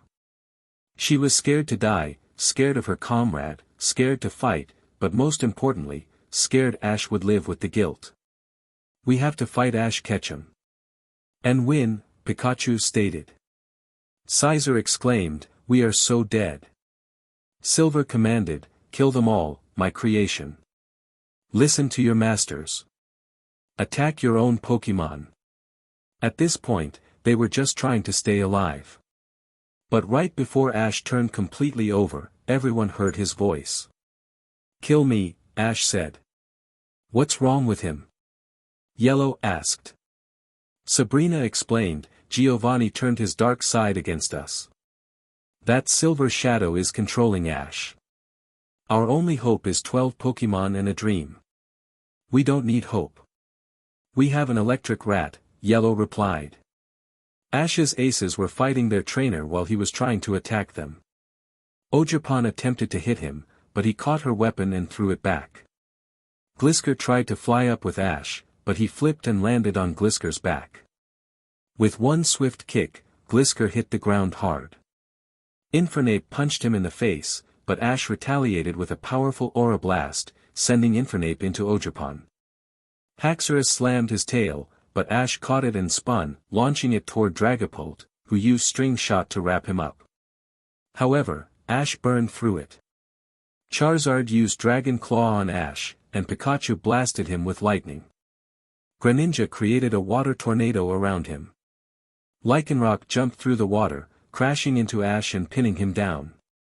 Glisker got back up and slashed across his arm, but it had no effect. Ash broke free and expelled aura, shattering the tornado and the ground. Sceptile punched Ash, then kicked him. The gecko created a dagger and slashed with leaf blade. Charizard intensified the flames while Dragapult hit Ash with Roar of Time. Pikachu unleashed thunder from above. Ash touched his face, noticing a single drop of blood on his forehead. Then, for the first time in the entire fight, he spoke. All that for a drop of blood? Ogerpon returned and struck him on the head with her fire club. He used his aura to weaken the blow but missed his next attack. Scizor grabbed Ash from behind and squeezed. Ash retaliated with a headbutt and shot him with lightning. Glaceon froze Ash's feet together while Pikachu trapped him with an electric web. Lycanroc bit his arm, and Haxorus wrapped his tail around the other. Sceptile and Greninja grabbed his legs, while Charizard fired continuously at his head with Fire Spin. Ash blasted everyone back. The 10 aces regrouped and faced Ash. A Charizard, Gliscor, Sceptile, Infernape, Haxorus, Greninja, Lycanroc, Dragapult, and Ogerpon stood against the man they loved. Leading them were an Eevee, a Scizor, and a Pikachu. Ash lunged at them, but they dodged. They all agreed to try and reach him, just as he had reached them all those years ago. "Remember when you found me?" Charmander began. "I was a lonely fire lizard, left on a rock to die. I didn't even have the power to produce an ember, yet you took me in. I was stubborn, refusing to listen to you, but you stuck with me. We became best friends, and my goal was achieved. You offered to let me go because you knew I wanted to stay in that valley. But I chose you, and I'm not losing you now." Ash attacked again, but they kept dodging, staying on the move. They knew their trainer's moves, but he also taught them. Everything they knew, he knew by heart, meaning neither side had an advantage. "I had a hole in my wing," Gligor recalled. "I was told I could never fly. My body was too big, my wings unnatural, and I was worthless. I was going to be eaten, but out of all the Gligor you could have picked, you chose the one with the hole in the wing. You gave me a home. And I never could repay you, my attribute has always been weaker than the others. But just because I'm weaker doesn't mean I won't make sure you're okay, because you're the best trainer a flying scorpion could ever want." Ash lunged at him but missed slightly, and Gliscor caught a glimpse of his eyes, filled with determination. Ash landed on a fallen tank and glanced at them, his eyes blazing with intensity. Sceptile pinned him to the ground. Trico reflected on his journey, admitting he was once picky about his trainer, wanting someone who could make him powerful. He had run away but eventually followed Ash, always too scared to talk. When they finally met, he had acted like a JRK, calling Ash weak, but deep down, he wanted to join Ash's family. Ash had welcomed him with open arms, and Trico acknowledged that despite his tough exterior, he loved Ash and considered him his best friend. Ash was trembling now, not even attacking. Silver twisted a knob, and Ash shook even more. In a burst of strength, Ash grabbed Sceptile's tail and threw him aside, but Infernape quickly took his place. Haxorus joined in, using Dragon Rush to push Ash down. Chimchar shared his past, revealing that his old trainer had mistreated him, calling him worthless. But Ash had adopted him, training him properly and competing in his first league for him. Ash had sacrificed his own desire for invisibility so Chimchar could get revenge on his former trainer. Together, they had mastered Blaze and triumphed, proving Ash's belief in him when no one else did. Ash struggled to speak, his voice trembling. Axu chimed in, recalling how he had been the runt of the litter, chosen by Ash despite his broken tusks. Ash had promised him he would be a champion, and Axu insisted they couldn't give up until that promise was fulfilled. Ash headbutted Infernape, who pushed him into a wall, igniting Ash's anger. He fired a beam of aura, but it barely missed. Giovanni watched, increasingly worried, sensing the tension in the air.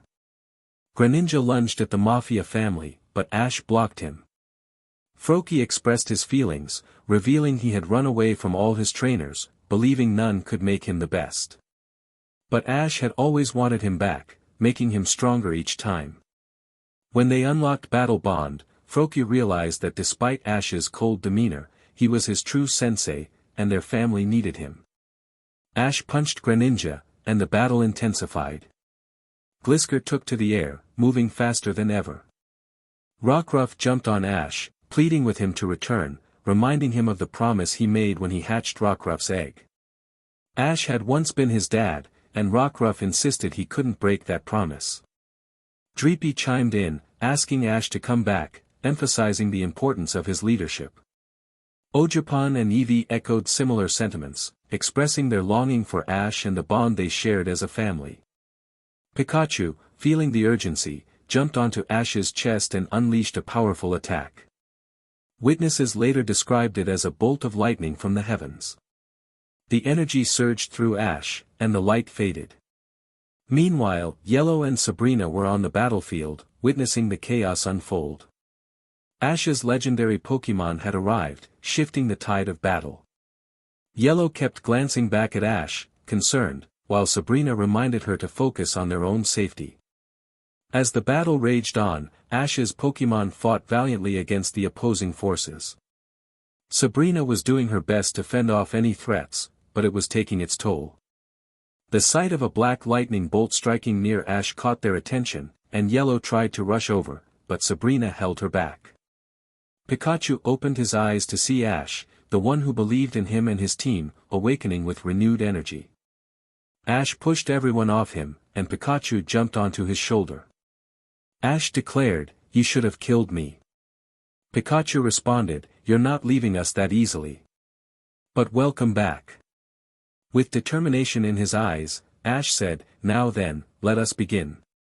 Giovanni stared in disbelief, exclaiming, "Impossible." Silver shouted, "No, no, no." Tobias lamented, "We're dead." As the Mafia members attempted to flee, Ash stood in their way. He concentrated, and the air around him surged, drawing all three towards him. The last thing Giovanni saw was Ash's confident smile. In a swift motion, Ash incapacitated them, and their bodies fell from the flying base. Ash declared, "So ends another would-be god." He soared into the air, sensing the grunts' auras, and with a quick gesture, they were all knocked out. His allies looked up, seeing Ash with his Pokémon perched on his shoulder, both grinning. He landed gracefully, but everyone around him wore worried expressions. "Stop looking at me like that, it's me, you morons," Ash said, brushing off their concern. Suddenly, he was tackled by his Pokémon and teammates in a joyful embrace. He teleported out of the hug, a serious expression on his face. "We're not done. We have another problem. This base is going into space. We either blow it up or let it orbit. Either way, my Pokémon need to get the grunts out of here. Half of you throw them off, the other half catch them. If a couple don't make it, that's okay," he instructed. Leaf cheered, "Boom. All right. Sabrina and I will blow this thing sky high," Ash affirmed. After a little over 3 hours, they succeeded. Ash and Sabrina snapped their fingers, and the base exploded. As they watched the debris scatter, Sabrina dropped to her knees in awe. Ash and Sabrina shared a moment of happiness, while everyone behind them admired the powerful duo. "It's finally over. But Ash, you have 2 more battles ahead of you." "Cynthia," Sabrina reminded him. "And marriage," Ash added with a grin. "I suggest proposing now. Doing that when the war just ended is a memorable way for a woman to say yes," Sabrina advised. "Sure. Ladies, wanna marry me?" Ash asked, his tone casual. "Idiot, that was blunt," Sabrina exclaimed. Leaf chimed in, "Took you long enough to ask." Lily added, "I agree. I'd love to. I speak for Mrs. Leaf over here." Leaf corrected, "Now it's Ketchum." Dawn exclaimed, "Of course." May teased, "Finally, you ask. Dawn, here's $50. Dawn replied, "Told you he'd propose when Silver was down." Yellow smiled, "It would be an honor, and so cool to be a Ketchum." Sabrina teased, you're going to have so many kids, Ketchum. And Auntie Sabrina is going to give them so many shinies. Come on, tomorrow I become the world champion, Ash said, eager for the future. Cynthia remarked, at least it's less paperwork. When it was announced that Silver was defeated, a worldwide celebration erupted.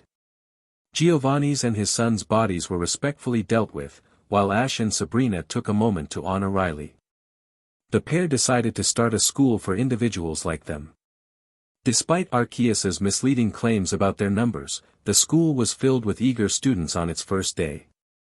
Some possessed aura abilities, others psychic powers, and all needed protection. Ash and Sabrina were determined to provide them with everything they never had, while Arceus ceased his interactions with Ash.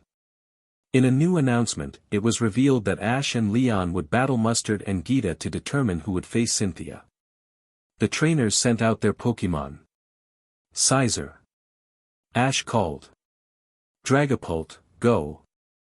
Leon commanded. Luxray. Mustard shouted. Esparta. Gita added. Begin, the referee announced. Dragon darts. Leon instructed. Thunderbolt. Mustard called. Lumina crash. Gita ordered. Kill. Ash shouted, rallying his Pokémon. Luxray and Esparta targeted Sizer, but he shrugged off their attacks and retaliated, knocking Esparta back. Two Dreepy launched from Dragapult, but Sizer caught them, charged his fist with energy, and hurled them at Luxray, sending him crashing into the wall. Esparta attempted to counter with Psybeam, but Sizer struck back with Flash Cannon. Despite being targeted, Sizer remained unfazed. He knocked Esparta down again, sending her crashing into Dragapult while simultaneously slashing Luxray. Before they could recover, Sizer unleashed a Hyper Beam, knocking them all out. Let's have a champion time, Charizard. Max Wildfire. Leon shouted. Kingambit. Night Slash. Gita commanded. Oh, what fun. Corviknight. Max Wind Rage. Mustard added. When will they learn?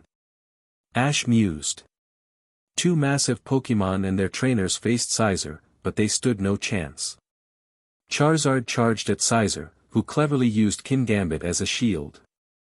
The giant bird unleashed powerful wind attacks, but Sizer rode the currents, landing on Charizard's head. Charizard unleashed another fiery attack, but it hit Corviknight instead. Sizer leaped off Charizard's head, crossing his pincers to strike. Corviknight retaliated with steel spikes, but they shattered against Sizer's tough exterior. Sizer confronted the bird, delivering a powerful brick break, sending it crashing to the ground. Standing triumphantly over the fallen Pokémon, Sizer smashed his claws together. However, Charizard and Corviknight were still standing, albeit smaller. Charizard launched a blast burn at Sizer's back while Corviknight struck with Air Slash. Leon and Mustard wore smug expressions until they saw the unexpected. Sizer emerged from the flames, calm and unscathed, his pincers ablaze. Both Pokémon and trainers were left in shock. Kingambit attempted a sneak attack, but Sizer merely glanced at him, and he fainted. Fall, Sizer commanded. With a swift acrobatics, Sizer struck Charizard in the gut, knocking him out. Corviknight attempted to flee, soaring high into the air, but Sizer leaped, meeting the bird mid-flight and delivering a roundhouse kick that sent it crashing down. Leon exclaimed, "This is so fun. We're having a champion time. Aegislash, you're up." Indeed. Go, Rapid Strike Urshifu. Mustard called. This is so embarrassing. Palafin, your turn, Gita said, shaking her head. Why didn't you send it in already and use Flip Turn? Leon questioned. Why would I do that? Gita replied. For its ability, 0 to Hero. Mustard suggested. That does? Gita asked, confused. How were you a champion? Leon teased. Anyway, use Shadow Ball. Honestly. Urshifu, surging strikes. Mustard commanded. Hey, I'm smart. Palafin, use jet punch. Gita instructed. Caesar sliced the shadow ball in half, dodged the jet punch, and evaded 2 of the 3 strikes. He caught the last one, squeezing it with a brick break and sending the legendary flying. Palafin attacked again, but Caesar countered with an uppercut. Feeling something on his shoulder, Caesar noticed a sword. With a grin, he grabbed it and swiftly wielded both sword and shield. He threw the shield at Palafin and slashed Urshifu. Aegislash attempted to break free but was knocked out by a Night Slash. Caesar struck the legendary with the shield, then blasted him with a hyper beam. Palafin tried to punch him again, but it had no effect. Caesar grabbed Palafin and executed a powerful move, securing victory. In the champion's booth, Ash was surrounded by his team as they discussed wedding planning. Ash mentioned he already had the rings and reminded everyone of his commitment. Dawn playfully lamented their situation, while Paul teased Ash. Ash, in turn, reminded Paul about his upcoming date with Cynthia, and Brock was reminded of his own wedding plans with Sabrina. May asked Ash if he was ready for his battle, and he confirmed that Yellow and Lily would accompany him. Leaf expressed her disappointment at being left out, but Ash promised to make it up to her later. As the battle began, the referee announced the match between Ash and Cynthia. Cynthia sent out her Gastrodon, and Ash confidently declared that it would end with Pikachu.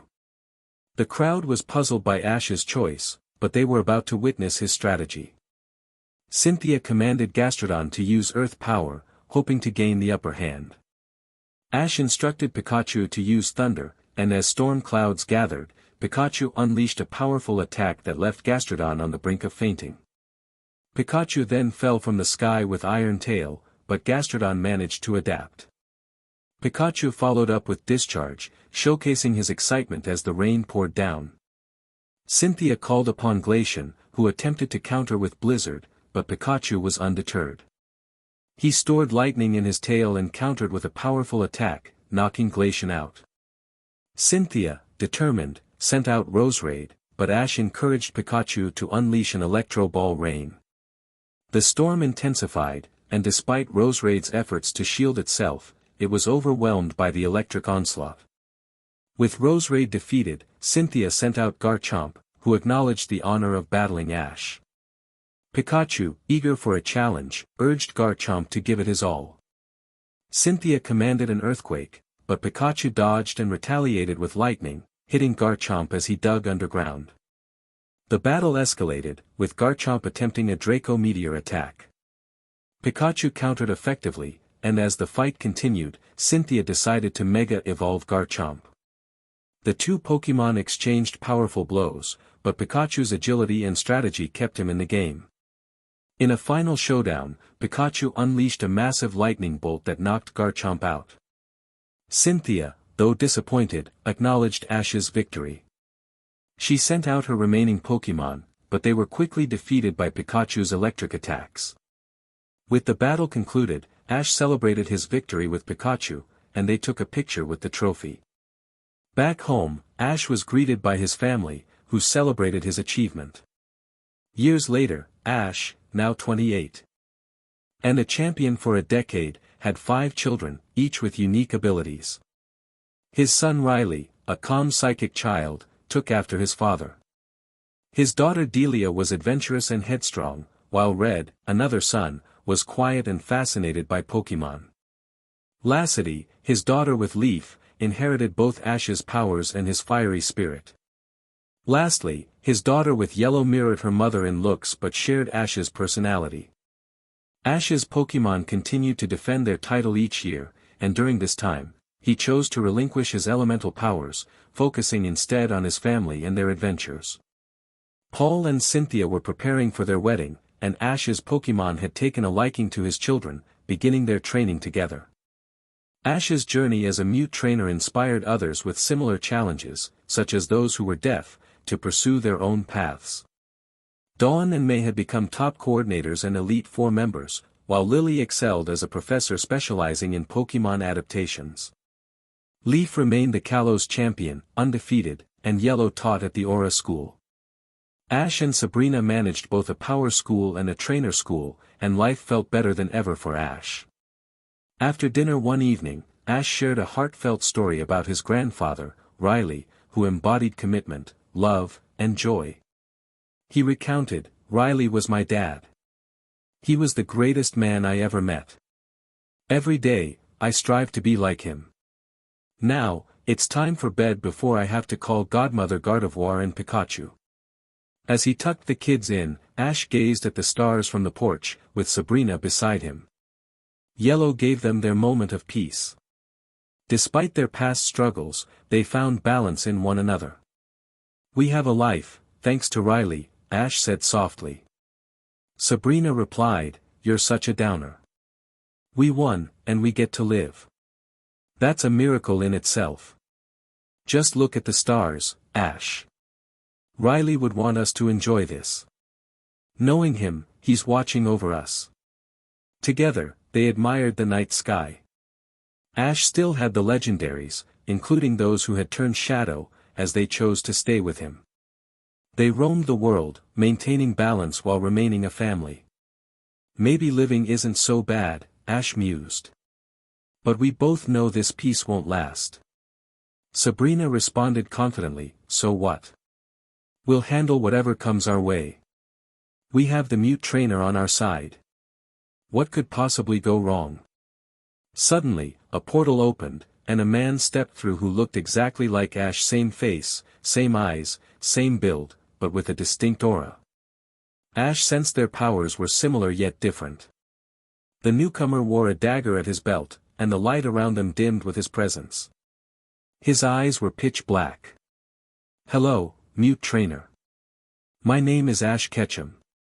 In my universe, you can call me the Dark Champion," he declared. The story of the mute trainer had reached a turning point.